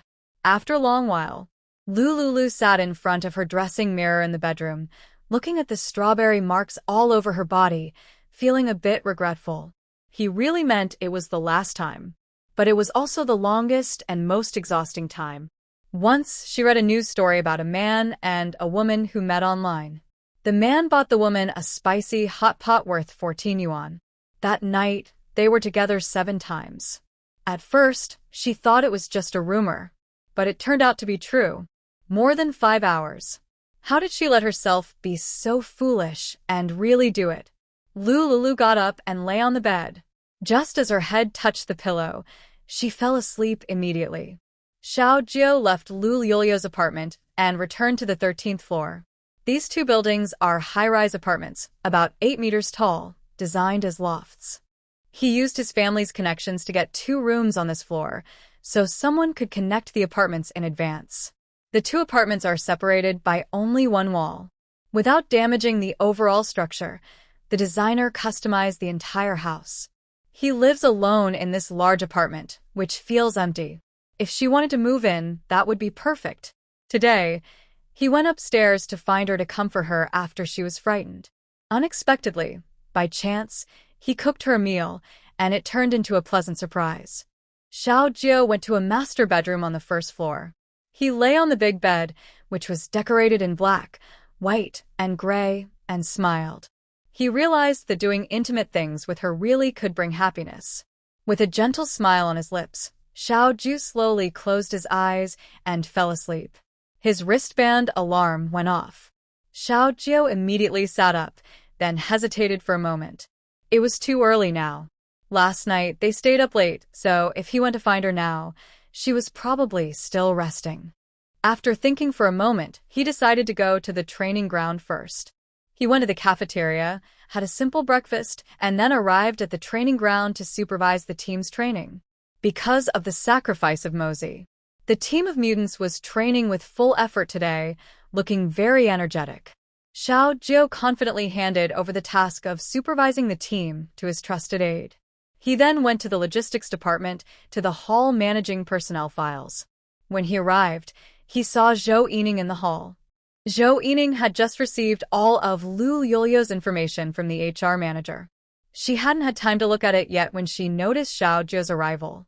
She closed Lu Yulio's file and walked quickly toward Xiaojio. "Brother Jiu, what brings you here?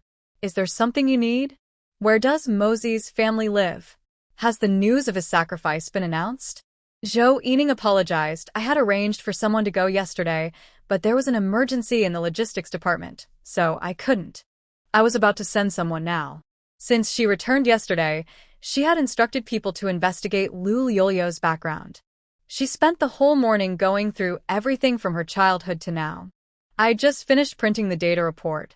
She was busy with this task, which is the real reason she didn't notify anyone earlier and didn't arrange compensation for the family of the deceased. As soon as she finished checking the data, Brother Jiu came over. "All right, you arrange for someone, and I will go with you," Xiaojio said calmly. Zhou Yining heard his hoarse, magnetic voice and hesitated. Brother Jiu seems a bit different from before. In the past, his voice was clear and sharp, full of righteousness. But today, something sounds off. Zhou Yining frowned. His sixth sense told him that something must have happened to Brother Jiu. She stayed still and quiet. Only Lulu was with Brother Jiu. She had already obtained all of Lu Yulio's information and would uncover her dark secrets to show Brother Jiu her true nature. No matter what happens, she is confident she can make Brother Jiu see her not just as a little sister. Zhou Yining kept her thoughts hidden and instructed her team to prepare the compensation items for the family of the deceased and the keys to the house. The staff responsible for accommodation chose a compensation house. Xiaojio asked in a deep voice, "How many people can stay here?" The staff member in charge of accommodation looked at Zhou Yining. Xiaojio didn't know her, but she seemed familiar with Minister Zhou, so she didn't dare offend her. However, since their department is under Minister Zhou's management, she must follow her orders. "Answer Brother Jiu's question," Zhou Yining ordered. The housing staff explained, Minister Zhou, this is a 5-person room, converted from a 3-person room. Currently, only one family lives here and 4 rooms are vacant. Xiao Zhou frowned. Since the deceased was sacrificed during the zombie suppression, can't we assign him a 3-bedroom house? Zhou Yining glared at the accommodation staff. Are there no 3-person rooms? Report to the officer. All 3-person rooms are occupied by the families of official leaders. No vacant rooms are available. Other 5-person rooms are mostly occupied. Only this one currently has only one family living in it. According to the latest regulations on compensation for sacrifice personnel, Bo Hao is a low-level psychic with a normal rank. After his sacrifice, we can only assign him a single room as per the rules. Certainly, if the family members of those who sacrificed are willing to pay an extra 150 points each month, we can arrange for them to stay in a standard 3-person room with other survivors. Xiao Zhou silently sighed. There are indeed rules about how accommodations are assigned in the base. Only those who have made significant contributions or hold core management positions in the base are eligible to stay, and their rank must be above deputy minister. The building where he lives houses these kinds of people. Each apartment has 2 units per floor, with 20 floors and 2 rooms per floor. He uses his family's influence, specifically the rights of his grandfather, to occupy a first-floor apartment. Ministers live in 2-bedroom, 1 living room, 1 kitchen, 1 bathroom units. Senior managers below minister level stay in 4-person rooms. For example, Yan Feiyu and Zhou Lang are in 4-person rooms. They are leaders of special ability teams, similar to senior managers. Below senior management, there are department managers. For example, cleaning team leaders, security team leaders, logistics leaders, all live in 6-person rooms.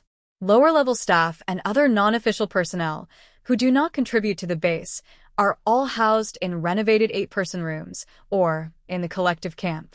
The group with the best accommodation conditions are those living in 3-bedroom, 1 living room units. Of course, staying there requires points.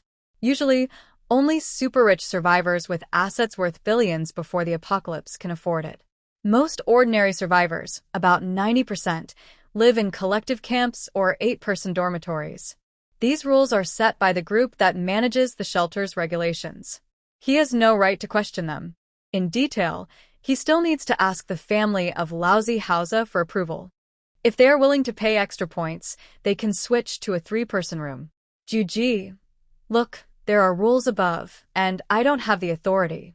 Okay, let's take this one. Juji, I happen to be free today. I'll take you there. Zhou Yining took the key from the counter with a bright smile. Xiao Zhou remembered the tense relationship between Lu Lulu and Zhou Yining. Last night, he confirmed his relationship with Lu Lulu. Although Lu Lulu didn't explicitly say they were a couple, she didn't say otherwise either, but he already assumed that Lu Lulu was his woman. Lu Lulu didn't like seeing him with Yining. No need, I'll go myself. Send someone to lead the way. Zhou Yining was refused, but didn't feel upset. She thought Xiao Zhou was being considerate and was just being polite. Brother Zhou, didn't you say you treat me like a sister? A sister helping her brother, and you're refusing? Xiao Zhou thought for a moment and agreed. Lu Lulu was resting at home and probably hadn't gotten up yet. Since she couldn't see him, she didn't think much about it. Moreover, he only saw Zhou Yining as a sister, with no romantic feelings. Zhou Yining had grown up with him since childhood. She had refused him once before, and now, refusing again, she had to consider their friendship. Seeing his nod of approval, Zhou Yining happily led the way. She first took him to the place where the rat family lived. According to the information, the rat family stayed in an 8-person room costing 1 point per bed. Rat was a member of the Special Abilities team. He was originally an ordinary person, and in other aspects he was far behind those trained officially. But because he had special abilities, his treatment was much better than ordinary people. Ordinary people worked from 8 a.m. to 8 p.m. with only 2 meals included, earning 300 points a month. Rat and the other team members earned several times more. Each member of the Special Abilities team received a monthly subsidy of 1,000 points, training with the team, plus an extra 10 points daily for meals. Accommodation was an official 8-person room, provided free of charge. Compared to regular people, this was quite a good deal. In case of battle sacrifices, their families were arranged to work simple, easy jobs outside the official base, working from 9 to 5. Additionally, they could receive a one-time subsidy of 10,000 points for a permanent free single room. Currently, the base's living costs for an adult were about 400 points per month, including water and electricity, with daily accommodation costing 1 point. Food was usually 1 point, enough to buy about a kilogram of cheap, filling staple food. These staples were mostly expired or damp, like rice, soybeans, and flour, collected by the officials. So, they were cheap, and 1 point could buy a kilogram of food. The official cafeteria also provided free seaweed and egg drop soup. A single egg and a little bit of seaweed can make a large pot of flavorful soup. Survivors who have visited the restaurant can, with proof of payment, get a free limited amount of 500 milliliters. 1 point is enough to fill you up a little, but it won't make you starve. 2 points can get you a serving of not-so-fresh pickled vegetables. The difference from ordinary people is that the official staff cafeteria uses fresh, good-quality ingredients. Ordinary people can also order food on the second-floor public dining area, but most cannot afford the minimum consumption of 50 points per visit. These ordinary survivors have to join official work teams to survive. Many survivors who know each other form groups to stay in a camp that costs 1 point. With more people sharing the cost, they can just barely afford to live there. After a month, they still have some points left. Of course, some less careful people choose to stay in the community garden under the eaves. They set up tents or sleep on the ground, saving points by paying only 1 point a day for lodging. The skilled and brave ones sleep and eat directly in the official work areas, staying in groups with staff watching over them, which is safe and free of charge. In short, survivors have many different ways to survive. Jioge, we've arrived. Zhou Yining shows her ID to the building security at the apartment entrance. The security staff all know Zhou Yining. Since they often attend official meetings, they are familiar with the top logistics leaders. Hello, Officer Zhou. Yes, we're here to find someone. The family of Bu Hao, Bu Shasha, and Bu Hongyu. Please wait a moment, I'll check. The security staff takes out a folder and looks up their residence information. They do live in this building, the staff confirms. Please help us contact them to come to the front desk. The security staff nods. Please wait a moment, Officer Zhou. There's a lounge nearby. I'll contact them right away. Zhou Yining nods and walks with Xiao Jiao to the lounge opposite the front desk. This area has many rectangular tables with benches. Right now, some women living in the apartments with their children, along with some elderly people, are chatting in this lounge. They waited for about 10 minutes. The dorm supervisor contacted Buo Hao's, Mouse's, family. They waited a few more minutes. Buo Shasha and Bu Hongyu came to the front desk. Our superior needs to see you. Please come with me. The dorm supervisor led Buo Shasha and Bu Hongyu to the area where Xiao Jiao and Zhou Yining were resting. Sir, the people are here. All right, you can go now. The supervisor smiled slightly and turned to leave. Are you Buo Hao's family? Xiao Jiao stood up and asked the young man and woman in front of him. Buo Shasha and Bu Hongyu looked at Zhou Yining and Xiao Jiao. The supervisor had shown them respect earlier and called them superior. It seemed they were important people. Xiao Jiao looked serious. I am Hao's leader. I came to talk about compensation for Hao's sacrifice. Buo Shasha and Bu Hongyu exchanged glances when they heard about Hao's sacrifice. They didn't show any strong feelings like sadness or excitement. Xiao Jiao and Zhou Yining noticed their strange reactions. It was unusual for people to react this way after hearing about a loved one's death. Still, they had to complete the task of providing compensation for Hao's sacrifice. Sit down and talk, Zhou Yining gestured. Buo Shasha and Bu Hongyu looked calm. They sat on a bench nearby. Buo Hao has sacrificed? I heard him say that after his sacrifice, our family would get some support, right? Bu Hongyu asked happily. Xiao Jiao saw his reaction and frowned. They planned to give Hao's family an extra 50,000 points as personal support, but now they needed to reconsider. Don't try to fool me.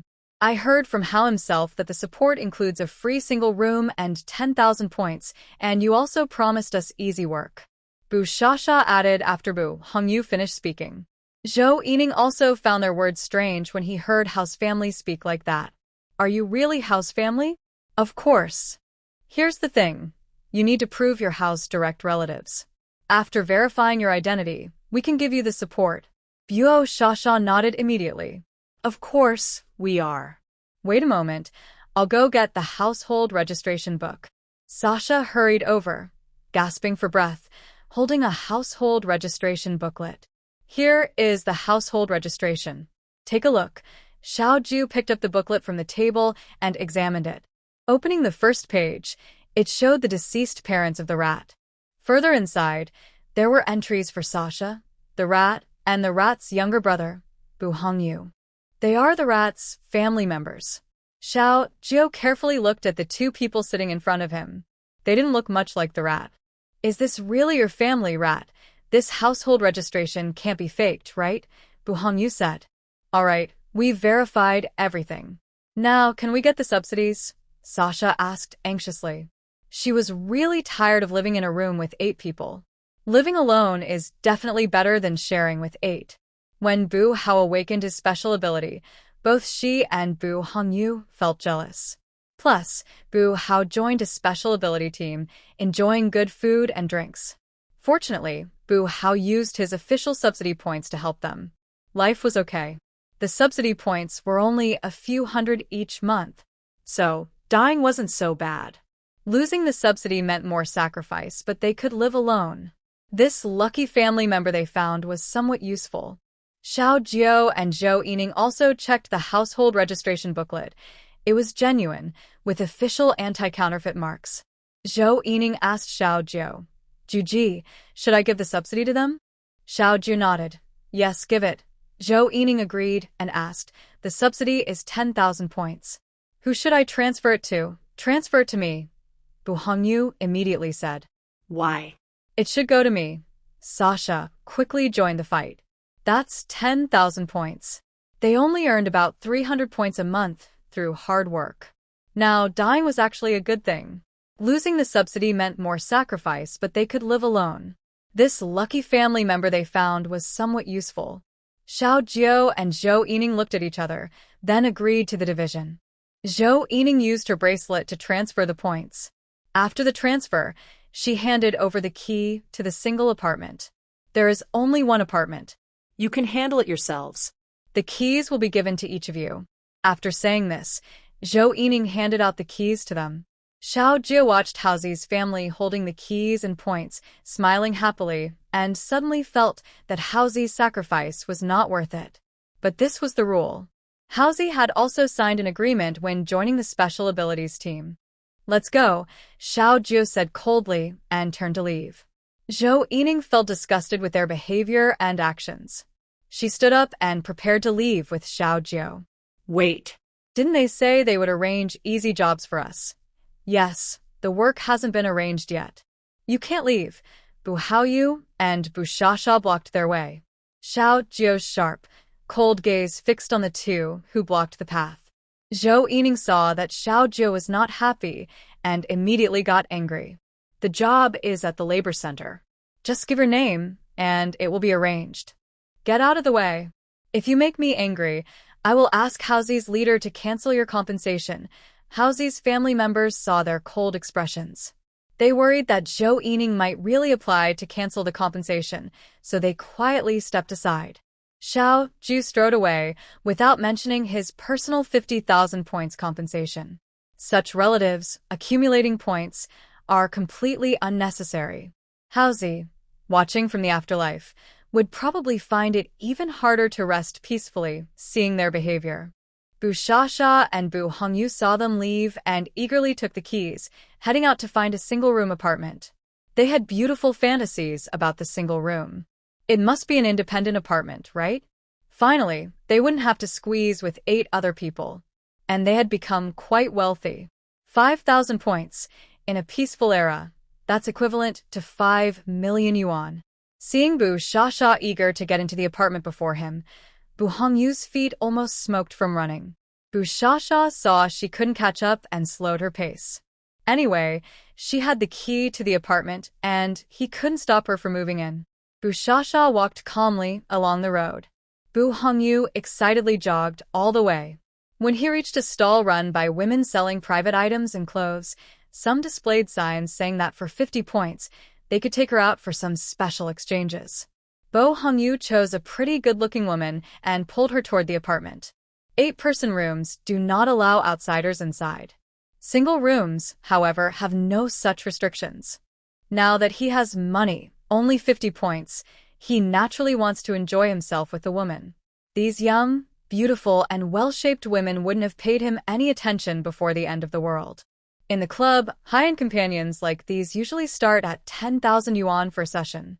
Bo Hongyu hugged the woman next to him, eagerly kissed her face a few times, took her hand, and hurried toward the apartment.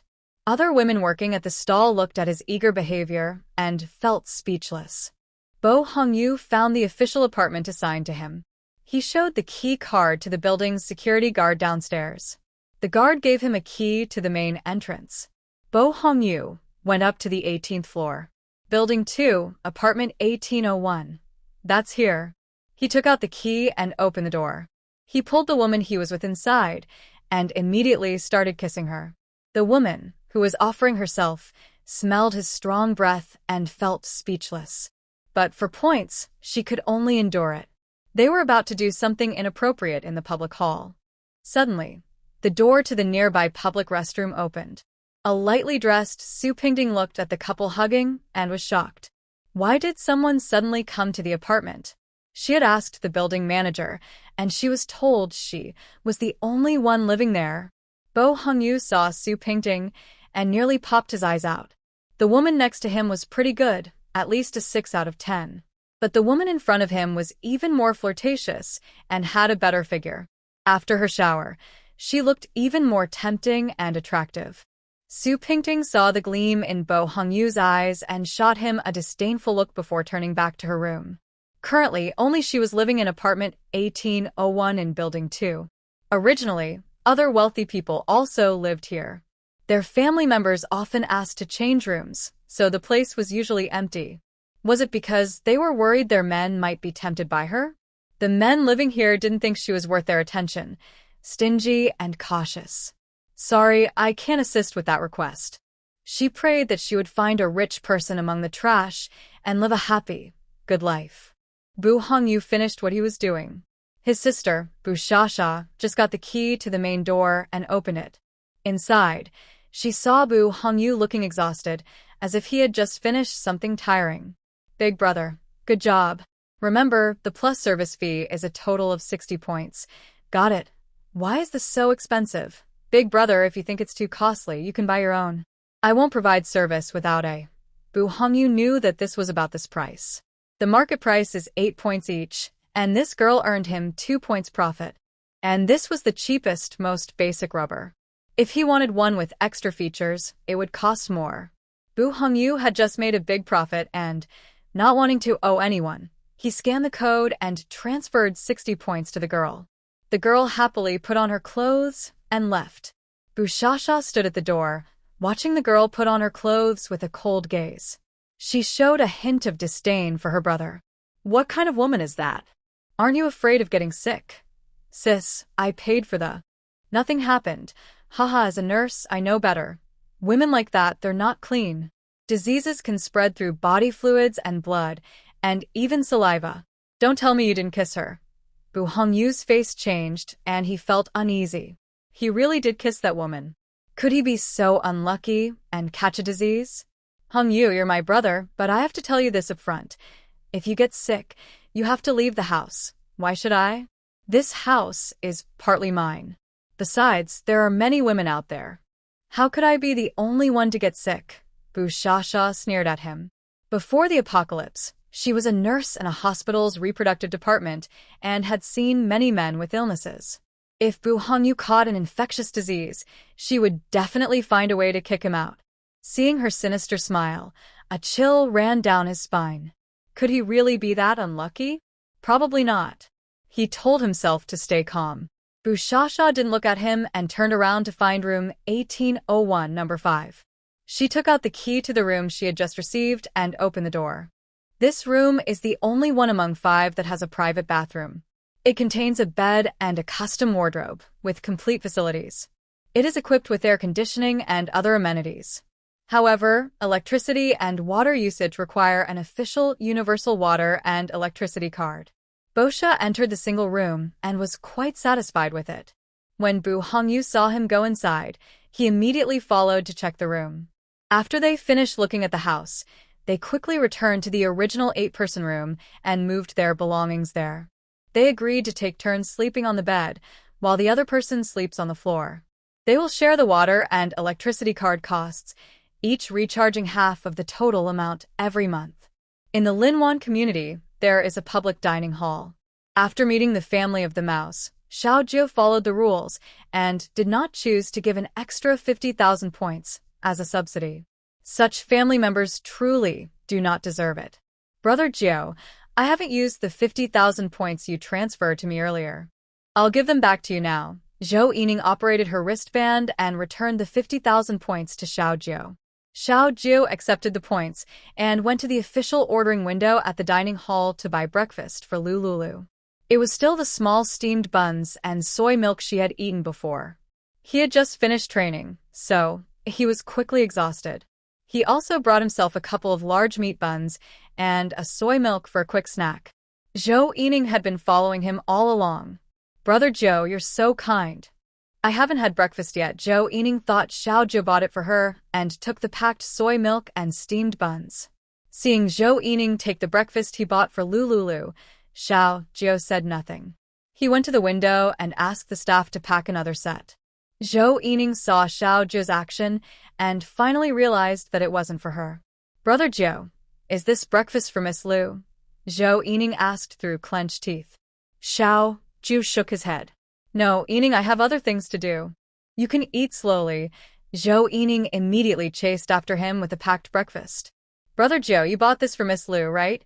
Xiao Jiu's body paused and he said seriously, yes, Yining, Lulu is now my girlfriend. Be careful what you say to her in the future. Xiao Jiu finished speaking in a deep voice and left the dining hall with the breakfast. Zhou Yining was stunned in place. What does Brother Jiu mean by that? When did Miss Lu become his girlfriend? Was that the kiss with Miss Lu on the rooftop before? Zhou Yining frowned.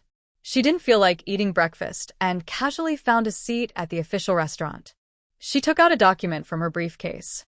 It contained all the information she had investigated about Lulu.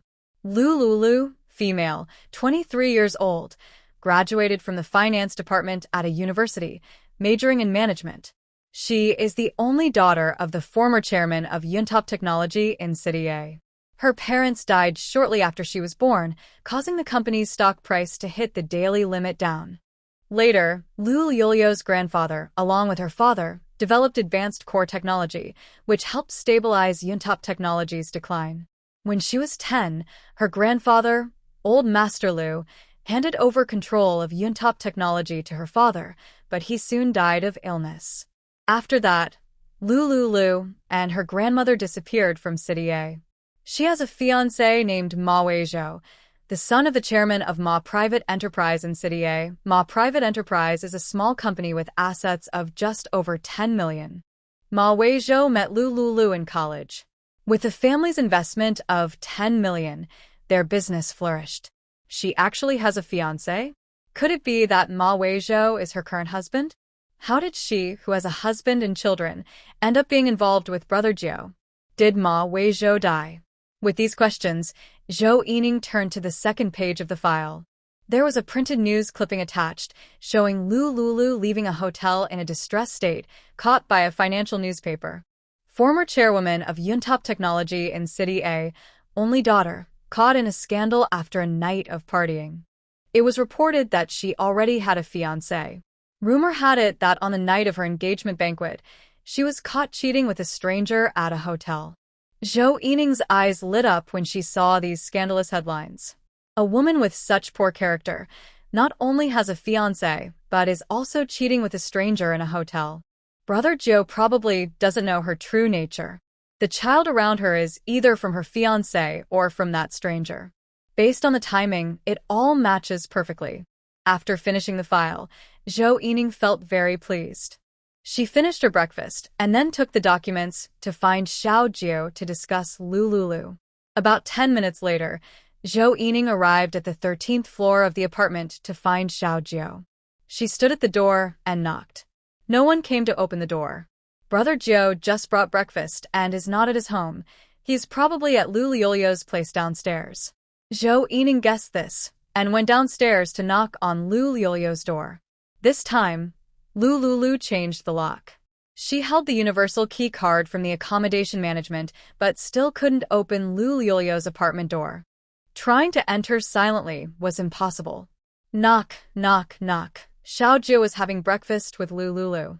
He had just finished eating when he heard the knocking outside. Should I go open the door? Lulu was picking up a small steamed bun with her chopsticks. She silently nodded. Xiao Jiu got up to open the door. When he did, he saw Zhou Yining standing there. Yining, why are you here?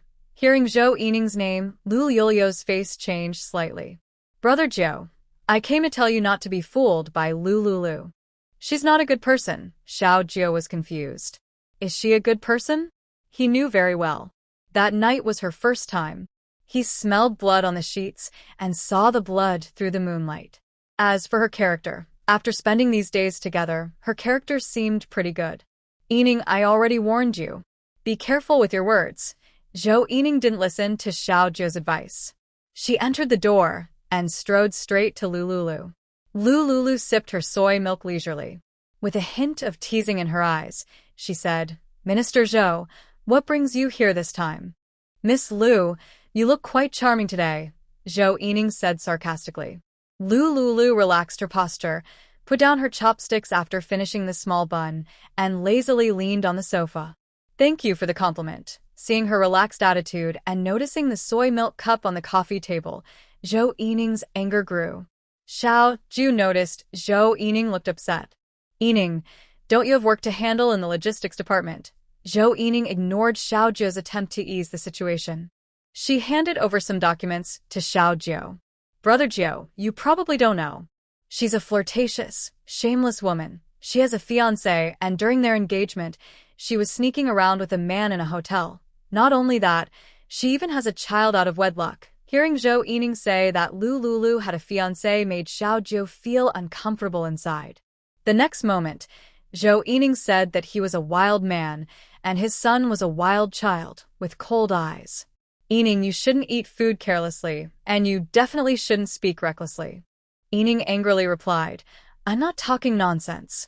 It's the truth. Believe it or not, she really has a fiancé and is secretly seeing a wild man. This has even been reported in the news. Lulu looked at Zhou Yining with interest, shouting loudly. She sneered softly with a calm tone, Xiao Jiu, a wild man. Tieske Tieske. Lulu lazily leaned on the sofa, looking like she was enjoying the show. Zhou Yining saw Lulu's porcelain white skin exposed in large patches, and her pink silk robe shimmered softly, like silk. This fox spirit. It's one thing to flirt with other men, but to focus her attention on Brother Jiu. Jiu, look at her. Xiao Jiu's eyes were cold, and he spoke without much emotion. If there's nothing else, go out. Huh? Zhou Yining was stunned.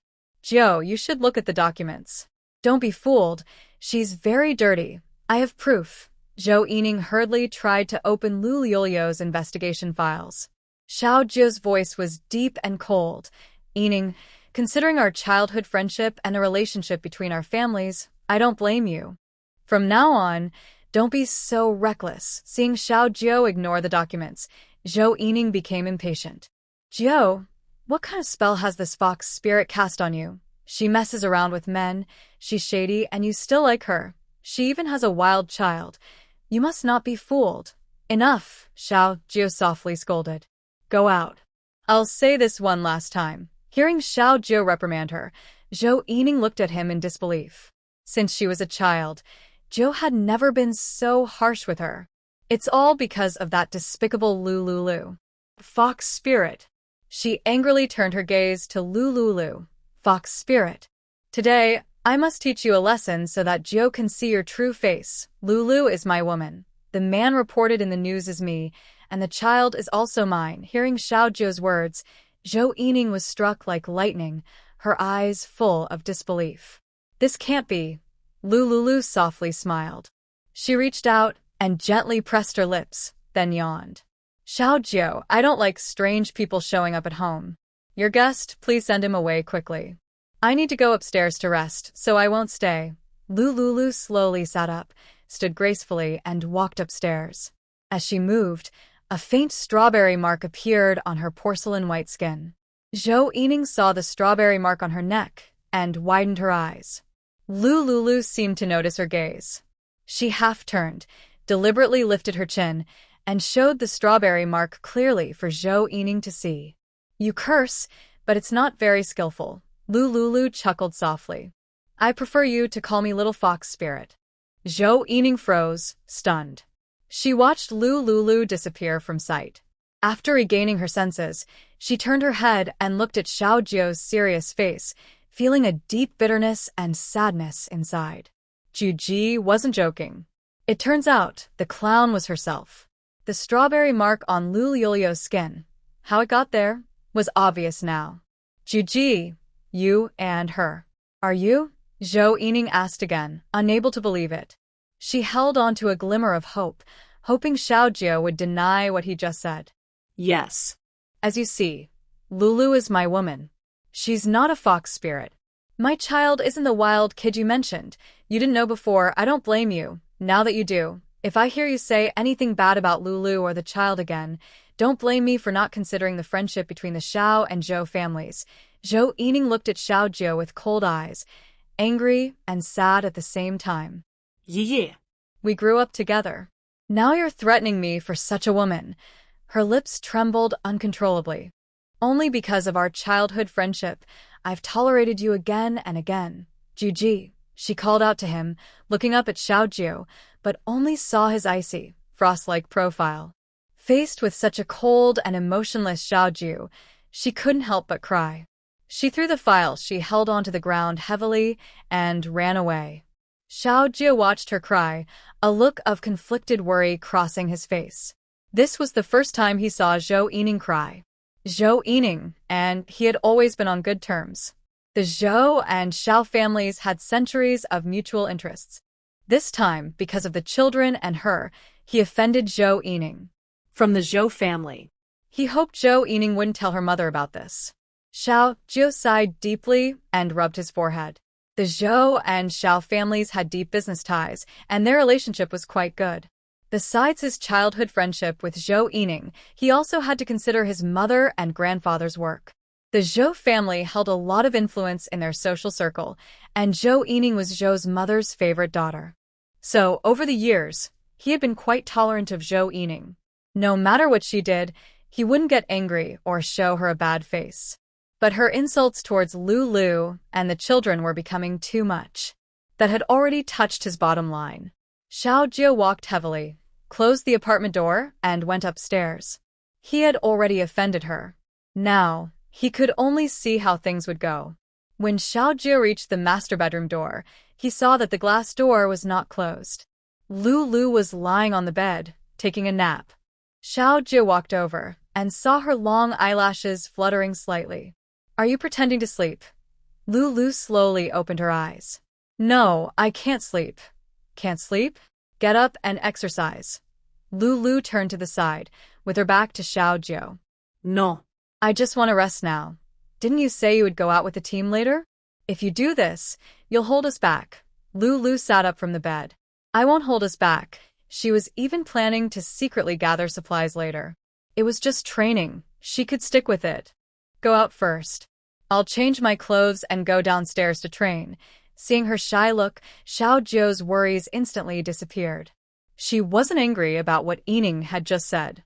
She still looked full of energy. Her heart was quite big.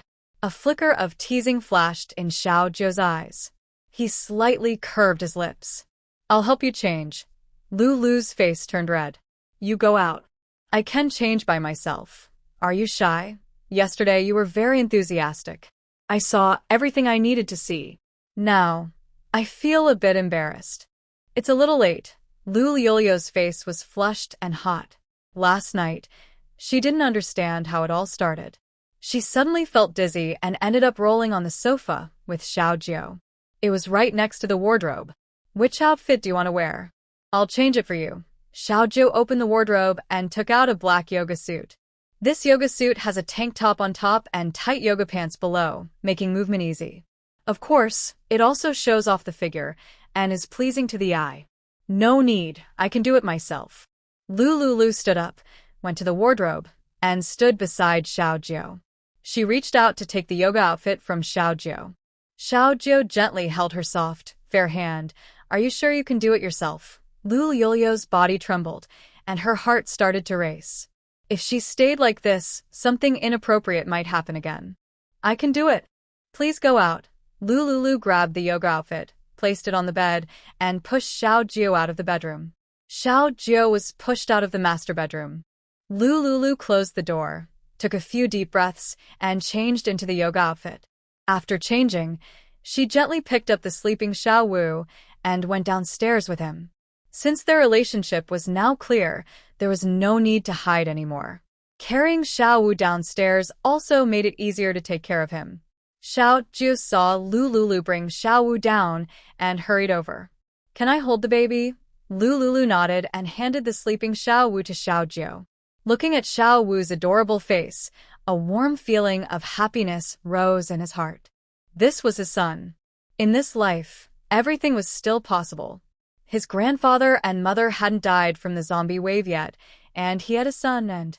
After handing Xiaowu to Xiaojiu, Lulu went to the balcony and started running on the treadmill. She saw clearly when the rat sacrificed itself. Zombies are the slowest to catch the running person. Running must be practiced to speed up. Even if she couldn't fight later, she could still run away. Run to a deserted corner and hide in a safe space. Xiaojiu sat on the sofa, holding Xiaowu, who was sleeping peacefully. His gaze was gentle as he watched Lulu run. The next training session. Lulu has done this several times before, so she is not unfamiliar with it. Under Xiaojiu's watchful eye, she completes all the physical training exercises. After finishing, she breathes heavily and pours herself a glass of diluted energy water to recharge. "Want some water?" Lulu puts down her cup and asks Xiaojiu. Xiaojiu nods. Lulu also pours him a glass of diluted energy water. At this moment, Xiaowu, who is sleeping peacefully, wakes up. Lulu takes Xiaowu from Xiaojiu's arms and carries him upstairs to feed him. After she leaves, Xiaojiu looks at the clock next to the projector, which shows 11:40. It's time to prepare lunch. He gets up and goes to the kitchen in Lulu's apartment to check the ingredients in the fridge. There are cured meat, tomatoes, pasta, steak, pickled peppers, eggs, and potatoes. He plans to make tomato scrambled eggs, potato stew with beef, and stir-fried cured meat with pickled peppers. For the main dish, he will serve pasta with black pepper sauce from the kitchen counter. Xiaojiu hasn't forgotten his promise to Lulu. He will cook dinner for her every night from now on. Today, since he is training at her place, he also takes responsibility for lunch. As for ingredients, his system has many fresh fruits and vegetables, so he will find an excuse to take some out and prepare different dishes for her. Xiaojiu goes to the kitchen, takes out the ingredients, and begins preparing lunch. He arranges the ingredients and prepares to wash them, but notices that the water filter he gave to Lulu is missing from the sink. At that time, he had given her 2 filters, one for washing and one for cooking. Xiaojiu goes upstairs and knocks on the door, asking, "Are you done?" Lulu is taking care of Xiaowu at the moment. When she hears Xiaojiu's question, she opens the bedroom door. She looks over and sees Xiaojiu wearing a pink bunny apron she left in the kitchen, holding a spatula. He looks quite fitting in that apron. Lulu's lips curl into a slight smile. "What's the matter? I brought you the water filter. Why is there only one left? Did I give one to E? What's wrong? I need the filter connector to wash vegetables. Go downstairs first. I'll get the other one." Xiaojiu nods and goes back downstairs. After a while, Lulu hands Xiaojiu the connector for the water filter. Xiaojiu installs the filter, thinking he will bring her 2 more later when he returns.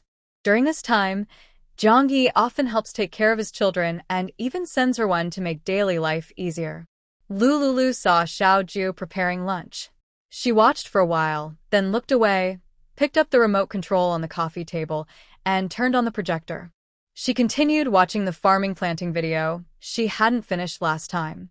After a while, she remembered the tomatoes and garlic growing on the balcony.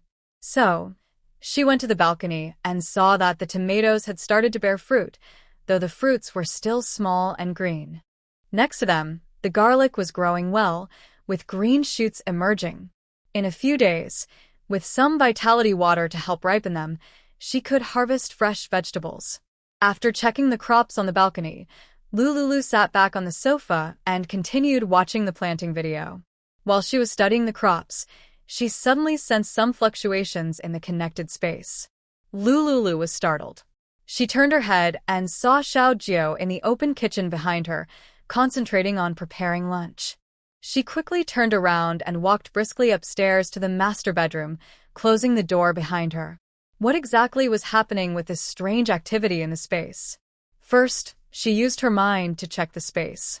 The first storage area, about 10 football fields large, was intact and seemed normal. She opened the first door, revealing a water pool.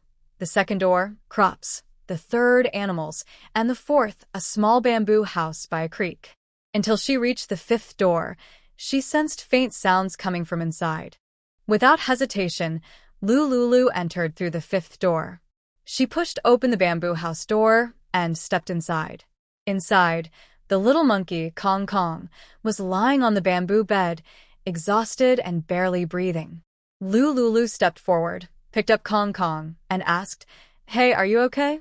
Kong Kong weakly called out, "Master, I'm starving."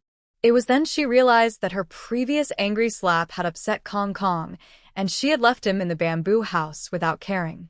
So many days had passed, and he hadn't eaten or drunk anything. This was animal cruelty. Lulu felt a bit guilty. She quickly took a peach from the space and held it near Kong Kong's mouth. Kong Kong, who looked almost lifeless, suddenly brightened his eyes and opened his mouth to swallow the peach.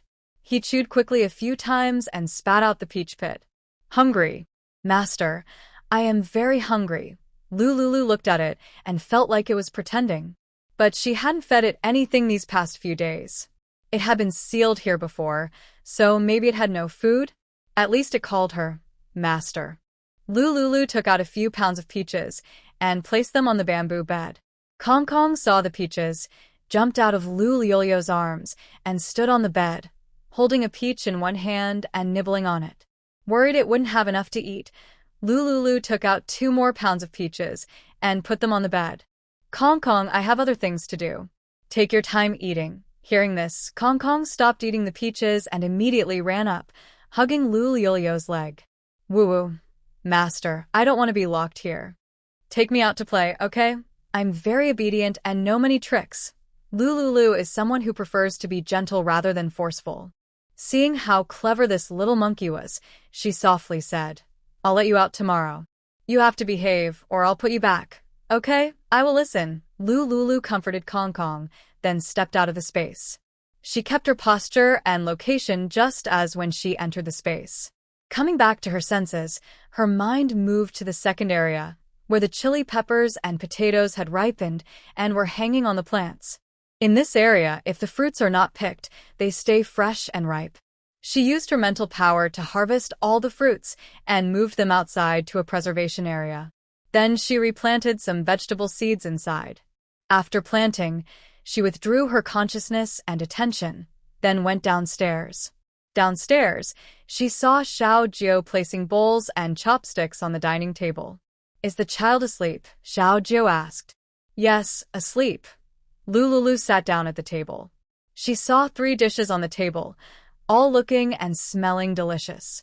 After a morning of exercise, she was quite tired, so she picked up her chopsticks and tasted the food. "It's delicious." She didn't hold back from praising. "Xiaoju's cooking skills are indeed quite good." "I'm glad you like it," Xiaoju said with a gentle smile. "Sit down, let's eat together." Lulu beckoned to Xiaoju. Xiao Jiu took off his pink cartoon rabbit apron and sat next to Lulu. He picked up his chopsticks to eat, occasionally glancing at her with a faint look. Destiny brought him and her together, as if by fate. In their past lives, due to a misunderstanding, they missed each other. In this life, he was lucky to arrive early at Linwan's shelter in City A. Xiao Jiu silently reflected on the past while picking at his rice. Lulu noticed he wasn't eating much and gently added a piece of egg to his plate. "Eat your vegetables, okay?" Xiao Jiu replied, snapping back to the present and looking at the egg in his bowl, feeling warm inside. He ate the egg and felt like it was the best-tasting egg in the world. Lulu found his dazed expression quite amusing. When they first met, he looked very serious and unapproachable. After getting to know him, he became wild and a bit irresistible. Usually, he seemed very like a cuddly little puppy. The two of them ate quietly. Suddenly, Lulu remembered she had forgotten something. She thought carefully and suddenly remembered she forgot to call Jiang Yi to come eat. Sure enough, men really can make people less sharp, especially handsome and caring men who make people more confused. Lulu looked at the remaining food and quickly used her bracelet to call Jiang Yi over for dinner. Jiang Yi knocked on the door and entered the apartment. She saw Xiao Jiu was there and looked a bit surprised. Last time, Lulu and Xiao Jiu went out together, and now things had moved quickly. From their atmosphere, there was no longer any tension or stiffness. "Lulu, I just remembered I have an appointment. You guys eat first." "Huh?" Lulu was stunned. "I'm going to have dinner with Fei Yu." "Take your time." Jiang Yi left happily with an excuse. At this time, it's just the right moment for the psychic team's lunch break. Fei Yu must be free, Jiang Yi thought silently. Lulu saw Jiang Yi leave and went back to sit at the table. When Xiao Jiu heard Jiang Yi was going to have lunch with Yan Feiyu, his mood, which was initially a bit unhappy, gradually improved. He thought about finding a chance to give Yan Feiyu a break so he could take Jiang Yi away during rest time and go somewhere else to have fun.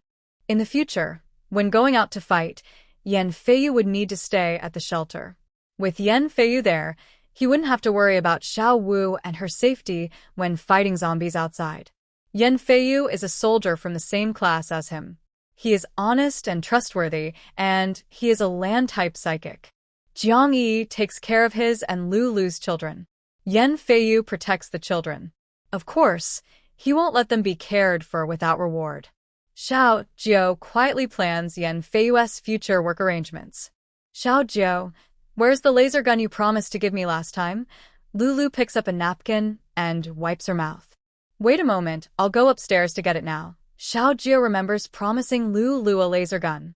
In the morning, he was busy dealing with the rat family's issues and was worried about disturbing her rest, so he forgot about it in the rush. Xiao Jiu gives Lulu the special charging port for the laser gun and the gun itself. This type of laser gun has a different charging port from usual. It's a cylindrical charging cable. Such cables are rare on the market. Xiao Jiu gives Lulu 2 chargers and 2 laser guns. Earlier, he could have taken the guns directly from the system without going upstairs. Doing so would be quite extraordinary. The system is his secret, and the fact of rebirth is also hard to believe if told. Lulu is the mother of his child, and he has a good impression of her. They have already shared a deep emotional connection. But this doesn't mean he can tell her everything. It's a serious matter. Many people around him are watching his position closely. Knowing too much wouldn't be good for her. Xiao Jiu silently watches Lulu excitedly examine the gun. He stands up, clears the dishes from the table, and takes them to wash in the kitchen sink. After tidying up the kitchen, Xiao Jiu takes a water purifier out of a black plastic bag on the sofa. "I'll go upstairs and install the water purifier for you." Lulu sees the water purifier in his hand and lights up. Earlier, he gave one to Jiang Yi. She often cooks and washes up, and it's a bit inconvenient to switch back and forth. "Do you have this kind of water purifier? Is it expensive?" "Yes, I do." "It's not expensive. How many points does this water purifier cost?" Lulu casually asks. Xiao Jiu silently calculates the price of the water purifier in his mind. In the system mall, it costs 10 grams of gold. He sells it to the official for 100 grams of gold. Currently, 1 gram of gold costs about 50 points. If converted into a water purifier, the cost price is 500 points and the market price is 5,000 points, which is equivalent to 5 million yuan in the previous life. This type of water purifier is only traded anonymously with official personnel. It is not widely available to ordinary people. Don't worry about using it. This water purifier isn't expensive. When Xiao Jiu heard Lu Lulu ask about the water purifier, he knew she was trying to find an excuse to return the favor for the gift he gave her. She is now officially recognized as his woman. Using a few of his water purifiers is no big deal. You're my woman. Using my things is only right. Don't worry about the price. Whatever you need or like, just tell me. As long as I can get it, I will find it for you. Hearing this, Lu Lulu felt a warm feeling inside. But because of the betrayal by Ma Weizhou in her past life, she is only somewhat touched by Xiao Jiu's words now. Whether she truly trusts him depends on how he acts in the future. If it weren't for the coming apocalypse in her past life and her discovery of Ma Weizhou's true nature, she might have remained unaware all along. Will he change as he walks along? Lu Lulu remains both sober and a little drunk, trying to accept Xiao Jiu while keeping a clear mind deep inside. As for what she lacks, ordinary things, she doesn't need much. The most urgent shortages are crystal cores and high-tech weapons for survival. I need weapons. Take me to fight zombies. You know I'm a bit timid. The most important thing for me is survival weapons. Xiao Jiu's eyes are deep and mysterious. His system contains many weapons. Some are offensive, others are defensive. These weapons are dazzling and varied. He needs to find time to choose suitable ones to exchange for her. The only thing making him hesitate is how to explain the origin of these weapons. Perhaps claiming they come from official research personnel is a good excuse. Leave the weapon matters to me, Xiao Jiu promised. Lu Lulu nodded. I also need crystal cores. Of course, I will exchange them with vitality water as before. When Xiao Jiu heard vitality water, a bright light flashed in his deep eyes. In the last transaction, she said she would give him some. How much does she really have? May I ask what you want the crystal core for? Lu Lulu paused for a moment before speaking slowly.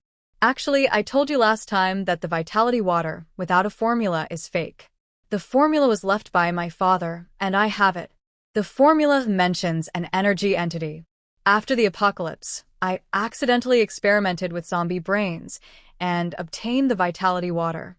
Xiao Jiu looked surprised and asked, Are you saying that vitality water needs a crystal core to make? Is this something only I know?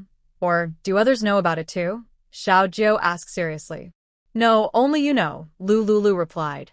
Xiao Jiu let out a breath of relief. This secret is too shocking. If someone masters the formula for vitality water, they can continuously use it to attract superpowered people and gain loyal followers. It's a double-edged sword. In honest hands, it's a blessing. In the hands of troublemakers, it could cause disaster. Whatever you do, you must not tell anyone, Xiao Jiu warned seriously. Seeing Xiao Jiu's reaction, Lu Lulu frowned. You and Zhou Yining are close. Last time when you exchanged with me, she came by. Does she know about this? She doesn't know, Xiao Jiu paused. She only helps me manipulate the crystal cores. Lu Lulu also secretly breathed a sigh of relief. Zhou Yining's gaze on Xiao Jiu was determined. She had stolen the man she liked right in front of her. She definitely won't give up easily. This grudge is already formed. If she finds out her secret, it could cause unnecessary trouble. She hates trouble the most. Although she has a perfect plan, when faced with unavoidable problems, she can hide in her space. But that's a last resort. She won't use it unless absolutely necessary. As for telling Xiao Jiu about the formula for vitality water, it was based on his recent performance and his father's identity. The formula involves a crystal core. She only told Xiao Jiu half the truth. Yes, vitality water does need a crystal core, but the real secret is her space. Revealing this half-truth makes it easier for her to get the crystal core later. She has Xiao Jiu as a resource and wouldn't be foolish enough to set up a stall again. You don't need to worry.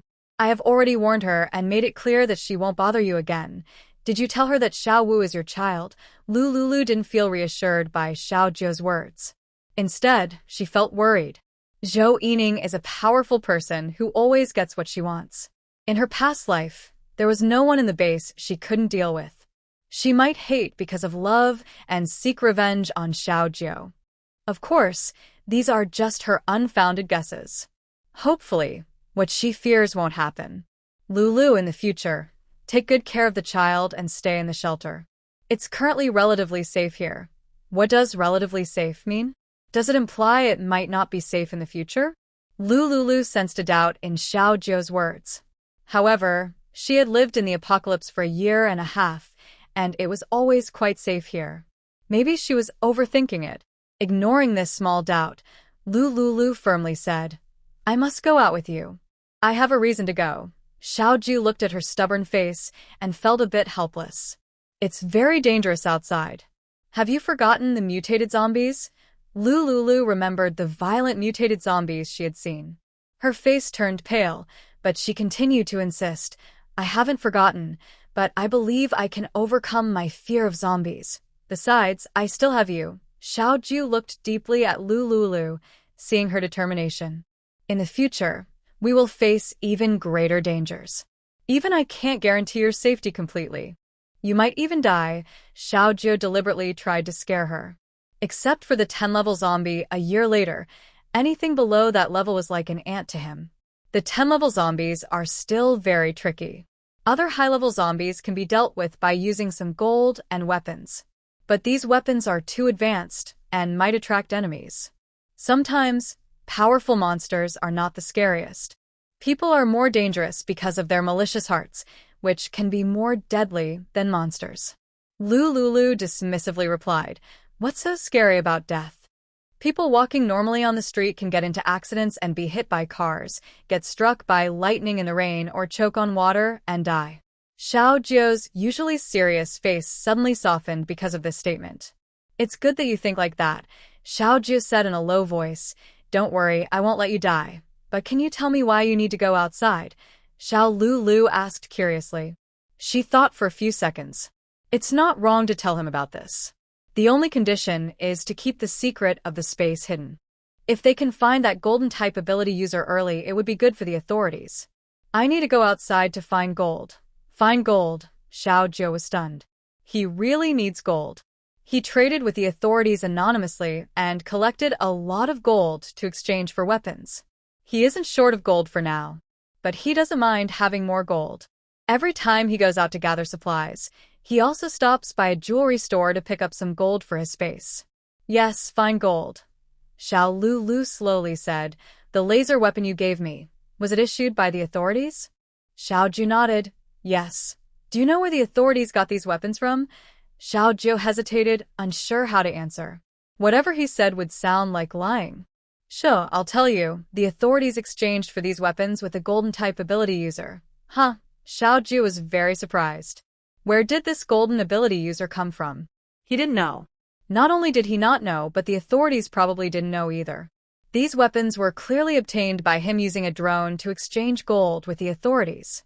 If he wasn't the one behind the exchange, seeing Xiao Lulu's expression, he might have believed it. Xiao Lulu saw his shock and lowered her voice, saying, As long as there's gold, you can exchange it for weapons with that golden ability user. Xiao Zhou was confused. Where did this golden ability user come from? If such a person existed, the Xiao family's intelligence network would definitely know. Where did you hear this news? Have you seen that golden ability user? I'm an official personnel. I don't know. How do you know these things? Xiao Zhou asked several questions in a row. Xiao Lulu answered each one, already having prepared explanations and plans. I heard about it, but you don't need to worry about where I got the information. I promise you. Stockpiling gold won't do you any harm. I've also heard that the gold is from a special ability user who can exchange it for flying in the sky, swimming in water, running on land, and various high-tech transportation tools, along with other advanced gadgets. The water purifier you gave me makes me seriously doubt that it was exchanged with the official by that ability user. When Xiao Zhou heard her talking mysteriously about these things, her expression became more and more strange. How does Lulu know all this? For now, I won't worry about that. Mainly, she mentioned laser guns, water purifiers, and high-tech transportation exchanges, which match perfectly with his system. In this life, he trades secretly with the authorities. Unlike the last life, where he directly connected with the officials, showed his system, and let them exchange for anything they wanted, revealing all his secrets. Back then, if it weren't for the strong influence of the Shao family in the military, he would have been captured by the core leaders of the official group for research. It was the Shao family's reputation and power that protected him. In this life, he only traded for basic laser weapons and water purifiers that he needed early on. Other items simply haven't appeared in this world. Why does Lulu know all this? Could it be that she... Or perhaps there really are other ability users in this world with powers like his? Xiaoju pushed down her doubts and listened to Lulu talk about the amazing abilities of the gold-type ability user. So, gold is very important. I have to go outside and find ways to gather gold. Xiaoju. Collecting gold isn't impossible, but what if she collects it? What will he do? His system is a bottomless pit for gold. She can't take much gold with her. If she takes her a few times and finishes what she wants to do, maybe she'll be willing to stay in the base and enjoy some peaceful days. Remember, in the first year, the threat of zombies and the shortages of water and electricity made life hard. After a year, the climate and environment will become worse and worse. Food will become scarcer. The safe zones for human survival will be very few.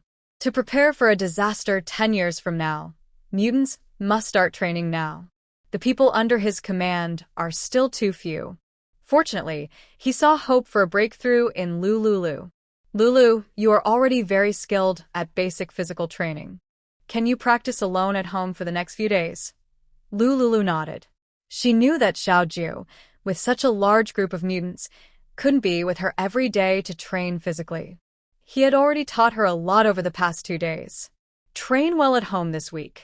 After I finish some things with the team, I will come to check your progress. On July 1st, if you don't meet the minimum standard, I won't take you outside to clear zombies. Do you understand? Don't worry, I will definitely reach the passing level, Lulu confidently promised. Her space has many exercise machines.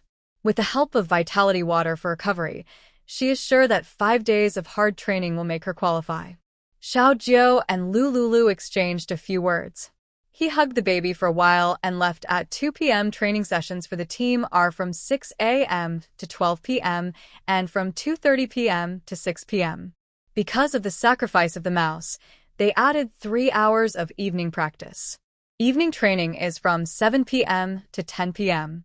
At 2:20 p.m., Xiaoju arrived at the training ground to supervise the team's training. Although he currently has no awakened abilities, he took gene enhancement medicine from the system, making his physical fitness much stronger than the mutants. In a year, when he obtains the 10th level zombie crystal core, he will awaken powerful abilities, and his physical strength will increase even more. An unexpected benefit is that after drinking the vitality water given by Lulu, his physique improved again. His original 3-fold increase in physical fitness doubled to 6 times. Now, his physical fitness is 9 times that of an average adult male. Plus, since he was trained from a young age to join the official military, his physical condition was already much better than that of most adult men. Adding all this up, his physical fitness is over 10 times that of an average man. In terms of strength, speed, and endurance, he completely outperformed the group of superpowered individuals under his command. Initially, his family, the Shao family, secured ownership of the Linwan Sanctuary in City A. He was sent by his grandfather to serve as the deputy commander of City A, but various factions disagreed. In the end, he relied on his own strength to give the younger generation of other factions a fair chance to compete. He won first place in the competition among many young members of official factions, which allowed him to take control of the valuable city. The other young competitors who ranked after him each managed different provinces and cities. Originally, many people in the country of Hailan were stronger than him. But after rebirth, he immediately asked his grandfather for a large sum of money and exchanged it for expensive gene enhancement drugs in the system. His physical abilities tripled instantly. This made him stand out among many rivals. City A is the capital of Hailan. Almost all top resources are available there. On the surface, he is the leader of the superpower team, but in reality, he is the main ruler of City A. Because the city's overall commander is his grandfather, Xiao Zhentian. City A has been entrusted to him by his grandfather, who has veto power. Such a big city with many resources is a huge opportunity. It's hard for him to control everything alone. Old Xiao sent him a trusted team of 100 superpowered individuals and assigned Zhou Yining from the Zhou family to handle logistics. The scientific medical team is led by Lin Fei from the Lin family. All personnel maintaining the sanctuary's security are mostly from Zhao's own forces. Many of these people have complex connections, some more, some less. Although many don't know Xiao Jiu personally, they all know old Xiao and have heard of his reputation from their elders. Xiao Jiu's mother works in a key position in the official finance department. His father sacrificed himself during a mission when Xiao Jiu was young. His father died when his mother was pregnant with him. His immediate family includes his biological sister, Xiao Yao. The Zhou, Xiao, and Lin families have always maintained good relations. The Zhou family controls a large portion of resource mobilization. The Xiao family has significant influence in military strength. The Lin family has the most advanced medical and biological researchers and is very authoritative in biomedical science. For many years, the three families have maintained good relations. Many members of the extended families have discussed marriage and matchmaking. Xiao Jiu was assigned to oversee the entire city of A. His mother, sister, and grandfather accompanied the national leaders of Hailan country to the westernmost part of Mount Everest. 10 years after the end of the world, Everest is the last safe place for the people of Hailan country. He secretly shared this information with the authorities. After several days of spreading, everything he predicted in his message came true. The top leaders of Hailan country believed the secret message. The country's leaders, along with the upper class and some scientists, went to Everest to build a shelter there. All supplies from various provinces and cities, except for what was needed for the survivors' daily use, were transported away by helicopters sent from Everest. They worked day and night to store supplies in the west, preparing for future disasters. Xiao Jiu quietly watched the mutant team train. He kept thinking about speeding up progress and making the mutants stronger. At the 12th floor of Lin Wan's apartment, Lulu fed little Wu after Xiao Jiu left, then went to run on the treadmill. She also released Kong Kong from the space. Kong Kong happily ran around outside the space. Lulu focused on her physical training, occasionally watching Kong Kong's movements. Kong Kong wanted to stay outside and tried to show Lulu that he was useful. 2 hours passed and little Wu woke up. Lulu held little Wu and fed him milk. After feeding, she was about to change little Wu's diaper when she saw Kong Kong wearing a disposable plastic glove. He was holding a diaper in his hand. The glove was from her kitchen cabinet, usually used for cooking. "Master, I will change little Master's diaper. You can continue your exercise." Kong Kong smiled kindly, walked over to the sofa, and placed the diaper aside. He stretched out his hands. "Master, I will do it." Lulu instinctively hugged little Wu tighter. "Is this monkey really reliable?" "Master, don't worry. I won't hurt little Master. You have space, but I cannot leave it too far away, or I will be bound by the power of your space. Just a thought from you, and I will be forced back into the space, losing all resistance. I won't hurt you, nor will I hurt little Master." Kong Kong has experienced many times being claimed as a master. It has gone from being rebellious at first to becoming obedient.